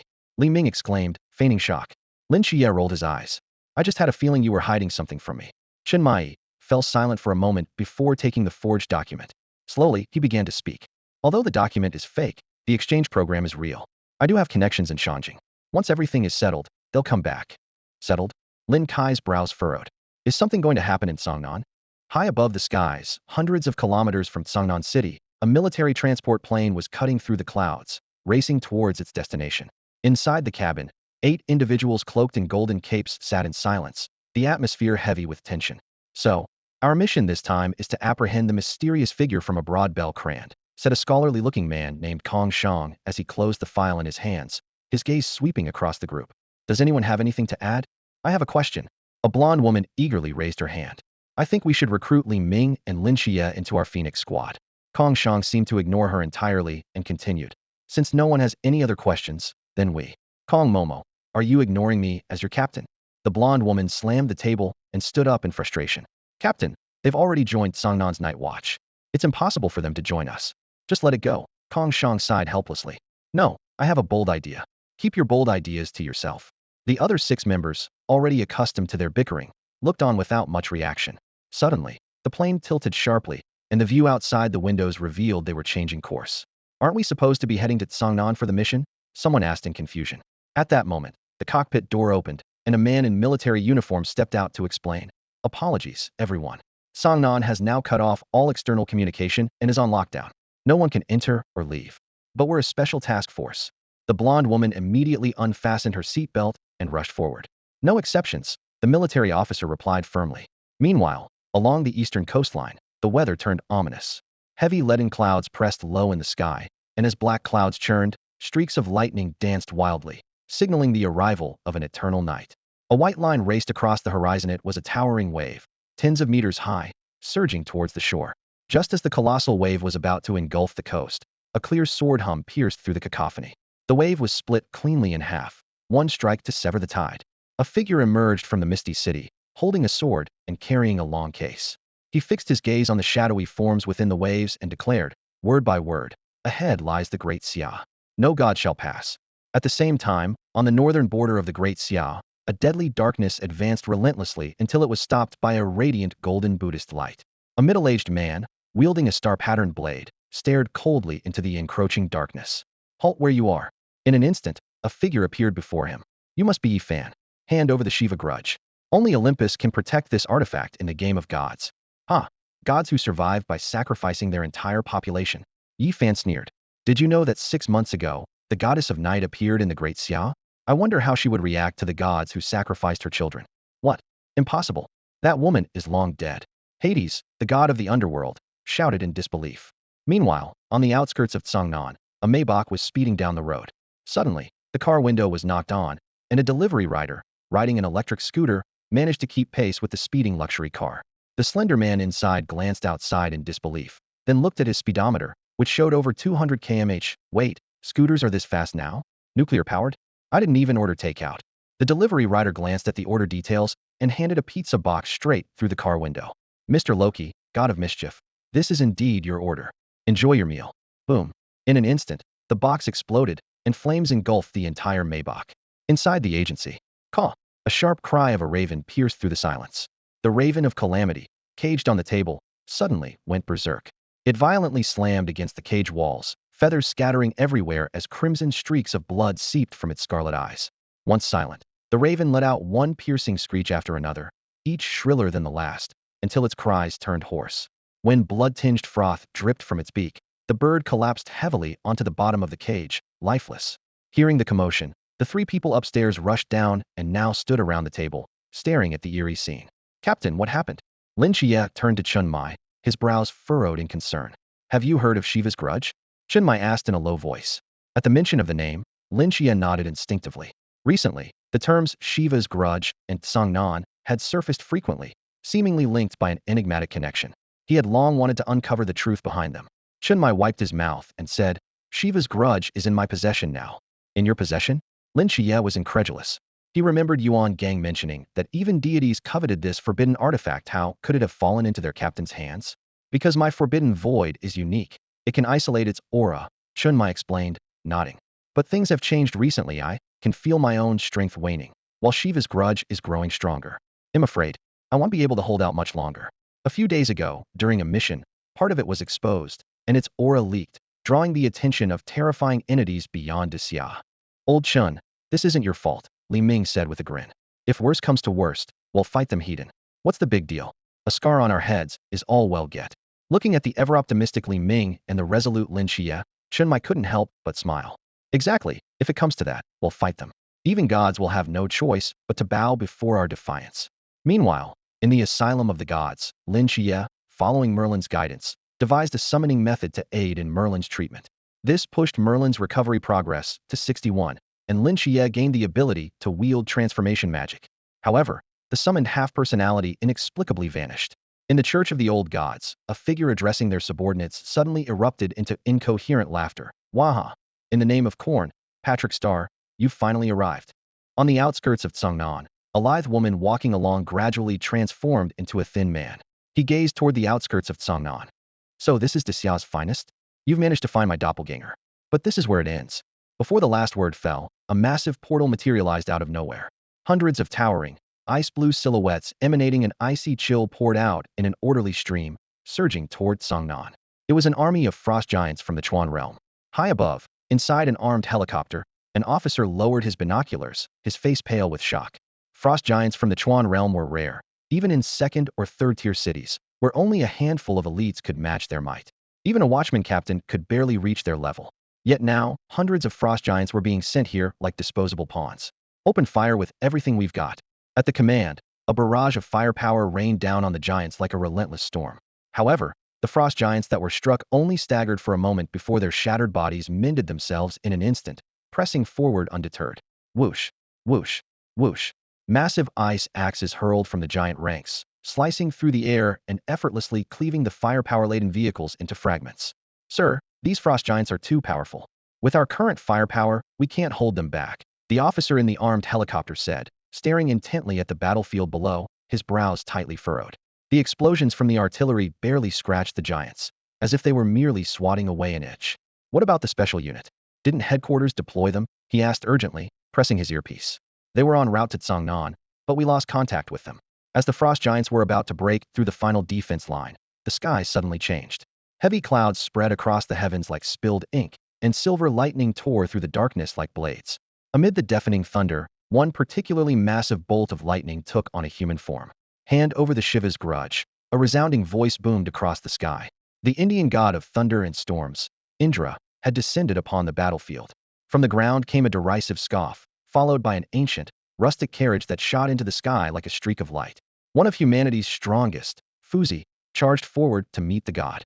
A teasing voice came from the carriage. "Old man, did you modify your ride to exceed the speed limit?" Below the battlefield, the frost giants that had broken through the defenses charged toward the city center. On their path, Chun Mai had just hung up a call with his wife. His expression turned grim as he set up 3 placards with careful precision. Li Ming and Lin Qiye had already been moved to safety by him. This, however, would be his battleground. Thud, thud, thud. The sound of the giants' footsteps grew louder, the ground trembling under their weight. When the first frost giant stepped into the placard's range, Chun Mai swiftly drew his twin blades and stained the final placard with his own blood. 3 pillars of light shot into the sky, and a transparent barrier enveloped the battlefield. The Wujia domain was unleashed. Centered on Chun Mai, A pitch-black void expanded outward. A solemn and imposing structure rose from the darkness, with the words Yin Luo Hall boldly inscribed on the central plaque. Night Watch Team 136 of Tsangnan is here. This path is closed, Shunmai declared, staring down the hundreds of frost giants of equal power. Without hesitation, he charged forward. Behind him lay the homes of millions of Kangnan citizens. Weaving like a phantom through the horde of giants, his twin blades gleamed with a ghostly glow, each strike felling a giant. The oppressive power of the Black Impermanence domain struck fear into his enemies. The giants, realizing his strength, formed weapons of frost to counterattack. Shunmai moved through the bone-chilling cold, one blade deflecting, the other striking lethal blows. Gradually, the frost giants encircled him with ice shields, their spears and swords glinting with deadly frost as they thrust toward him through the gaps. Just as he slew another giant, a sudden glint of frost appeared behind him. Crack at the critical moment, an icy sword shattered the spear aimed at his back, and two frost giants fell to the ground. Taking advantage of the opportunity, Shunmai leaped out of the encirclement and turned to look at his unknown ally. Standing not far away was a bespectacled young man with a scholarly demeanor. "Who are you?" Shunmai asked, frowning. "You've been looking for me, haven't you?" The young man replied calmly. Realization dawned on Shunmai. "You're the secret thief. Why help me?" "Because." And Qingyu adjusted his glasses, his voice steady. "This is my home too." Shunmai studied the young man intently. "You're young, and youth means limitless potential." Shunmai fixed his gaze on the frost giant before him and launched himself forward like an arrow. And Qingyu followed closely behind, the two weaving through the giants like fish in water, their blades flashing in a dance of steel and shadows. Amid the chaos, Qingyu keenly identified the frost giant's weakness and immediately transmitted the information to Shunmai. Though their coordination was seamless, the overwhelming number of frost giants, each possessing strength at the Chuanyuan level, gradually turned the tide against them. Forced back to a corner, the two stood back to back, surrounded by the encroaching frost giants. "Kid, any regrets now?" "Not a chance." Just as the approaching horde seemed ready to engulf them, a massive crescent-shaped slash tore through the air, slicing two frost giants in half before continuing its arc to force back two more. Minxing Shanhua. Shunmai recognized the distinct technique and turned sharply, his suspicions confirmed. From the edge of the Wujia void, a middle-aged man in a dark red cloak stepped forward, a faint blue glow emanating from the starry blade in his hand. The man grinned at Shunmai. "Zhao Kongcheng, Squad 136 of the Southern Night Watch, requesting to rejoin the team." Before his words fully settled, a flaming spear descended from the sky, scattering the advancing giants and pinning one frost giant to the ground.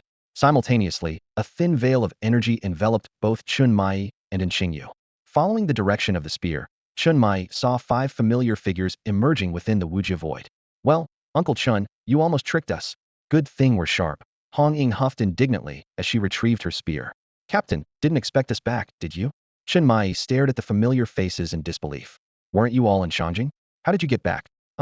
Well, we just, came back," they stammered, clearly avoiding eye contact. "Hypothetically speaking, if we accidentally crashed a plane, how much do you think we'd have to pay?" Shunmai felt a mix of exasperation and amusement, his nose stinging slightly with emotion. Seeing his entire team back together filled him with both warmth and worry. A battlefield was unpredictable, after all. "Old Zhao, welcome back," he said sincerely to Zhao Kongcheng. "Haha, didn't expect this, did you, Captain? I've got a forbidden void weapon now." Zhao Kongcheng laughed as he swung his blade, sending another crescent slash that cleaved a frost giant in two. "By the way, where are those two youngsters, Li Ming and Qiye?" Shunmai deflected an icy axe with one sword while driving the other blade into a frost giant's chest. "Those two are currently with." "I'm here." Before he could finish, a familiar voice rang out. The frost giant before them was suddenly torn apart by an invisible force, clearing the surrounding area in an instant. "Old Zhao, nice slash back there." Li Ming called out with a thumbs up toward Zhao Kongqi. Shunmai nearly choked on his surprise as he looked at Li Ming. "Weren't you and Qiye in the carriage?" Don't even get me started," Li Ming chuckled. "That old guy not only drinks tea like a fish, but fights like a beast. Plus, the driver was speeding like crazy. I snuck out while he was fighting some guy named Yiro or something. Haha, little Yi is still there drinking tea, probably turning into a teapot by now. Cracks me up. Not bad, kid. You've improved fast," Zhao Kongqing said, impressed by how easily Li Ming had dealt with the frost giant. He knew firsthand how strong these giants were, and Li Ming's progress in just a year was astonishing. Shunmai was equally surprised. Judging by the situation, Li Ming's strength had already surpassed his own. "All right, enough chit-chat," Shunmai said, his eyes on the frost giants surging forward again. "We need to stop these things. We can't let them reach the city. They seem endless." Li Ming scanned the hundreds of frost giants around them and signaled to the group. They'll call for some reinforcements. Huh? Who else can help us? Li Ming didn't answer. Instead, he closed his eyes, tilted his head back, and spread his arms wide as if communing with an unseen power. Emperor, hear my prayer. Let your wrath descend with your angels and crush every enemy in our path, he murmured softly. This is what I call praying for myself. Li Ming, stop fooling around. Focus on what's important right now, Hong Ying said, standing at the front line with a vigilant gaze fixed on the approaching frost giants. She sighed inwardly, frustrated by Li Ming's usual antics, but this time, in such a critical moment of life and death, he was still rambling on about the tales of the Emperor. As the relentless frost giants pressed forward, their defenses were on the verge of collapse. Thud, thud, thud. Suddenly, the sound of heavy, synchronized footsteps echoed from behind, accompanied by a palpable sense of danger. Hong Ying swiftly turned around to see 10 towering warriors, who had somehow formed a line without anyone noticing. The squad marched straight to Li Ming and stood at attention, as if awaiting his inspection. These warriors were unforgettable in appearance. Their crimson eyes glowed ominously, and they were clad in striking yellow power armor adorned with an emblem of outspread wings on their chests. On their shoulders, a blood-red heart symbol stood out. Each carried a menacing bolter in one hand, and a chainsword identical to Li Ming's in the other. The air around them was charged with a brutal, ironclad aura, marking them as battle-hardened elites. Zhao Kongqing's eyes widened in disbelief. He had been watching Li Ming the whole time, but hadn't caught a glimpse of how this squad appeared, recalling only a flash of golden light. Chen Mai, on the other hand, studied the warrior's power armor closely and immediately recognized its connection to the gear Li Ming had previously donned during his transformation. Li Ming's usual playful demeanor was gone, replaced by a solemn expression as he nodded to the 10 warriors. The leader of the group saluted him and then led the squad straight toward the frost giants. It dawned on everyone that this mysterious team had been waiting for Li Ming's command. The thudding footsteps resumed, followed by an ear-splitting barrage of explosions. The warriors wielded their bolters with deadly precision, creating a lethal web of firepower. Each shot struck the frost giants' foreheads with unerring accuracy, leaving no room for regeneration. In mere moments, the battle shifted to close combat.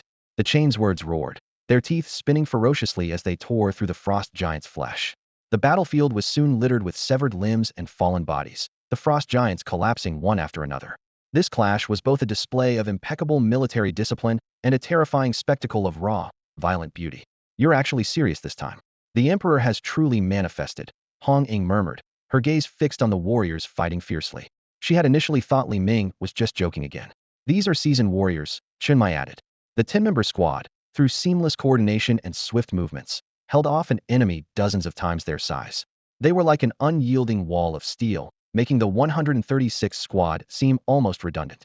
In contrast, the frost giants, despite their overwhelming numbers, resembled nothing more than brutish, unorganized thugs. This was no longer a battle of resistance, it was a one-sided slaughter. The tide of the battle had completely turned. Chen Mai stood in the center of the battlefield, the roar of his chainsword and the gunfire from the bolter ringing in his ears. These sounds, instead of instilling fear, filled him with a strange exhilaration and joy. The blood-soaked battlefield brought to mind the image of the Emperor, an awe-inspiring figure clad in golden armor, towering as if touching the heavens, seated upon his throne. Perhaps the Emperor truly was, as the rumors suggested, a god of wrath and slaughter, or perhaps a god of war. On the other side of the battlefield, Li Ming watched as the Astartes moved with seamless coordination. These Space Marines executed their tasks with fluid precision, systematically eliminating one alien after another. Still, there aren't enough of them, he thought to himself. If only we could summon 1,000,000 Astartes, endless hordes of orcs, or a sky-darkening swarm of Tyranids. Imagine Imperial warships and Tyranid hive fleets stationed in orbit, and even the gods themselves would have no choice but to stand obediently against the wall. Wen Shima was eager to jump in and help, but Li Ming stopped her. Trust them, he said calmly. The constant notifications ringing in his ears only lifted his spirits further. Coupled with the souls of these frost giants, today seemed like the perfect opportunity to make an impression on behalf of the Emperor in Songnan. Lin Qiye, who had a keen interest in firearms, noticed that the Astartes never seemed to reload their magazines. Just as he was about to ask about the mechanism behind it, Li Ming interrupted with a chuckle. Don't ask. If you must know, it's because the machine spirit is pleased. Lin Qiye looked puzzled. At that moment, a transport aircraft roared overhead, and 8 figures leapt from the cabin, their indistinct battle cries echoing as they landed near the portal. With a resounding explosion, the portal shattered, cutting off the frost giants' reinforcements. TCH, there goes the bug for farming experience, Li Ming muttered in mild annoyance. In the distance, Loki observed the destruction of his portal without a trace of anger. Instead, The unfamiliar warriors intercepting the frost giants piqued his curiosity. Are these specially trained soldiers or mass-produced war machines? Are they all tied to that so-called Emperor's agent? Interesting, very interesting. As Loki prepared to make his move against Chun Mai, a delivery rider on an electric scooter suddenly appeared in front of him, holding a pizza box. Beep, beep, beep, sir, your delivery. You again? Loki frowned, recognizing the persistent rider who always managed to find him. The delivery man pulled out a receipt and showed him the name Loki printed on it. Sir, Meituan delivery guaranteed to arrive, no matter what. Impressive, Loki sneered. But you won't stop me. With Daxia's top fighters tied up elsewhere, that little special ops team won't be able to protect Shiva's grudge. Let me show you the true might of Asgard. Before his words had fully settled, Loki pointed skyward, and an expanding vortex appeared in the heavens. Two colossal beasts emerged, a blood-soaked, 100-meter wolf and an even larger, monstrous octopus. They were Garm, the Hound of Hell, and Kraken, the Leviathan of the North Sea. Two Klein-level entities. Let's see if that special team can handle them, Loki said with a smug grin, silently holding back one final trump card. In his mind, Shiva's grudge was already his. The 8 figures stood firm in front of the massive beasts. As Garm let out a thunderous roar, a pitch-black domain unfolded, summoning countless skeletal remains to encircle them. Meanwhile, Kraken turned its attention toward the battlefield where Kangman's night watchmen were engaged. Captain, the Leviathan is heading toward the night watchman, Kong Shang reported urgently. The blonde-haired woman, Xia Simeng, made an immediate decision. Take the others and intercept it. It must not reach the city. Kong Shang hesitated but ultimately obeyed. He knew all too well that even with the Phoenix squad working together, dealing with a single Klein-level entity was already a daunting challenge. Splitting their forces would almost certainly lead to casualties. Bang! The sergeant of the Astartes squad stomped down on the head of the last frost giant, firing his bolt gun at point-blank range, which erupted into a spray of blood. 10 warriors clad in heavy power armor quickly reformed their combat formation, their eyes fixed on the massive, mountain-like octopus in the distance. They moved like a mobile fortress of steel. Even though they knew they were no match for the deep-sea Leviathan of the Klein Abyss, not a single one of them flinched.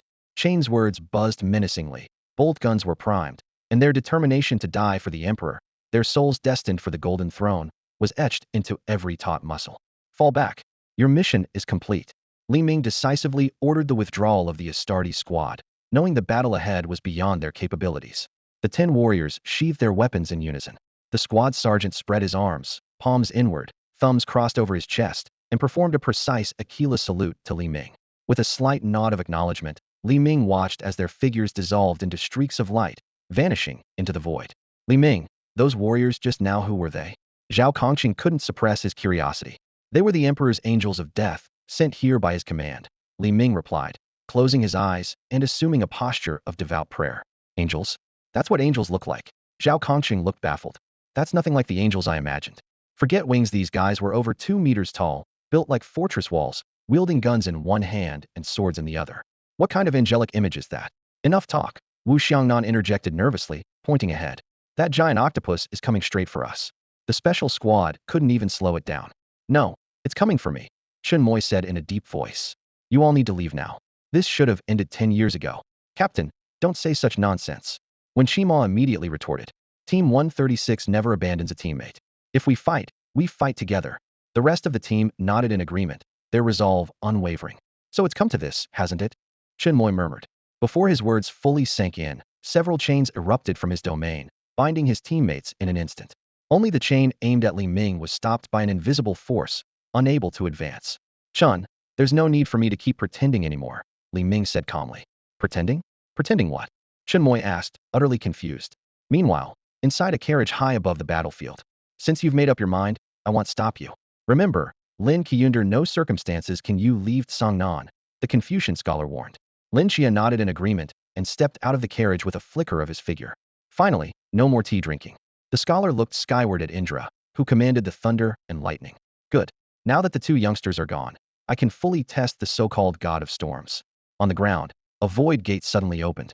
A white-haired youth in a mage's robe, wielding a longsword, emerged. It was Lin Qiye, empowered by Merlin's magic. Qiye! The group exclaimed in shock. Lin Qiye nodded slightly. It's my turn now. You all take a break. With a point of his finger, several magic arrays materialized, immobilizing the group and teleporting them to the office. Lin Qiye himself teleported directly to Kraken's side, where 3 massive magic circles appeared, surrounding the colossal beast. Looks like you miscalculated, Loki, the deliverer man murmured softly, watching the unexpected turn of events. Loki gazed at Lin Qiye, a complex glimmer flashing in his eyes. So it's him, huh? Huh. He chuckled softly. The mystery from 10 years ago is finally solved. Today, I'll shatter this so-called miracle with my own hands, and see how Michael plans to respond. The delivery man furrowed his brows tightly, his eyes fixed on Loki's every move, his mind on high alert. This guy, could he still be hiding something up his sleeve? Inside the Peace Bureau, the group who had been teleported there looked up at the distant sky, where 3 massive magic circles intertwined. They all understood that Lin Qiye was locked in a life-and-death battle with the Kraken up there.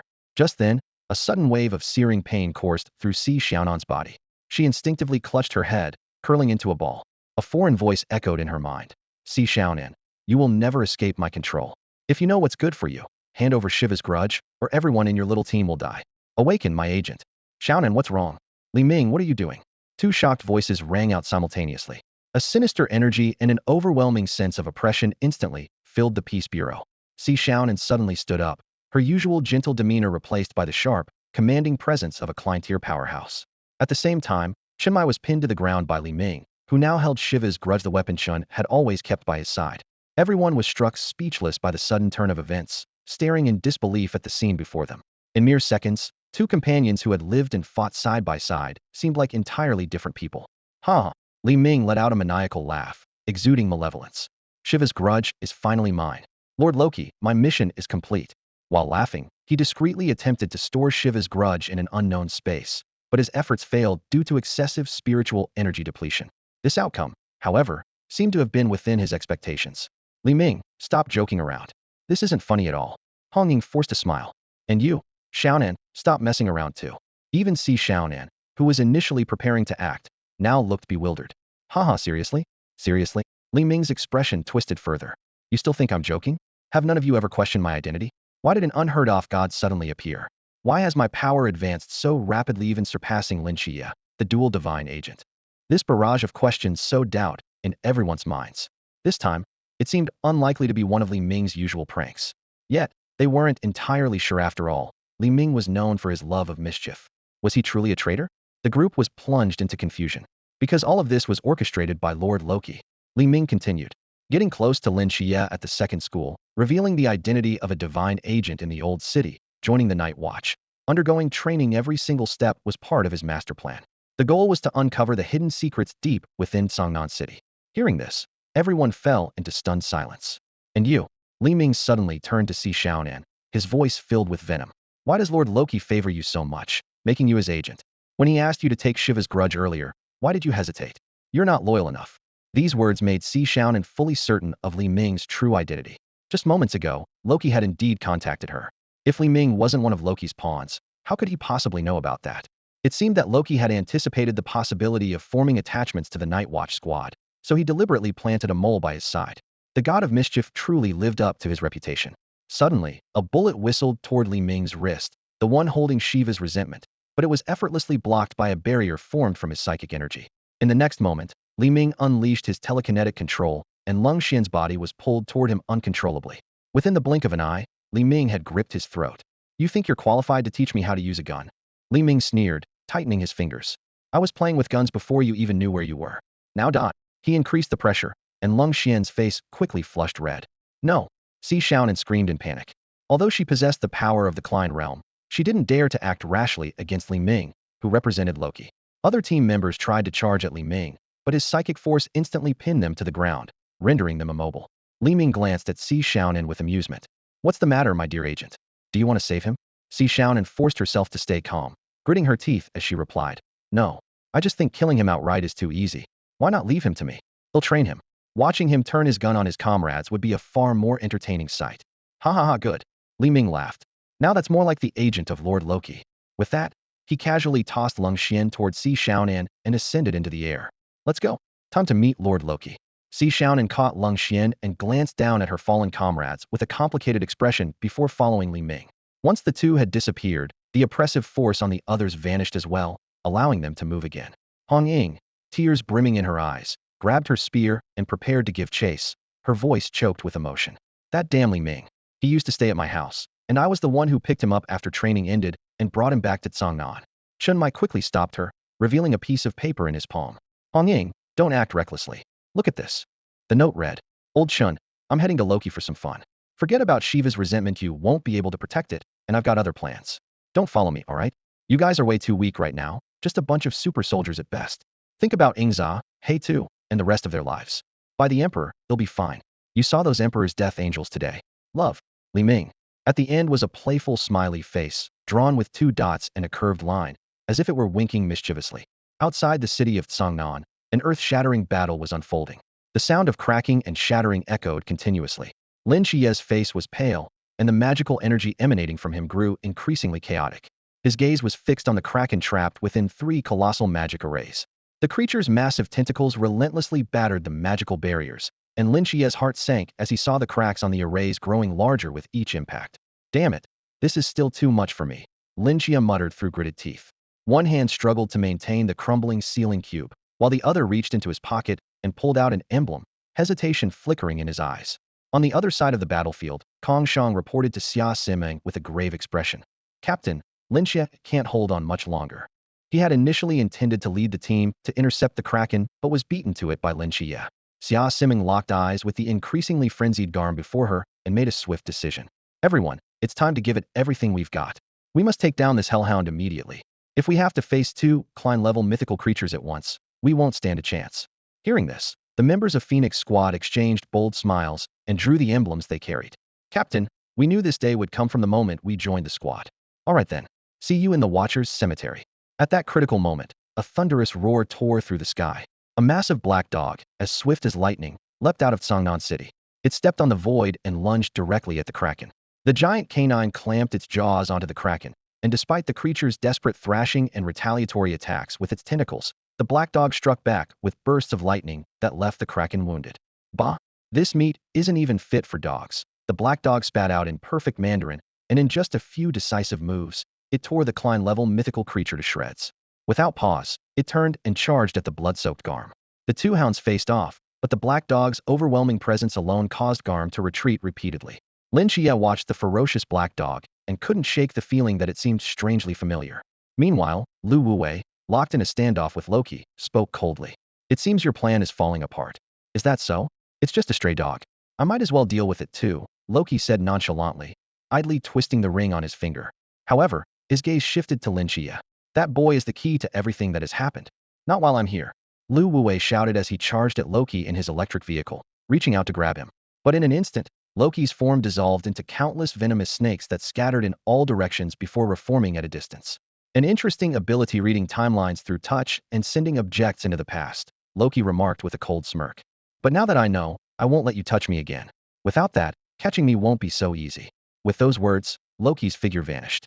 Lu Wuwei immediately rode off in pursuit, unaware that one of the snakes had slithered away unnoticed into the grass and disappeared.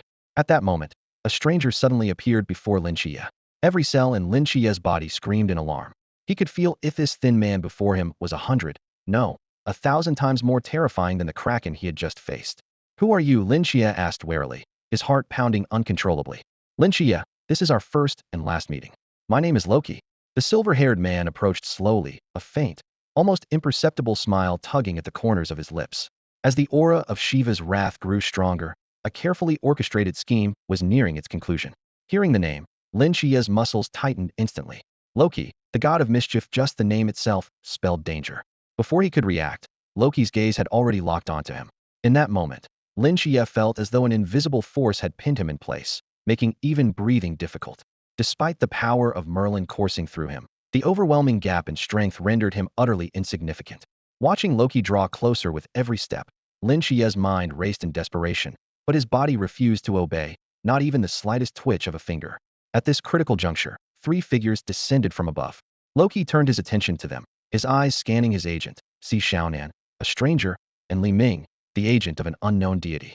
To everyone's surprise, it was Li Ming who stepped forward first. Looks like Xiaonan did a good job, already turned this agent to our side. Loki thought to himself with approval. Just as Li Ming was about to speak, he cut off whatever Si Xiaonan was about to say. Raising Shiva's wrath in his hand, he gestured toward Loki. The gesture left Lin Qiye bewildered, unable to decipher the performance unfolding before him. Leave it to me, Loki said with satisfaction, clearly pleased by the deference shown by the other agents addressing him as my lord. Si Xiaonan watched Loki's unguarded demeanor, and the last shred of hope in her heart vanished. Li Ming, as it turned out, truly was the mole Loki had planted within Squad 136. In the distance, Xia Siming and the others, noticing the commotion, were rushing over. My lord Loki, may I ask you a question? Li Ming approached Loki with a fawning posture, his tone respectful. Go ahead, Loki replied, granting the turncoat agent a bit more patience. Well then, Li Ming suddenly straightened his posture, his tone light and casual, as if greeting an old friend.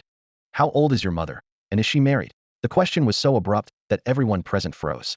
Even the approaching Phoenix squad slowed their pace, with Xia Siming nearly tripping over herself in surprise. What did you say? Loki asked, doubting his ears. I said. Li Ming's voice suddenly rose. Loki, you conniving trickster, your mother, can she handle the swordplay you've inherited? Loki turned to glare at Si Xiaonan, a cold glint flashing in his eyes. Never before had a mortal dared to provoke a god so brazenly. This blatant insult left him seething with unprecedented fury. Well, your mother, Li Ming straightened his back, his gaze filled with mockery as he stared at Loki. At that moment, he unleashed all the pent-up frustration he'd been holding back. The sheer audacity of it sent a rush of satisfaction surging through him. Loki let out a cold laugh, his eyes glinting with a dangerous light. Mortal, you have incurred the wrath of a god. Wow, how dramatic. Seriously, you? I'm about to lose it, Li Ming retorted fearlessly, mocking him. I don't know where you get the confidence to provoke a god like that. Loki's face twitched noticeably at those words, his anger intensifying. He's mad. Look, he's mad. Li Ming turned to the people around him, pointing at Loki with both index fingers in a playful manner, his face brimming with a cheeky grin, as if watching an entertaining show. Lin Qiye observed Loki's contorted expression and thought to himself, to be Li Ming's opponent, you need a strong heart, otherwise, just dealing with his antics would be overwhelming. Die. Loki could no longer hold back, and the oppressive aura of divine power erupted from him. Everyone present felt as if a mountain was pressing down on their backs. In an instant, the scenery around them shifted, and they found themselves transported to the southern border of Tsangnan. Lin Qiye's heart tightened, and he instinctively stepped toward the direction of Tsangnan, sensing an ominous foreboding. This place will do nicely for a fireworks display, Loki said meaningfully. Now it's your turn. With that, he reached out toward Li Ming, his eyes filled with fury and murderous intent. Feeling the power of over 200 frost giant souls within him, Li Ming silently hoped. Let this last a bit longer. In that moment, all the power of the souls stopped converting into spiritual energy and instead surged toward the Emperor's true form in the surrounding space. Li Ming, Lin Qiye, Si Xiaonan, and Lung Xian cried out simultaneously as they saw Loki's hand nearing Li Ming. They all understood that even a mere avatar of a god was far beyond what Li Ming could handle. Just as Loki was about to strike, an overwhelming divine presence descended from the heavens. Everyone present was enveloped in an unprecedented sense of awe, as though they were standing before the holiest being in the universe. Brilliant light pierced through the clouds, illuminating Tsangnan as if it were midday. This light was more radiant and sacred than the sun. At its center, a colossal figure clad in golden armor and wielding a long sword loomed over the skies of Tsangnan. The figure's eyes were as deep as black holes, radiating wisdom and majesty.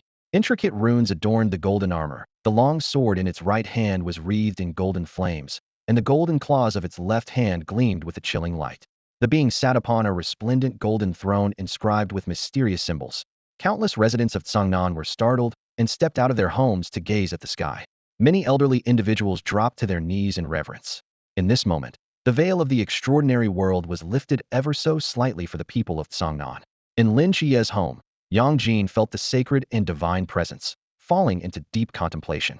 Although he could sense the god's benevolence toward humanity, he couldn't ascertain the deity's identity. This time, the apparition was larger and more solid than the one from a year ago, but he couldn't match this presence to any renowned deity from either Eastern or Western mythology. Which celestial being has returned through reincarnation? Xiaojin, come over and pay your respects. Maybe this god will bless you and your brother with good health. Yangjin. High above the ground, Fuzi and Indra instinctively separated and faced off due to the presence of an unfamiliar divine aura. The two locked their gazes on this newly appeared deity, silently awaiting its next move. The deep, penetrating eyes of the spectral figure scanned the surroundings before finally settling on Loki, who stood motionless on the ground. From the moment the phantom first appeared, Loki had dared not make a single rash move. Now, as that gaze bore down on him, the oppressive force he felt multiplied several times over. Loki cast a quick glance at Li Ming, whose eyes remained tightly shut, then bowed deeply toward the spectral figure above. Your Eminence, this is merely a small misunderstanding. If possible, I am willing to collaborate with you. Let us join forces with the Western gods and share in the bounty of Daxia. Surely, There is a place at the table reserved for you. Everyone present held their breath, waiting anxiously. Although this deity had appeared in Daxia for the first time, it had not yet made its stance clear, leaving only an ambiguous statement behind. The phantom remained silent. With a clench of its left hand, the ancient parchment in Li Ming's grasp vanished instantly, and Shiva's grudge materialized in the spectral figure's golden-clawed hand. Raising its right hand, the deity pointed a sword directly at Loki, leaving no doubt about its position. The atmosphere froze. Loki slowly straightened, his expression dark. Everyone understood the deity's intent. War was about to reignite. Haha, magnificent. Fuzi laughed heartily and resumed his unfinished battle with Indra. Beyond Daxia, humanity's strongest heaved a sigh of relief and continued their efforts on the front lines against the outer gods. Though the true intentions of this deity remained unclear, at this moment, it had evidently chosen to side with Daxia. Loki summoned all his divine power, his form flickering as he vanished without a trace. Never one for direct confrontations, he saw no reason to linger now that the deity's choice was obvious. However, a portal of psychic energy suddenly opened, transporting Loki back to Tsangnan, far from Lin Qiye and the others. A mysterious force immediately bound him, preventing any further teleportation. Loki attempted to use his cunning to break free, but his efforts were in vain. Abruptly, the deity in the sky moved. Its right hand lifted slightly, and the sword slashed downward, sending a beam of light hurtling through the air.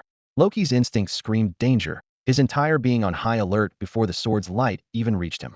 Desperately, Loki activated his forbidden arts and unleashed every trick in his arsenal, managing to pry open a narrow gap in the mysterious force.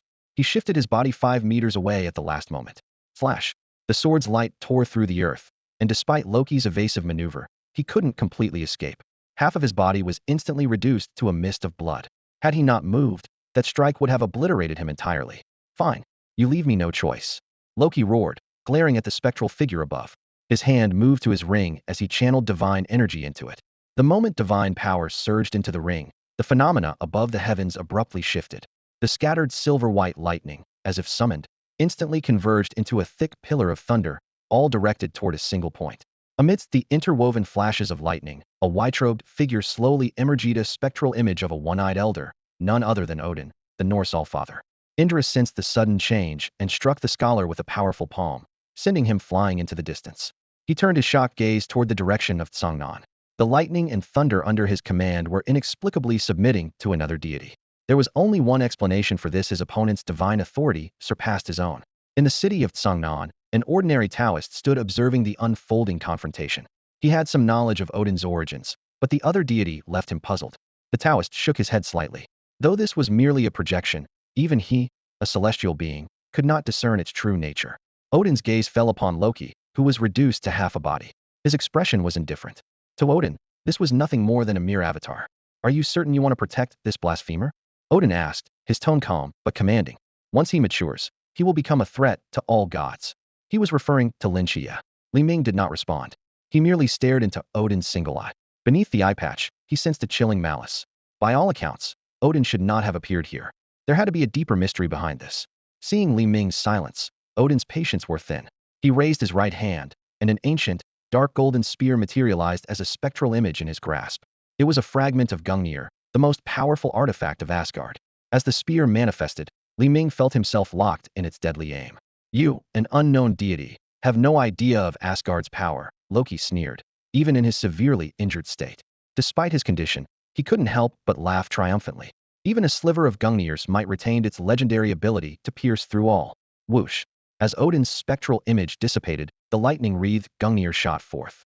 In that instant, time seemed to freeze, and space itself trembled. The dark golden spear streaked across the sky like the brightest meteor, tracing a dazzling trajectory as it hurtled toward the Emperor. At the critical moment, the Emperor's sword, wrapped in golden flames, intercepted the attack and met Gungnir's tip midair. Clang! The crisp sound of metal colliding echoed in everyone's ears. The spear, said to pierce through anything, had been stopped. Loki's smug expression froze instantly. Watching the spectral image of the spear gradually fade, he realized the gravity of the situation. Indra was tied up, his own avatar was immobilized, and even his last trump card had failed. In that case, he'll ensure this miracle ends prematurely. Loki muttered, activating a contingency plan he had prepared in advance. On the other side of the battlefield, a venomous serpent suddenly leapt out, lunging directly at the observing Lin Qiye. Bang! A magical shield materialized just in time in front of Lin Qiye, blocking the snake's attack. Though forced back a few steps, his attention was quickly captured by Xia Siming's panicked voice. Look, Songnan City, it's disappearing. Lin Qiye jerked his head up, and the sight before him left him utterly stunned. The entire city of Songnan was dissolving into specks of golden light. This city, which held over a decade of his memories, where his aunt and cousin lived, was vanishing piece by piece from the world. Staggering backward, his mind went blank. Within the city, buildings grew faint and illusory, while pedestrians on the streets began to turn semi-transparent. A flood of memories surged into their minds, the great calamity from 10 years ago. They had, in fact, died back then. Some children on the street reached out in confusion, trying to grab hold of their parents' legs, only to grasp at empty air. In the old district, Yang Jin clung tightly to his mother, his eyes red with tears. But when his aunt reached out to comfort him, she realized her own body was dissolving into golden light. As her memories returned, she finally understood everything.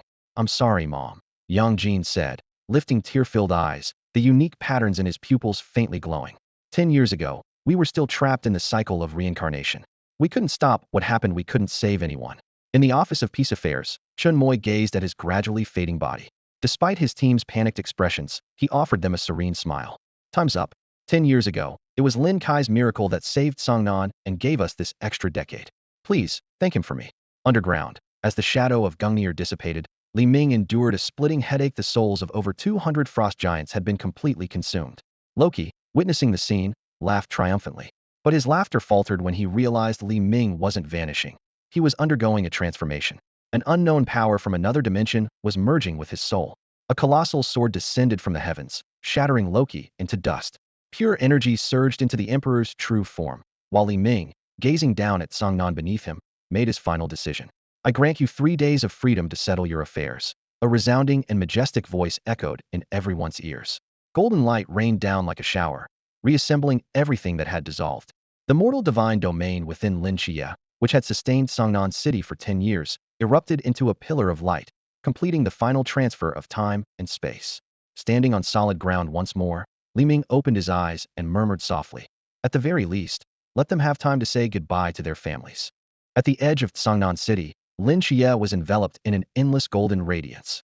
In a daze, the image of an angel he had seen as a child appeared once again before his eyes. Not far away, Si Xiaonan and Lung Xian watched Li Ming, whose entire body glowed with a golden aura, their expressions a mix of emotions. From the fragmented words of the gods, they had already pieced together the truth. So how do I look in this getup? Li Ming struck an exaggerated pose, trying to lighten the heavy atmosphere. Li Ming, Lung Xian's voice was hoarse. Isn't there really another way? Maybe you could pray to the Emperor. If he can temporarily protect Songnan, perhaps he could also. It's impossible. Everything was decided long ago. Li Ming smiled nonchalantly, as if he were playing a role in a pre-written script. But what if? There is no what if. Silence spread among the three. Si Xiaonan stared directly into Li Ming's eyes, speaking each word with conviction. Li Ming, believe me, I will avenge you. Of course, Sinan. I never doubted you. Si Xiaonan lowered her gaze, her eyes stinging with unshed tears. To have comrades like this was truly a blessing. Goodbye. He turned to leave, but Lung Xian grabbed his arm. The warmth in Lung Xian's gaze caught Si Xiaonan off guard, halting his words of refusal. No matter what happens, we'll face it together.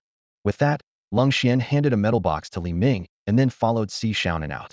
Inside the Peace Affairs Bureau, Li Ming looked at his now stabilized body and smiled at the other members of Team 136. Looks like I have 3 more days. Back at Lin Qiye's home, Aunt gently wiped the tears from Yang Jin's eyes. Xiaojin, it seems I can stay with you for a few more days. Yang Jin looked at the golden glow surrounding his mother and nodded silently. A sudden clap of thunder shattered the tender moment. The battle in the skies raged on. Mom, I have something I need to do. I'll be back soon. Yang Jin looked up toward the heavens. Aunt was momentarily stunned, but then, as she had always done when sending him off to school, reminded him, go ahead, child, but stay safe. She understood that her son bore a mission he must fulfill. All she could do was support him. Yang Jin nodded in response. As he stepped out of the house, he encountered a small boy in a fiery red hoodie. Lin Qiye opened his eyes, fully aware of everything that had transpired in Songnan. Hello, a familiar voice rang out. Turning around, he saw Li Ming bathed in golden light. In that instant, sorrow and anger surged through Lin Qiye's heart. Aunt, Yang Jin, Li Ming. These familiar names, along with bonds of family and friendship, were all slipping away from him. The soul damage caused by forcibly borrowing Merlin's power left him in unbearable pain. Fortunately, the newly restored mortal divine realm granted him a brief respite. Lin Qiye raised his gaze toward the thunderous heavens, his aura intensifying, needed an outlet for his emotions. Mere mortal, how dare you challenge the gods? A bolt of lightning struck down, further shattering the already broken carriage and sending Master flying. At that moment, a portal suddenly opened, and Lin Qiye stepped through, dual blades in hand. The golden glow surrounding his weapons slashed directly toward Indra from above. Indra was just about to evade when several golden, shimmering magic arrays materialized in an instant, trapping him like an iron cage. The clash of weapons produced a piercing clang as Lin Qiye was sent flying by the tremendous impact. At the same time, Indra broke free from the magic array's restraints and staggered back a few steps. Indra raised a hand to wipe away the faint scratch on his face, a flicker of surprise flashing in his eyes. So, you're the one from Zeus' prophecy 10 years ago, he sneered coldly. But as you are now, you're just courting death. Michael's divine power may allow you to stand against me, but divine power, too, has its limits. Lin Qiye could feel the divine power within him rapidly depleting, fully aware that Indra's words were true. Precisely because of this, he knew he had to seize every second. Forming hand seals, he conjured dozens of advanced magic spells in succession. A deadly web of wind blades, flames, and lightning surged toward Indra. Zzz, Indra's figure transformed into a streak of lightning, effortlessly dodging the onslaught. The sky is my domain, he declared. Lin Qiye said nothing more, relentlessly attacking Indra with his divine power-infused blade and large-scale magic. However, the disadvantages of aerial combat soon became apparent. Against Indra, who wielded mastery over lightning, Lin Qiye's attacks had little effect. As his headache worsened and his divine power continued to drain, Lin Qiye decided to risk it all. The night had granted him extraordinary perception, and the mortal god's domain had given him the power to create miracles. Suddenly, Lin Qiye's pupils contracted. This was the moment. Pouring all his remaining divine power into his blade, he swung with everything he had behind him. The devastation in Sangnan had left him unable to remain rational. Very foreign god invading Xia deserved to perish. Slash, with a flash of the blade, a significant portion of Indra's body was severed. Illuminated by the lightning, his face was filled with utter disbelief. A mere mortal had managed to wound him so grievously. Insignificant ant. You seek death. Indra roared in fury, channeling world-destroying lightning into his remaining arm and unleashing it upon Lin Qiye. Having exhausted all his divine power, Lin Qiye plummeted from the sky, the excruciating pain in his soul blurring his vision. In his daze, he saw a figure clad in silver armor appear. Bang! The figure shattered the lightning aimed at Lin Qiye with a single strike, then grabbed Indra by the throat. Despite his severe injuries, Indra struggled desperately, but could not break free. With a swift swish, the blade struck, and Indra's head was severed from his body. Yang Jian caught the falling Lin Qiye and shouted sternly to the surroundings. The cycle of reincarnation has ended, and the gods of Xia have returned. How dare you foreign gods act with impunity? The news spread like thunder across the land. On the east sea of Xia, Poseidon hesitated upon hearing of Yang Jian's appearance. Have the gods of Xia truly returned? He glanced at the one blocking his path, and ultimately chose to retreat and reconsider his plans. In the northern regions, Hades also paused upon receiving the news before deciding to withdraw. In the city of Tsangnan, Yang Jian gently placed Lin Qiye on the ground, his face twisted in agony. For a moment, Yang Jian was at a loss. Lin Qiye's body was riddled with wounds, his soul nearly shattered. By all accounts, he should have already died, yet some miraculous force kept restoring him. At that moment, a man in a coarse Taoist robe suddenly appeared. Celestial Master? Yang Jian exclaimed in astonishment. Later, the Phoenix Squad discovered the gravely injured Lin Qiye and immediately transported him to Shangjing for treatment. At the peacekeeping office, Li Ming carefully scrutinized himself and Chun Mai before concluding. Old Chun, your light isn't as bright as mine. Chun Mai silently stared at him, knowing that this child had ultimately been unable to escape his fate. All those words of comfort back then had, in the end, been in vain. Zhao Kongqing glanced at Chun Mai and Li Ming, then turned his head away to quietly wipe his eyes. Rushing from Shangjing City to reunite with everyone should have been a joyful occasion, but it had tragically become their final farewell. At this moment, Squad 136 was already falling apart. Si Xiaonan and Lung Xian were missing. Lin Qiye was critically injured and sent to Shangjing, and Chun Mai and Li Ming had only a few days left to live. Time passed swiftly, and 3 days were gone in the blink of an eye. The entire Tsangnan city was now enveloped in a golden light, gradually dissolving into the air. In a remote village on Mount Jinan, a mother crouched down, placing her hands gently on her daughter's shoulders. Nan, you must listen to your brother and be obedient, all right? Her voice was tinged with reluctance and care. The little girl stubbornly held back her tears, though her eyes were already brimming. Beside her, her twin brother tightly held her hand and looked up at their mother, saying, Mom, don't worry. The angels will protect us. Watching this tender moment, The woman closed her eyes and clasped her hands together. In her final moments, she prayed to the majestic and compassionate deity she had encountered 3 days prior. God, please keep my children safe. Similar scenes of farewell were unfolding across every corner of Songnan City. Inside the peace office, Li Ming glanced at Wu Xiangnan's newly healed hands and spoke softly. Old Wu, I've fixed your hands for you. Don't miss me too much, all right? Li Ming had spent 3 full days tirelessly using his healing abilities to restore Wu Xiangnan's hands. Wu Xiangnan lowered his gaze to his fully recovered palms and clenched them tightly. This was the second time he had to watch his teammates disappear right before his eyes. Beside him, Hong Ying was already sobbing uncontrollably. At that moment, Li Ming and Chun Yui's bodies began to turn transparent. Li Ming raised his hand, curiously observing his fingers as they transformed into specks of light, as though he were studying something fascinating. Old Chun, see you next time, he said. Chun Mai looked at him in confusion. Mom, you'll have to endure for now, Yang Jin said solemnly, pulling a gray pouch from his chest. This is the Celestial Sovereign's soul pouch. It can preserve the souls of everyone in Songnan. When the time comes, the Celestial Sovereign will surely help you all regain your physical bodies. His aunt gave him a gentle smile and reached out to caress his face. I trust you. Take care of yourself, and make sure to protect your brother too. These were her final words of advice. Yang Jin nodded firmly, watching as his aunt transformed into golden light and drifted out of the room. He quickly leaped out after her, only to see the golden light converging into a dazzling torrent across the sky. Without hesitation, he unfurled the soul pouch and shouted, "Return to your souls." His voice echoed throughout Songnan, and most of the golden streams of light, as though finding their home, surged eagerly into the pouch. However, about 1/5 of the souls hovered in the air, unmoved by the pouch's summons. As Yang Jin frowned in contemplation, a massive golden throne appeared as an illusory image in the sky above Songnan. The wandering souls seemed to recognize their true destination and flowed willingly into the throne. Once all the souls had settled, the throne vanished without a trace. Yang Jin stared at the scene, a sense of unease rising in his heart. Could his mother's soul have been taken by that throne as well? In an unknown space, Li Ming sat in a chair, lightly tapping the armrest. Throughout this entire display of soul gathering, he had refrained from intervening. Those 1/5 of the souls had chosen to submit to the golden throne of their own accord. In just 3 days, 1/5 of Songnan's millions had become his followers, many of them fanatically devoted. There is great fear between life and death, Li Ming murmured to a figurine on the table. Sleepiness crept over him as his physical body was still in the process of reconstruction. Time for a nap. I wonder what they'll turn Songnan into. With that, he rested his head on his fist and drifted into a deep sleep. Time flew by, and a year passed. Commander Yi, haste the report on the resettlement of Songnan City's remaining residents, a man said, handing a document to Yi Fan. He continued, most people have moved on and resumed their lives. However, a portion has become devoted followers of the Emperor and are actively spreading their faith. Yi Fan quickly skimmed through the report. How effective has the memory erasure been? Partially successful. While they've forgotten the divine battle from a year ago, their faith in the Emperor remains deeply rooted. These individuals claim to have received guidance from the deity in their dreams and have willingly become missionaries. What about their physical condition? Yi Fan closed the file, a slight frown forming on his face. Not only are there no abnormalities, but those devout followers seem to be immune to illness, and their physical health has significantly improved. Yi Fan gazed out the window, lost in thought.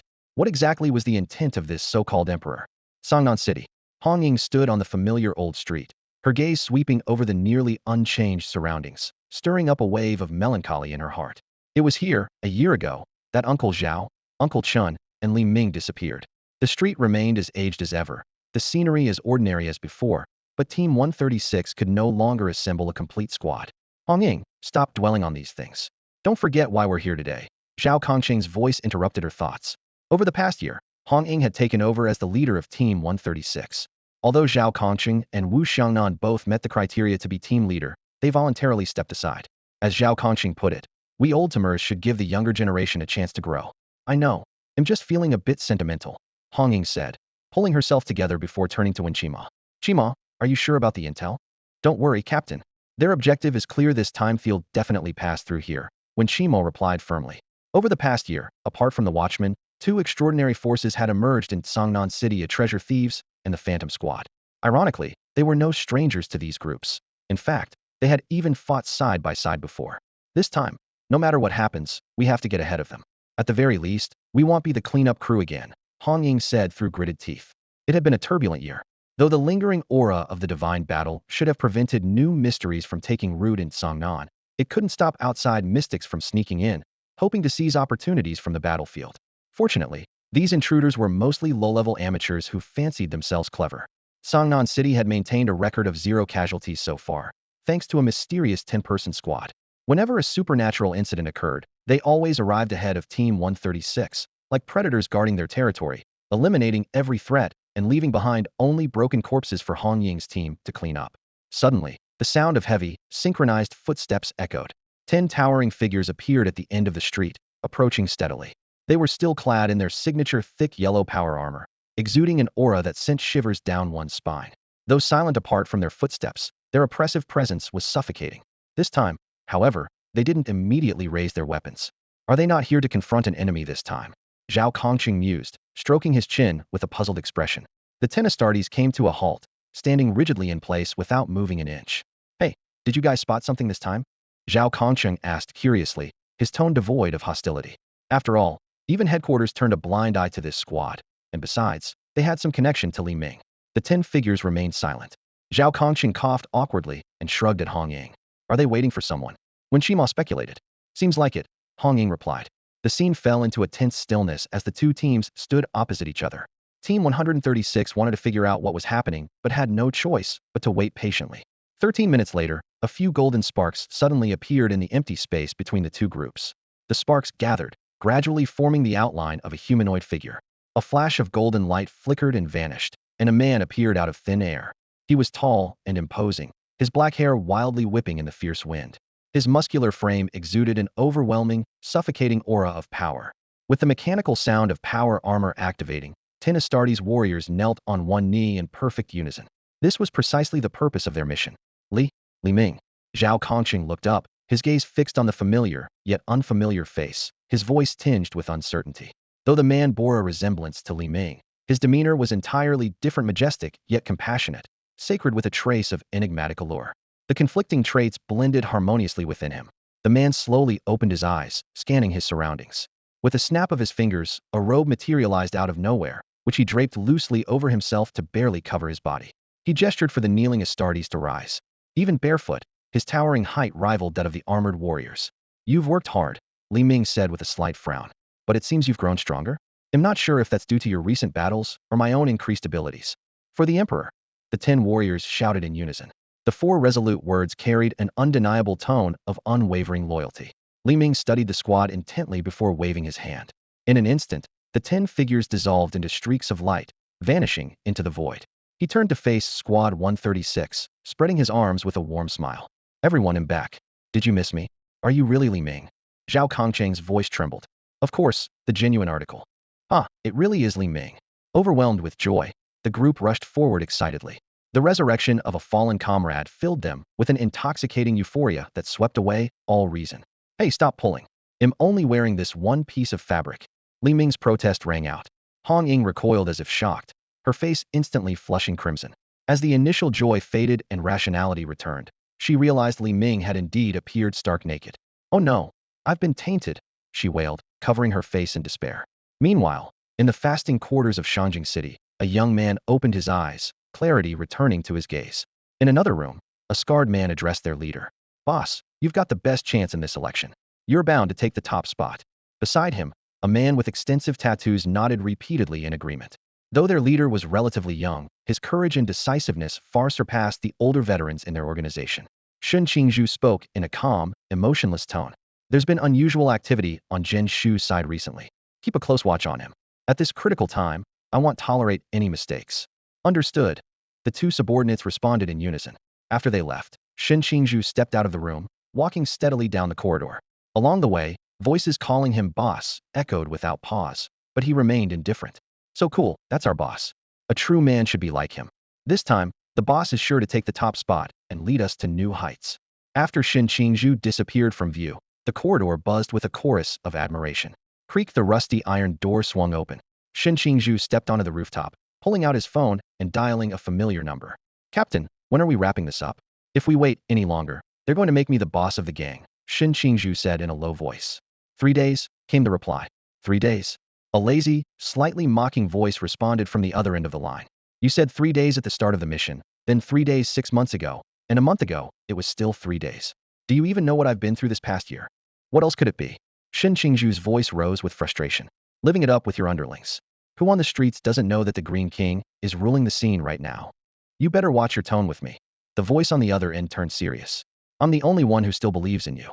Just yesterday, someone in the team asked if you'd really defected from the Night Watch and whether we should issue a wanted notice. I've been covering for you. If it weren't for me, your operations would have been wiped out by the Night Watch long ago. Shin Qingzhu clenched his fist, his anger simmering. If only he could punch the person on the other end through the phone. Wasn't all of this they're doing? All right, all right. Sensing Shin Qingzhu's imminent outburst, the other voice softened. I've got some good news for you. Lin Qiye, the person you asked me to keep an eye on, has woken up. Also, it seems Li Ming isn't dead. Just focus on completing your mission over the next 3 days. The higher-ups won't forget your contributions. After hanging up, Shin Qingzhu still couldn't calm down. The news of Lin Qiye's recovery was already shocking, but hearing that Li Ming was alive was an unexpected twist. I knew it. You're not the type to die so easily. They say bad people live long, and you could probably live 1,000 years. Meanwhile, in Guangshan City, Bailey Pang had just finished a call with Chao Yuan. With a grin, he said, "All right then, we'll guard Qiye's honor ourselves." Tossing his phone onto the sofa, he walked to the floor-to-ceiling window, gazing at the bustling lights of the city below as his smile gradually faded. "Minga, if only you were still here." Suddenly, his phone rang. Frowning, Bailey Pang walked back to the sofa. Chao Yuan wouldn't be calling back already, would he? But as he picked up the phone, his pupils dilated in shock. The caller ID displayed 2 unmistakable characters. Minga. On the other end, Li Ming hung up the phone, his mind already racing with countless plans. Ever since his body was reshaped yesterday, he'd felt a surge of power coursing through him. With just his physical strength, he could now easily overpower 10 of his former selves. Not to mention, his mastery of spiritual energy had improved dramatically, and the harmony between his soul and body had reached a new peak. Zhao Kongqing noticed the thoughtful smile on Li Ming's face as he ended the call. Exchanging a wary glance with Wu Xiangnan, he asked, "Hey, what kind of trouble are you planning now?" "Nothing, nothing," Li Ming replied, but before he could elaborate, Wen Qima and Hong Ying pushed the door open. "Let's move. There's a suspected new anomaly in the Eastern District," Wen Qima said, cutting to the point. "All right." Li Ming's spirits lifted immediately as he rolled up his sleeves. Daring to cause trouble in the Emperor's territory? This time, I'll take the lead. The 4 of them quickly got into a car and headed for the Eastern District. Cramped in the back seat, Li Ming grumbled, "Don't you think this car is a bit too small?" "It's not the car. You're just too tall," Wen Qima retorted with an eye roll. "By the way, do you think there's a way for me to grow taller?" "The Emperor can do anything." "Wen Qima, I regret asking." Unable to bear the cramped space any longer, Li Ming leaned forward. "So what's the anomaly this time?" "Rats. Swarms of them. Definitely not normal." "Ugh, I get it." Li Ming slumped back, disappointed. No chance for a grand battle. Not fun at all. Screech. The van came to a slow stop in front of a newly built factory in the Eastern District. When Qima stepped out first, his eyes scanning the surroundings cautiously. A few rats darted past their feet, disappearing into the shadows inside the factory. "Let's go." "This kind of mysterious force is usually pretty weak," Hong Ying said as she pushed open the creaking door. When Qima and the others followed closely behind, the soles of their shoes making faint scraping sounds against the ground. Li Ming trailed leisurely at the back, glancing around like a curious tourist. He noticed a rat peeking out from a crack in the corner, its tiny black eyes staring blankly at him. Amused, he raised his hand and mimicked a shooting gesture at the little rat before catching up with the group. The factory was dark and damp. Suddenly, countless rats surged from all directions like a tide, encircling the group. Li Ming's voice echoed through the empty factory floor. "To the suspect inside, you're surrounded. Surrender now, and we promise fair treatment. Resist, and there's only one path left: death." From the darkness ahead came the sound of a door hinge creaking. A tall figure emerged, and the surrounding rats seemed to receive a command, parting to either side to create a path for their master. The figure slowly removed their hood, revealing a face that bore a striking resemblance to Li Ming's. And Qingyu froze. Although the person's features were similar to Li Ming's, their build was noticeably bulkier, leaving Qingyu momentarily hesitant. "It really is you." And Qingyu finally confirmed the identity of the figure. Li Ming let out an exaggerated sigh. "Ah, a once brilliant student turned criminal. Is this a tragedy of human nature or a collapse of morality?" he remarked dramatically, with a hint of mockery in his tone. "And Qingyu, it's confirmed. That scent, it's definitely Li Ming," Hong Ying said, recognizing the young man who had fought alongside them a year ago. "What's your plan, leading us here?" Hong Ying demanded. "I was hoping to get some information about Lin Qiye from you, but running into Li Ming was an unexpected bonus," the figure admitted openly. Li Ming raised an eyebrow and clicked his tongue. Well, who knew you cared so much about Lin Qiye? Just so we're clear, in our country, the law doesn't allow." He's my friend. I just want to know how he's doing. And Qingyu interrupted, cutting him off with a thought. As expected, nothing decent ever comes out of his mouth. Li Ming stepped forward and casually draped an arm over Qinyu's shoulder. Lin Qiye ran into some trouble. He's currently receiving treatment at the Strategizing Institute. I was just about to head there when I come along. Of course, and Qingyu agreed without hesitation. It wasn't just because Lin Qiye was his friend. He had already scoured Songnan for anything interesting, and the Strategizing Institute might offer some new excitement. Hold on, Li Ming. Hong Ying stepped in to block them. Why are you going there? The Strategizing Institute isn't a place just anyone can waltz into. Relax, relax, Li Ming said, suddenly turning pale and swaying slightly. I've just been feeling a bit bored lately. Besides, my body hasn't fully recovered from the effects of the Divine War. Going to the best medical facility for treatment is totally reasonable, isn't it? He was confident that his past contributions, combined with the need to save face for the Emperor, would ensure approval from headquarters. Headquarters won't allow such an absurd request, Hong Ying said firmly. Captain Hong Ying raised her hand and pointed at Qingyu, her tone resolute. Even if, by some miracle, you manage to get in, he won't. Qingyu, unfazed, spread his arms with a sly smile playing on his lips. Captain Hong Ying, over the past year, I've stolen the frost vines, the tin-cut Oni child, and numerous other mystical items, severely hindering the Night Watcher's operations. Go ahead and arrest me. Well, such heinous crimes, Hong Ying sneered coldly. Li Ming looked around but couldn't find anything suitable. Suddenly, an idea struck him. In a flash, he plucked a strand of Hong Ying's hair and deftly tied it around Qingyu's wrist. Criminal Qingyu, you're under arrest. Li Ming, are you looking for trouble? Hong Ying rubbed her sore scalp, shaking her head helplessly. The group had no choice but to pack up and head back to their vehicle. Qingyu glanced at Li Ming, who was completely unharmed, and couldn't help but smile. It warmed his heart to see his good friend safe and sound. Meanwhile, at the Night Watcher's headquarters, Commander Yi, this is Team 130 SIXS application, a subordinate said, handing over a document. Yi Fan quickly skimmed through it. It was a request for special medical care for Li Ming due to severe injuries.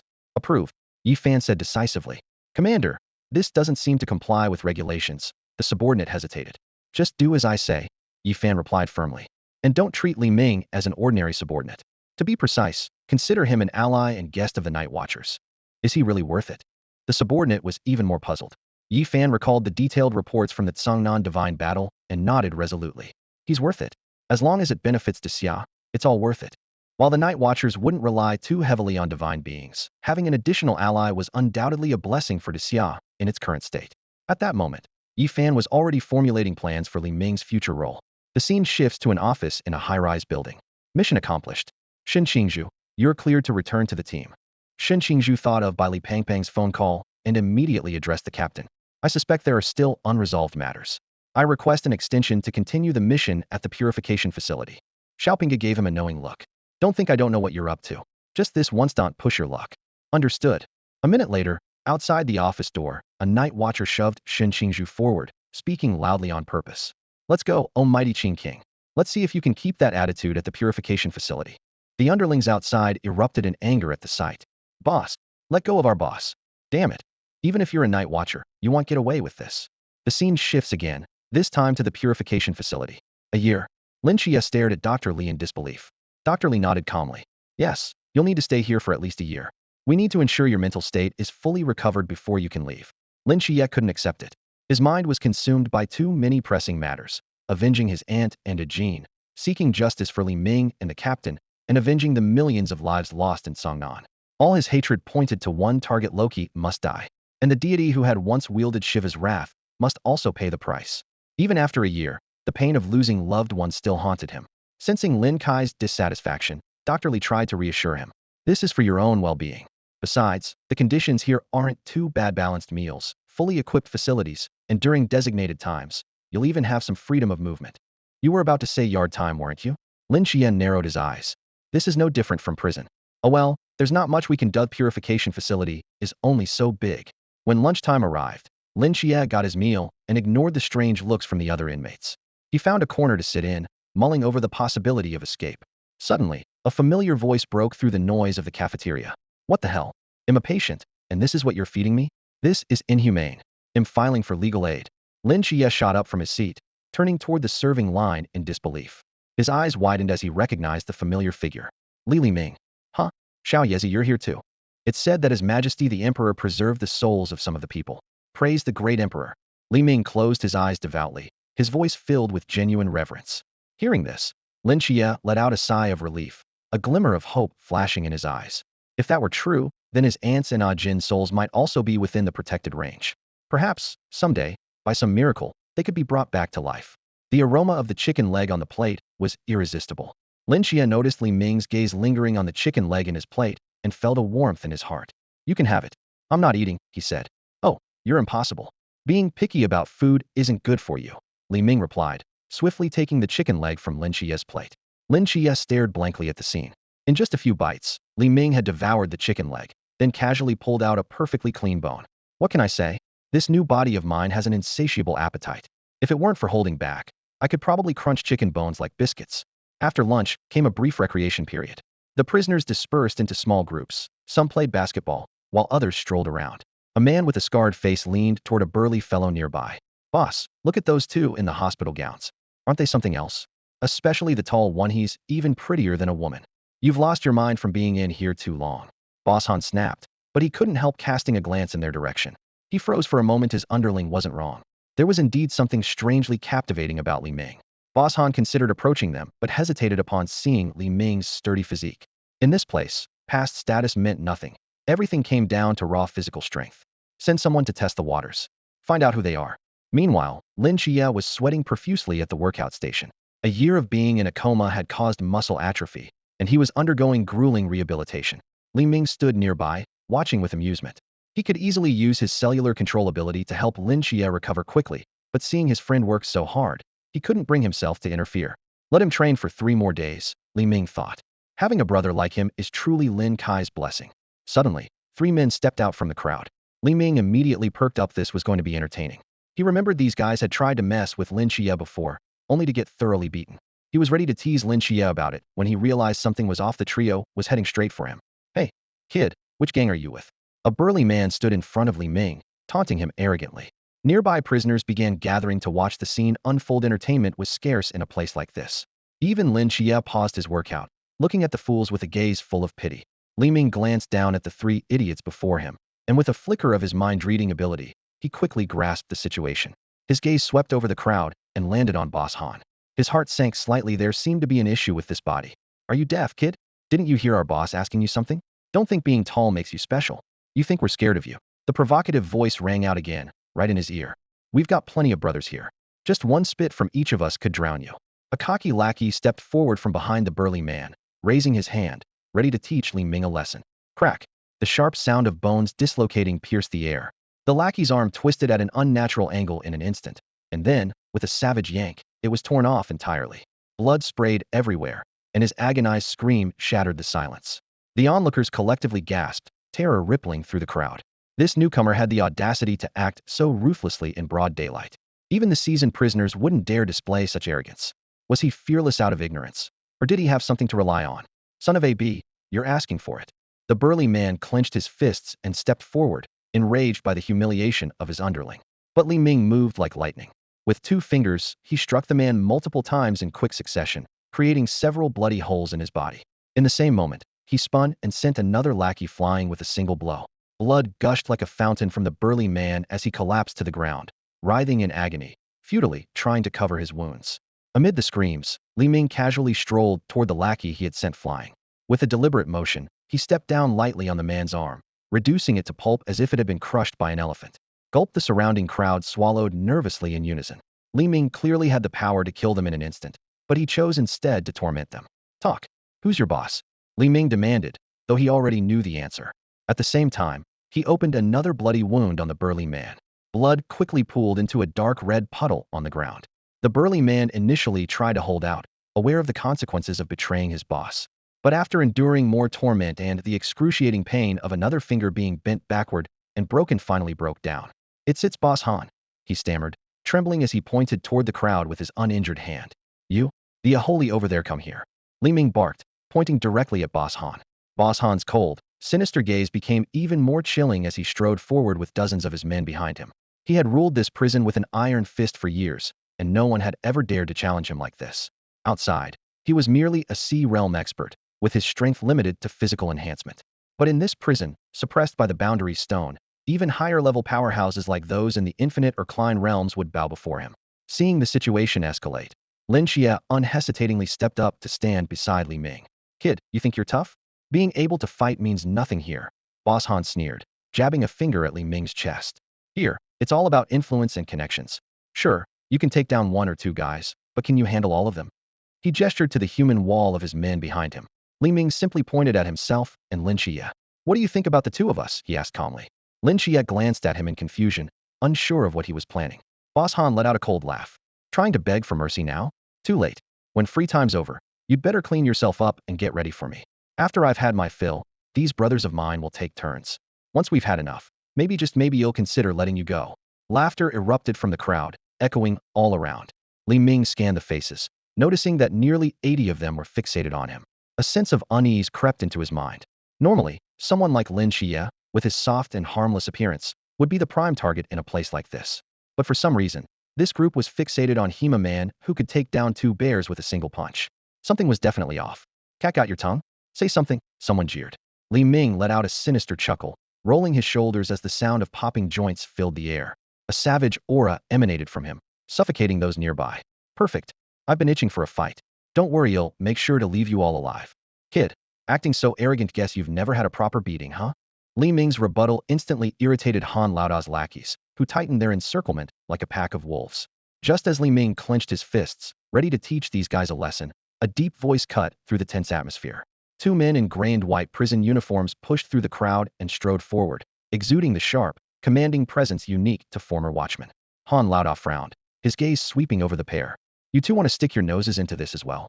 These two were well-known figures in the fasting facility. Rarely did anyone dare to provoke them.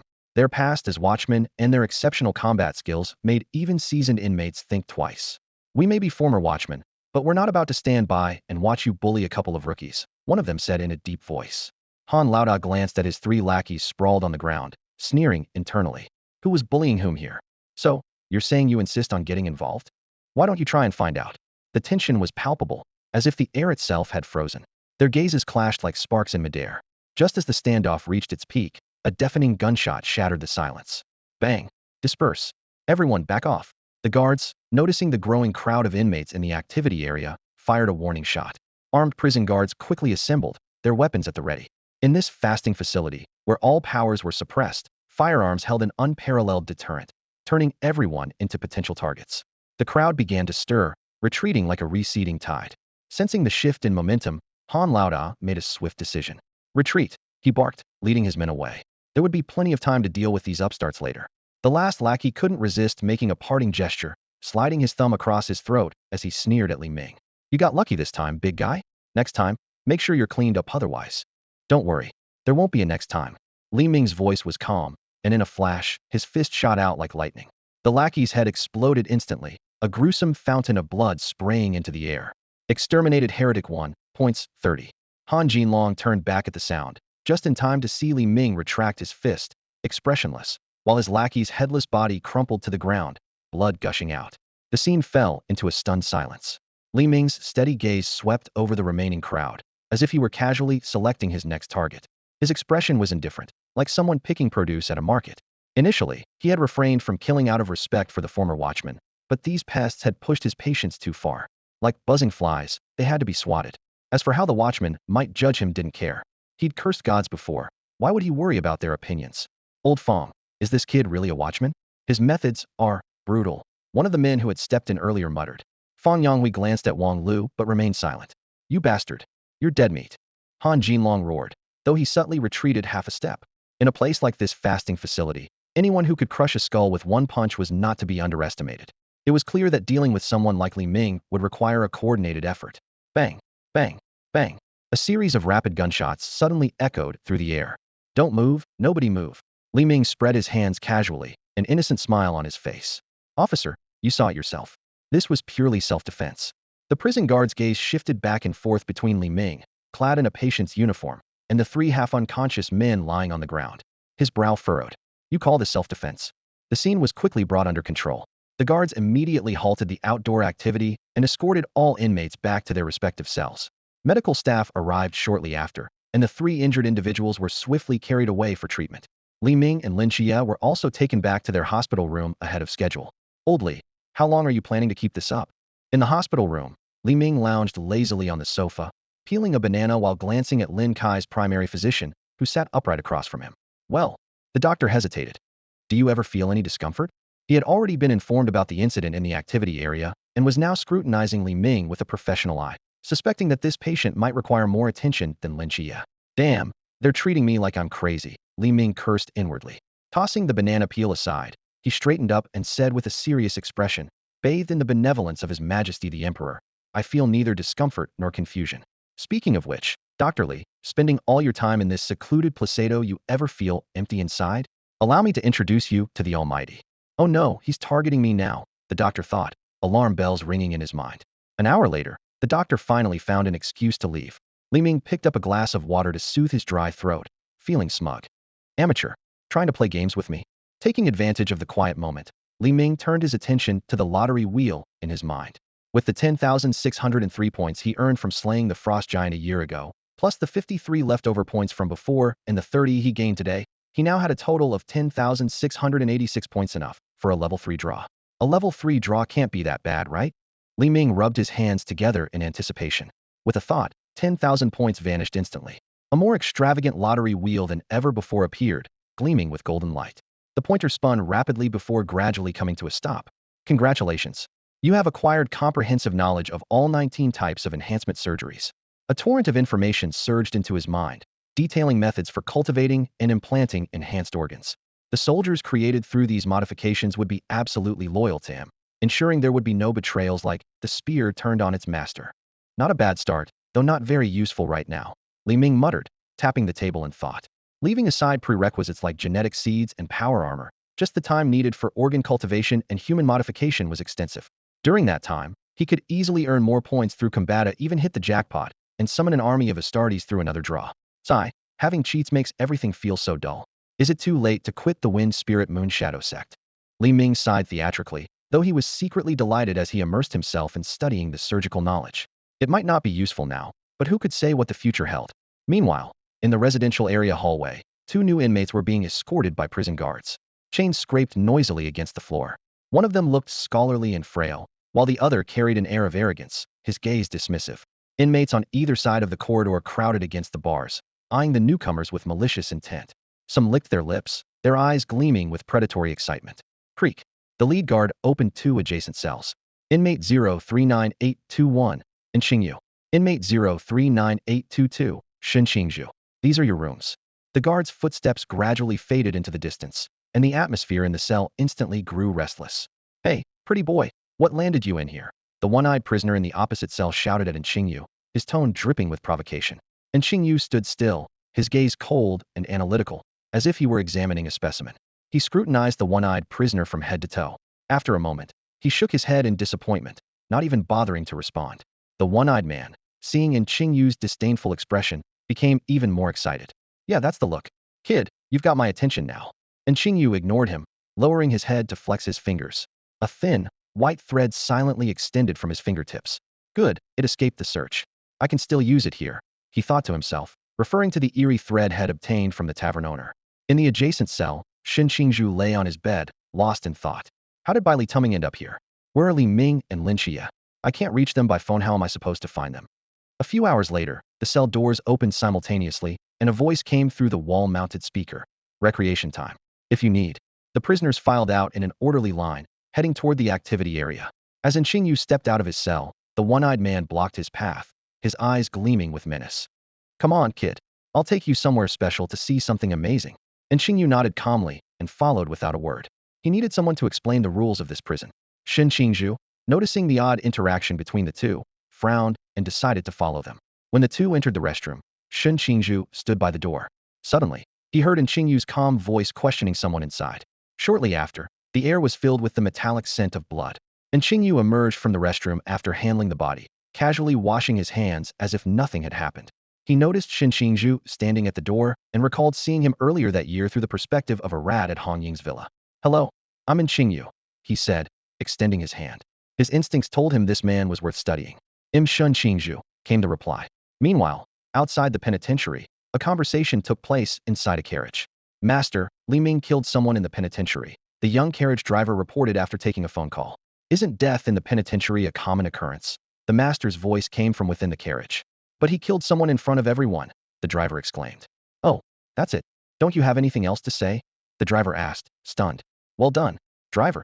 Back inside the penitentiary, an orderly escorted Li Ming and Lin Qiye through multiple layers of security, stopping in front of a transparent door. The orderly swiped an identification card across the machine, prompting a mechanical voice from the speaker. Employee ID 39180, please respond with today's passphrase. Question: what is the lamp-bearer's favorite food today? A variety of dishes, including Chinese tune, cilantro, hao-tu-inia, cold-dressed crown daisy, and bitter melon, were neatly arranged on the cafeteria counter.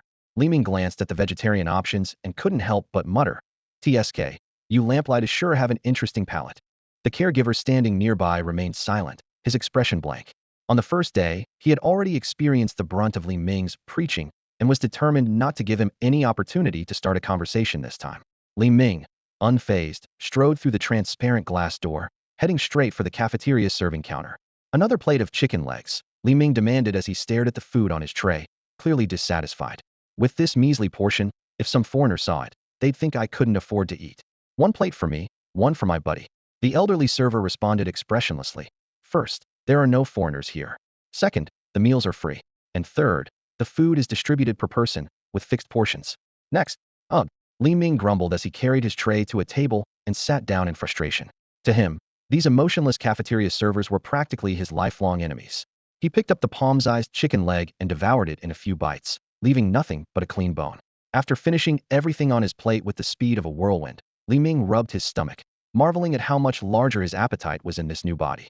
Lin Qiye, sitting nearby, hesitated for a moment before quickly stuffing his own chicken leg into his mouth. Who in their right mind would believe he'd give up his only chicken leg to Li Ming? Especially after Li Ming had snatched his chicken leg yesterday.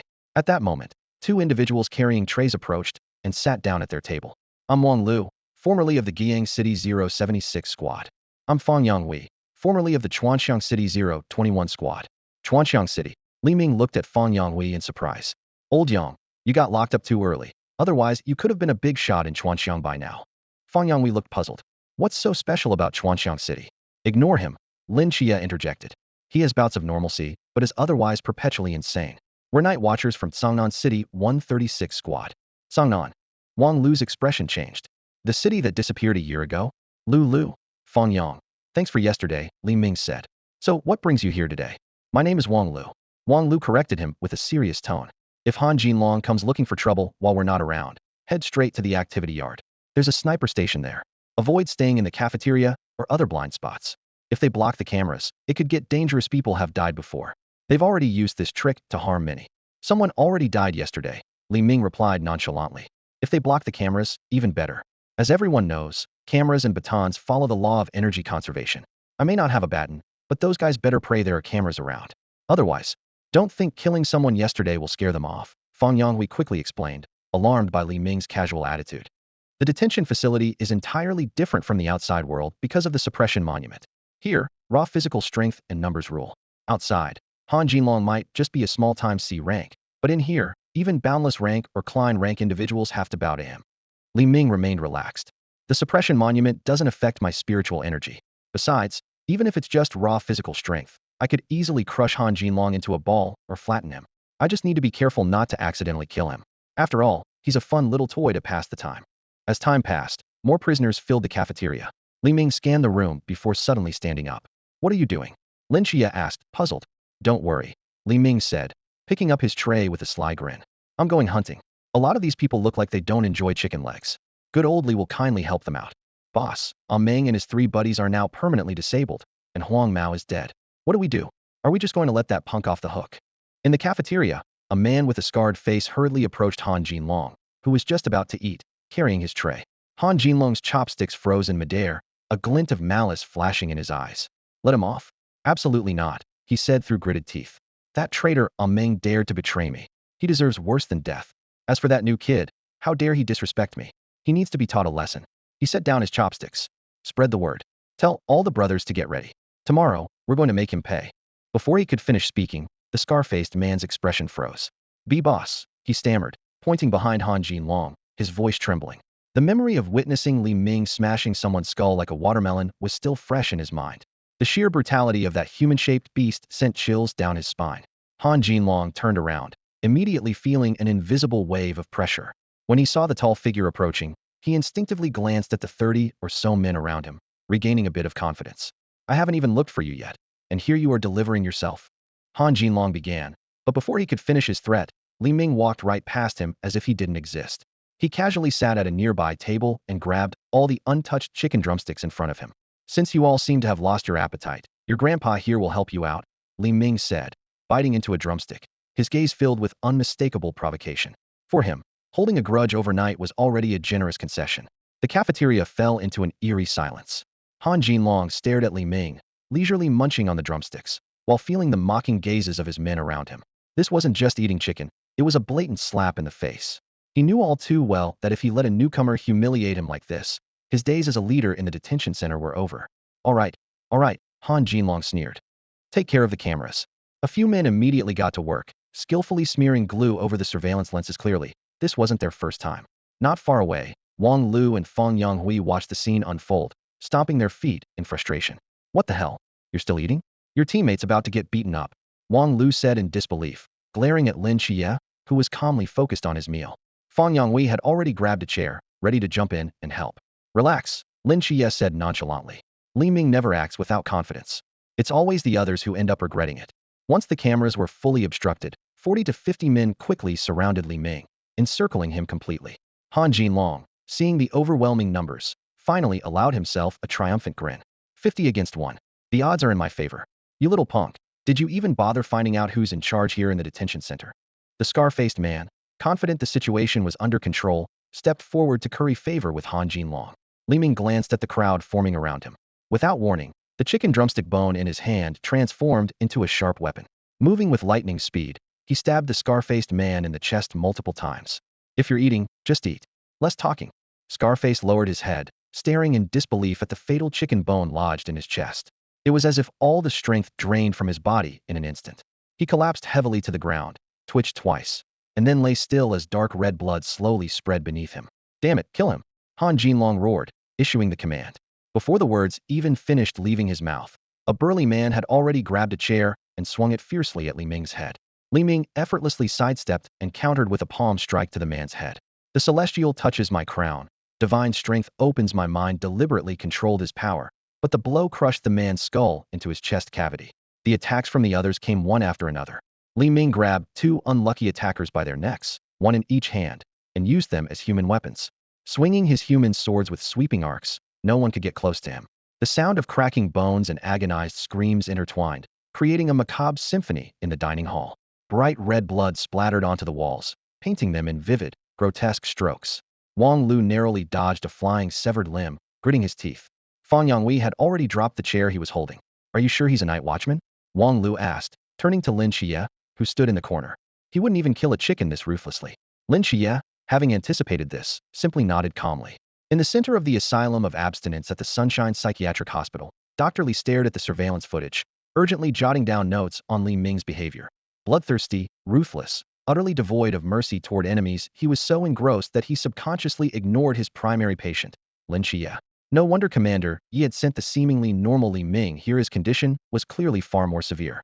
As for the dead inmates, they were all scum who deserved their fate. Keeping them around was only useful as long as they served a purpose. Can I have some of your blood? No. And Qingyu and Shen Qingzhu walked side by side toward the dining hall, neither mentioning the one-eyed man they had encountered earlier. As they drew closer, the chilling screams and the overwhelming stench of blood became more distinct. The two exchanged a glance, but didn't slow their pace. Hello. As soon as they entered, Lin Qiye greeted them from the corner. Following the sound, they saw him waving at them. Li Ming had already told him that friends would come to rescue him. You know each other? Shen Qingzhu asked. Lin Qiye nodded. We're friends. And Qingyu pointed toward the center of the dining hall. What happened here? Someone pissed off Li Ming yesterday. He's just having some fun now. Hearing this, Shen Qingzhu glanced at the group of people in the hall with a look of admiration. What a bunch of brave souls. Li Ming dropped the half-torn corpse he held and surveyed the scene of dismembered limbs and wailing figures. He lightly dusted off his spotless hospital gown, inwardly thankful that he had held back and only killed half of them. The others might have lost half their lives, but they could still serve as entertainment in the future. The system's notification sound in his ears confirmed that the maximum points per kill didn't exceed 40 clearly. Those at higher levels had maxed out evasion and luck stats. By this time, Han Jinlong had curled up on the ground. His left shoulder deformed and collapsed after being grazed by one of the human swords. Li Ming turned to him with a bright, unsettling smile, his white teeth gleaming coldly under the light. Say thank you. Han Jinlong glanced around at the carnage, swallowing hard. His voice trembled as he stammered, thank you. He kept his head low, too afraid to meet Li Ming's gaze. I'm in a good mood today. Next time, he'll come back to give you more business. Li Ming nodded in satisfaction, stepping over Han Jinlong and heading toward the dining hall's entrance. He waved casually at Shen Qingzhu and Qingyu at the door, greeting them as if nothing had happened. Hey, Qing, have you eaten? We were planning to, Shen Qingzhu replied, motioning toward the blood-soaked dining hall with a tilt of his chin. After finishing their warm-up exercises in the cafeteria, the four headed to the activity area. Qing, how has this year been for you? Shen Qingzhu shrugged. Not bad, just took down a large criminal organization, that's all. Although his tones sounded casual, the slight upward curve of his lips revealed that he was quite proud of himself. After hearing Shen Qingzhu's humble brag, Li Ming let out a sigh. Sigh, I can't compare. All I did was save the residents of a building, take down a few hundred creatures from the Sichuan border, and curse out that so-called god of tricks. Nothing compared to you. Humbling yourself, are you? Who's afraid of whom? Shen Qingzhu. Nearby, and Qingyu was staring intently at Li Ming's body, as if he were examining a rare treasure. Hey, what are you doing? Li Ming, feeling the heat of that gaze, instinctively took a step back. I want to study your body. If I saw correctly earlier, you were purely relying on physical strength, weren't you? You even held back that's far from your limit. How can a human body possibly reach that level? Screw that idea and stop looking at me like that. Li Ming rubbed at the goosebumps on his arms. Being scrutinized by another man like this was deeply unsettling. If Qingyu weren't a friend, he'd probably already be folded into 3 pieces by now. Ring ring. In the monitoring room, Dr. Li had just finished organizing some files when his phone rang. Hello, Commander Yi. Dr. Li, how's Lin Qiye's recovery coming along? Yi Fan's voice came through the phone. Lin Qiye is recovering well. Another year of observation should be enough. But the recently admitted Li Ming, he seems to have some issues. Dr. Li then explained in detail everything Li Ming had told him, as well as the events of the past 2 days. Yi Fan replied, no worries. That's normal for him. Anyway, let's talk about Lin Qiye instead. Dr. Li was taken aback. Huh, normal? Commander, your definition of normal seems a bit different from most people's. Outside, a boy driving a car hung up the phone and turned to the scholar in the passenger seat. Sir, there was an incident at the fasting facility. Over 20 people died. What kind of oversight is Xie responsible for to let something this big happen? The scholar's displeased voice filled the car. Who did it? Has it been dealt with? This must be punished severely. It was Li Ming. Well, those people got what they deserved. If they're dead, they're dead. The boy outside the car rolled his eyes. The scholar was clearly biased. Still, this time, Li Ming had indeed gone a bit too far. Let's head back. We might as well check on those 2 kids in Songnan. The scholar added, as if dismissing the matter. After all, when it came to their own treasures, a few words of reproach were enough. Inside the fasting facility, after activity time ended, Li Ming and Lin Qiye were on their way back to their rooms. Along the way, every prisoner they passed kept their distance, pressing their backs flat against the walls and not even daring to breathe. The incident in the cafeteria had already spread. Rumor had it that the inmates assigned to clean up the mess had been retching as they worked. Some had even vomited bile. And yet, somehow, Li Ming was completely fine, even allowed to roam freely. The nurse escorting the 2 hesitated, as if wanting to speak, but holding back. What? Speak up if you've got something to say. We're all buddies here, Li Ming said, slinging an arm around the nurse's shoulder. Nothing, the nurse stammered. The 3 of them passed through the transparent doors and entered the Sunshine Psychiatric Hospital. As Lin Qiye passed through an area, his gaze was drawn to a person crouching on the ground. The man was disheveled, his hair sticking out like a bird's nest. His eyes were fixed on the ground, as if something priceless lay there. Who's that? Another patient? Lin Qiye asked the caretaker beside him. The caretaker followed his gaze and replied indifferently, Oh, him? We all call him Wu Laogo. He's been here for 7 or 8 years. I heard he used to be part of a special task force. Wu Laogo. Li Ming suddenly perked up with interest. Is he the 5th in his family? Or does he just like dogs? The caretaker looked puzzled. What do you mean? Li Ming didn't explain.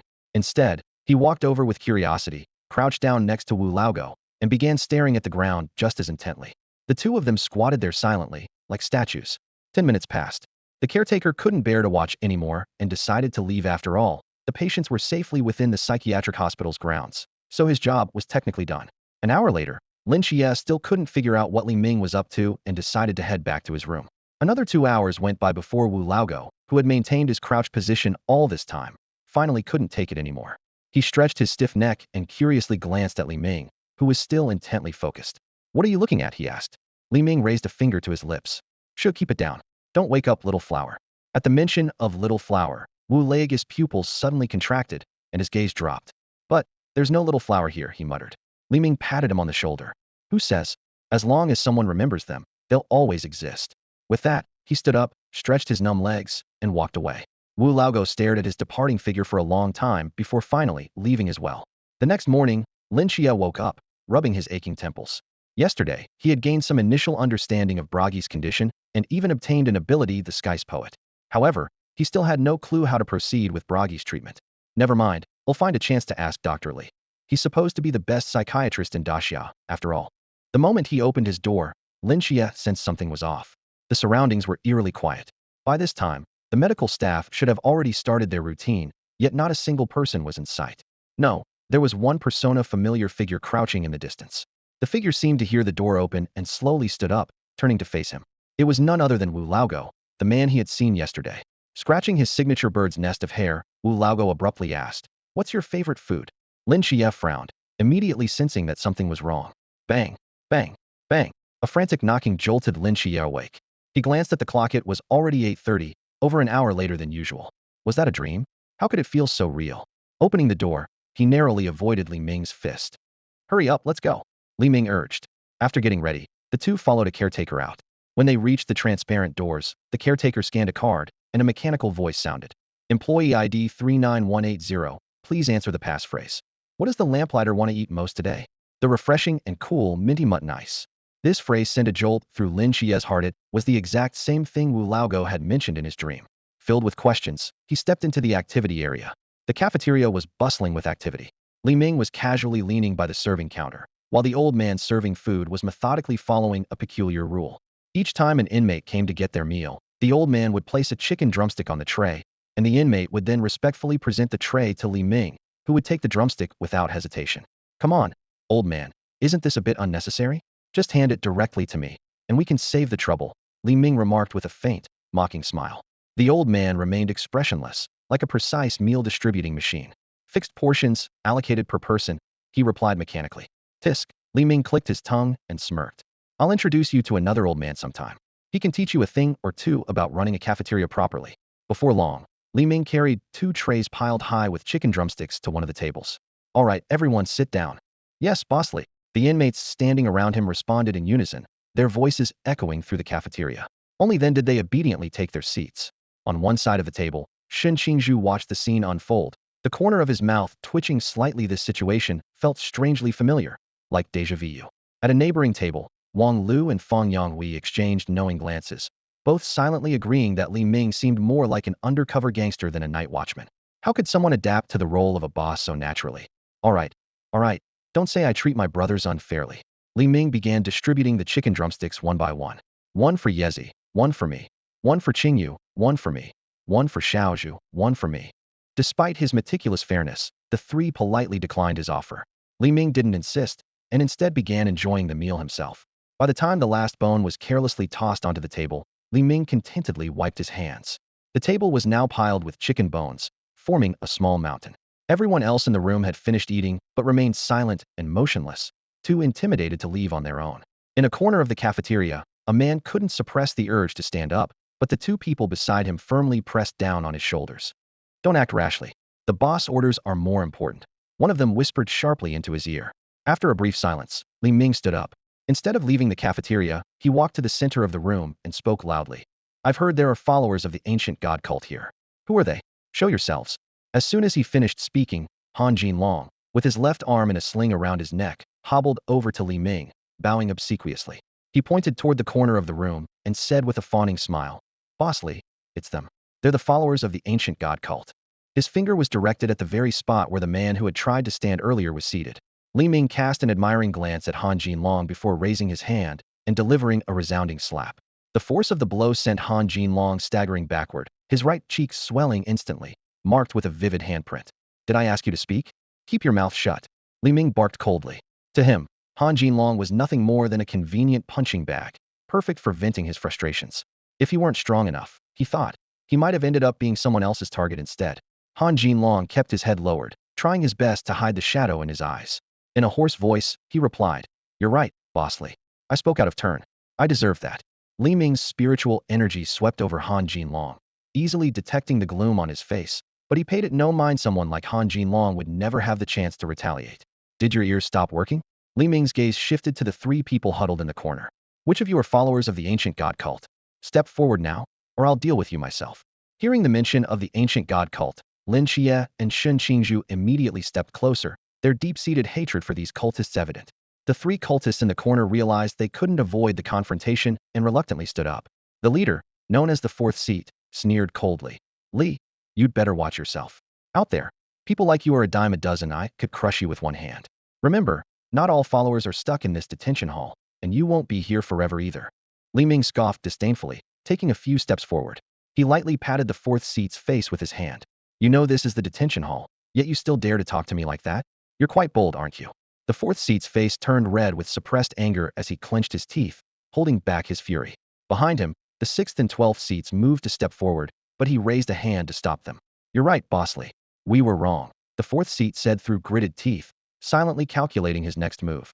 For now, he decided to endure the humiliation to avoid jeopardizing the task that Lord Murmur had assigned them. But once they had destroyed the Jinshu monument, he vowed to make Li Ming pay for this disgrace. He had never suffered such an insult before. "Wrong, you say? Then slap each other across the face," Li Ming commanded, crossing his arms and looking down at them. "And make sure I hear it. You're going too far." The 12th seat finally snapped, ignoring the 4th seat's attempt to hold him back as he charged forward. "Still got some fight in you, huh?" Li Ming sneered. "All of you, get over here and hold these three down. Han Jinlong, break one of his hands for me." "Yes, Boss Li." The surrounding prisoners immediately grabbed chairs and closed in. Han Jinlong, who had been knocked down earlier, sprang to his feet, channeling his pent-up anger into a furious charge at the three cultists. "Let's take them down." The three cultists, no longer willing to endure, fought back, and chaos erupted as the prisoners and cultists clashed in a fierce brawl.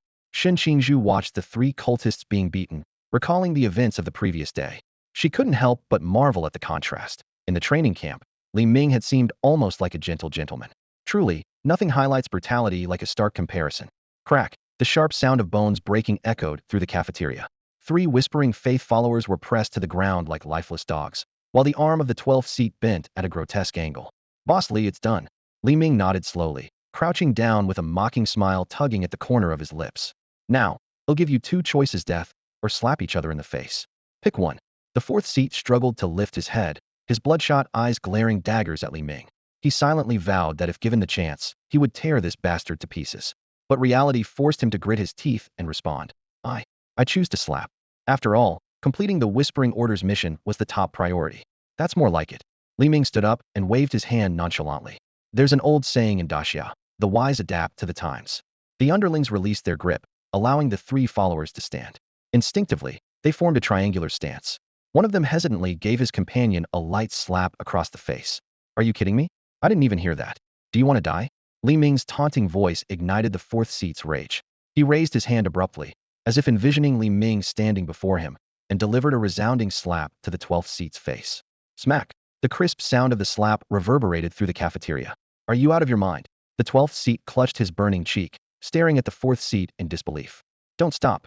Li Ming's voice cut in at just the right moment. "Damn it." The 12th seat lost all restraint and vented his humiliation on the 6th seat, slapping him with all his might. Smack! Smack! Smack! The three descended into madness, the sound of slaps echoing one after another, growing faster and harder with each hit.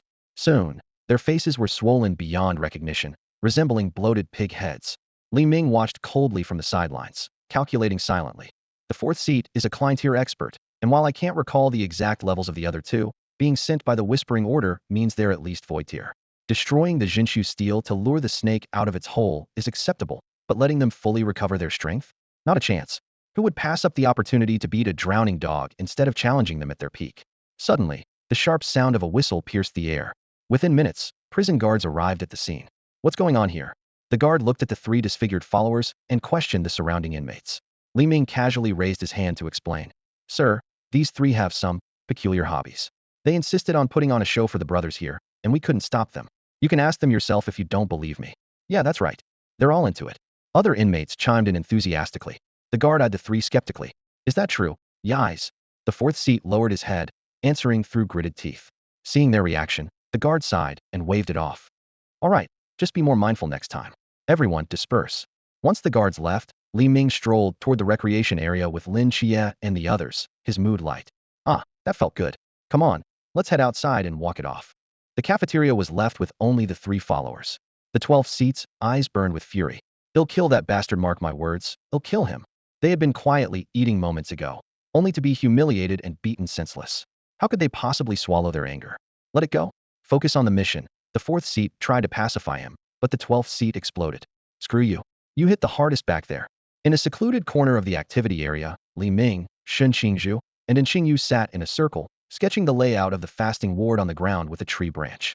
Not far away, Lin Qiye was training in the exercise area, sweat dripping continuously down his face. The other prisoners seemed to avoid them as if they were a plague, deliberately keeping their distance. How long will it take Lin Qiye to recover to his former state? Shen Qingzhu asked. After observing for a moment, and Qingyu replied, at his current recovery pace, it will probably take about a month. That's not right. Li Ming interrupted, shaking his head. He'll be back to normal in just a few days.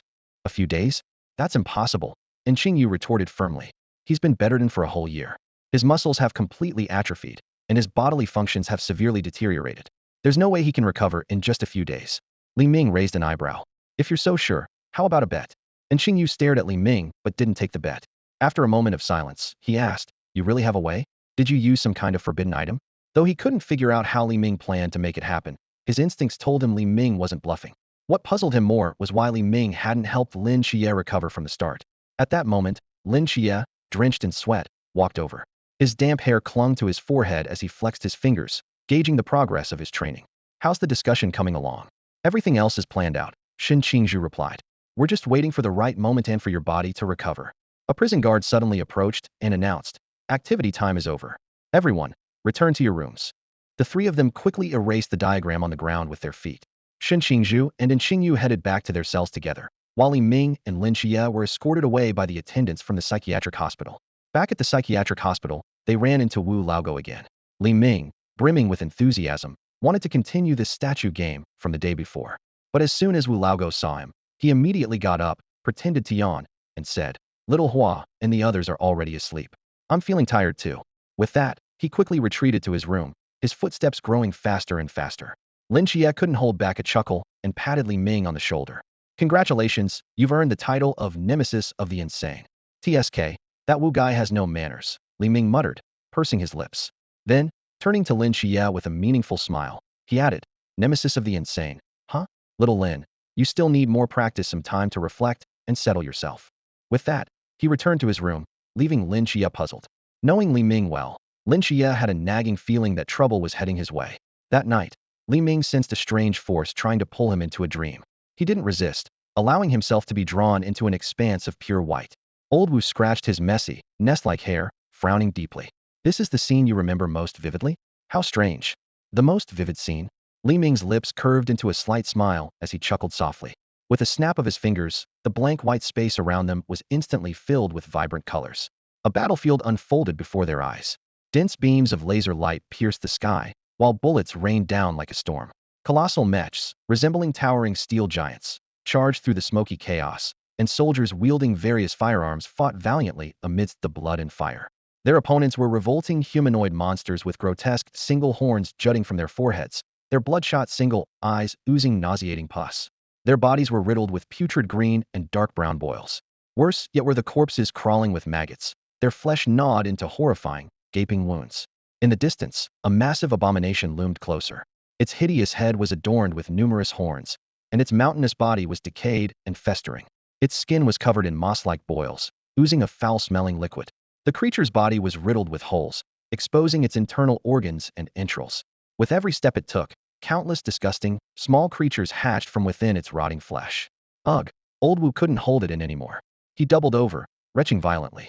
These grotesque creations made him wish he could face a god, instead of going up against such horrors.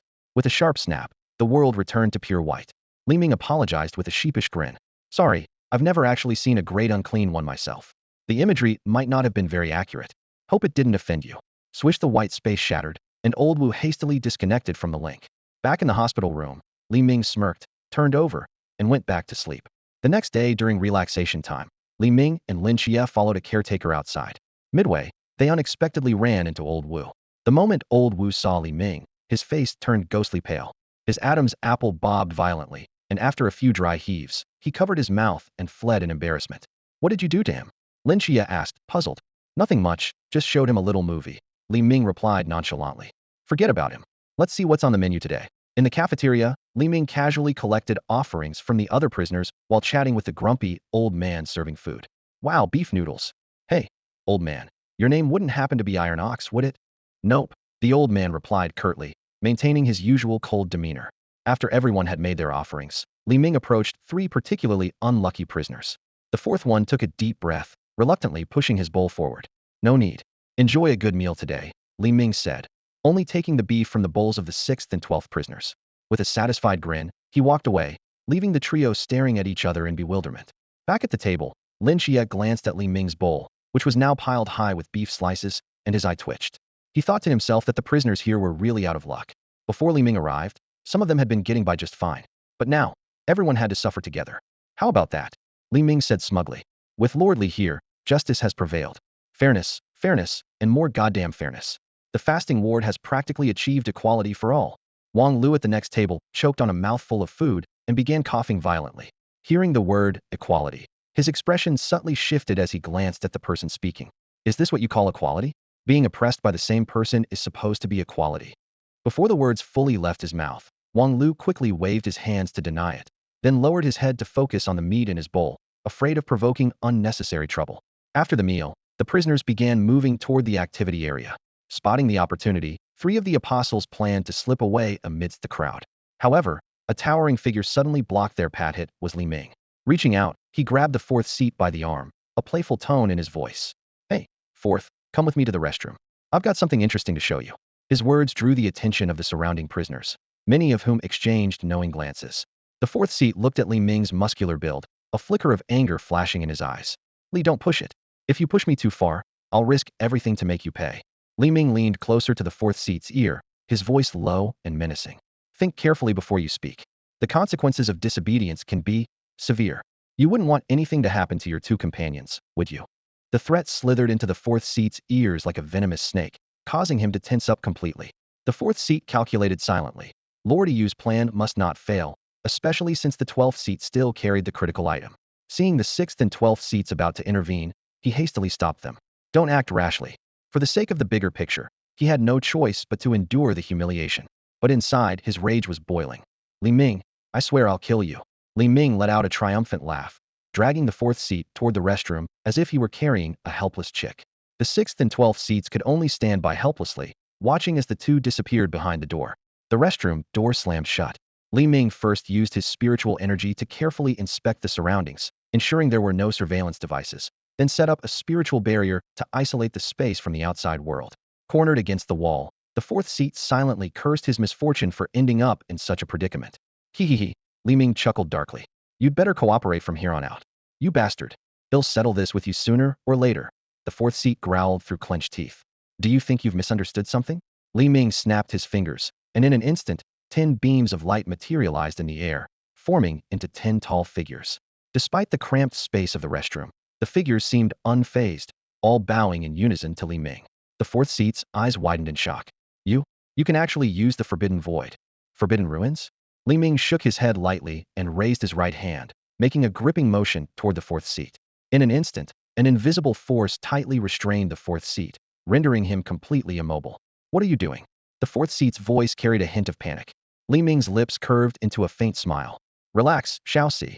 I just need your cooperation for an experiment. A year ago, during the battle against the Frost Giant, Li Ming had noticed something unusual about this Astartes squad. While they were undoubtedly skilled and well-coordinated, they were far from the invincible warriors of legend. It wasn't until recently, after his awakening, that he observed a slight improvement in their strength over the past year. This led him to a bold hypothesis: the strength of this 10-man squad, granted by the secondary lottery system, might have been deliberately suppressed. After all, true Astartes warriors were capable of fighting alongside the astral army. A single squad could defend an entire mortal planet. To ordinary people, they were akin to walking demigods. Yet, the performance of this squad fell far short of such a reputation. Eliminate this heretic, Li Ming ordered the squad sergeant standing beside him. Without hesitation, the sergeant moved toward the fourth seat. You wouldn't dare, Li Ming. The fourth seat struggled violently. Lord Whisperer won't let you off, and neither will the ancient God Church. He had thought he might suffer some humiliation at most, but he hadn't expected Li Ming to go as far as to take his life. To die in such a confined space at the hands of an unknown upstart, what a bitter end for a Kleinian realm powerhouse. His heart burned with unwillingness. Hadn't yet completed the task assigned by Lord Whisperer, nor had he killed Wu Tongxian. Shoo, don't make a fuss. Li Ming sealed the fourth seat's mouth with psychic energy, watching the one-sided slaughter with interest. It'll be over soon. Remember to take deep breaths. Dizziness is normal. Under the influence of the suppression steel, the fourth seat was nothing more than an ordinary man with slightly greater strength. As he observed the scene, a thought crossed Li Ming's mind about the suppression steel of the Fasting Institute. Should he take it for himself? Or perhaps wait until he could draw the Imperial Guard accessory Silent Sisters? Their innate anti-magic abilities, capable of even suppressing Wyak fields, might work against the Forbidden Ruins as well. While he was lost in thought, the squad sergeant, clad in yellow power armor, had already reached the fourth seat. Ignoring the fury and humiliation in the fourth seat's eyes, the sergeant swiftly and decisively snapped his neck. Eliminating heretics is our duty. The system notification immediately followed. Heretic slain 1, points 50-31. Li Ming withdrew his psychic energy, allowing the fourth seat's lifeless body to collapse to the ground, his wide-open eyes filled with resentment.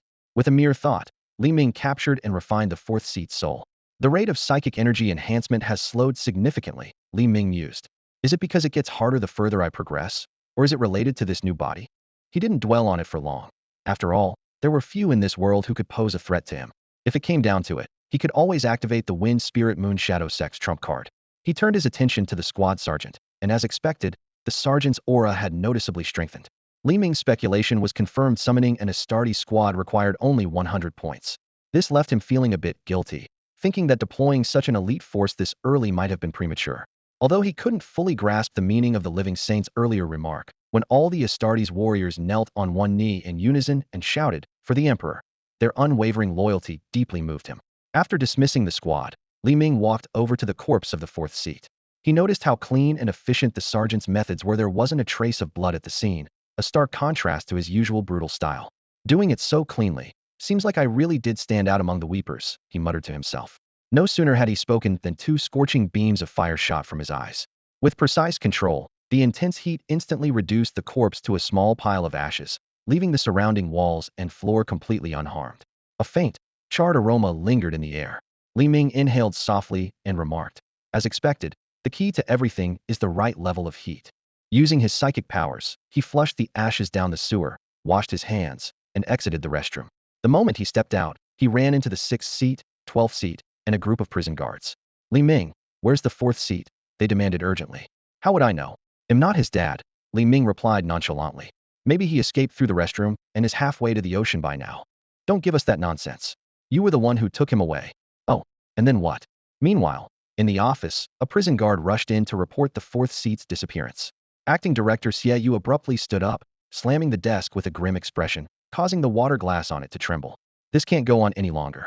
Bring Li Ming to me. I'll handle this personally." Before he could finish, the shrill ring of the phone interrupted him. Answering it, Qiye learned that the head of the fasting facility, Fuzi, had returned and was currently speaking with Li Ming and Lin Qiye. In Fuzi's office, the atmosphere was much more relaxed. "I see no issues with your health. When are you leaving?" Fuzi asked. Right away, Li Ming replied, sipping his tea. Fuzi sighed and turned to Lin Qiye. "And you? How's your recovery?" "I'm pretty much fine now, though Dr. Li says I'll need to be monitored for another year." "Then follow the doctor's advice. I don't have the final say on your situation. It depends on the opinion of the Sunshine Psychiatric Hospital," Fuzi said. He then turned back to Li Ming, offering some elder-like advice. "As for you, behave yourself for a while. They'll be heading to Huaihai City. If anything comes up, talk to Acting Director Qiye. Don't act recklessly." Got it, Li Ming replied dismissively, though his attention was drawn to the sturdy stone monument outside the window. Without hesitation, he said, "Is that the town suppression monument? Do you still need it? If not, give it to me." His bluntness nearly made Lin Qiye spit out his tea. This guy really had no filter. Fuzi immediately glared at him. "That monument is the core of the fasting facility. Do you think it's useless? How dare you joke about something like that?" "Fine," Li Ming said, changing his tone. "If it's that important, you'd better keep a close eye on it. I don't think the defenses around here are all that tight." He silently calculated that this prime spot for farming monsters was best left untouched. As for the traitor, let Dr. Li handle that. Fuzi frowned. "What do you mean?" Under the protection of my mindscape, no one can lay a finger on it. Who knows? There might be some forbidden artifact capable of breaking through your mindscape, Li Ming suggested. Hearing this, Fuzi fell into deep thought, his gaze involuntarily shifting toward the town suppression monument. After finishing his tea, the teacher waved his hand, signaling Li Ming and Lin Qiye to leave. Not long after, a figure dressed in a black trench coat appeared outside the carriagite with Xie. Teacher, you're here. Yes, Xiao Xie, the teacher said directly. I heard the security at the fasting institution hasn't been great lately, and prisoners have been causing trouble for those two kids. Xie hesitated, standing in silence. As night deepened, Lin Qiye drifted into a dream. In his dream, he once again found himself on the familiar streets of Tsangnan. In the distance stood the small, unassuming building he yearned for. The street was desolate, eerily quiet. Is that the place most important to you? Wu Laogo's voice suddenly rang out. Lin Qiye gazed at the small building and softly replied, "That's my home, my entire world." He turned to Wu Laogo, his eyes filled with suspicion.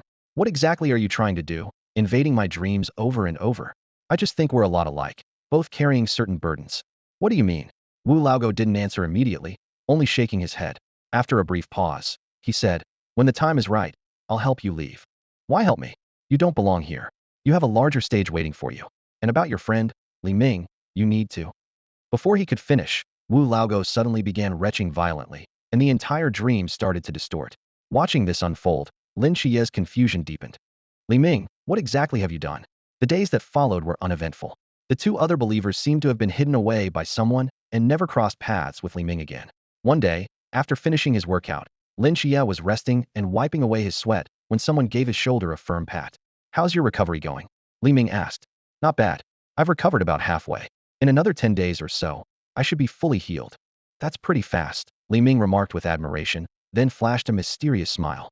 "How about I give you a boost?" Lin Qiye looked at him warily. "What are you planning?" "Come on, Xiao Qi, that look really hurts my feelings." "When have I ever lied to you?" "Plenty of times," Lin Qiye replied without hesitation. "And not just once." Li Ming was momentarily at a loss for words before his expression suddenly changed. "Hold still. Let this agent bless you." He quickly activated his abilities: biochemical system, cell control, biochemical system, healing. A tingling sensation surged through Lin Qiye's body, washing away his fatigue. His once-atrophied muscles regained their fullness and strength. When the treatment ended, Li Ming wiped his hands on Lin Qiye with a look of disdain. "You're all sweaty. So unhygienic." Lin Qiye glanced at his wrinkled prison uniform and moved his now fully restored body, marveling at the newfound strength coursing through him. The after-effects of being bedridden for a year had completely vanished. His hidden injuries were healed, and he felt even better than he had a year ago. Amazed by the miraculous transformation in mere seconds, Lin Qiye stared at Li Ming in shock. "No need to thank me. We're brothers, aren't we?" Li Ming waved it off casually. "It's not that," Lin Qiye said, slowly approaching him. "I just finally figured out what you meant the other day when you said, 'Let it settle.' Do you have any idea what I've been through these past few days?" Lin Qiye growled through gritted teeth, glaring at Li Ming with fiery anger in his eyes. The relentless days and nights of training flashed vividly in his mind. To avoid dragging his companions down, he often pushed himself to exhaustion in the dead of night. Every time he thought of his brothers coming to rescue him, a warm sense of hope surged in his heart. But now he realized he was nothing more than a joke to Li Ming, and the rescue was merely coincidental. "You bastard! Give me back my gratitude." "What? Wonton?" Li Ming pretended not to hear, turning and slipping off in the direction of the cafeteria. "Don't you dare run." 3 days later, in the desert outside the fasting station, a deadly chase was unfolding. EU was fleeing for his life when suddenly, 7 massive silver pillars, gleaming with a metallic luster, descended from the heavens like divine punishment. Electric arcs danced across their surfaces, intertwining like silver serpents in the air and erupting into blinding flashes of light. Each leap of the arcs was accompanied by deafening thunderclaps. EU's pupils contracted sharply, and his figure vanished into the void in an instant. With a thunderous crash, the 7 pillars slammed heavily into the desert, causing the ground to quake violently. Atop each pillar stood a cloaked figure. "Mediums, you're still chasing me." EU reappeared, his body covered in burns, and his tattered tailcoat hanging in shreds. The 7 figures remained silent, their electric arcs growing increasingly fierce. As he saw the thunderous attack building up again, a glint of determination flashed in EU's eyes. "Fine, then I'll give you a big surprise." With that, he darted toward the fasting station. The leader's face darkened, and he immediately signaled the others to pursue. That direction led straight to the fasting station. Meanwhile, along the coastline outside the fasting station, waves crashed against the rocks, and the salty sea breeze howled. Suddenly, a hand emerged from the water, gripping the edge of a rock tightly. A figure used the leverage to leap from the sea and land steadily on the shore. Gurgle Chow. Chowze, give me a hand. A plea for help came from the water, as a round head bobbed up and down in the waves. Chow Yuan mustered all his strength and finally hauled Bai Li Pangpang onto the shore. Damn it, did you gain weight again this year? Bai Li Pangpang flopped onto the pebbled ground like a beached fish, spitting out seawater and muttering, just a little. Ugh, he lay there, mumbling. Zhuai said he had a way to get inside. Wonder how he's doing now. And Ming and Qiye? It's been a year. I hope they're okay. Chow Yuan scanned the surroundings cautiously and spotted a grove not far away. Let's go. It's too exposed here. We'll hide over there and avoid being spotted by the guards. Once they reached the grove, Chow Yuan kept an eye on the fasting station in the distance and asked, all right, now can you tell me about your plan? Huh? Plan? Chow Yuan turned to glare incredulously at Bai Li Pangpang. Wasn't this your idea? And now you're telling me you don't even have a plan. Who says I don't? Bai Li Pangpang retorted immediately. My plan has 3 steps. Get into the fasting station, find Ming and Qiye, and get out of the fasting station. Chow Yuan gritted his teeth, searching the ground for something. What are you looking for? My knife. Calm down, calm down. There's no need for that. Bai Li Pangpang quickly tried to defuse the situation, worried Chow Yuan might snap. Damn it. I can't believe I fell for your nonsense and got on this damn ship with you. Hey, that's not fair, Bai Li Pangpang protested. Don't you want to see Qiye? Besides, Ming is on this ship too. There's no way it's going to sink. So what now? Now. Bai Li Pangpang's eyes darted around nervously. Bai Li Tumming, say something. Chow Yuan gave him a nudge. Now. Hey, are those 3 people over there? Bai Li Pangpang suddenly pointed toward the shore. Chow Yuan lay hidden in the grass, peering in the direction Bai Li Pangpang was pointing. He could vaguely make out 3 figures moving stealthily in the shadows. Having spent time in the purification grounds before, he immediately sensed something was off. This area was not supposed to have any activity, and these people were clearly not the routine patrol guards. They don't look like they're up to anything good. Let's listen in on what they're saying, Chow Yuan whispered. Bai Li Pangpang, well practiced in such situations, reached into his personal storage space and pulled out a device resembling a radio. He adjusted the antenna towards the 3 figures, plugged in a pair of earphones, and handed one to Chow Yuan. Rich bastard. Chow Yuan muttered enviously under his breath before putting on the earphone. Meanwhile, on the island's edge, 3 figures were carefully climbing ashore from the sea. How do we get in now? The 5th seat asked the 2nd seat. No need to rush, the 2nd seat replied quietly. Once the people inside finish their part, we'll rendezvous with the operatives placed by Lord Murmur. After identifying the target, we move in swiftly and finish the job. This was a meticulously planned assassination mission. Lord Murmur had not only planted 3 followers inside the purification grounds, but had also infiltrated the management with a mole. Their target was singular, Wu Tongxian, the vice-captain of the Spirit Medium Squad. Ugh, it's freezing. I forgot how uncomfortable it is without a forbidden domain. The 11th seat muttered, shivering. The 2nd seat scanned their surroundings and pointed to a dense patch of forest nearby. That area with thick trees and underbrush is perfect for hiding. We'll wait there for the signal. In the grass, Bai Li Pangpang lay flat on the ground, mouthing silently to Chow Yuan. Cult of the ancient gods, should we take them out? The mention of Murmur had already confirmed the identity of their adversaries. Chow Yuan gave a firm nod, silently responding, let's do it. Bai Li Pangpang swiftly retrieved several forbidden items from his personal storage space, handing a black short rod to Chow Yuan. He himself gripped a dagger in his right hand and a coil of rope in his left. Even without a forbidden domain, he had never shied away from a fight armed with forbidden tools. The 3 followers were cautiously crawling over the rocky terrain, fully focused on the distant guards as they inched closer to the forest. Just as they reached the edge of the safe zone and the 2nd seat began parting the grass to enter, a black rod came hurtling down, striking his head with a sharp crack. Before the other 2 could react, 2 figures suddenly sprang from the grass. A rope coiled around them like a snake. Their mouths were swiftly covered, and they were dragged into the grass like lifeless prey. In their final moments, they seemed to hear a mocking voice. That's what you get for not checking the bushes. 10 minutes later, 3 lifeless bodies lay with wide, unseeing eyes. These 3 experts, at least at the boundless realm level, had perished inexplicably outside the purification grounds before even beginning their mission. Chow Yuan and Bai Li Pangpang exchanged a glance, examining the badges they had retrieved from the followers. Looks like we've got moles in the purification grounds too. But I wonder what they meant by inside success, Chow Yuan said. Looking to settle a score? Well, these 3 are already taken care of. Their plan is definitely ruined now, Bai Li Pangpang replied. You don't think those people outside know the traitors, do you? Bai Li Pangpang's voice carried a hint of anxiety. Are you stupid? If they knew each other, why would they carry such obvious tokens? Besides, we don't have any other options right now. We can only take a gamble. Under Bai Li Pangpang's persistent persuasion, Chao Yuan finally nodded in agreement to the risky plan. However, just as they were about to leave the woods, the sky suddenly lit up with a blinding light. A meteor appeared out of nowhere, trailing a fiery tail like the scythe of death, heading straight for the fasting facility. Meanwhile, within the activity area, Li Ming, who was conversing with Lin Qiye and the others, suddenly looked up, a strange glint flashing in his eyes. It's here. What is? Zhu and the others, puzzled, followed his gaze to the sky. There, they saw a massive fireball streaking across the heavens, its scorching tail leaving a dazzling trail in its wake. Is that a meteor? Perhaps. This is the opportunity we've been waiting for. Yu mused thoughtfully. Li Ming smiled knowingly, like a graceful theater host. Ladies and gentlemen, the grand redemption of the fasting facility is about to begin. As he spoke, he handed a jade pendant, Qingheng, to Zhu. Take this for now. I've stored some things inside, share them among yourselves. Ever since he'd mastered the ability to store items in that special space, the jade pendant had rarely appeared in his hands. Zhu accepted the pendant with a slight nod, a look of understanding in her eyes.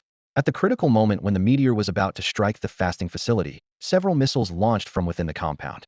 With a deafening roar, the missiles hit the meteor-turned fireball with precision, shattering it into fragments that plunged into the dark sea. This sudden crisis was resolved almost effortlessly, leaving the prisoners who witnessed it utterly dumbfounded. It was the first time they realized this prison was equipped with such advanced weaponry. The sharp blare of alarms pierced the air, followed by a cold directive over the intercom. Activity time is over. All individuals must immediately return to their rooms. I repeat, all individuals must immediately return to their rooms. Heavily armed guards quickly emerged, prompting the prisoners to sensibly retreat to their cells. The attendants from Sunshine Psychiatric Hospital also appeared at the right moment, escorting Li Ming and his companion away from the scene. In his office, Xiaoyu stared out the window at the meteor fragments successfully intercepted. A flicker of deep thought crossed his eyes. So it's today. He turned to the guards and issued orders. Mobilize the guards overseeing the prisoners and strengthen the perimeter defenses. Not even a fly gets through. What about the prisoners? One of the guards asked. With AI surveillance and the Jinshu monument suppressing them, they won't cause any trouble. The priority is preventing external intruders from taking advantage. Understood. The guard saluted and promptly left. Once the office returned to silence, Xiaoyu paced back and forth, his fingers unconsciously rubbing the USB drive in his pocket. He had already made up his mind would act as soon as night fell. Suddenly, the shrill ring of a phone disrupted the quiet atmosphere. Xiaoyu frowned slightly as he answered the call. What happened? Report, Director. Someone has turned themselves in outside the fasting facility, and they're being extremely cooperative. Turned themselves in? Extremely cooperative. Xiaoyu repeated the words, his frown deepening. On this isolated island surrounded by the sea, why would anyone willingly surrender? A thought flashed through his mind, connecting the day's unusual events. Realization struck him. Could it be that the Whisperer's people have arrived, and the plan has begun? Bring them to me.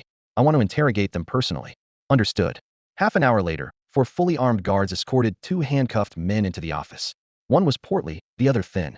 Both wore impassive expressions and remained silent, yet their arrogant gazes seemed to look down on everything around them. Director, these were the items confiscated from them. Xiaoyu scanned the contraband laid out before him. At first, he was surprised by their apparent wealth, but when his eyes landed on the badge among the items, his pupils contracted sharply. There's no doubt about it, these two must be followers.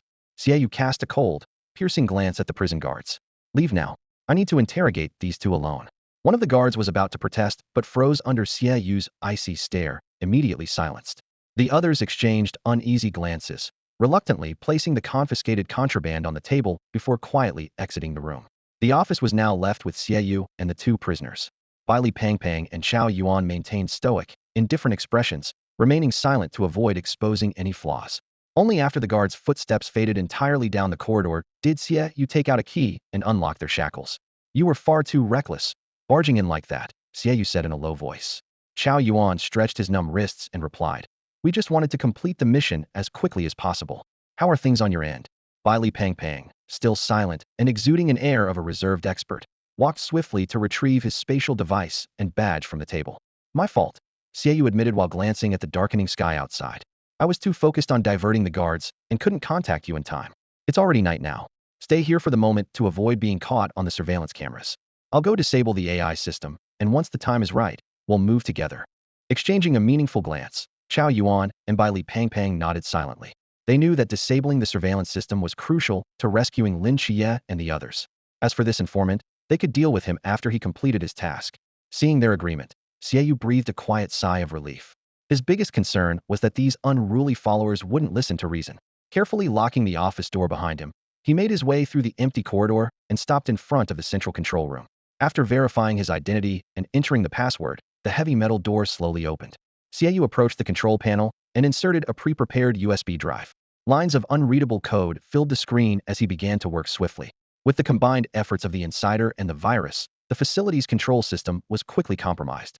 A faint smirk appeared on Xiaoyu's face as he systematically disabled the lighting system, took over the surveillance cameras, and unlocked cell doors 33216 and 33217. He also sent the routine, "Everything is normal at the facility," report to the Night Watch headquarters. Pulling up the surveillance feed to check on the situation, Xiaoyu suddenly frowned. Huh? Why are the feeds for the psychiatric ward blacked out?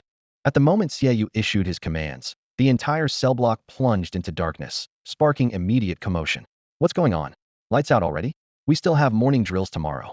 This is inhumane. I'm filing a complaint. Complaint? Are you out of your mind? Sure, the lights are out, but their stun batons are fully charged. Some prisoners pushed against their cell doors, but found them firmly locked.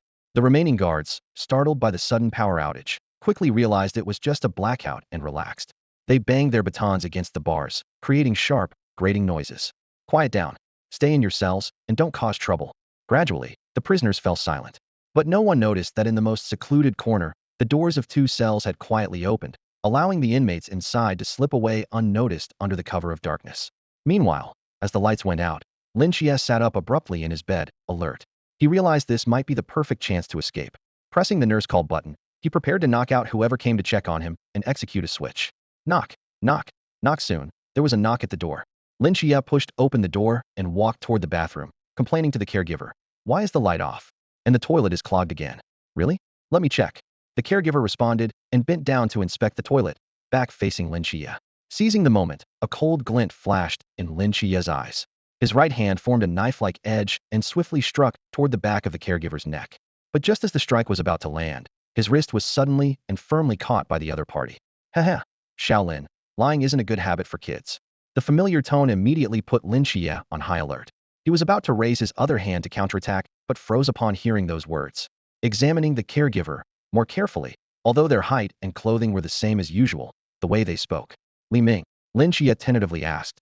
Correct, but no prize for you. Li Ming, disguised as the caregiver, released his grip on Lin Qiye's hand. Come on, it's time to break out. Don't worry, I've already taken care of the nearby surveillance cameras. Lin Qiye nodded and followed.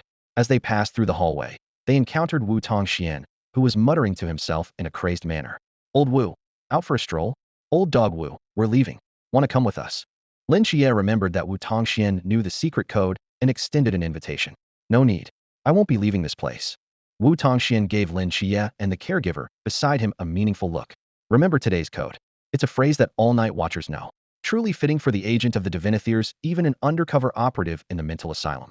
Though I wonder where his friend has gone. All right, just remember to take your meds on time. After a simple farewell, the two continued toward the familiar transparent door. A code all night watchers know. Could it be? Lin Qiye was about to voice his guess when Li Ming suddenly interrupted. Oh no, someone's trying to steal my kill. I'll AFK for a bit. You keep playing the jailbreak game. Before Lin Qiye could respond, Li Ming vanished through the infinite door. Lin Qiye stood there, caught between laughter and frustration. Seriously, dude, you can just leave? Did you forget to take me with you? He had assumed that Li Ming was also partially suppressed by the town's ceiling monument. But it turned out Li Ming was completely unaffected and was merely on a sightseeing trip. Left with no other choice, Lin Qiye began reciting the code. When darkness descends. Meanwhile, the 6th seat and 12th seat, having escaped their cells, arrived at the designated location. They pried open the floorboards and retrieved the hammer and dagger that Xiaoyu had hidden in advance.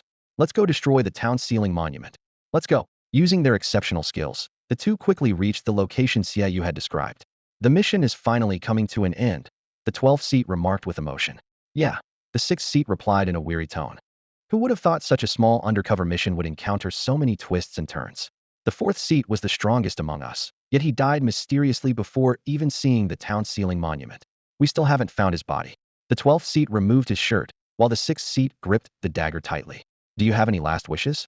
At the mention of final wishes, the 12th seat was reminded of the humiliation he suffered in the cafeteria, his arm broken and face slapped into a swollen mess.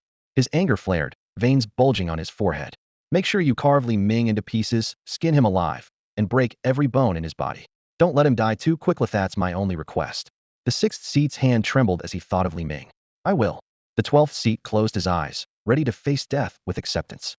But at that solemn and dramatic moment, a casual voice suddenly interrupted. Hold on. Did someone just mention my name?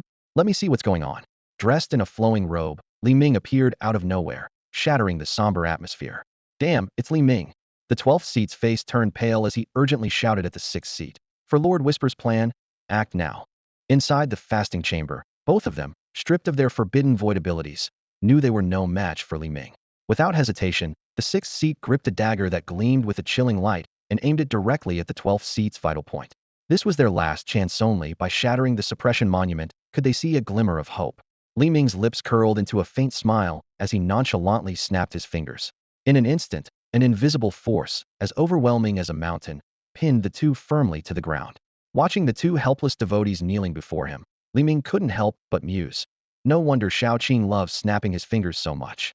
It really is the ultimate move for showing off. The 6th seat struggled to raise his head, his bloodshot eyes filled with disbelief. You can use forbidden void powers? That's impossible. Every word was forced out with difficulty. Within the fasting chamber, not even he can use forbidden void abilities. Even for a divine proxy, there should be limits, you bastard. That line again? Li Ming sneered. After you're gone, send my regards to Xiao Si. Tell him that the roasted 4th seat dish smells pretty good. You monster. Aren't you supposed to be a night watchman? The 12th seat roared in fury.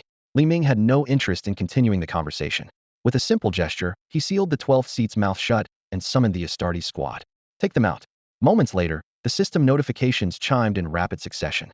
Enemy terminated 1, points 3564. Enemy terminated 1, points 2136. TSK, broke losers, Li Ming remarked dismissively, as if critiquing a dish. He extracted a bronze shard from the 12th seat's body and picked up the 6th seat's bloodstained hammer.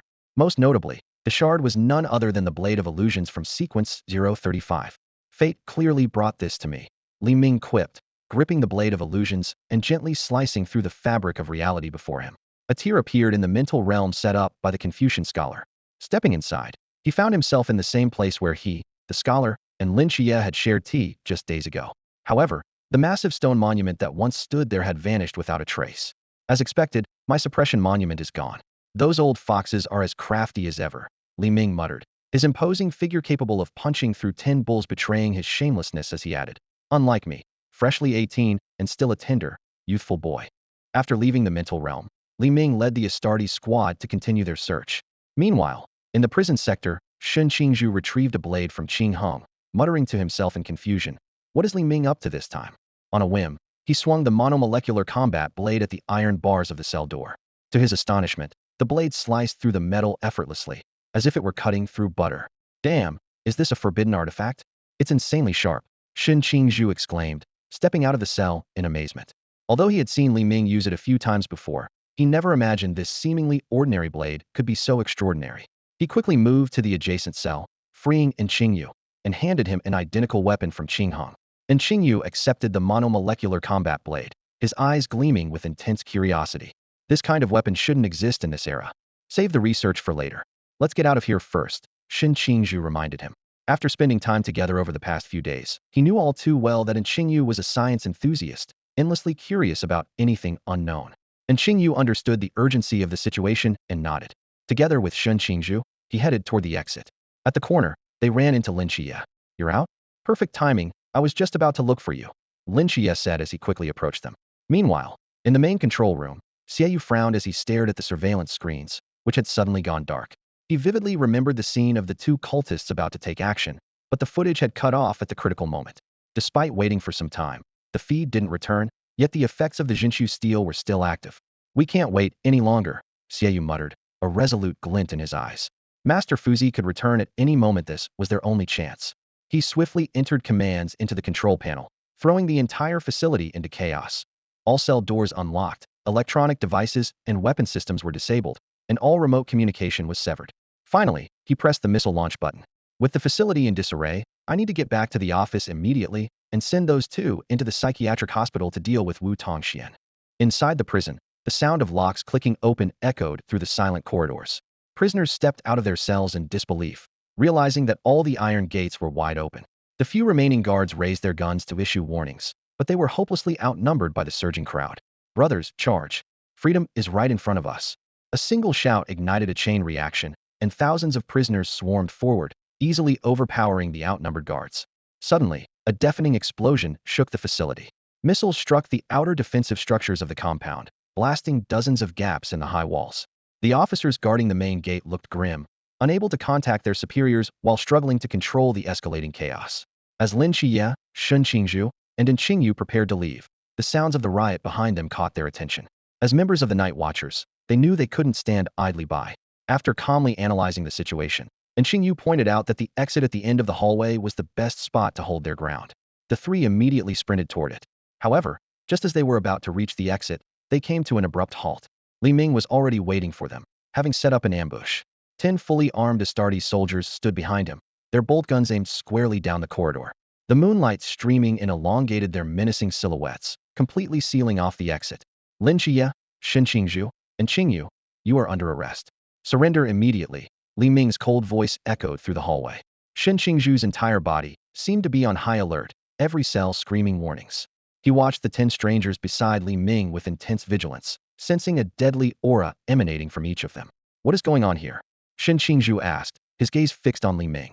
Li Ming took a step back and spread his arms in an introductory gesture. Allow me to introduce them. They are the Astartes, the Emperor's angels of death. The sharpest sword, the sturdiest shield, and the most loyal warriors in the hands of the Emperor. For the Emperor, for Holy Terra. 10 loud, mechanical voices echoed in unison, reverberating down the corridor. They were sent by the Emperor? Shin Qingzhu looked at the warriors with a puzzled expression. Agents can summon reinforcements? I've never seen other divine agents do this. That's the privilege of being the Emperor's agent, Li Ming replied matter-of-factly. You're not an agent, so naturally, you wouldn't understand. Shin Qingzhu was momentarily at a loss for words. Meanwhile, Xiaoyu pushed open the office door and addressed by Li Pangpang and Chao Yuan, who had been waiting. There's been an unexpected development. We need to head to the psychiatric hospital immediately and kill Wu Tongxian. With that, he turned and led the way. You've already disabled the AI system? Li Pangpang asked, observing Xiaoyu closely as he followed. That's right. The entire purification zone is under my control, and external communications have been cut off, Xiaoyu replied. Just as he spoke, he noticed someone standing in front of them. Dr. Li smiled faintly. Xiaoyu was about to say something when Li Pangpang suddenly drove a sword through his chest. Traitor, Lord Whispers won't let you get away with this. Xiaoyu managed to turn his head weakly before his final breath. To hell with that. Whispers is an idiot, Li Pangpang said, kicking his body aside. Dr. Li rubbed his temples. Well, that ruined the moment. Xiao, your friend here has quite the temper. He's not usually like this, Chao Yuan quickly explained. Elsewhere, amidst the chaos of the rioting crowd, Wang Lu and Feng Yonghui exchanged a glance. Though they had lost their positions as night watchmen after taking down the human traffickers, they couldn't stand idly by while these prisoners escaped to wreak havoc. At the final turn before the exit, the two of them resolutely stood in the middle of the passage, blocking the way. Han Jinlong roared at the two men. What are you doing? Get out of the way. Wang Lu responded coldly. This road is blocked. Ugh, even as prisoners, you're still meddling in other people's business. Han Jinlong spat on the ground, a look of disdain in his eyes. I'm not like you losers. His words were met with a silent but powerful response. Wang Lu and Feng Yonghui simultaneously tore off their shirts, revealing bodies covered in grotesque scars. Each scar was a testament to their time as night watchmen, earned through blood and sacrifice. Their gazes were unwavering, determined. Even knowing they might fall here today, they refused to step back. The crackling sound of electricity cut through the air. Han Jinlong let his left arm hang slightly while gripping an electric baton in his right hand, taken from a prison guard. He advanced step by step. Playing the hero, huh? Calling me trash, huh? Behind him, the prisoners surged forward, their angry voices rising in a chaotic chorus. So what if I'm trash? Wait till I get out. I'll show you what I can do. Killing a few people, big deal. I even agreed to join the Night Watchmen, and they still arrested me. This isn't how it goes in the stories. Let's start by killing you too. We're extraordinary individuals now. Why should we follow the rules of ordinary people? With freedom within reach, none of them were willing to give up this hard-won opportunity. Standing in their way was nothing but a dead end. The two former Night Watchmen listened to the prisoners' words, their fury burning like a fire. They had made up their minds no matter what. They would fight to the death to stop this group. Just as the tension reached its peak, a cocky voice called out from behind. Hey, you two. You're blocking the minions. These guys are just free XP. Before the words had fully landed, Wang Lu and Feng Yonghui were sent flying backward by an invisible force. That familiar voice sent a shiver down the spines of several prisoners, reminding them of some unpleasant memories they would rather forget. Han Jinlong glanced around at the hundreds of prisoners, then looked at the electric baton in his hand. Summoning his courage, he shouted, "Move! There's so many of us. What are we afraid of? He can't take us all down. Yeah, once we're out, we'll scatter. He can't chase everyone." Those who had witnessed Li Ming's methods before tried to encourage each other, while the prisoners from other areas, especially the women, followed along in confusion. They turned a corner and ran a little farther before everyone came to an abrupt halt. Ahead of them stood a wall of fully armed soldiers, shoulder to shoulder, forming an impenetrable line. "Long time no see, everyone." Li Ming greeted them with a cheerful smile, like a farmer awaiting a bountiful harvest. "Li Ming, what is this supposed to mean?" someone from the crowd demanded. "Nothing much," Li Ming replied casually. "Just letting you know you made a mistake. Breaking out of prison, assaulting guards, those are small matters. The real issue is, you don't understand respect. You didn't even call me boss." Han Jinlong tentatively called out, "Boss Li, let us go, please." "Too late," Li Ming said with a grin, taking a step back. "It's showtime." The armored soldiers moved closer together, their heavy armor clinking as they formed a tighter line. Their towering figures resembled a moving wall of steel, and the explosive rifles in their hands were aimed directly at the crowd, as if wielded by the Grim Reaper himself. "We have the numbers. We don't need to fear him. Charge! For freedom. Give me liberty, or give me death." The prisoners, like caged animals desperate for freedom, charged toward the exit. And Li Ming stood there, the ultimate villain blocking their path. "Huh. Great slogans." Li Ming laughed. "Let my explosive rifles join the fun fire." Whoosh. Explosive rounds rained down like meteors, streaking through the air. Each one vaporized its target into a cloud of blood in an instant. The rounds didn't stop after hitting one person. They continued forward, often piercing through an entire row of prisoners at once, stringing them together like candied hawthorn skewers. The bullets were the skewers, and the blood-drenched figures were the crimson fruits. The prisoners fell like wheat being harvested, collapsing in droves.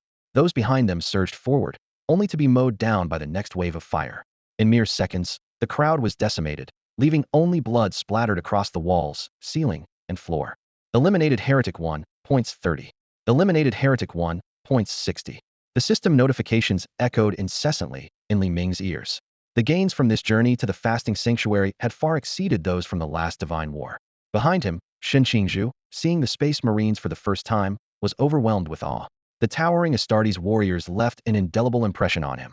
Even if his powers fully recovered, he doubted he could match any one of them. What was even more astonishing was the seamless coordination among the 10 warriors. Every move they made seemed to stem from a single unified will. "Retreat, retreat, retreat. Don't push me." The prisoners ahead screamed in terror. In mere seconds, amidst the deafening roar of bolters, the ground was littered with bodies. The few who narrowly avoided direct hits were still severely injured, with mangled limbs and broken bodies. Witnessing the carnage from around the corner, other prisoners frantically retreated in panic. "Hold!" At the command, the gunfire ceased abruptly. The 10 Astartes split into 2 neat rows, lowering their weapons to create a path for Li Ming and his group.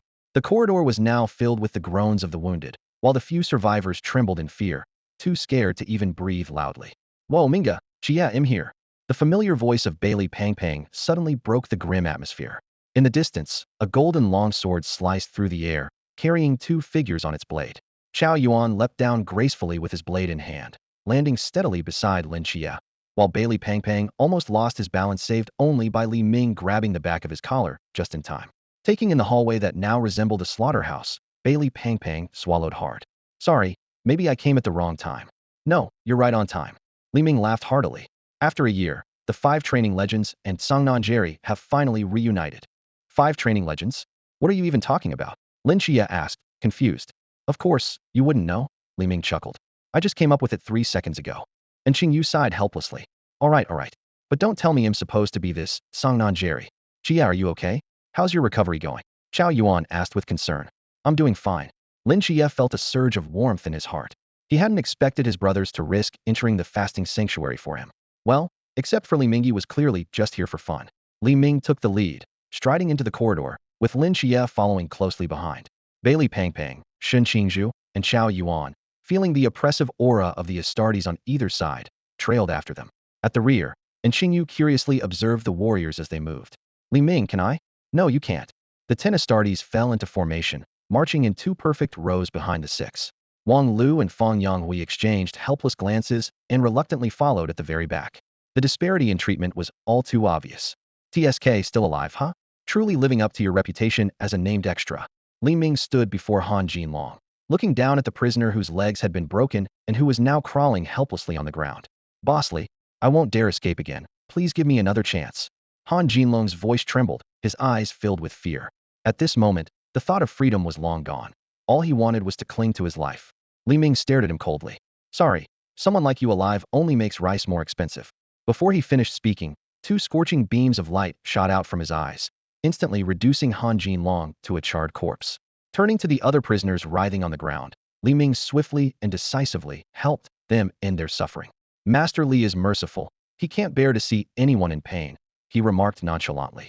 As Li Ming turned the corner, the remaining prisoners collapsed to the ground, trembling. They had just watched their comrades rush forward, only to be turned into bloody mist. The air was thick with the stench of blood, and this hellish scene would haunt many of them for the rest of their lives. Li Ming, he's nothing short of a demon. Bossly, I only stole a little. Surely I don't deserve to die. I'm sorry. I shouldn't have harassed women, shouldn't have spat on the ground, shouldn't have spoken loudly, shouldn't have even breathed. I won't try to escape again, I swear. The more dangerous criminals at the front had already been dealt with, leaving behind mostly petty thieves and minor offenders. Men to the left, women to the right. Stand against the wall, Li Ming ordered calmly. I'm in a good mood today, so I'll play the role of a righteous enforcer. The prisoners immediately complied, though the bloody scene at the exit and their trembling bodies made the scene resemble a crackdown operation more than anything else. Li Ming activated his mind-reading ability, preparing to select a few lucky ones. Suddenly, he pointed at a thin man. Hey, did I say you could move? No sooner had the words left his mouth than he found an excuse to twist the robber and murderer into a mangled heap. Lin Qiye and the others, familiar with Li Ming's personality, understood that he must have his reasons for acting this way. However, in the eyes of the other prisoners, this was nothing less than a gratuitous display of slaughter. Several were so terrified that they wet themselves on the spot. Master, please come back. There's a lunatic torturing prisoners in the jail. Meanwhile, outside the penitentiary, a dust-covered figure, Yu, was ranting furiously. Useless. Useless. A bunch of useless fools, all of them. He roared as he sprinted away from the penitentiary. Moments earlier, he had sensed that all the subordinates he sent had been wiped out and had rushed to the penitentiary. But just as he neared the perimeter, he suddenly felt a wave of weakness, plummeting to the ground. Not only had the 6 believers died mysteriously, but they had also failed to destroy the penitentiary's suppression stone. Ha ha ha. SpongeBob, don't lose heart. The benevolent Father will bless us. Yu suddenly burst into a bizarre laugh, gesticulating wildly. Only after delivering a fierce slap to his own face did he gradually regain clarity. Damn it, the uncontrollable episodes are getting worse.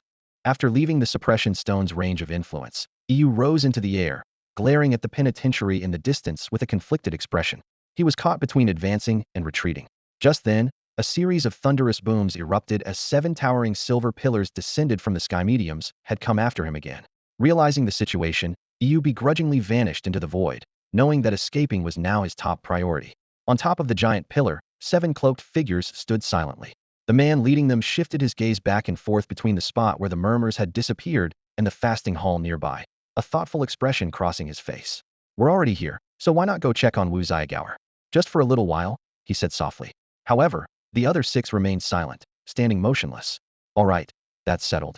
The man muttered to himself before furrowing his brows. But the Jinshu steel below is still there. What do we do about that? If I go down, you won't be able to see him. Though the others never spoke, he seemed to be conversing with the air. Suddenly, his eyes narrowed. Huh? He came out. Looking down, he indeed saw Wu Tongxian, dressed in a hospital gown, walking out with a doctor in a white coat. Wu Tongxuan's usual despondent demeanor was nowhere to be seen. Instead, he was waving vigorously at them, tears streaming uncontrollably down his face. Meanwhile, in another part of the fasting hall, Li Ming was pointing at a trembling prisoner. Why did you blink? Li Ming asked coldly. I'm sorry. I was wrong. I shouldn't have blinked. Please, Master Li, spare me. The prisoner immediately fell to his knees, sobbing uncontrollably. Earlier, he had witnessed Li Ming execute several people for absurd reasons like, why are you wearing clothes? Why do you have a mouth? And why is your gender different from mine? Li Ming sighed and decided to spare his life. After all, killing someone just because they once spied on his sister-in-law taking a bath wasn't exactly in line with his self-proclaimed image as a law-abiding gentleman. Having dealt with the last person, Li Ming turned his attention to Wang Lu and Feng Yongwei. The two, having witnessed the entire scene, involuntarily swallowed hard. Li Ming, don't act rashly. Remember, we've helped you before. Wang Lu hurriedly said. What do you take me for? Li Ming snapped, annoyed. I just want to ask if you have any enemies here. Now's the perfect time for revenge. No, none at all. The two shook their heads frantically. Li Ming then turned to the others. Xiao Yezi, Xiao Qing, Xiao Yuer, any of you? None. Even if there were, they're already fragments of history, they replied. The last hope rested on by Li Pangpang and Chao Yuan, but they both spoke in unison. Brother Ming, we just got here today. Ugh, Li Ming clicked his tongue in disappointment. As a law-abiding citizen, he couldn't find a valid reason to take action.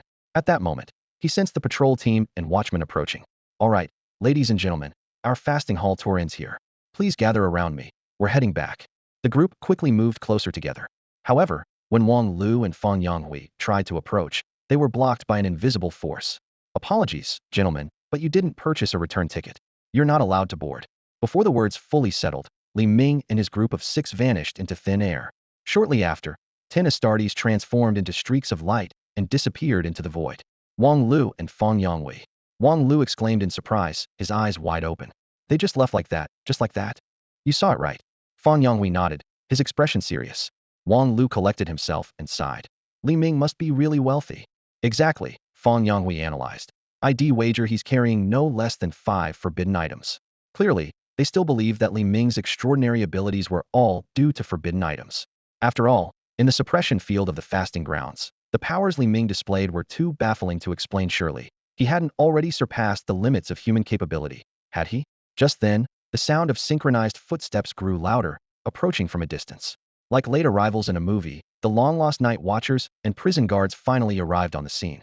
Listen up, everyone, the leading officer commanded, his expression grim. This is a riot suppression mission. If anyone resists, shoot to kill without hesitation. He was certain that these vicious prisoners would fight to the death. However, as they reached the corridor's exit, the overwhelming stench of blood made everyone frown. The sight before them was shocking. No signs of resistance, just scattered remains and blood smeared across the entire hallway. Clearly, something terrifying and unforeseen had occurred in the fasting grounds.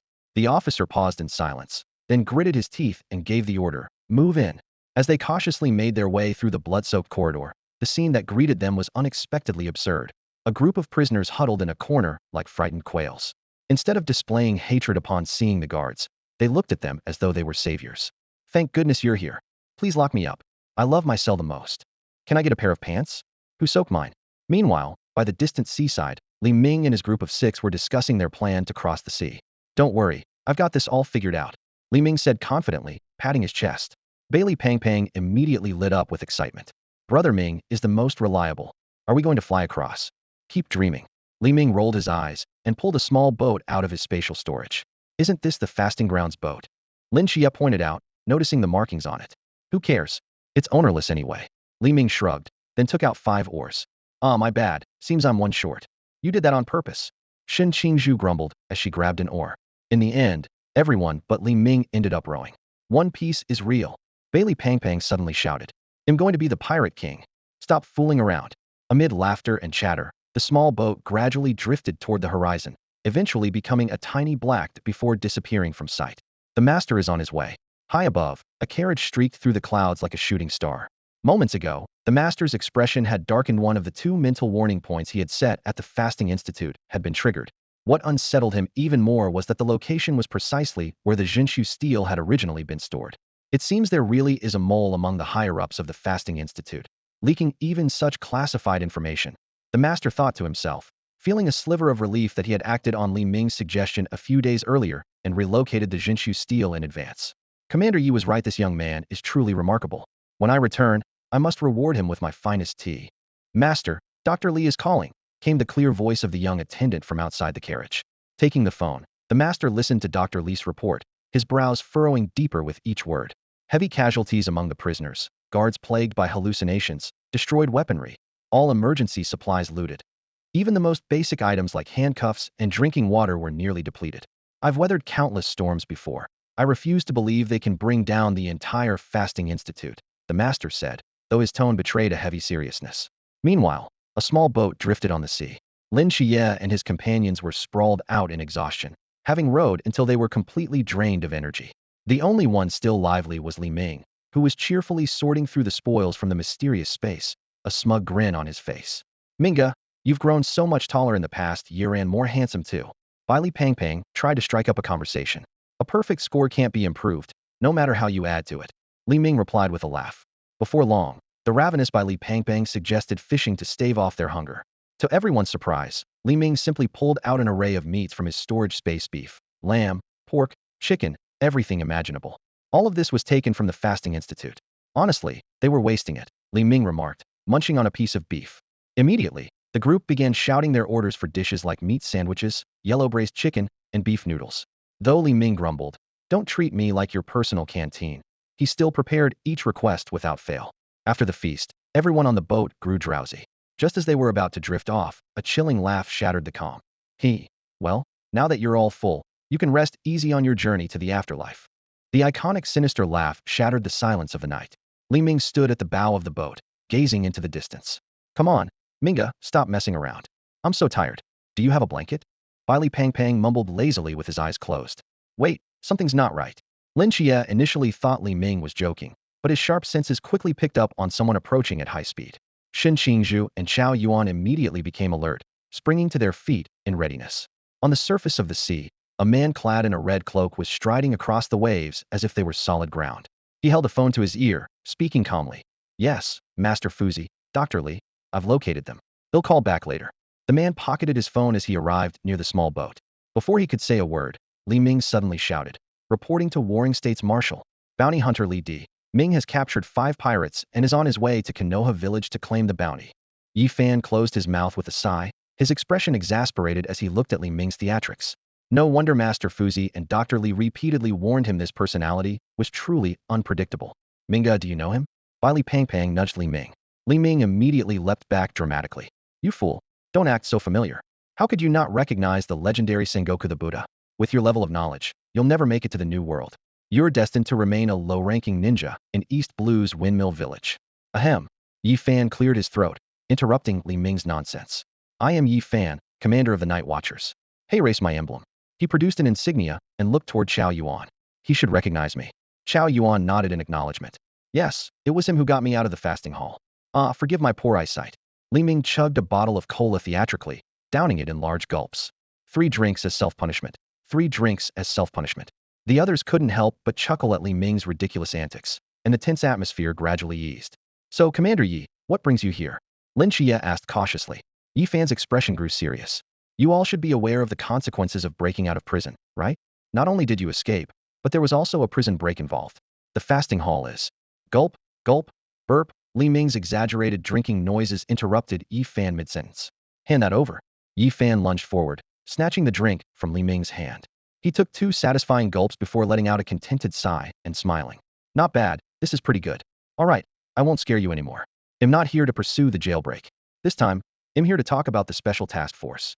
Yi Fan handed a document folder to Lin Qiye, his expression grave as he announced, "The headquarters has decided to appoint you as the captain of the 5th Special Squad." Lin Qiye took the folder and pulled out an appointment letter. The document detailed the recruitment of team members, operational protocols, and various rules and regulations.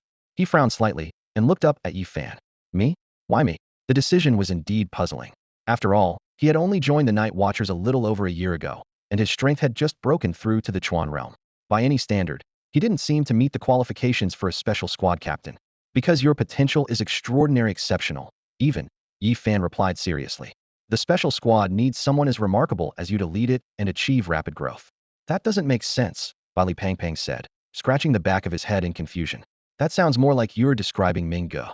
While he admitted that Qiye was undoubtedly gifted, being a dual divine agent was unprecedented, and his rapid rise from an ordinary person to a Chuan realm powerhouse was astounding, it still seemed less impressive when compared to Li Ming's accomplishments. Xin Qingzhu and the others nodded silently, agreeing with this perspective. Everyone knew that while Li Ming often appeared carefree, his potential and rate of improvement were unmatched. Making Li Ming the vice captain would be so unfair to him. Lin Qiye stared directly at Yi Fan, his tone tinged with dissatisfaction. Memories of their shared experiences flashed through his mind, slaying the Naga demon together, crossing the Jinnin Mountains, training side by side, and especially standing shoulder to shoulder against the ancient god cult's Liu Liang during the attack on his aunt's house. To Lin Qiye, Li Ming was more than a teammate.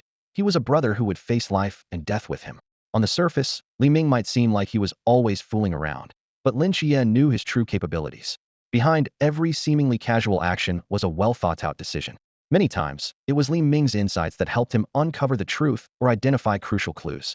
Unfortunately, Li Ming's carefree demeanor often led others to overlook these qualities. In terms of both strength and ability, Li Ming was the ideal candidate for the captain of the special squad.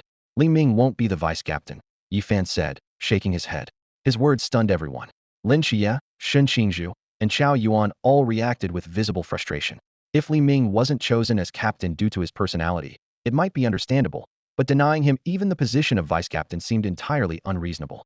Let me finish, Yi Fan said, exasperated by their angry expressions. The headquarters has other plans for Li Ming. He pulled out another document and handed it to Li Ming. Hick! Li Ming let out a small burp as he accepted the document and began to read it. The contents were unexpected. Li Ming was authorized to establish his own organization, with the freedom to select its members and with no restrictions on numbers. This organization would receive all the benefits of the special squad, along with even greater autonomy and flexibility. The only stipulation was to preserve the heritage of the great Xia civilization and defend against external threats. Li Ming rested his chin in his hand, deep in thought. The document didn't seem like an approval to create a subordinate group under the Night Watchers. Instead, it resembled a partnership agreement. It appeared that Yi Fan had already discerned Li Ming's potential intention to eventually leave the Night Watchers. Yi Fan's gaze fell on Li Ming, who was engrossed in reading a document. A flicker of profound meaning flashed in his eyes, as if through this young man, he was silently conversing with another powerful existence. The earth-shattering divine battle a year ago had unveiled too many hidden truths. The hostility of the foreign gods toward Xia was now out in the open, while the native gods of Xia, though showing signs of revival, had suddenly gone silent. This left the Night Watchers in an increasingly precarious position. Yet, amidst that divine battle, a glimmer of hope emerged, a god who harbored goodwill toward Xia. This deity commanded an impressive armed force, unified armor, standardized weaponry, and strict military discipline. These factors all pointed to the existence of a vast and systematic organization behind them. At this moment, Yi Fan was strategizing on how to collaborate with this force. In the current perilous landscape, he had to do everything in his power to safeguard the cultural legacy of Xia. As Night Watchers, they were prepared to sacrifice at any moment. But the flame of Xia's civilization must not be extinguished.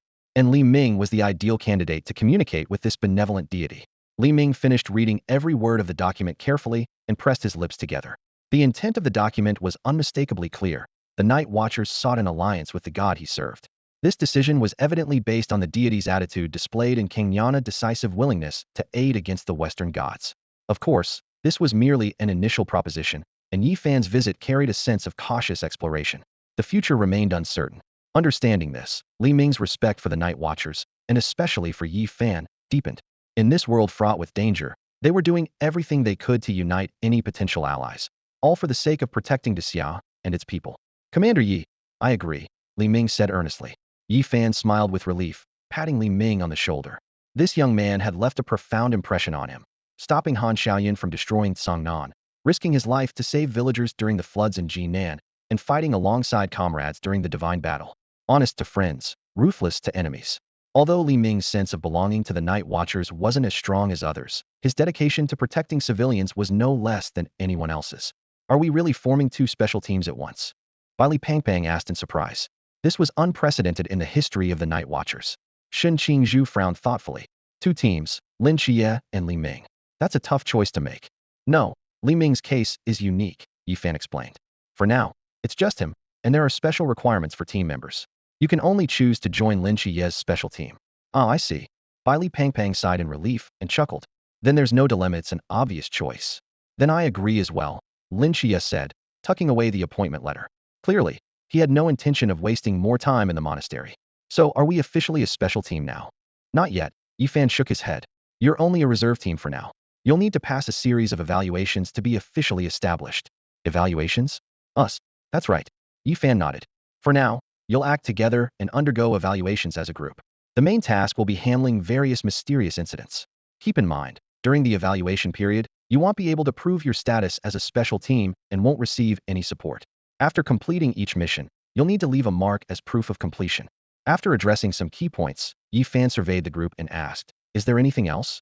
I do. Li Pangpang immediately raised his hand, his face full of anticipation. Can you take us to the shore?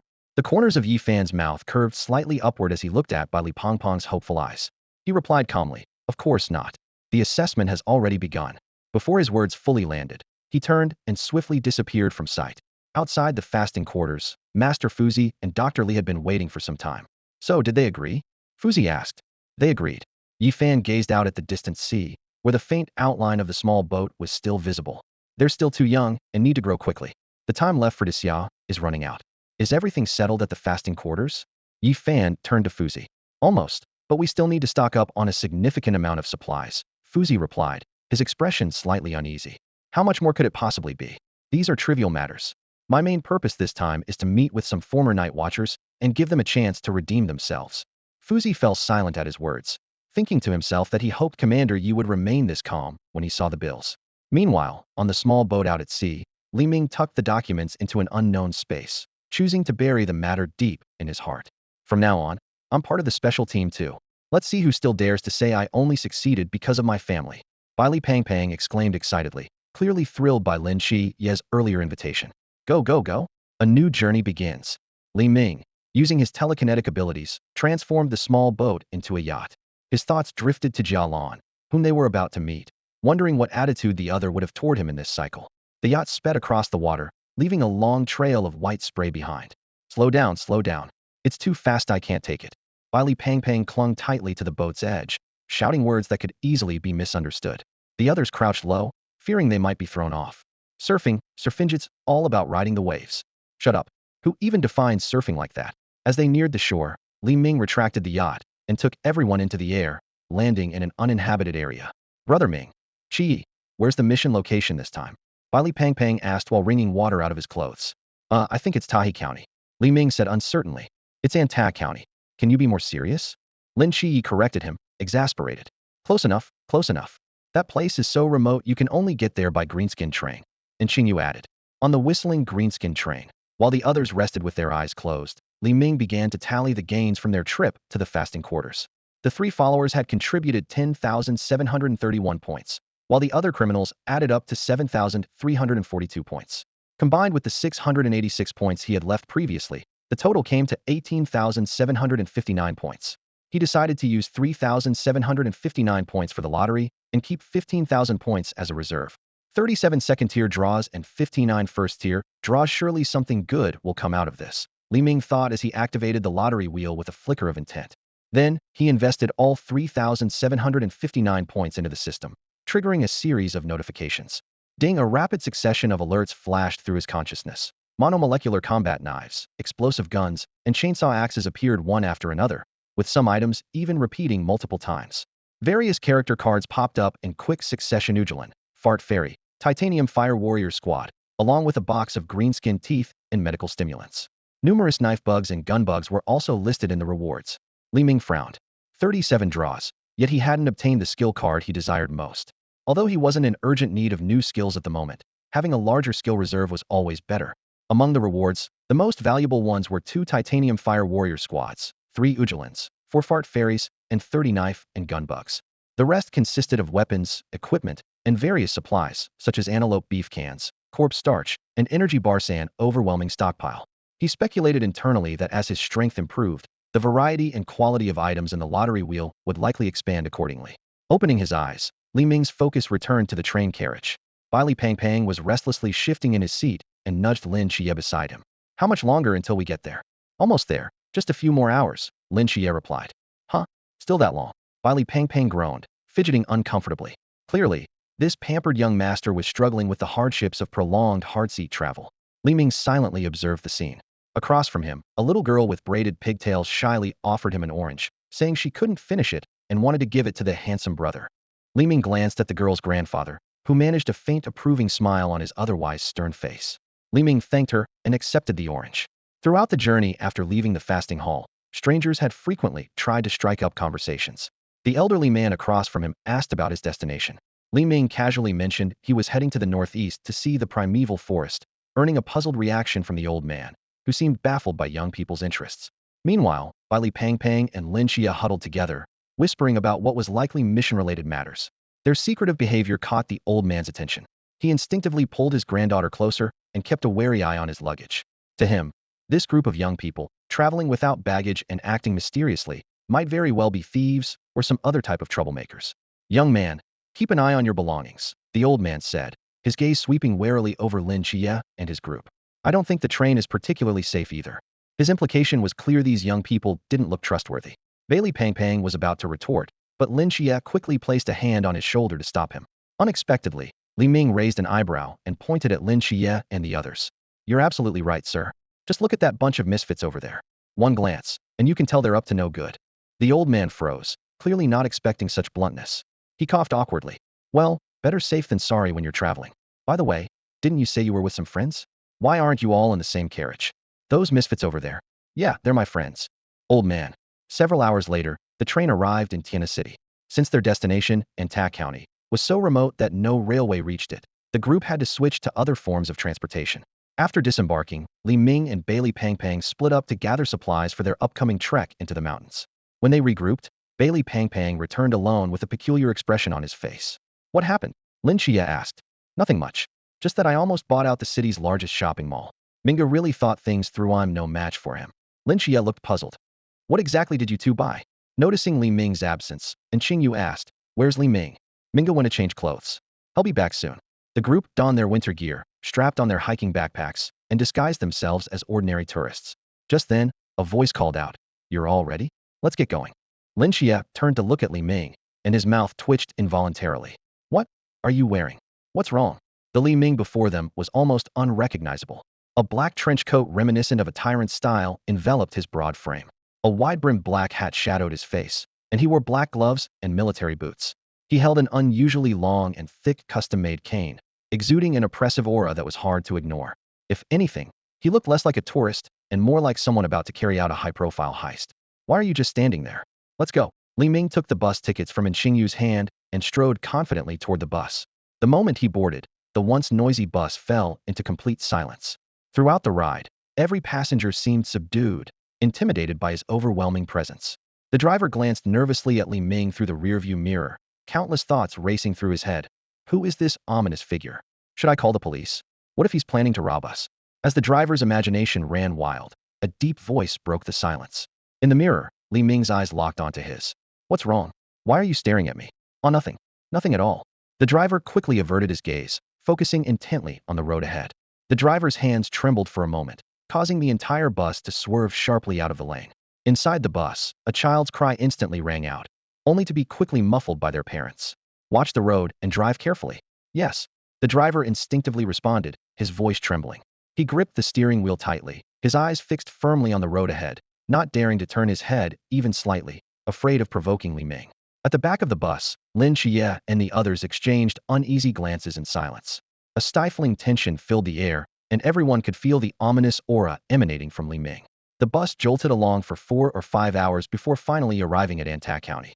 Once the vehicle came to a stop, not a single passenger dared to move first. All eyes quietly followed Li Ming's figure. Li Ming lowered the brim of his hat and stood up, gripping his long, thick cane in his right hand. He walked toward the front door of the bus, but suddenly turned back to look at the driver.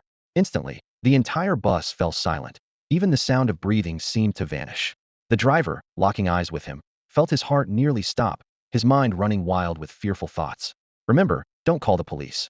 ITLL only cause trouble for everyone. After all, I haven't done anything, right? Li Ming's tone was calm and composed. The driver nodded frantically, like a woodpecker, terrified that even a moment's hesitation might cost him his life. Good. Leaving those words behind, Li Ming stepped off the bus, with Lin Qiye and the others following closely behind. As Li Ming exited, the passengers inside the bus finally exhaled, as though releasing all the breath they had been holding in. The sound of the crying child resumed, and life, momentarily paused, began playing once more. Outside the bus, Li Ming tilted his hat upward and gazed into the distance at the swirling black and white mist. The eerie fog was held back by an invisible barrier, unable to encroach beyond the borders of Deepening. It was his first time observing this misty world so closely. So that's the mist world outside Deepening. I wonder what's hidden inside, Lin Qiye remarked as he and the others joined Li Ming. All right, we'll have plenty of time to observe the mist later. For now, we need to head to the Night Watcher's outpost and see if we can get a map of the forest. Huh, won't that risk exposing our identities? Bailey Pang Pang asked, puzzled. Lin Qiye pointed at Li Ming. Don't worry, we're not going as Night Watchers. Besides, with his outfit, who would believe we're Night Watchers? The group glanced at Li Ming's distinctive attire and nodded in agreement. At this point, they weren't worried about being mistaken for Night Watchers. What concerned them more was whether they'd be taken as suspicious individuals and sent straight to the police station.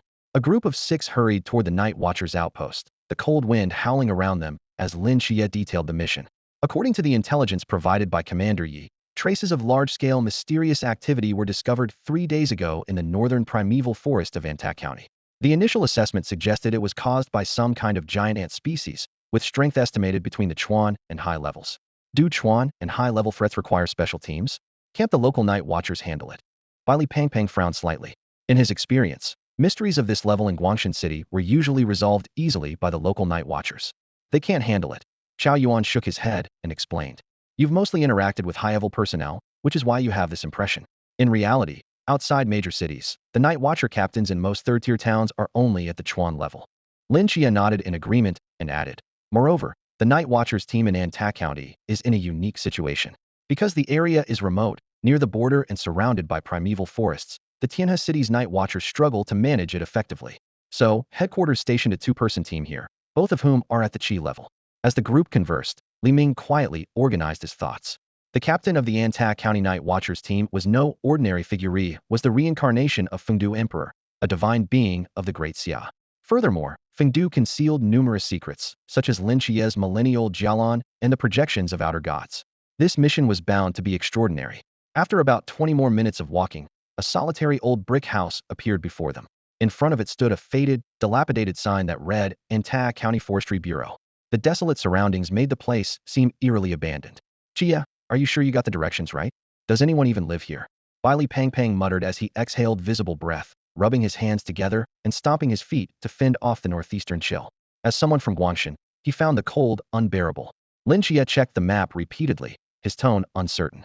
The map does indicate this is the place, but the condition of this place, it's just so run down. His gaze swept over the hastily patched up holes in the walls, struggling to imagine anyone braving the harsh northeastern weather to stay here. What's there to hesitate about? Just knock and find out, Li Ming suggested, stepping forward decisively. With his fist the size of a sandbag, he began pounding on the door. Bang, bang, bang. Rust flaked off the deformed iron door, falling to the ground with dull clinks. Lin Qiye and the others even worried the old house might collapse if they knocked any harder. Coming, stop knocking already. A voice came from inside. After a screeching sound of metal scraping, a middle-aged man with a scruffy beard and wrapped in a military coat opened the warped door. Upon looking up and seeing the human wall in front of him, he instinctively took a step back. Li Ming removed his hat, revealing a friendly, honest smile. Who are you, and what do you want here? The manly Dian gasped, his tone cautious as he scrutinized the unexpected visitors. We're here for an adventure and not very familiar with the rainforest in this area. We were hoping to ask for directions, and if you have a map, that would be even better, Li Ming said as he stepped aside, revealing Lin Qiye and the other 5 behind him. You all, come inside first. It's too cold out here, Li Diang said, eyeing the group. Despite Li Ming's unusual attire, there was something about him that felt approachable, as if he meant no harm. Li Pangpang glanced back and forth between Li Ming and Li Diang. After Li Ming removed his hat, his entire demeanor seemed to transform, making him appear like a completely different person from the one they had met on the bus. Once inside, they realized the room wasn't much warmer than the outdoors. There was a young man in the room as well, standing in front of a blackboard covered with a dense forest map, marked with various symbols. Li Ming only glanced at it briefly before committing it to memory with ease, something he found effortless now, even though he typically preferred solving problems with his fists. Xiao Chun, pour them some hot water, Li Diang instructed the young man. All right, Chun Han responded as he went to fetch some paper cups and a thermos. So, you're here for an adventure? Li Diang asked with a stern expression. At this time of year, you can't go into the forest. It could cost you your lives.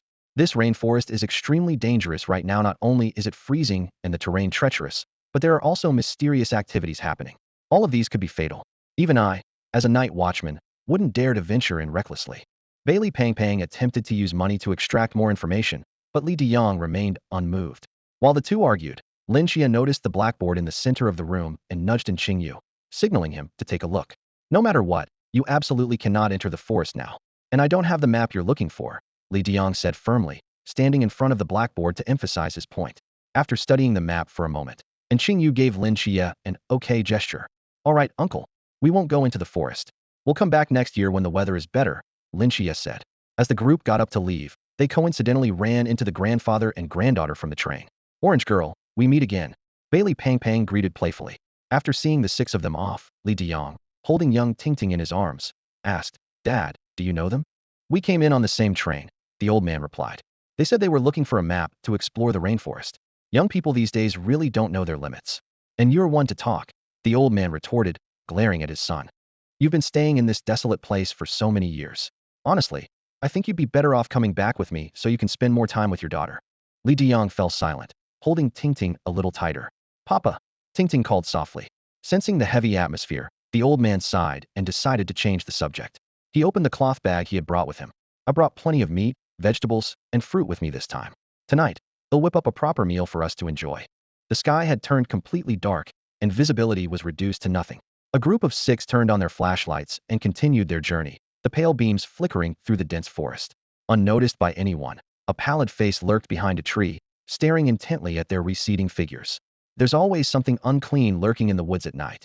Li Ming's voice suddenly broke the silence, his eerie tone adding to the already unsettling atmosphere. Stop it, Minga, just stop. Li Pang hunched his shoulders, shivering as goosebumps rose all over his body. He glanced around nervously, convinced that countless unseen eyes were watching him from the shadows. 6 people walking at night with flashlights. This has all the makings of a scary story, Li Ming continued. Speaking of which, I know a tale about a ghost bride. It said that. Enough. Lin Qiye cut him off. What kind of normal person tells ghost stories in the dead of night? Li Ming reluctantly fell silent, disappointed that no one appreciated his art. How much farther until we get there? Shen Qingzhu asked in Qingyu, who was leading the way ahead. After a brief moment of thought, and Qingyu glanced at Li Ming with a peculiar look in his eyes. At this pace, about another half hour. You've got to be kidding me. Li Pang exclaimed. That's the exact amount of time Minga mentioned in his story. Did you two plan this together? He shuddered and scanned his surroundings nervously, as if ghosts could be hiding in the woods, beneath the ground, in the air, or even inside his backpack. It's just a coincidence, Xiao Yuan said calmly while silently rotating the prayer beads in his hand. What are you so scared of? I'm not afraid. Shen Qingzhu glanced at this peculiar group of teammates and quickly changed the subject. I wonder what's going on at the lumberyard now. How did that witness even find such a remote place? Li Pang asked, looking at their increasingly desolate surroundings. Either they were dumping a body or fishing, Li Ming replied nonchalantly. There's no place in this world a fishing enthusiast can't find. Fishing in this weather? This weather's nothing. Not even the heavens can stop a true fisherman. Before long, they arrived at their destination. The sight illuminated by their flashlights was chilling. The abandoned lumberyard was in ruins. The factory buildings were dilapidated, roofs caved in, and walls covered in peeling paint. Discarded timber and tools were scattered haphazardly, while wild vines sprawled uncontrollably over every structure. Man, this place looks straight out of a horror movie, Li Pang muttered in awe. Suddenly, Li Ming's gaze locked onto something. Oh ho, canned goods. Canned goods? Minga, are you hungry? Li Pang asked, puzzled. Li Ming didn't respond. Instead, he stepped forward, placed his hands on his hips, and stared intently at a particular section of wall. In the next moment, 2 fiery streaks shot out from his hands, cutting through the darkness with blinding intensity. The wall was instantly burned through, accompanied by a piercing scream and the heavy thud of something falling. The faint smell of charred flesh began to linger in the air. Li Ming turned his head, and wherever his gaze landed, a scorching line of fire followed. The wall, under the terrifying heat, was instantly sliced open. The upper part collapsed with a loud crash, leaving behind a series of deep, bottomless grooves. The soil in the grooves, baked by the intense heat, had transformed into a glimmering, glass-like texture. Li Pang was still reeling from shock when half of the low buildings in the surrounding forest area had already been severed at the waist. Amid the swirling dust, Lynchia waved his hand to clear the air in front of him and stepped forward, asking, "What's wrong? Did you find anything?"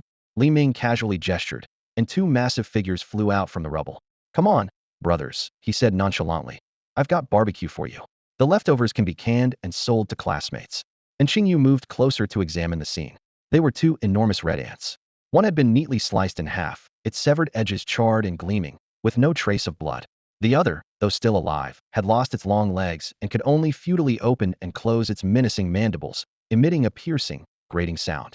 "These must be our targets," and Qingyu said as he skillfully pulled out a scalpel and began dissecting the deceased giant ant. He muttered to himself now and then with comments like, "I see. And the structure here is quite ordinary," his face displaying the focused expression unique to a researcher engrossed in his work. Li Ming took a few steps back, feigning disdain. "You're so inhumane," he remarked. "We need to uphold civility." The others exchanged glances, looking at the flattened factory ruins and the bisected and dead-legged giant ants. They all thought Li Ming had no right to make such a statement. Unbothered by Li Ming's words, and Qingyu concentrated on the dissection. After meticulously cleaning his scalpel, he concluded, "These are worker ants. There must be a queen ant behind them, and judging by their development, they were born less than a week ago." "That's short." Lin Qiye frowned. "That means their reproductive ability is astonishing. If we don't deal with this quickly, their numbers could explode. Not only that," and Qingyu added, "their stomachs are empty." They're in a state of extreme hunger. In such a condition, they might storm out of the forest and attack nearby residents at any moment. What level are they? Shin Qingzhu asked. The worker ants are at the Chuan level. The queen ant is at least at the high level. And Qingyu's response made Shun Qingzhu's eyebrows twitch. He couldn't help but glance at Li Ming. The effortless way Li Ming had just dealt with 2 Chuan-level giant ants left him feeling a bit uneasy. What are you looking at? Li Ming asked. Nothing. Shin Qingzhu shook his head, silently thinking that this teammate's strength far exceeded his expectations. Lynchia looked at the still-living giant ant. I should be able to use my mental power to control it and locate the ant colony's nest. When should we take action? Someone asked. Let's rest for today and set out early tomorrow morning, Shun Qingzhu suggested. Sounds good. Li Ming nodded in agreement, as the exact location of the ant colony's nest still needed to be determined. On the other side, after finishing their meal, Old Li led Tingting to the only inn nearby. The Antak County Forestry Bureau had limited space and couldn't accommodate so many people, not to mention it lacked heating, which was unbearable for a child. Once inside the room, Old Li carefully checked the radiator's temperature. Feeling the heat against his hand, he nodded in satisfaction. Tingting, play here for a bit. Grandpa will go fetch some hot water. The little girl obediently responded with a soft, okay. Carrying the thermos, Old Li went downstairs to the boiler room. Just as he stepped back onto the staircase to return, a loud crash suddenly erupted from the room, followed by Tingting's piercing scream. His heart tightened as he bolted up the stairs, taking 2 or 3 steps at a time, and pushed the door open with all his might. The scene before him left him frozen in shock. The window had been shattered, cold wind whistled through the now empty room, and Tingting was nowhere to be seen. Overwhelmed, Old Li felt his world spinning, and the thermos slipped from his trembling hands, crashing heavily onto the floor. Crash, crack. Outside the door, a maid who had been eavesdropping seemed to witness something horrifying. The teacup in her hand fell and shattered. Meanwhile, the young master's new bride, dressed in a bright red wedding gown, slowly turned her head around. And then, Bailey Chubby clutched Chow Yuan's sleeve tightly, both terrified and curious. The others stared intently at Li Ming, while the prayer beads in Chow Yuan's hands spun faster. Then, Li Ming continued. The bride said the scariest thing in the world, Dultraman, doesn't exist. Huh. The 5 of them exclaimed in unison, confused. All right, that's the end of the ghost story. Li Ming looked quite pleased with his own attempt at horror. Just then, Qingyu seemed to recall something.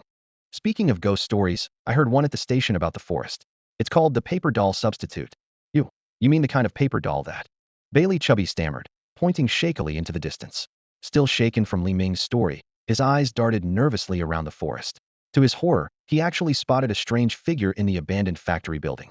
The group followed his gaze and saw, inside a room of the low building, a pale face staring back at them. Under the moonlight, the flat face was eerily clear, thin eyebrows, exaggerated red lips, and a stiff, sinister expression. It was unmistakably a paper effigy, the kind commonly seen at funerals. Li Ming glanced at it, immediately realizing that the Emperor of Fengdu was likely about to return.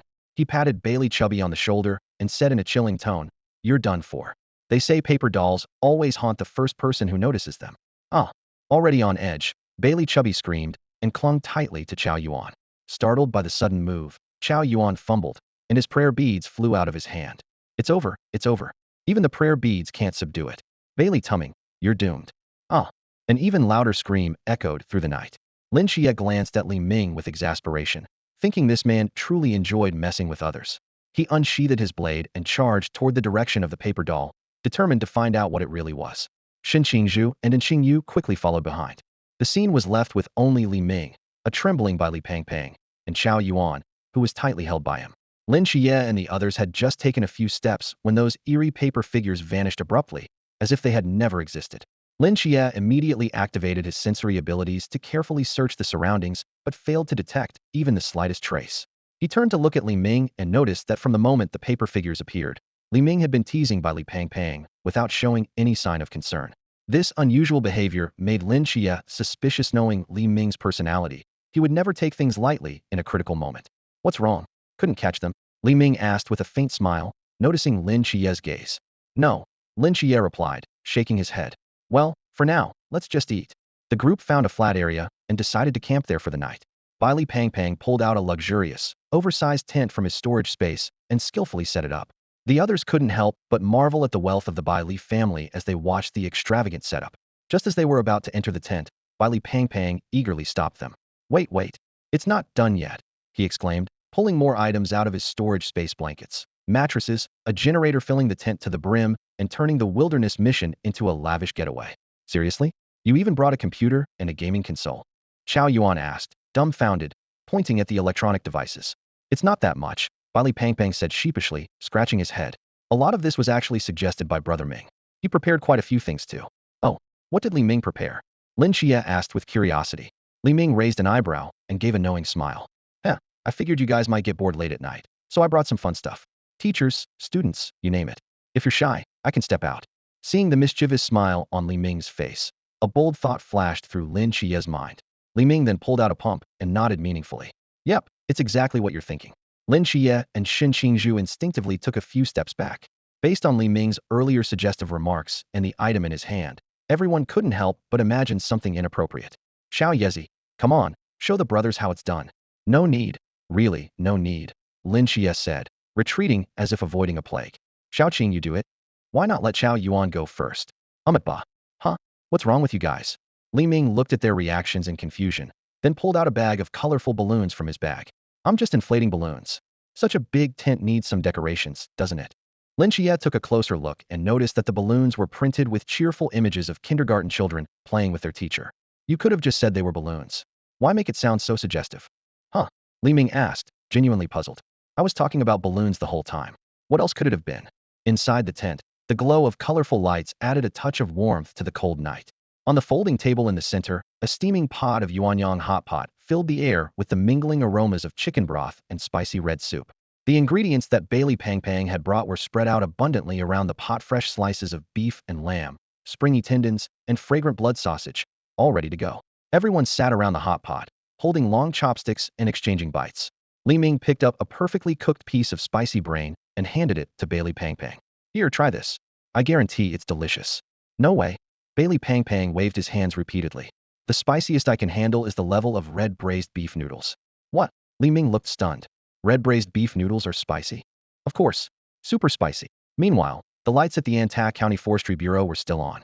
Li Diyang stood in front of a blackboard, focused on marking a map. Though he couldn't solve the mysterious incidents himself, he was determined to prepare as much detailed information as possible for the special team that was about to arrive, saving them valuable investigation time. Suddenly, a rapid knocking broke the stillness of the night. Li Diyang put down the red pen in his hand and walked toward the door with a puzzled expression. Standing outside was his father, shivering from head to toe, frost clinging to his eyebrows, and dirt covering his clothes, evidence that he had fallen multiple times on his way. Father, weren't you at the hotel? Li Diyang quickly took off his coat and draped it over his father's shoulders. Don't worry about me, the old man said, trembling. Ting is missing. After hearing his father's account, Li Diyang's heart sank when the elder mentioned a particularly large red creature. It was the same mysterious being he had encountered before, the giant ant. Don't worry, father, he reassured while calming his father down. Quickly donning his cloak and grabbing his straight sword and hunting rifle, he said firmly, they'll bring Ting back.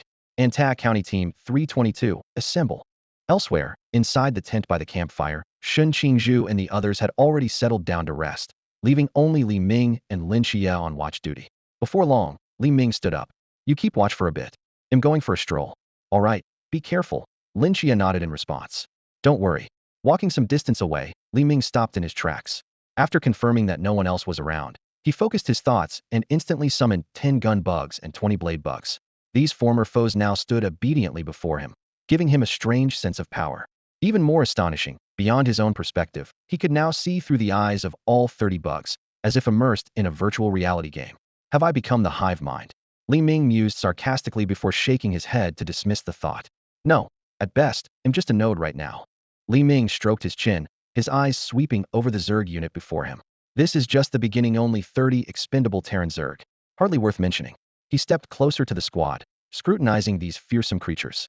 Each gun bug measured 2 meters in length, its body encased in a tough, chitinous shell with a constantly twitching tail. Their menacing mandibles bristled with sharp teeth, but the most striking feature was the living, symbiotic weaponry. They carried guns capable of firing specialized insect ammunition. These projectiles could pierce enemy armor, shred flesh, and in some cases, self-detonate to release corrosive fluids or neurotoxins. Beside the gun bugs were their subspecies, the blade bugs. These creatures bore a similar appearance, but were equipped with natural chitinous scythes as weapons. Their enhanced muscular systems enabled them to sprint faster and swing their deadly blades with ferocious speed. You move, Li Ming commanded one of the blade bugs. The creature instantly complied, its razor-sharp scythes slicing through the air with a piercing whistle. Not bad, not bad. Li Ming nodded in satisfaction. Although this small unit was insignificant compared to the billions of Zerg in existence, the fact that these once hostile creatures now obeyed him so completely was an undeniably unique feeling. As he observed them, his psychic senses suddenly flared in warning. A blood-red giant ant was rapidly approaching from the left. The moment Li Ming turned his head, all 30 Zerg in unison shifted their attention to the intruder. The synchronized movement was like an entire classroom turning to glare at an uninvited guest, exuding an overwhelming sense of pressure. The giant ant froze under the sudden scrutiny, its mandibles clicking nervously as it let out strange noises, its 6 spindly legs hesitantly retreating. Since you're here, no need to bring gifts, Li Ming said casually, waving his hand. The unconscious girl on the ant's back floated into his grasp. Losing its prey, the ant let out a shrill cry and turned to flee. TSK, since you're already here, you might as well take a beating before you go. Blade bugs, give our guest a warm welcome. Make sure it feels my hospitality. Before the words had fully left his mouth, 20 blade bugs shot forward like arrows, their lethal chitinous scythes slashing relentlessly at the giant ant. What followed was a one-sided massacre. After dealing with the giant ants, Li Ming quickly organized his gun bugs and blade bugs. These creatures acted like mobile surveillance cameras, dispersing in all directions under his command. Even if something unexpected happened, it didn't matter, they were just disposable pawns that could be revived from his inventory. Once the swarm had spread out, Li Ming carefully picked up the unconscious little girl and headed toward the camp. In front of the tent, Lin Qiye immediately recognized the child. She was the daughter of the sentinel of Antak County. Li Ming nodded in acknowledgement, lifted the tent flap, and stepped inside, briefly recounting what had happened. After listening, Qingyu analyzed. The ant swarm has started attacking humans. It seems they're running out of food. We need to act quickly. After a brief rest, everyone had mostly regained their strength. What about the child? Li Pang asked, pointing to the sleeping girl. Let's take her with us for now. Sending her back would waste too much time. Someone suggested, a proposal that everyone, including Li Ming, agreed with. Although Li Ming initially wanted to send the girl straight back to the Antak County Forestry Bureau, he reconsidered. This might be her last chance to see her real father, Li Diyang. After this mission, Li Diyang would regain his memories and return to his role as the Emperor of Fengdu, no longer just an ordinary father. The sound of packing woke the little girl. She opened her eyes suddenly, shouting in terror. There's a monster! A monster! Her body trembled as she struggled. Don't be afraid. The monster is gone, Li Ming said gently, a rare tone of comfort in his voice. The girl looked around and saw no sign of the giant ants. Spotting familiar faces, she gradually calmed down. You're the nice brother from the train, aren't you? She asked, recognizing Li Ming. She clung to his arm and pleaded softly. Brother, can you take me home? Daddy and Grandpa will be worried. Among the group of strangers, she found Li Ming the most fatherly and felt the safest with him. Li Pang leaned in and said, of course we can. Once we finish taking some pictures and checking things out around here, we'll take you home, okay? The little girl immediately hid behind Li Ming, clutching his clothes tightly. She looked up at him for reassurance. Only after he nodded did she relax a bit, her wariness of Li Pang easing. All right then, she said softly. Li Pang scratched his head with a sheepish grin and pulled out some cookies and milk from his spatial storage. You must be hungry. Here, have something to eat. The girl swallowed hard but didn't take the food right away. Instead, she looked at Li Ming again, seeking his approval. Li Ming crouched down and gently patted her head. Go ahead. Don't forget to thank the uncle.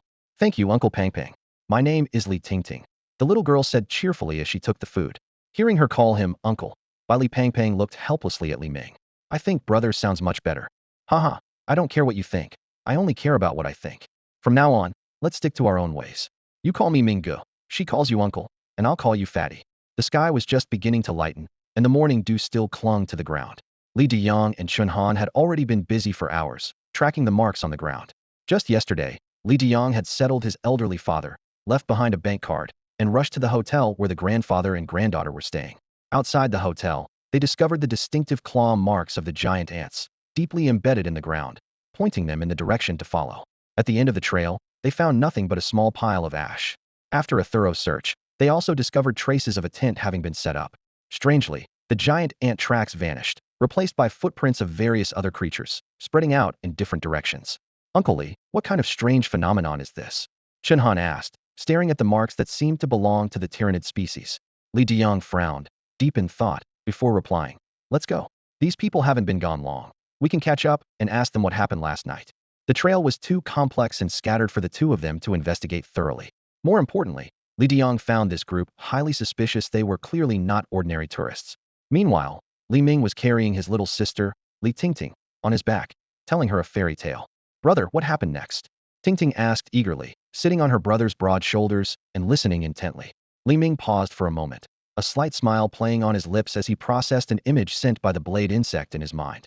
Are they catching up? He murmured before continuing the story. Ahem. So then the mighty emperor adopted 20 sons, made them generals of his army, and together they defeated the evil. The rest of the group deliberately kept their distance from Li Ming, finding his strange story somewhat off-putting.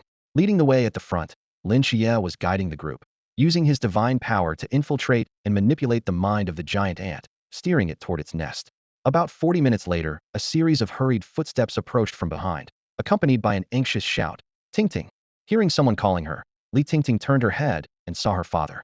Her face lit up with joy as she exclaimed, Daddy! Daddy! The group came to a halt. Li Diang saw his daughter sitting safely on the shoulders of the tall young man, waving her small hands excitedly to greet him. He immediately rushed forward. Carefully, he lifted his daughter down and held her tightly in his arms, his lips trembling as he said, Daddy, almost didn't get to see you again. Ever since learning yesterday that his daughter had been taken by the giant ants, his heart had been in turmoil, bracing for the worst. After a moment, Li Diang loosened his embrace. Daddy, it was this brother and these uncles who saved me, Tingting said, pointing to Li Ming and the others. Hearing her words, Lin Qiye and the others couldn't help but feel a few veins pop on their foreheads. What the heck? This brother and these uncles. They couldn't help but wonder if the little girl's sense of judgment had been warped by Li Ming. Hearing Tingting's words, Li Diang turned to look at the group of young people. Hey there, brotherly. Li Ming greeted him enthusiastically with a wave. Li Diang frowned. Weren't these the same people who went to the Anta County Forest Protection Bureau yesterday? But then he paused, pulling Tingting behind him warily. Wait a minute. I never told you my surname yesterday. How do you know? Huh?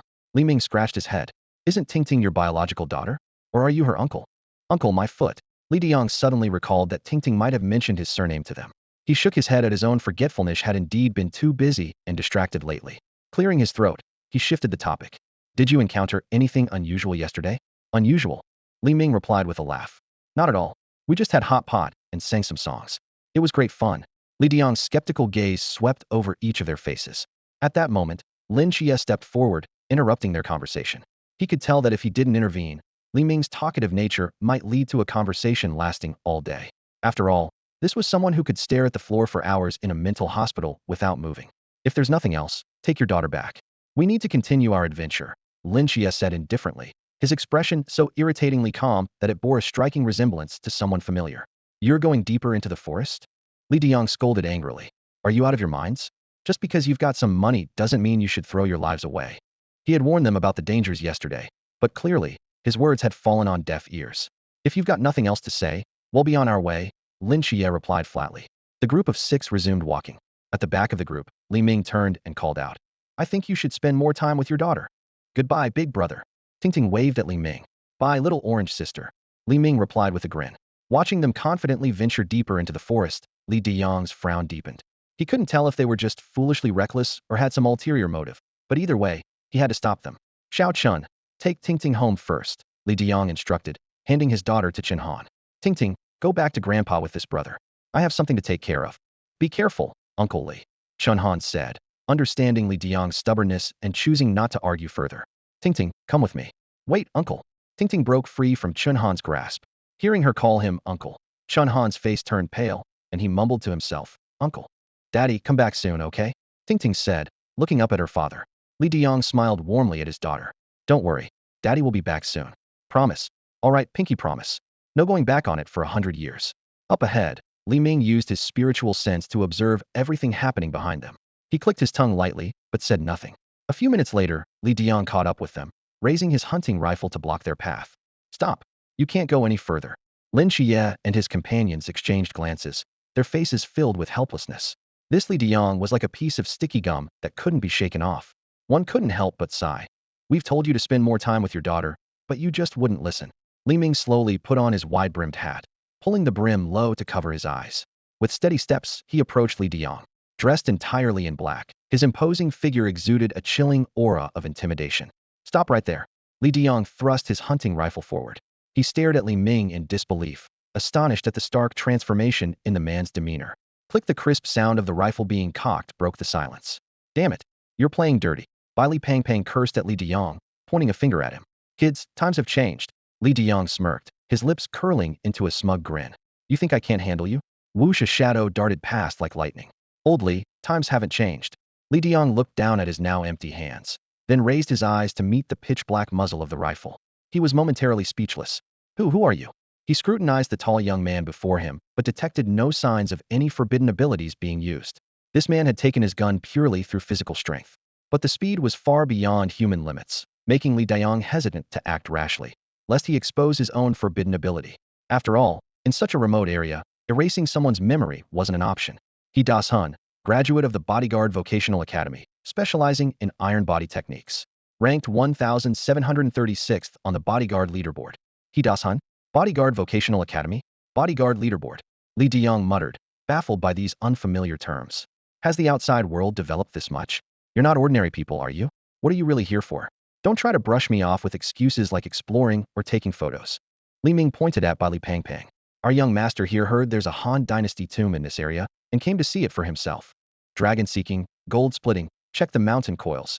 Each ridge is a barrier. Based on the terrain here, we deduce there must be a tomb. Han Dynasty tombs were buried in mountain ridges, and Eastern Han and Southern dynasties favored mid-mountain slopes. So this spot must house a major tomb, at least from the Han Dynasty. Grave robbers.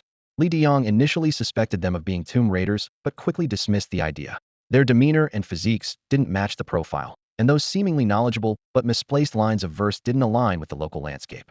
When his gaze landed on Li Pang Pang's innocent-looking eyes, he finally understood this was just a rich young master who had read too many novels, seeking thrills with his professional bodyguards in tow. Don't confuse fantasy with reality. Reading a few tomb raiding novels doesn't make it real. Tombs aren't that easy to rob. Ancient tombs are filled with traps. Li Pang Pang's interest was piqued.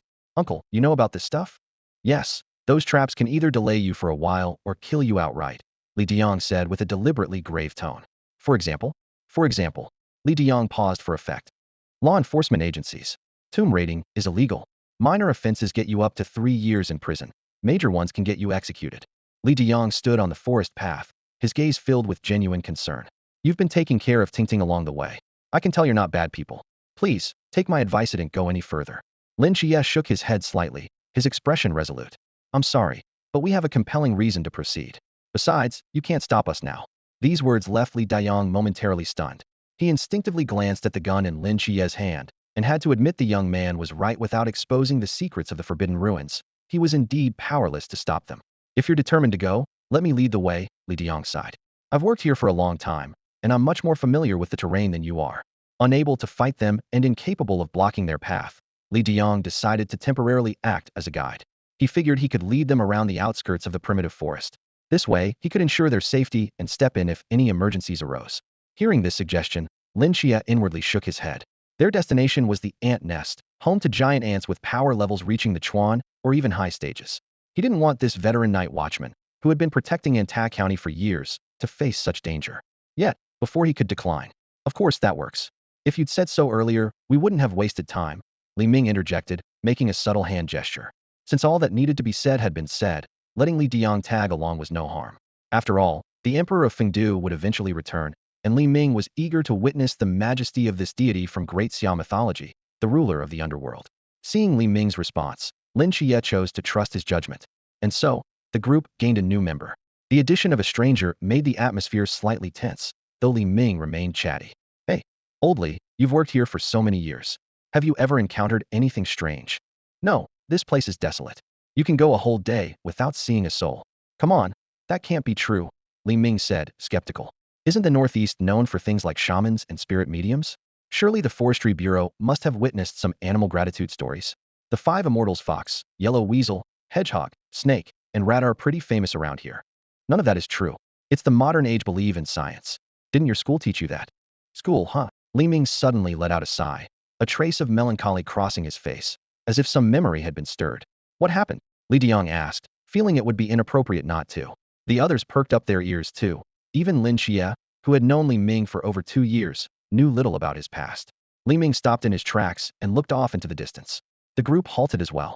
After a moment of silence, he said solemnly, My biggest regret in life is that I never went to college. My second biggest regret is not finishing high school. My third biggest regret is not even graduating middle school. And my fourth biggest regret is losing my elementary school diploma. So basically, you barely went to school, Li Diang said after a stunned pause. For a moment, The forest fell silent. Lin Qiye glanced at Li Ming, who was once again goofing around, and couldn't help but roll his eyes. He had been expecting some earth-shattering revelation, only to find this guy joking around yet again. The journey fell into complete silence. Even Li Diyang stopped speaking. The whole world seemed to switch into mute mode. A few hours later, Chun Han pushed open the iron gate of the old forestry bureau house, holding Li Tingting in his arms. Inside, old Li immediately came out upon hearing the commotion.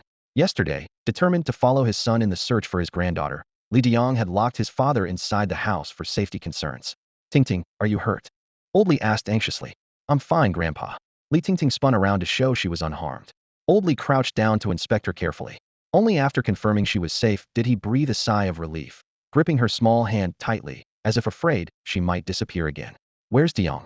Why didn't he come back with you? Old Li turned to Chun Han and asked.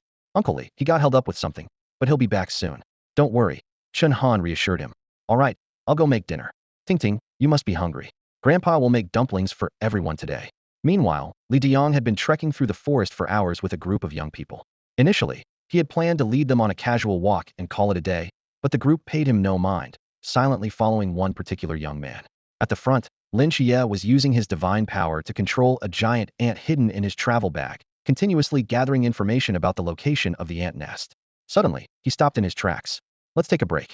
We're very close to the destination. The group immediately understood the ant nest was nearby. Right then, Li Diyang's stomach growled audibly, and his face flushed.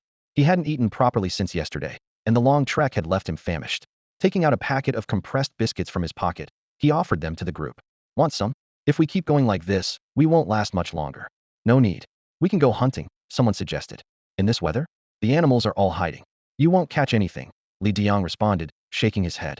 We have our own special hunting methods, Li Ming said with a sly smile before calling out to Lin Qiye. Come on, Xiao Qi, let's show them what we've got. The two walked far enough away before stopping. You're probably wondering why I agreed to let old Li come along, Li Ming said bluntly. Lin Qiye nodded.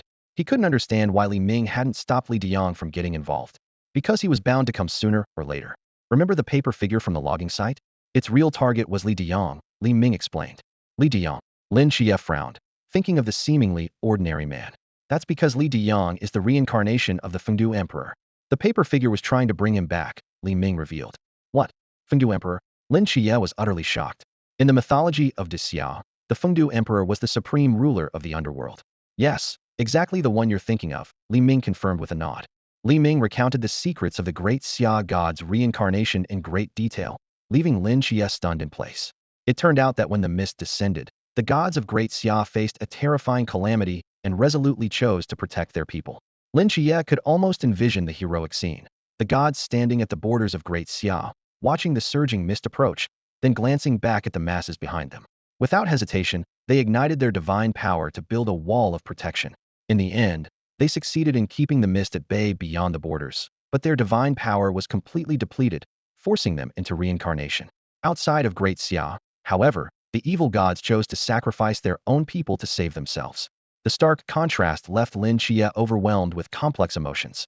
Will they come back? Lin Qiye asked softly, his voice tinged with a hint of sadness. Of course, Li Ming replied firmly, his eyes shining with unwavering determination. Lin Qiye nodded heavily. After a moment of silence, he suddenly looked up. Wait, how do you know all this? I was waiting for you to ask that.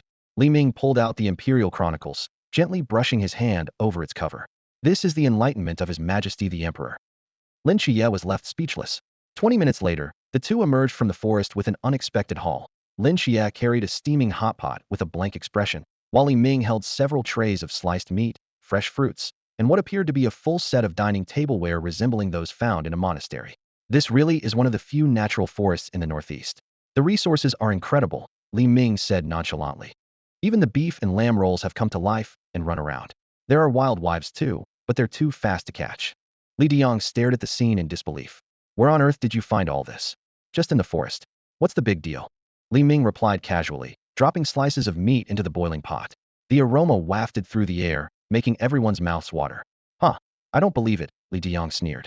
Even if I starve, I want to eat food with such a suspicious origin.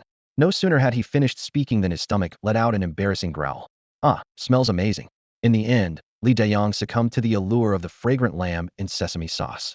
As he devoured the meal, he muttered to save face. Regaining strength is the priority, right now it's definitely not, because the hot pot smells so good. But I have to say, out here in the wilderness, a group of people sat around a steaming hot pot, and the experience was truly unique. The bubbling broth released the tantalizing aroma of fresh beef and lamb, as if they had been delivered straight from the slaughterhouse. As Li Ming handed the hunting rifle back to Li Diong, an unsettling rustling sound emerged from the woods, akin to an enormous creature brushing against the branches. At the same time, the large backpack on Lin Qiye's back suddenly began shaking violently, as if something inside was restless and agitated. Stay alert, something's coming. Before the words had fully left his mouth, a massive black ant burst out of the forest. This ant was starkly different from the red ants they had encountered before. It was even more robust, with a terrifying, menacing set of mandibles, and its exoskeleton gleamed with a metallic sheen. The rustling in the woods intensified, and within moments, dozens of giant ants surged forward like a tide, encircling them completely. Over 30 red ants and more than 10 black ants surrounded the group, their antennae quivering slightly, as if silently communicating with one another. Without a word, Li Diong stepped forward, shielding the group behind him. The crisp sound of the rifle being cocked echoed in the tense air. I warned you, but you wouldn't listen. Now look at the mess we're in. He gripped the rifle in one hand, the other resting on his waist, where the star blade trembled faintly under the influence of the forbidden ruins. In a moment, I'll distract these creatures. Use that time to run. Whoever can escape, escape. Li Diong's gaze was serious. Even the weakest of these ants had the strength of the Chuan realm, with the black ants reaching its peak. He calculated silently, knowing he might have to use the ghostly divine seal, and hoping at least some of them could make it out alive. As for his cherished stash of cigarettes, well, he could only hope Chen Han would find them and make good use of them. Just as Li Diong pointed out a weak spot in the encirclement, a thick pillar of fire suddenly roared past him, incinerating the giant ants ahead into charred remains in an instant. Cleared him. This direction is good to go. You can charge through now, Li Ming said nonchalantly, patting Li Diong on the shoulder. Li Diong turned stiffly, catching a whiff of his singed hair from the fire. He stared at Li Ming in disbelief, his mouth agape. He had been ready to sacrifice himself, only to discover that their side had been hiding a powerhouse all along. Who are you? I'm Batman, Li Ming replied in a deep, gravelly voice. Got something stuck in your throat? This isn't a movie, and time doesn't freeze in reality. The ants are coming, Shen Qingzhu quipped as she drew her starblade. Lin Qiye and the others also readied their weapons, while a thin layer of black flames ignited on Chao Yuan's body. TCH, no sense of humor, Li Ming shrugged, pressing his right hand downward. Boom, boom, boom. All the giant ants were instantly pinned to the ground by an invisible force, their antennae and legs flailing helplessly like lambs waiting for slaughter. Shen Qingzhu cleared her throat, casually sheathing her blade. The others reluctantly put away their weapons as well. Under Li Ming's disappointed gaze, Chao Yuan suppressed the Black King's aura and slowly extinguished his black flame. She wasn't eager to take another unplanned flight. The danger came and went quickly, leaving Li Diong struggling to keep up with the abrupt changes. Not far away, Li Ming was intently counting the giant ants in front of him. Yet, these massive creatures were unusually quiet, almost as if they had been muted. The air carried a faint, roasted aroma that stirred by Li Pongpong's appetite. He swallowed involuntarily, as if the meal he had just eaten had become a distant memory. Hungry? Li Ming noticed by Li Pangpang's expression and casually tossed him a can. Bai Li Pangpang fumbled to catch it, but his face twisted in subtle discomfort when he saw the mysterious creature depicted on the label. Go ahead, eat. Don't be shy, Li Ming said. I'm not hungry. Really, I'm not, Bai Li Pangpang replied with an awkward smile, quickly tucking the can away. Fine, save it for later. It'll be a surprise, Li Ming said, sounding slightly disappointed. Li Diong's eyes scanned the ground covered in ash. The image of that small pile of charcoal they had spotted while tracking the ants' footprints last night suddenly resurfaced in his mind. Are you night watchers? He asked, noticing the starry blades they had revealed earlier. No, standing before you is the elite squad of the Sacred Beast Nation, Yue County, Wowo Township, Shijai Commune, led by the illustrious Hu Delu. Li Ming interjected abruptly. Lin Qiye, having long grown accustomed to Li Ming's antics, ignored him and answered Li Diong directly. You're correct. We are the Night Watchers. Hey, Li Ming waved his hand, trying to get their attention. Li Diong bypassed Li Ming, who was right in front of him, and approached Lin Qiye. Then why didn't you say so from the start? Hello? Anyone listening? Li Ming continued, undeterred. Lin Qiye filtered out the noise and explained, our situation is complicated. We don't have official IDs or numbers yet, so we couldn't prove our identity. To avoid unnecessary trouble, we chose not to reveal it. Fine, if no one's listening, they'll watch some videos to pass the time, Li Ming muttered to himself. This one's from the Jinan cave, if I recall correctly. What the? Lin Kai's composure cracked instantly as he rushed toward Li Ming, trying to snatch his phone. Didn't you say you deleted it? So you kept a backup? Li Ming smoothly slid his phone into a pocket in his coat, and adjusted his black trench coat with a flourish. Technically, this is the original version.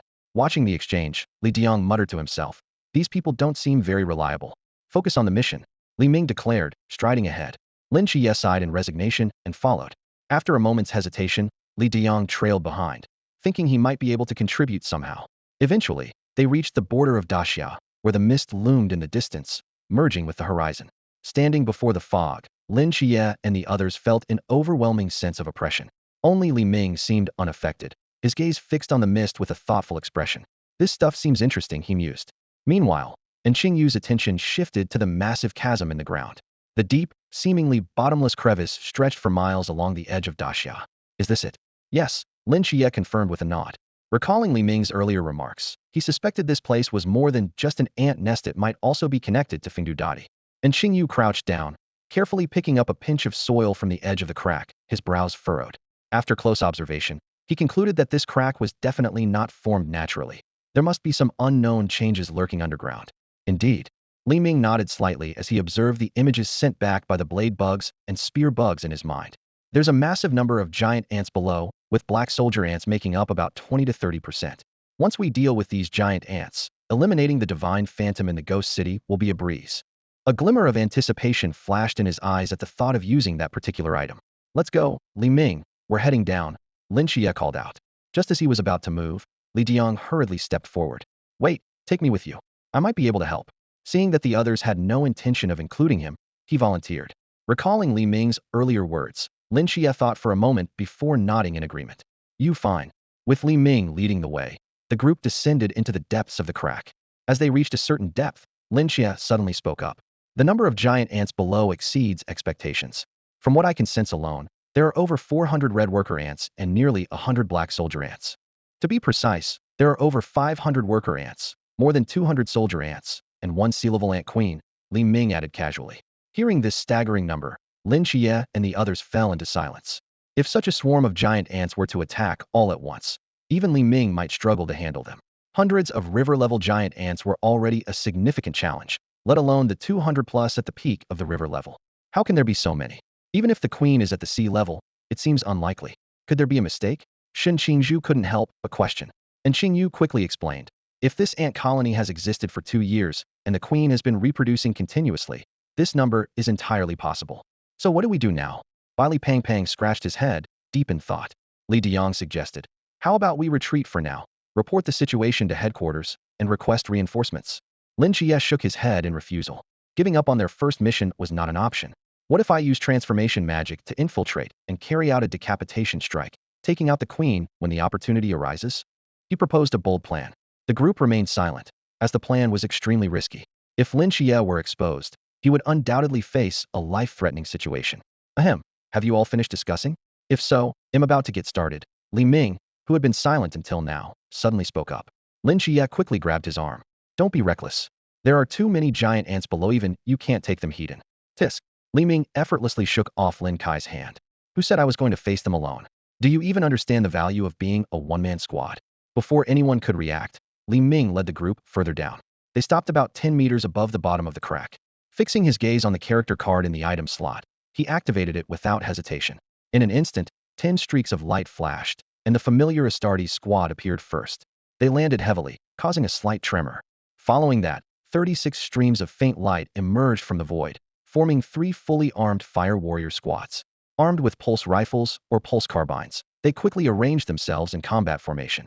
Finally, 3 more streaks of light illuminated the area, revealing 3 towering giants wielding massive hammers or iron picks. The last to appear were 3 Ogren giants, each towering close to 3 meters in height. Their skin was rough and tough, and their muscles bulged with sheer power. Armed with massive weapons like war hammers, iron rods, and pickaxes, their colossal physiques were so imposing that even space marines paled in comparison. This human subspecies had evolved in high-gravity environments, developing extraordinary physical strength that, in terms of raw power, even surpassed that of the space marines. Basic operation, no big deal. Li Ming responded calmly to the astonished gazes of those around him.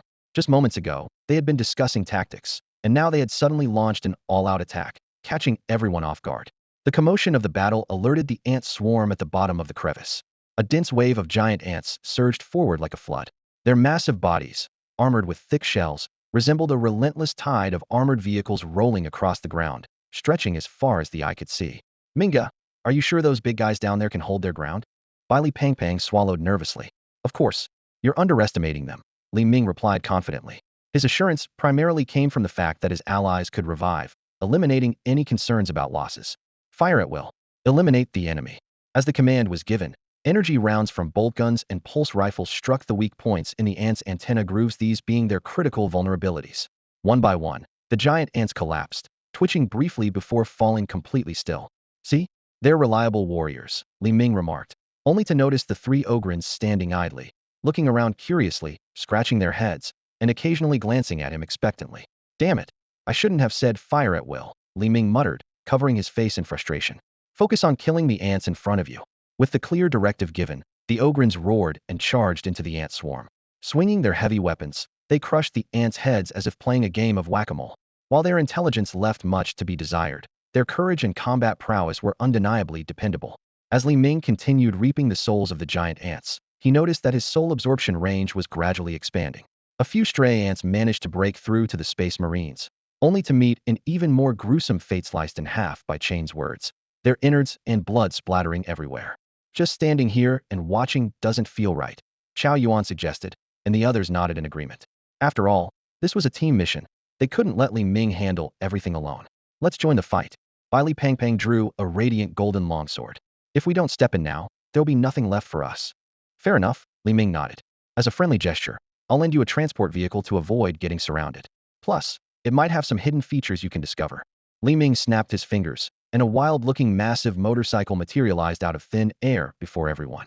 The bike was jet black, its front adorned with menacing bone-like spikes, and its thick tires looked as if they could crush anything in their path. Li Pang's eyes lit up, and he eagerly climbed onto the seat, barely managing to grip the handlebars. The moment he started the engine, a deafening roar echoed all around, the violent sound wave seemingly awakening a dormant sense of chaos within everyone.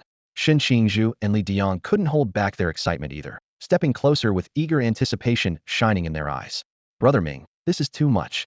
What about you? Li Pang asked, feigning reluctance. Me? Anything will do, Li Ming replied nonchalantly with a casual snap of his fingers, crossing his arms as he waited for the astonished reactions.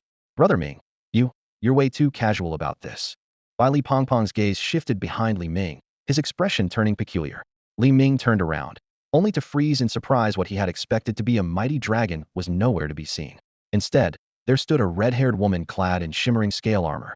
Her figure was striking, a dragon tail swaying lazily behind her as she stared intently at the swarm of giant ants on the ground, occasionally licking her lips. Damn it, show your true form. Li Ming barked in frustration, landing a light knock on the woman's head. The woman clutched her head pitifully, but the next second, flames erupted around her. When the fire dissipated, a colossal dragon, towering over 20 stories tall, emerged in her place.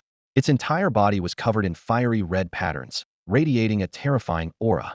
This transformation was a testament to Li Ming's growing strength. His ability to imbue his figurines with powerful spiritual energy had significantly advanced. With a graceful leap, Li Ming landed atop the flame-vein earth dragon's head, gripping its fearsome horns as he looked down at the others. You guys can play as Ghostfire bikers, and I'll be the dragon rider. Everyone has their path. Under the dragon's cold, slit-pupil gaze, the crowd couldn't help but feel a twinge of fear. Only Lin Qiye seemed contemplative, rubbing his chin as if the dragon looked familiar. Oh, the queen ant is trying to escape. Li Ming noticed through the blade bug's vision that the queen ant was fleeing in a panic, escorted by dozens of soldier ants. Xiaoyi, want to come along and hunt her down? Lynchia nodded in agreement and began chanting a skill drawn from Bragi. When the rock rises with the wind, it soars straight up 90,000 miles. A fierce gust of wind lifted him onto the flame-vein earth dragon's head. The dragon, however, shook its head in displeasure, clearly remembering the grudge of being killed by Lin Qiye in the past. Li Ming soothed his mount before turning to the others. I'm off to take down a tower. You all have fun. With that, he gave the dragon's horn a light pat. Let's go, shrimp. The flame-vein earth dragon swished its tail in protest, but ultimately activated its absolute earth domain of the Forbidden Ruins.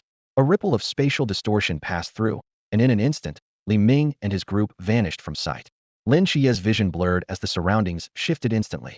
A massive white ant, standing 4 meters tall, appeared before them, fleeing at high speed. Surrounding the queen ant were 60 to 70 black soldier ants, forming a tight defensive ring as they escorted her swiftly through the narrow underground tunnels. Li Ming thought to himself, the protein content of regular insects is 6 times that of beef. The nutritional value of this queen ant must be at least 6,000 times higher. Fortunately, the flame vein earth dragon was no longer in a purely physical state. Otherwise, maneuvering through such cramped tunnels would have been nearly impossible. Sensing the deadly threat emanating from the dragon behind it, the queen ant's antennae twitched violently, emitting a sharp screech as its escape speed abruptly increased. At the same time, about 2/3 of the soldier ants broke away from the formation and charged fearlessly toward Li Ming and his group, sacrificing themselves to buy time for the queen ant to flee. The flame vein earth dragon eyed these mobile snacks hungrily, its mouth nearly watering. It shook its massive head, seeking permission from Li Ming. In that case, make it quick, Li Ming commanded decisively. The flame vein earth dragon let out an excited roar, opening its enormous mouth to unleash a torrent of blazing flames, forming a searing beam of light. The sound of chitin crackling and burning filled the air as the temperature in the tunnel soared, accompanied by the aroma of roasted exoskeletons. Without missing a beat, Li Ming activated Absolute Earth Domain, sending the still steaming soldier ants directly into the dragon's awaiting mouth. With loud crunching sounds, the flame vein earth dragon chewed and swallowed the soldier ants as if they were peanuts, its icy vertical pupils now gleaming with satisfaction. Keep going. There's still a silkworm baby ahead coated in egg wash. Roll it in breadcrumbs, and even the neighbor Kana would be drooling, Li Ming quipped, his words igniting an even brighter glint in the dragon's eyes as its fighting spirit surged. It chased after the queen ant like a character in a snake game, devouring the remaining soldier ants one by one, deliberately saving the queen for last to savor. Before long, the queen ant's entire guard had been annihilated. Spotting a concealed opening in the rock wall ahead, the queen ant seemed to glimpse a sliver of hope. This was the entrance to Fengdu. Even if paper figures lay in ambush there, it was a far better fate than becoming a meal. With a shriek, it pushed its 8 legs to their limit, scrambling toward the opening, nearly slipping inside. Stop! A human figure suddenly appeared in front of the entrance. The queen ant, undeterred, charged forward, intending to crush this insignificant obstacle with its massive body. However, Li Ming remained composed, casually rolling his shoulders before clenching his fist. Sorry, game over. Watch an ad to respawn, he said nonchalantly, before delivering a devastating single-arm hammer strike. Bang! The queen ant was sent flying through the air. It moved further away from the cave entrance, but closer to the dragon's maw. This must be the law of distance conservation. The battle with the flame vein earth dragon was incredibly swift. The queen ant of the sea realm stood no chance against this psionically enhanced giant dragon, not even the opportunity to struggle. Once the flame vein earth dragon finished its grand feast, Li Ming signaled it to return the way it came. After all, the giant ants outside were valuable resources that couldn't be wasted. Feeling the 300 to 400 giant ant souls he had already collected, Li Ming grew even more assured. At this rate, the massive swarm of ants outside would soon be wiped out. However, at this moment, he appeared more like a leisurely tourist, curiously examining the cave entrance in front of him, which seemed to lead to Fengdu. Why don't we go in and take a look? Before the words had fully left his mouth, Li Ming had already stepped inside. Lin Qiye, brimming with curiosity, followed closely behind. Meanwhile, the battle outside raged on fiercely. Bai Li Pangpang had come up with a new trick, mounted the Yaoguang flying sword on one side of his motorcycle, tied the soul-severing blade on the other, and charged back and forth through the ant swarm with his modified war vehicle, leaving a trail of unfortunate ants in his wake. Chao Yuan had entered a berserk state, wildly swinging his weapon and rampaging through the swarm, his maniacal laughter echoing endlessly. Shen Qingzhu focused on using his forbidden ruin to create explosions, clearing out the surrounding ants. And Qingyu, on the other hand, stayed close to Ujilan, observing the behavior of these big dummies, while swiftly dispatching any approaching giant ants. The Astartes and flame warriors that Li Ming had left behind were methodically tightening the encirclement, determined to annihilate every last giant ant. As for Li Diong, he was in a corner using his forbidden ruin, Mighty Flux, to contend with several worker ants. By repeatedly interacting with the ground and walls, he created cracks and debris to maneuver around. Despite being the possessor of an extremely high-risk forbidden ruin, for some reason, his strength was only at the Pool realm, and yet he chose to remain in a place like Antak County. As everyone was busy clearing out the ants, a sudden spatial ripple occurred, followed by an excited dragon roar. The flame vein earth dragon let out a joyful cry as it looked down at the buffet beneath its feet. Elsewhere, Li Ming and Lin Qiye were making their way through the dim cave with flashlights. After a few minutes, the surrounding space suddenly opened up, the air grew damp, and the walls became unusually smooth. They had entered a new space. It was a massive chamber, nearly 100 meters high, with walls constructed from ancient green bricks. Touching them revealed a marble-like texture, and the bricks were seamlessly fitted together. Was this built with ancient techniques? It's truly a masterpiece, Lin Qiye marveled. Craftsmanship like this was the pride of the 9 clans. Don't underestimate the bond between artisans and the 9 clans, Li Ming replied as he continued walking forward. Lynchia followed closely, releasing his spiritual energy to scan the surroundings, but even at its maximum range, he couldn't reach the boundaries of this space. After walking for a while longer, the two stopped in their tracks. In front of them stood a massive, rust-covered bronze door, its upper edge disappearing into the darkness above. Upon closer inspection, the door was embedded in a pure black wall that seemed to absorb all surrounding light. The colossal bronze door, towering dozens of meters high, was firmly set within this mysterious wall. Lin Qiye realized that his mental power couldn't penetrate the bronze door. He reached out and pushed it forcefully, but the door didn't budge, as if it were fused to the ground. The bronze immortal palace has arrived. From here on, my friend, it's up to our own fortunes. Lin Qiye ignored the remark and focused on searching around the bronze door. Soon, about tens of meters away, a cave about 5 or 6 meters high came into view. After carefully observing the traces around it, he concluded that this was a tunnel dug by the queen ant. Li Ming, over here. Let's go in from here. Lin Qiye waved to Li Ming, signaling him over. Li Ming glanced at the entrance with disdain and said coldly, I won't crawl through a rat hole. Today, I'm going through the main entrance. Before the words were fully out of his mouth, his figure had already disappeared. So I'm the rat, huh? Lin Qiye muttered helplessly before bending down and entering the cave. As he passed through what Li Ming had mocked as a rat hole, he found the man already leaning leisurely against the interior wall, waiting.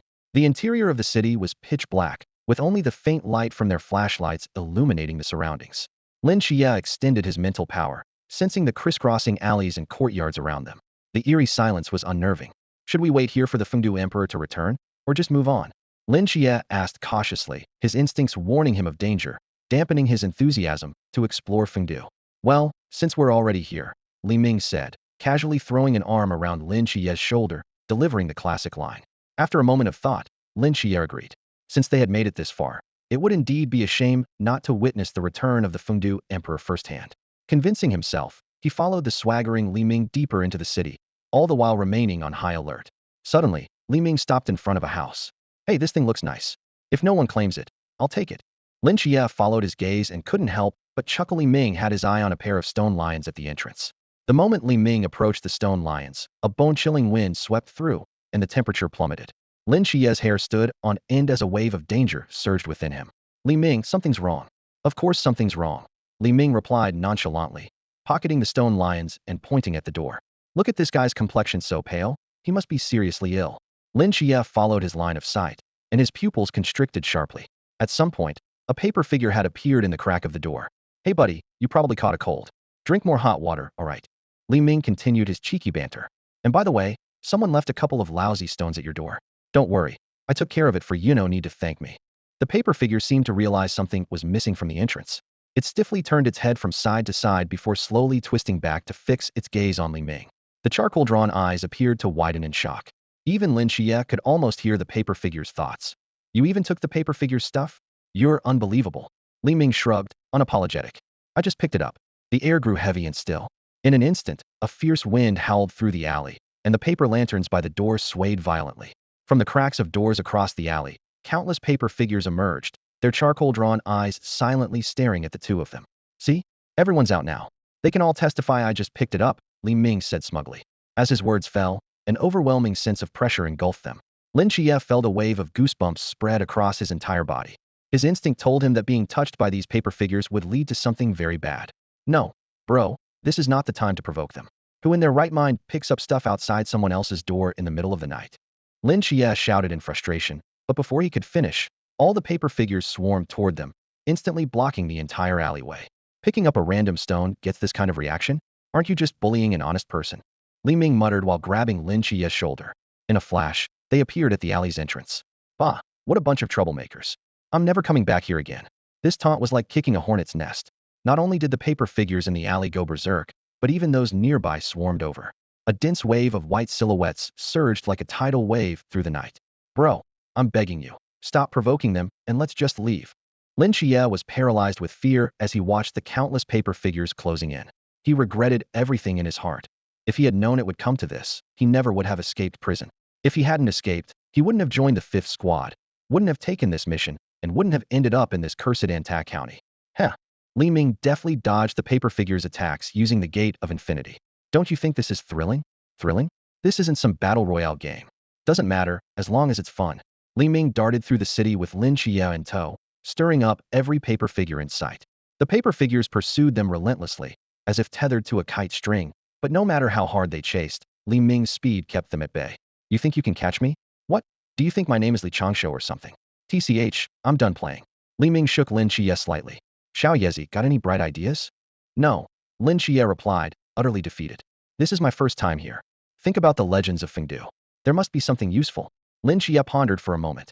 I remember something about the 6 heavenly palaces of Fengdu. They each. All right, stop rambling. Li Ming interrupted. The 6 heavenly palaces of Fengdu, huh? Let's go. What theory the one who asked me? Before Lin Qiye could finish, the two of them vanished from sight. The paper figures, arriving too late, twisted in frustration, some even starting to smoke as if on the verge of self-combustion. What started as a small matter had escalated because Li Ming always managed to evade their attacks. The more they chased, the angrier they got, and the angrier they got, the more relentless the chase became, a perpetual cycle of fury. Suddenly, as if sensing something, all the paper figures froze midair in unison. What's the big deal? There's nothing good here anyway, Li Ming said, casually playing with 2 stolen stone spheres as he walked out of a palace.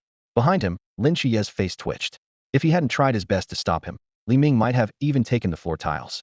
Managing to limit the damage to just 2 stone spheres felt like a monumental achievement to Lin Qiye. Isn't it about time we left? I mean, the return of the Fengdu Emperor doesn't sound like such a big deal, Lin Qiye suggested, worried. He feared that if they stayed any longer, the Fengdu Emperor would return to find nothing but bare foundations. We're just getting started. Next stop, the Heavenly Palace of Wu City. Let's go. Li Ming and Lin Qiye arrived in front of a grand palace gate. Just as they were about to approach, Li Ming suddenly paused mid-step, then continued forward as if nothing had happened. He silently confirmed that the giant ants outside had been completely eliminated, and the helpers he had summoned earlier had all returned.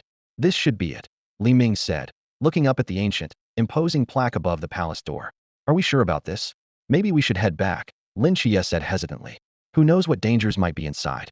Last time, that palace trapped us, and it was only thanks to your teleportation skill that we got out. With the Emperor on our side, we'll be fine, Li Ming declared confidently. Without hesitation, he pushed open the Crimson Palace doors and strode inside. Bang! The heavy doors shut behind them with a resounding thud, plunging the hall into pitch-black darkness as the last sliver of light disappeared. Prepared for this, Li Ming retrieved 2 torches from his spatial storage, lighting them and handing one to Lin Qiye. Why are we using these? Wouldn't a flashlight be better? Lin Qiye asked, puzzled, as he took the torch. Doesn't this feel more fitting for the atmosphere? Li Ming replied. All right, fair enough. Lin Qiye relented, convinced by the reasoning. The flickering flames cast dancing shadows across the floor as the two moved cautiously deeper into the palace. When they neared the center of the hall, both came to an abrupt stop. In front of them stood rows upon rows of bronze armor, neatly arranged on wooden racks. Lin Qiye brought his torch closer to inspect them. The armor was heavily corroded, coated in a greenish patina, and stained with dark red blood. Each piece bore marks of intense battle. Some had been cleaved open by blades, others pierced by arrows. The damage was concentrated on the front, a testament to the wearer's fierce and unyielding stand in battle, none of them retreating. After a quick glance at the battered armor, Li Ming lost interest. Let's keep moving. There might be something better up ahead. They continued forward, passing the rows of armor until they reached the innermost part of the palace. A long stone staircase stretched upward to a wide platform, where a massive black throne towered above. Yet the most striking sight was the red rectangular coffin in front of the throne, about 2 meters long, standing out starkly against the surrounding environment. Lin Qiye stepped closer to examine it, and found that his mental probe could not penetrate the coffin. Upon closer inspection, he noticed its sharp, angular design, with red surfaces adorned by black patterns. The black markings on the 4 sides of the coffin formed 4 distinct scenes, seemingly depicting the life and deeds of the coffin's occupant. While Lin Qiye studied the coffin, Li Ming had already searched the entire palace. Besides the damaged armor, the enormous black throne, and the Redan black coffin, there was nothing else to be found in the hall. Li Ming, you've seen enough. Let's go, Lin Qiye called from the high platform, glancing down at Li Ming, who was tapping the floor with the tip of his shoe. Seen enough? What about that coffin? Li Ming raised his hand, pointing behind Lin Qiye, his eyes gleaming with the thrill of adventure. Haven't you seen the movies? The big treasure's always in there. Lin Qiye's lips twitched, a hint of wariness in his eyes. And in the movies, the ones who go poking around are always the first to die. This coffin's been sitting in this hall for who knows how many years. Who dare touch it? Well, you can open it yourself. I'm leaving, Lin Qiye replied, stepping forward. Thud. A deep, muffled sound echoed from behind, and Lin Qiye's scalp went numb, his body freezing in place. After a brief silence, he wondered if he'd imagined it. Tentatively, he took another step. Thud. This time, the sound was louder, reverberating throughout the hall. A shiver ran up Lin Qiye's spine, from his tailbone to the base of his skull. He was now certain the noise was coming from the coffin behind him. Huh. Looks like it's taken a liking to you and doesn't want you to leave, Li Ming said, arms crossed as he stood below, watching with amusement. His face was full of glee, as though he were enjoying the show. Li Ming, this is all your fault, Lin Qiye grumbled. Don't think of it that way. You know what they say, every cloud has a silver lining, Li Ming replied with a grin. As they bickered, the hall fell silent again. Lin Qiye couldn't help but think that Li Ming seemed more like the type to attract trouble, so why was the strange occurrence targeting him instead? Frustrated, he took another step forward. Thud, thud, thud. The sound of metal clashing echoed repeatedly, and the broken armor scattered below the platform began to tremble, as if ready to come to life at any moment. Good luck, my friend. I'll burn some paper offerings for you during the holidays, Li Ming said in a light-hearted tone. I hear they even make paper wives now. Do you prefer the mature, elegant type or the cute, lively kind? Huh. Save them for yourself, you might need them sooner than you think. Lin Qiye retorted through gritted teeth. Tossing his torch aside, he unsheathed his starblade. If something didn't want him to leave, he was determined to find out what was behind it. His eyes turned golden as he gripped the coffin with one hand and held his blade with the other. Taking a deep breath, he pushed the lid open with all his strength. A faint, unusual fragrance wafted out through the small opening. As the dim light illuminated the inside of the coffin, Lin Qiye's pupils dilated in shock. Inside the coffin lay a girl, alive and breathing. She was dressed in a blue traditional gown, her eyelashes fluttering slightly as she slowly opened her eyes, locking gazes with Lin Qiye, who was frozen in astonishment. Whoa, a live one! Quick, get the donkey hoof and black dog blood, Li Ming exclaimed, suddenly appearing beside the coffin and leaning in to peer inside, his voice filled with exaggerated panic. The sharp, crisp sound of a weapon being unsheathed pierced the silence. Below the platform, bronze armor suddenly seemed to come alive, as swirling black mist emerged from within each set. The mist quickly coalesced into ghostly soldiers wielding long blades. In perfect unison, the 300 ghost soldiers drew their weapons, and an air of deadly intent instantly filled the grand hall. Their heavy footsteps reverberated as they charged toward the platform. On the platform, Lin Qiye's expression was grim as he gripped his straight blade and turned to face the oncoming threat. The aura emanating from these ghost soldiers made him feel a palpable sense of danger. Meanwhile, the girl in the coffin struggled to climb out, but her limbs, stiffened from prolonged confinement, gave way, causing her to collapse to the ground. Tisk, ruining my fun. Get back in there. Li Ming's eyes flared with blinding golden light as an overwhelming pressure swept across the hall like a tide, surging toward the ghostly soldiers below. Under this immense force, the soldiers froze in place as if bound by a spell. The black mist within them churned and began to dissipate under the pressure, yet Li Ming chose not to refine their souls. Elsewhere, Shen Qingzhu and his companions were searching for Li Ming's whereabouts. Are you sure this is the right path? Shen Qingzhu asked Qingyu, who was leading the way. Qingyu pointed to a scorched mark on the wall of the cave. This must be a trace left by the dragon Li Ming summoned. They definitely went in this direction. Earlier, after clearing out the giant ants at the bottom of the crevice, Li Ming's summoned allies, including the formidable warriors and the dragon, had vanished into thin air as streams of light. Even the violent motorcycle had disappeared abruptly, causing Li Pang, who had been riding it, to crash heavily to the ground. Worried about Li Ming and the girl's safety, the group decided to press on in their search. After traveling a bit further along the giant ant tunnel, the space ahead suddenly opened up. Whoa, why did it get so much wider all of a sudden? Li Pang exclaimed in surprise. Shen Qingzhu shone his flashlight around, revealing that the once rough cave walls had become smooth and were now constructed from uniformly cut green bricks. Could this really be some kind of massive tomb? Did Brother Ming guess right again? Very likely, Chao Yuan replied.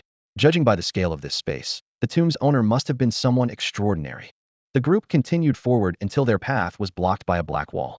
Embedded within the wall stood a towering, ancient bronze door. After a careful inspection, Qingyu remarked, "This door is no ordinary structure. Not only does it block spiritual detection, but its material is also exceptionally tough." Li Pang and the others took turns trying their best to push the door, but it didn't budge an inch. Looks like we've hit a dead end. Could Brother Ming and the girl have already gone inside? Probably, Shen Qingzhu nodded. Don't forget, Li Ming has teleportation abilities. This door might not be an obstacle for him. Then what do we do? Just wait here. What else can we do? Can you push open a bronze door this heavy? Creak. The massive bronze door let out a piercing screech as it slowly began to open on its own, right in the middle of Bai Li Pangpang and Shun Qingzhu's conversation. Everyone turned their heads simultaneously at the sound, only to see the usually silent Li Diang pressing his palm against the door, gently pushing the colossal structure. When he realized all eyes were on him, he looked startled. Two have no idea what happened. I just gave it a push, and it opened. It wasn't that hard, Li Diang explained, scratching his head. His casual remark nearly made the others cough up blood. A door that 4 seasoned experts at the Chuan realm couldn't budge was effortlessly opened by a kid in the Qi realm. So, should we go in now? Meanwhile, in the city, Li Ming and Lin Qiye had already left the Mingchen Nathan Wuching Tiangong, though they now had an additional companion. A young girl in a blue hanfu was perched on Lin Qiye's back. While communication was somewhat limited, through simple gestures and fragmented words, they pieced together her story. This girl was a Han Dynasty figure who had been alive for over 2,000 years. What did you say your name was again? Li Ming asked, turning to look at the girl on Lin Qiye's back. Jia Lan. Her voice was hoarse and unsteady, as though unused for centuries. Li Ming studied her face carefully, but couldn't discern anything unusual. Stroking his chin, he wondered silently. Does Jialan know me? Is this part of a loop? Or is this the first time we've met? Hey, Lin Qiye suddenly interrupted his thoughts. Why am I the one carrying her? You're just strolling around like it's someone else's problem. Because you're the one who woke her up. It's only fair you take responsibility, Li Ming replied matter-of-factly. Huh. If you hadn't insisted on going in to snoop around, I wouldn't have been there to wake her up. Lin Qiye snapped, clearly frustrated. The mere mention of it made him fume. If it weren't for Li Ming's obsession with investigating the paper figures and touring the 6 heavenly palaces, none of this would have happened. Fine, fine, Li Ming said with a shrug. He reached out and grabbed the back of Jialan's collar like she was a kitten, attempting to lift her off Lin Qiye's back. To his surprise, Jialan clung tightly to Lin Qiye's neck with both arms, refusing to let go. I give up. Let go already. Lin Qiye gasped, his face turning pale as he struggled to breathe. You're the one who said you'd take responsibility, Li Ming quipped, releasing Jialan and casually putting his hands in his pockets as he strolled ahead. Elsewhere, in Fengdu City. Boom. The moment the 5 of them stepped into the city, the enormous bronze door slammed shut behind them. We're doomed. Trapped like dogs behind a closed door. Bai Li Pangpang shouted dramatically. Chao Yuan elbowed him. If you can't say something useful, don't say anything at all. The phrase is catching a turtle in a jar. Enough, both of you, Shin Qingzhu said with a weary sigh. Suddenly, Bai Li Pangpang shivered. Hey, do you guys feel like it's getting colder? Hearing Bai Li Pangpang's words, Chao Yuan retrieved a string of prayer beads from his pocket, skillfully rolling them between his fingers. You're not wrong.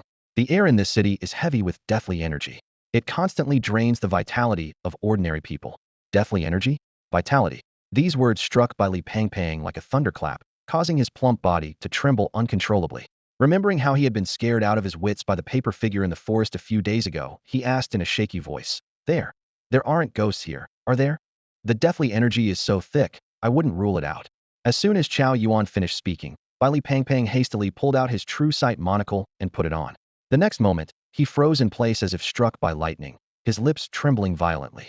So many ghosts, there's one right in front of us. It's looking at us. It's flying toward us. Bai Li Pangpang's terrified scream echoed around them. Seeing this, Chao Yuan began spinning the prayer beads faster while chanting scriptures taught by Master Jin Shan. Under Bai Li Pangpang's horrified gaze, the ghost flying toward them gradually dissolved into golden light and vanished into the air. What just happened? Chao, what did you do? Why did that ghost suddenly disappear? I simply helped it move on. Chao Yuan replied calmly, as if it were a trivial matter. However, this action seemed to stir up a hornet's nest. Wandering spirits that had lingered for nearly a century in the area, realizing someone could help them ascend, swarmed over in droves, scrambling to get closer. Chao, hurry up, more are coming. Bai Li Pangpang adjusted his monocle nervously. How many? About 60 or 70. No, it's increasing. There are 70 or 80 now. Can you handle it? Damn it. Chao Yuan's face turned grim as he spun on his heels and started running. Too many. I can't handle this. Run. If they touch you, ITLL shorten your lifespan. Hearing this, the group immediately began a frantic escape through the city. Meanwhile, Lin Qiye was carrying Jialan on his back as he followed Li Ming. I've noticed Fengdu isn't that big, and a lot of places are in ruins. What happened here? There was a divine war in the past, and Fengdu was shattered. Strictly speaking, the place we're in now is just a fragment of Fengdu, Li Ming explained briefly. Where are you heading? Lin Qiye asked. Over there. Li Ming pointed to the floating palace at the center of Fengdu City. What are you planning to do? Lin Qiye asked thoughtfully. Just going to take a look around the Emperor of Fengdu's palace to see if I can scavenge anything. The other 6 palaces are too barren, there's nothing there. See you. Hearing this, Lynchia didn't hesitate to stop in his tracks, turn around, and head in the opposite direction. Who would have thought of such a thing? Li Ming actually came up with the idea of freeloading in the sleeping chambers of the Fengdu Emperor. At this critical moment, with the god's imminent return, his audacity was truly jaw-dropping. As Lin Qiye was about to leave, Li Ming nonchalantly remarked, "This is the return of a god, a god of Xia. Ordinary people might never witness such a spectacle in their lifetime. Aren't you curious? If you miss this, you won't get another chance."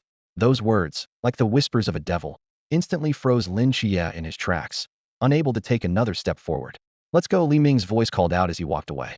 Meanwhile, chaos was unfolding elsewhere. "Fine, let's go." "Wait, Uncle Li, where on earth are you taking us?"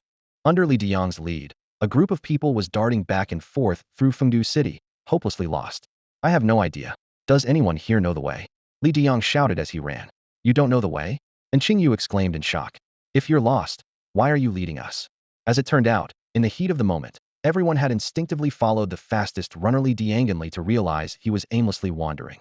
By this time, Li Ming, Lin Qiye, and Jialan had already arrived beneath the floating palace. The massive black palace loomed above like a castle in the sky, with rows of suspended stone steps leading upward. Adjusting the unconscious Jialan on his back, Lin Qiye gazed up at the majestic and resplendent structure. The palace's layered architecture resembled towering mountains, exuding an air of unassailable authority from the heavens. Suddenly, Li Ming's eyes lit up. He waved enthusiastically and shouted into the distance, "Hey, you guys getting some exercise?" Shen Qingzhu and his group turned towards the voice to see Li Ming standing beside the floating staircase, gesturing at them. While Li Pangpang glanced behind him, activating his true sight. To his horror, he realized the number of ghosts chasing them had surpassed 100. "Brother Ming, run! Ghosts!" he screamed.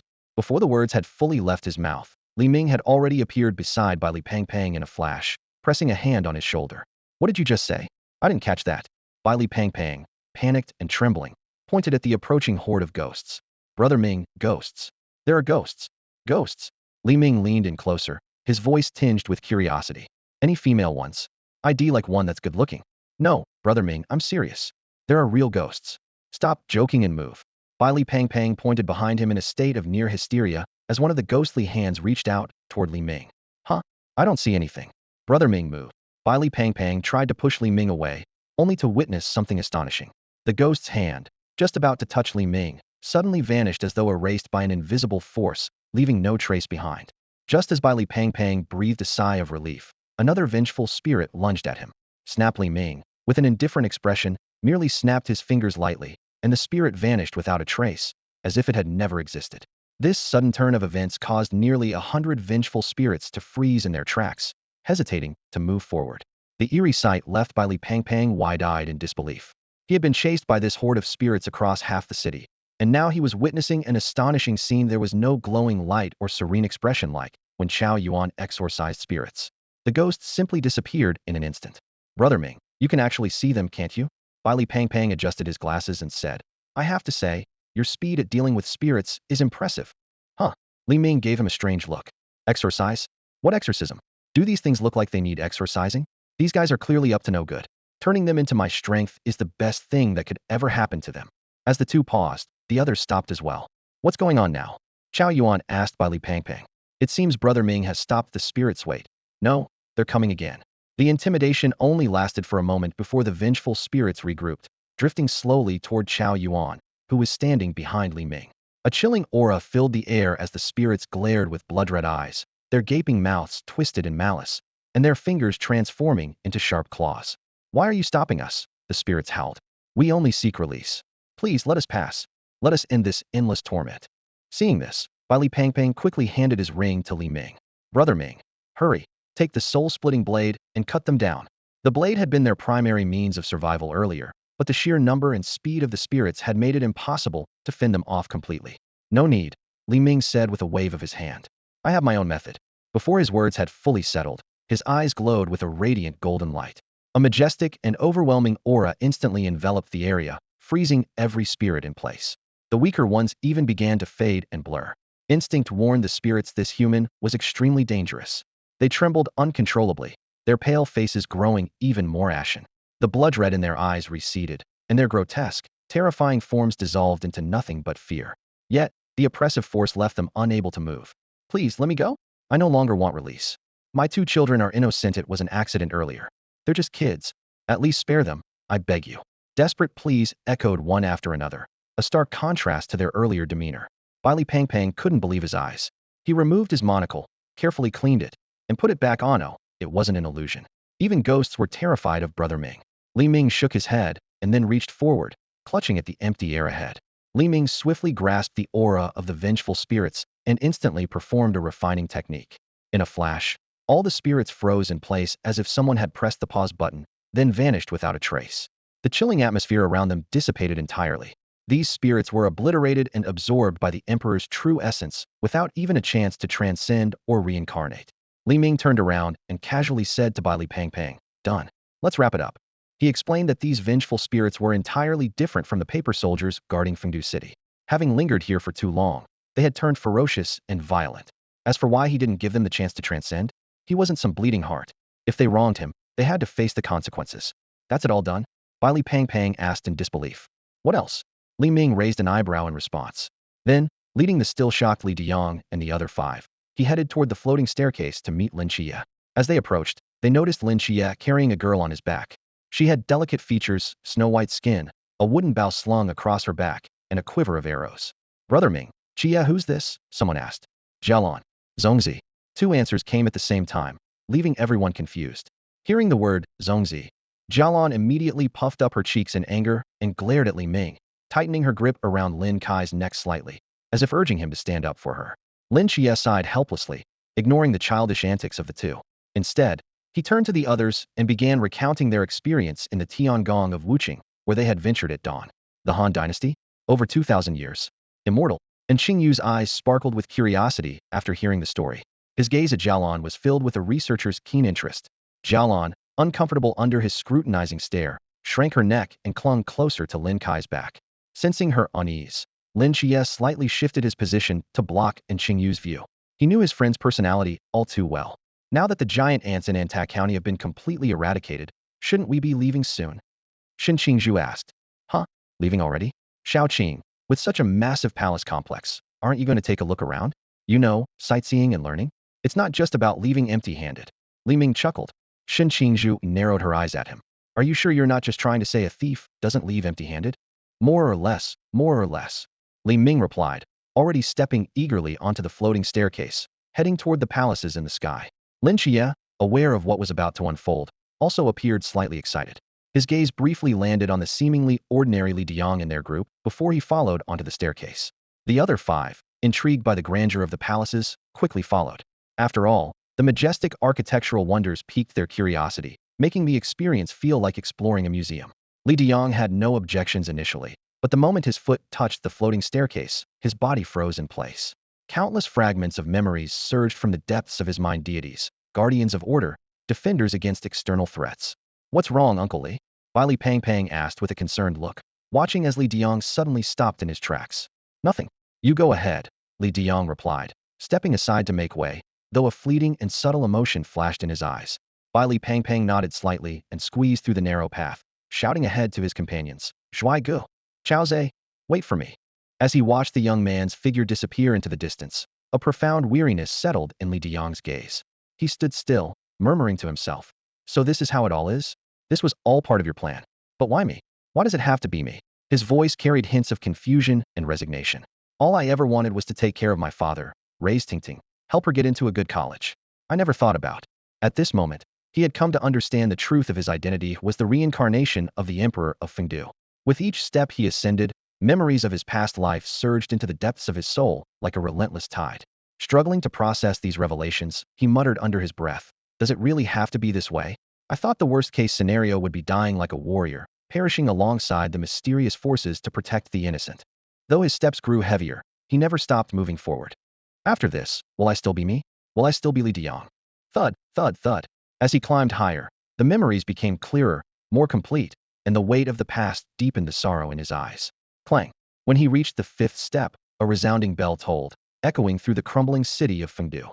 Within the city's courtyards, ghosts who had not yet turned into vengeful spirits and countless paper effigies all looked up toward the towering palace. What's that? Li Pang, who had just arrived at the palace entrance, raised his head in confusion. Lin Qiye silently glanced at Li Ming, who nodded knowingly, and Lin Qiye understood. On the stairs, Li Diyang continued his ascent. I became a watchman to protect the peace of all living beings, didn't I? Clang.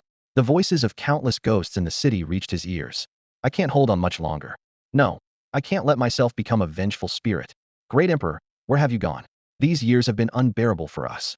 Regret, perseverance, resentment, voices filled with all kinds of emotions intertwined, and suddenly, everything became clear to Li Diyang. Yes, they are part of the living beings too. They need my protection just as much. His eyes grew resolute. Even if I'm no longer the person I was, this duty to protect must go on. He gently ran his hand over the star blade and the emblem he held, his voice choked with emotion. All my treasured cigarettes are going to be wasted on Shinhan. And my father and Tingting. I haven't had that dumpling dinner yet. I haven't watched Tingting grow up. With that, he let go, allowing the star blade and the emblem containing the ghost god seal to fall. Straightening his back, he strode forward with determination. 1 step, 2 steps, 3 steps, 8 steps, 9 steps, 10 steps. The majestic tolls of the bell echoed in rhythm with his footsteps, as if announcing the return of a supreme being. Creak. The grand doors of the palace swung open with a thunderous sound. Inside, on the emperor's throne, a regal imperial robe rested with solemn dignity. As Li Diyang reached the final step, the robe suddenly stirred, moving of its own accord, and floated slowly toward the palace entrance. Li Diyang gently waved his arm, and in an instant, a robe embroidered with golden patterns enveloped his body. In that moment, the identity of the night watchman Li Diyang vanished, replaced by the reemergence of the great Xia deity, the Fengdu Emperor. His cultivation surged like a tidal wave, breaking through realms. Pool, river, sea, boundless, Klein. Each layer of the laws of the heavens roared open within him. Finally, an unparalleled divine aura radiated from his being, enveloping the entire city of Fengdu. He had finally stepped into the realm of gods. This level of power, not bad. The Fengdu Emperor murmured to himself. Throughout the city, countless ghosts trembled with excitement as they felt the familiar pressure. It's the Emperor's aura. After 100 years, the Emperor has finally returned. They knelt in reverence toward the floating palace at the city's center, tears of joy streaming down their faces. In front of the grand hall, Bailey Pangpang stared at Li Diyang in shock, stammering, "What's going on? Uncle Li, he is the reincarnation of the Fengdu Emperor. And now, he has returned," Lin Qiye said, his gaze fixed on the imposing figure, his eyes filled with awe. This deity of Great Xia had once willingly chosen 100 years of reincarnation to protect all living beings. At that moment, the Fengdu Emperor suddenly raised his head to look at the sky. The once tranquil heavens were torn apart by an ominous streak of red, and a bare-chested figure slowly stepped out of the void. The man casually surveyed his surroundings before locking eyes with the Fengdu Emperor. The oppressive aura he exuded silenced every ghost in the city. "It's been a long time, Fengdu Emperor. I knew you would return eventually." Li Ming stood before the grand hall, thoughtfully observing the newcomer. His hand tightened slightly around the treasure he had held for so long, a glint of determination flashing in his eyes. "Perfect. Today, he'll test the power of this thing." Lin Qiye swallowed nervously. Having survived the Tsangnan Divine War, he knew all too well that this was the aura of a god-level being. "Yama, you dare leave a projection here?" the Fengdu Emperor said coldly. "Huh, why wouldn't I dare?" Yama landed in front of the Fengdu Emperor, his expression full of disdain. "Back then, the 4 of us gods joined forces to shatter Fengdu, but I only got the smallest piece of it. How could I let that go? Fortunately, I left this projection behind, and even luckier for me, your strength now is far from what it once was." The Fengdu Emperor calmly regarded his opponent, who seemed so confident in his superiority, as if he were watching an ant overestimating itself. "And now, what do you intend to do?" "Now." Yama laughed heartily. "Naturally, I want you to hand over Fengda's core. It seems the lesson I taught you back then wasn't harsh enough. In your prime, I wouldn't have dared to challenge you, but now." He glanced at the Fengdu Emperor with a knowing smirk. "You're welcome to try," the Fengdu Emperor replied indifferently. As the tension mounted, Li Ming suddenly broke the silence, disrupting the hostile atmosphere. Holding an incense burner to his chest with one hand and pointing at Yama with the other using the great wilderness imprisoning heaven finger, he sneered. "Enough of your babbling nonsense. Fengdu Emperor, this guy's just taking advantage of your good nature." Both deities turned their gazes toward the audacious young man, who seemed completely unaware of the danger he was courting. Where did this mere ant come from?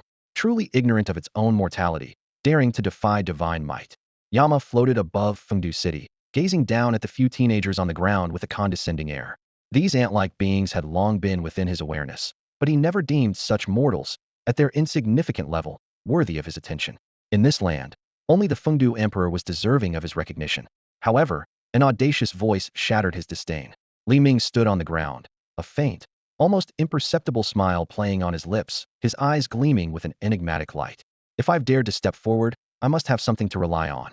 You fool, did you drink too much corpse water from the Ganges? Or has your brain completely rotted? This provocation made Yama's expression harden. In an instant, he unleashed his divine power, which surged like a tidal wave across Fengdu City, leaving no corner untouched by his probing gaze.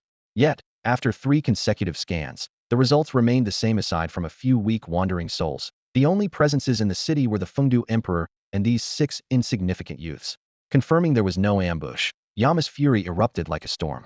The mighty god of death from India, humiliated by a mere ant in the presence of his old rival, the Fengdu Emperor. The shame was unbearable, driving him to the brink of losing control. Sensing the escalating tension, the Fengdu Emperor immediately summoned the divine artifact of the Great Xia's laws, the 6 paths of reincarnation. The silver orb, encircled by its radiant rings, stood poised to strike at any moment. Foolish clown, courting death. Yama roared, raising his hand to unleash a devastating strike. His immense divine power coalesced into a tangible force, hurtling toward Li Ming in an instant. Brother Ming, watch out. Li Ming, get out of the way. Move, Li Ming. By the divine sovereign, strike down this evil. His companions' frantic cries rang out one after another, but Yama's attack was far too swift for any of them to react effectively. Yet, standing in the shadow of death, Li Ming closed his eyes, his expression serene, as if in solemn anticipation of something. In a secluded, mystical space, an imperial figure had already unfurled an ancient parchment, pouring all spiritual energy and the souls of giant ants into it. Intricate and mysterious symbols began to take shape on the parchment. Today was the day to test the power of the forbidden relic Shiva's wrath. Just as Yama's strike was about to reach Li Ming, a brilliant golden light suddenly burst forth.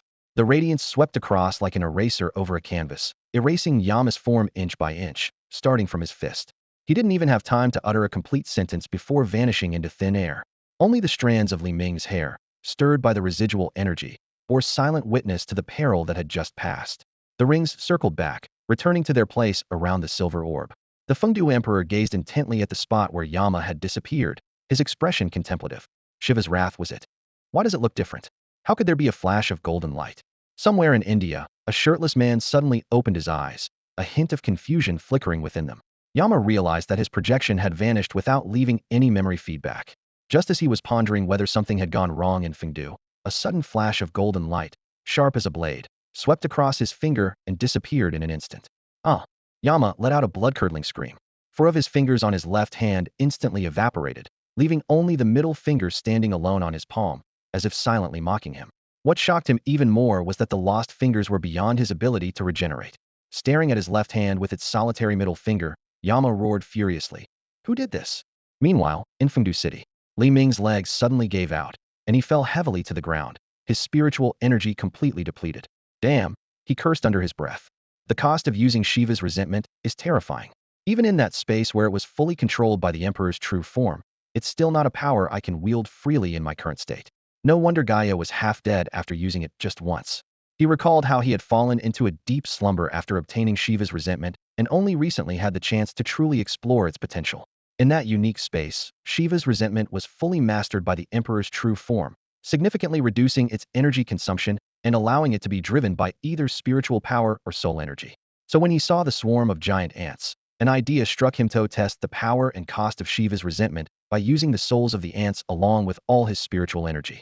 While the final outcome satisfied him, his initial plan to obliterate Yama's entire hand had to be scaled back. In the end, he only managed to destroy a projection and 4 fingers. Li Ming, are you okay? Lin Qiye rushed over, pushing Jia Lan aside without a second thought, and helped support him. Xin Qingzhu and Bai Li Pangpang finally snapped out of their shock. This was the 3rd time they had seen Li Ming in such a drained state. I'm fine, Li Ming said, panting. And that blue dumpling over there, stop pointing that arrow at me. Everyone turned to see Jia Lan glaring at Li Ming and Lin Qiye, her cheeks puffed in anger. Although the wooden arrow was knocked on her bowstring, it wasn't drawn. It seemed she was using it to express her displeasure. Lin Qiye finally realized how abrupt his earlier actions had been and awkwardly looked around, avoiding eye contact. Faced with the choice between his comrade and a girl he had just met, his instincts had chosen the former. All right, I don't need help anymore.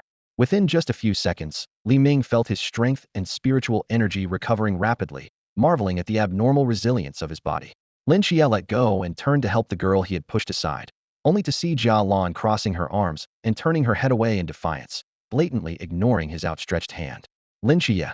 On the other side, the Emperor of Fengdu put away the small silver orb and slowly walked forward, his expression calm. At this moment, he was no longer the unremarkable Uncle Li, but the Emperor of Fengdu, the ruler of the realm of death, returned after countless cycles of reincarnation. Suddenly, he stopped and bowed respectfully in a certain direction. Lord of the Underworld, I greet the primordial celestial venerable. From the void, an elderly man dressed in a coarse Taoist robe slowly emerged. That's all for today. Thank you so much for watching.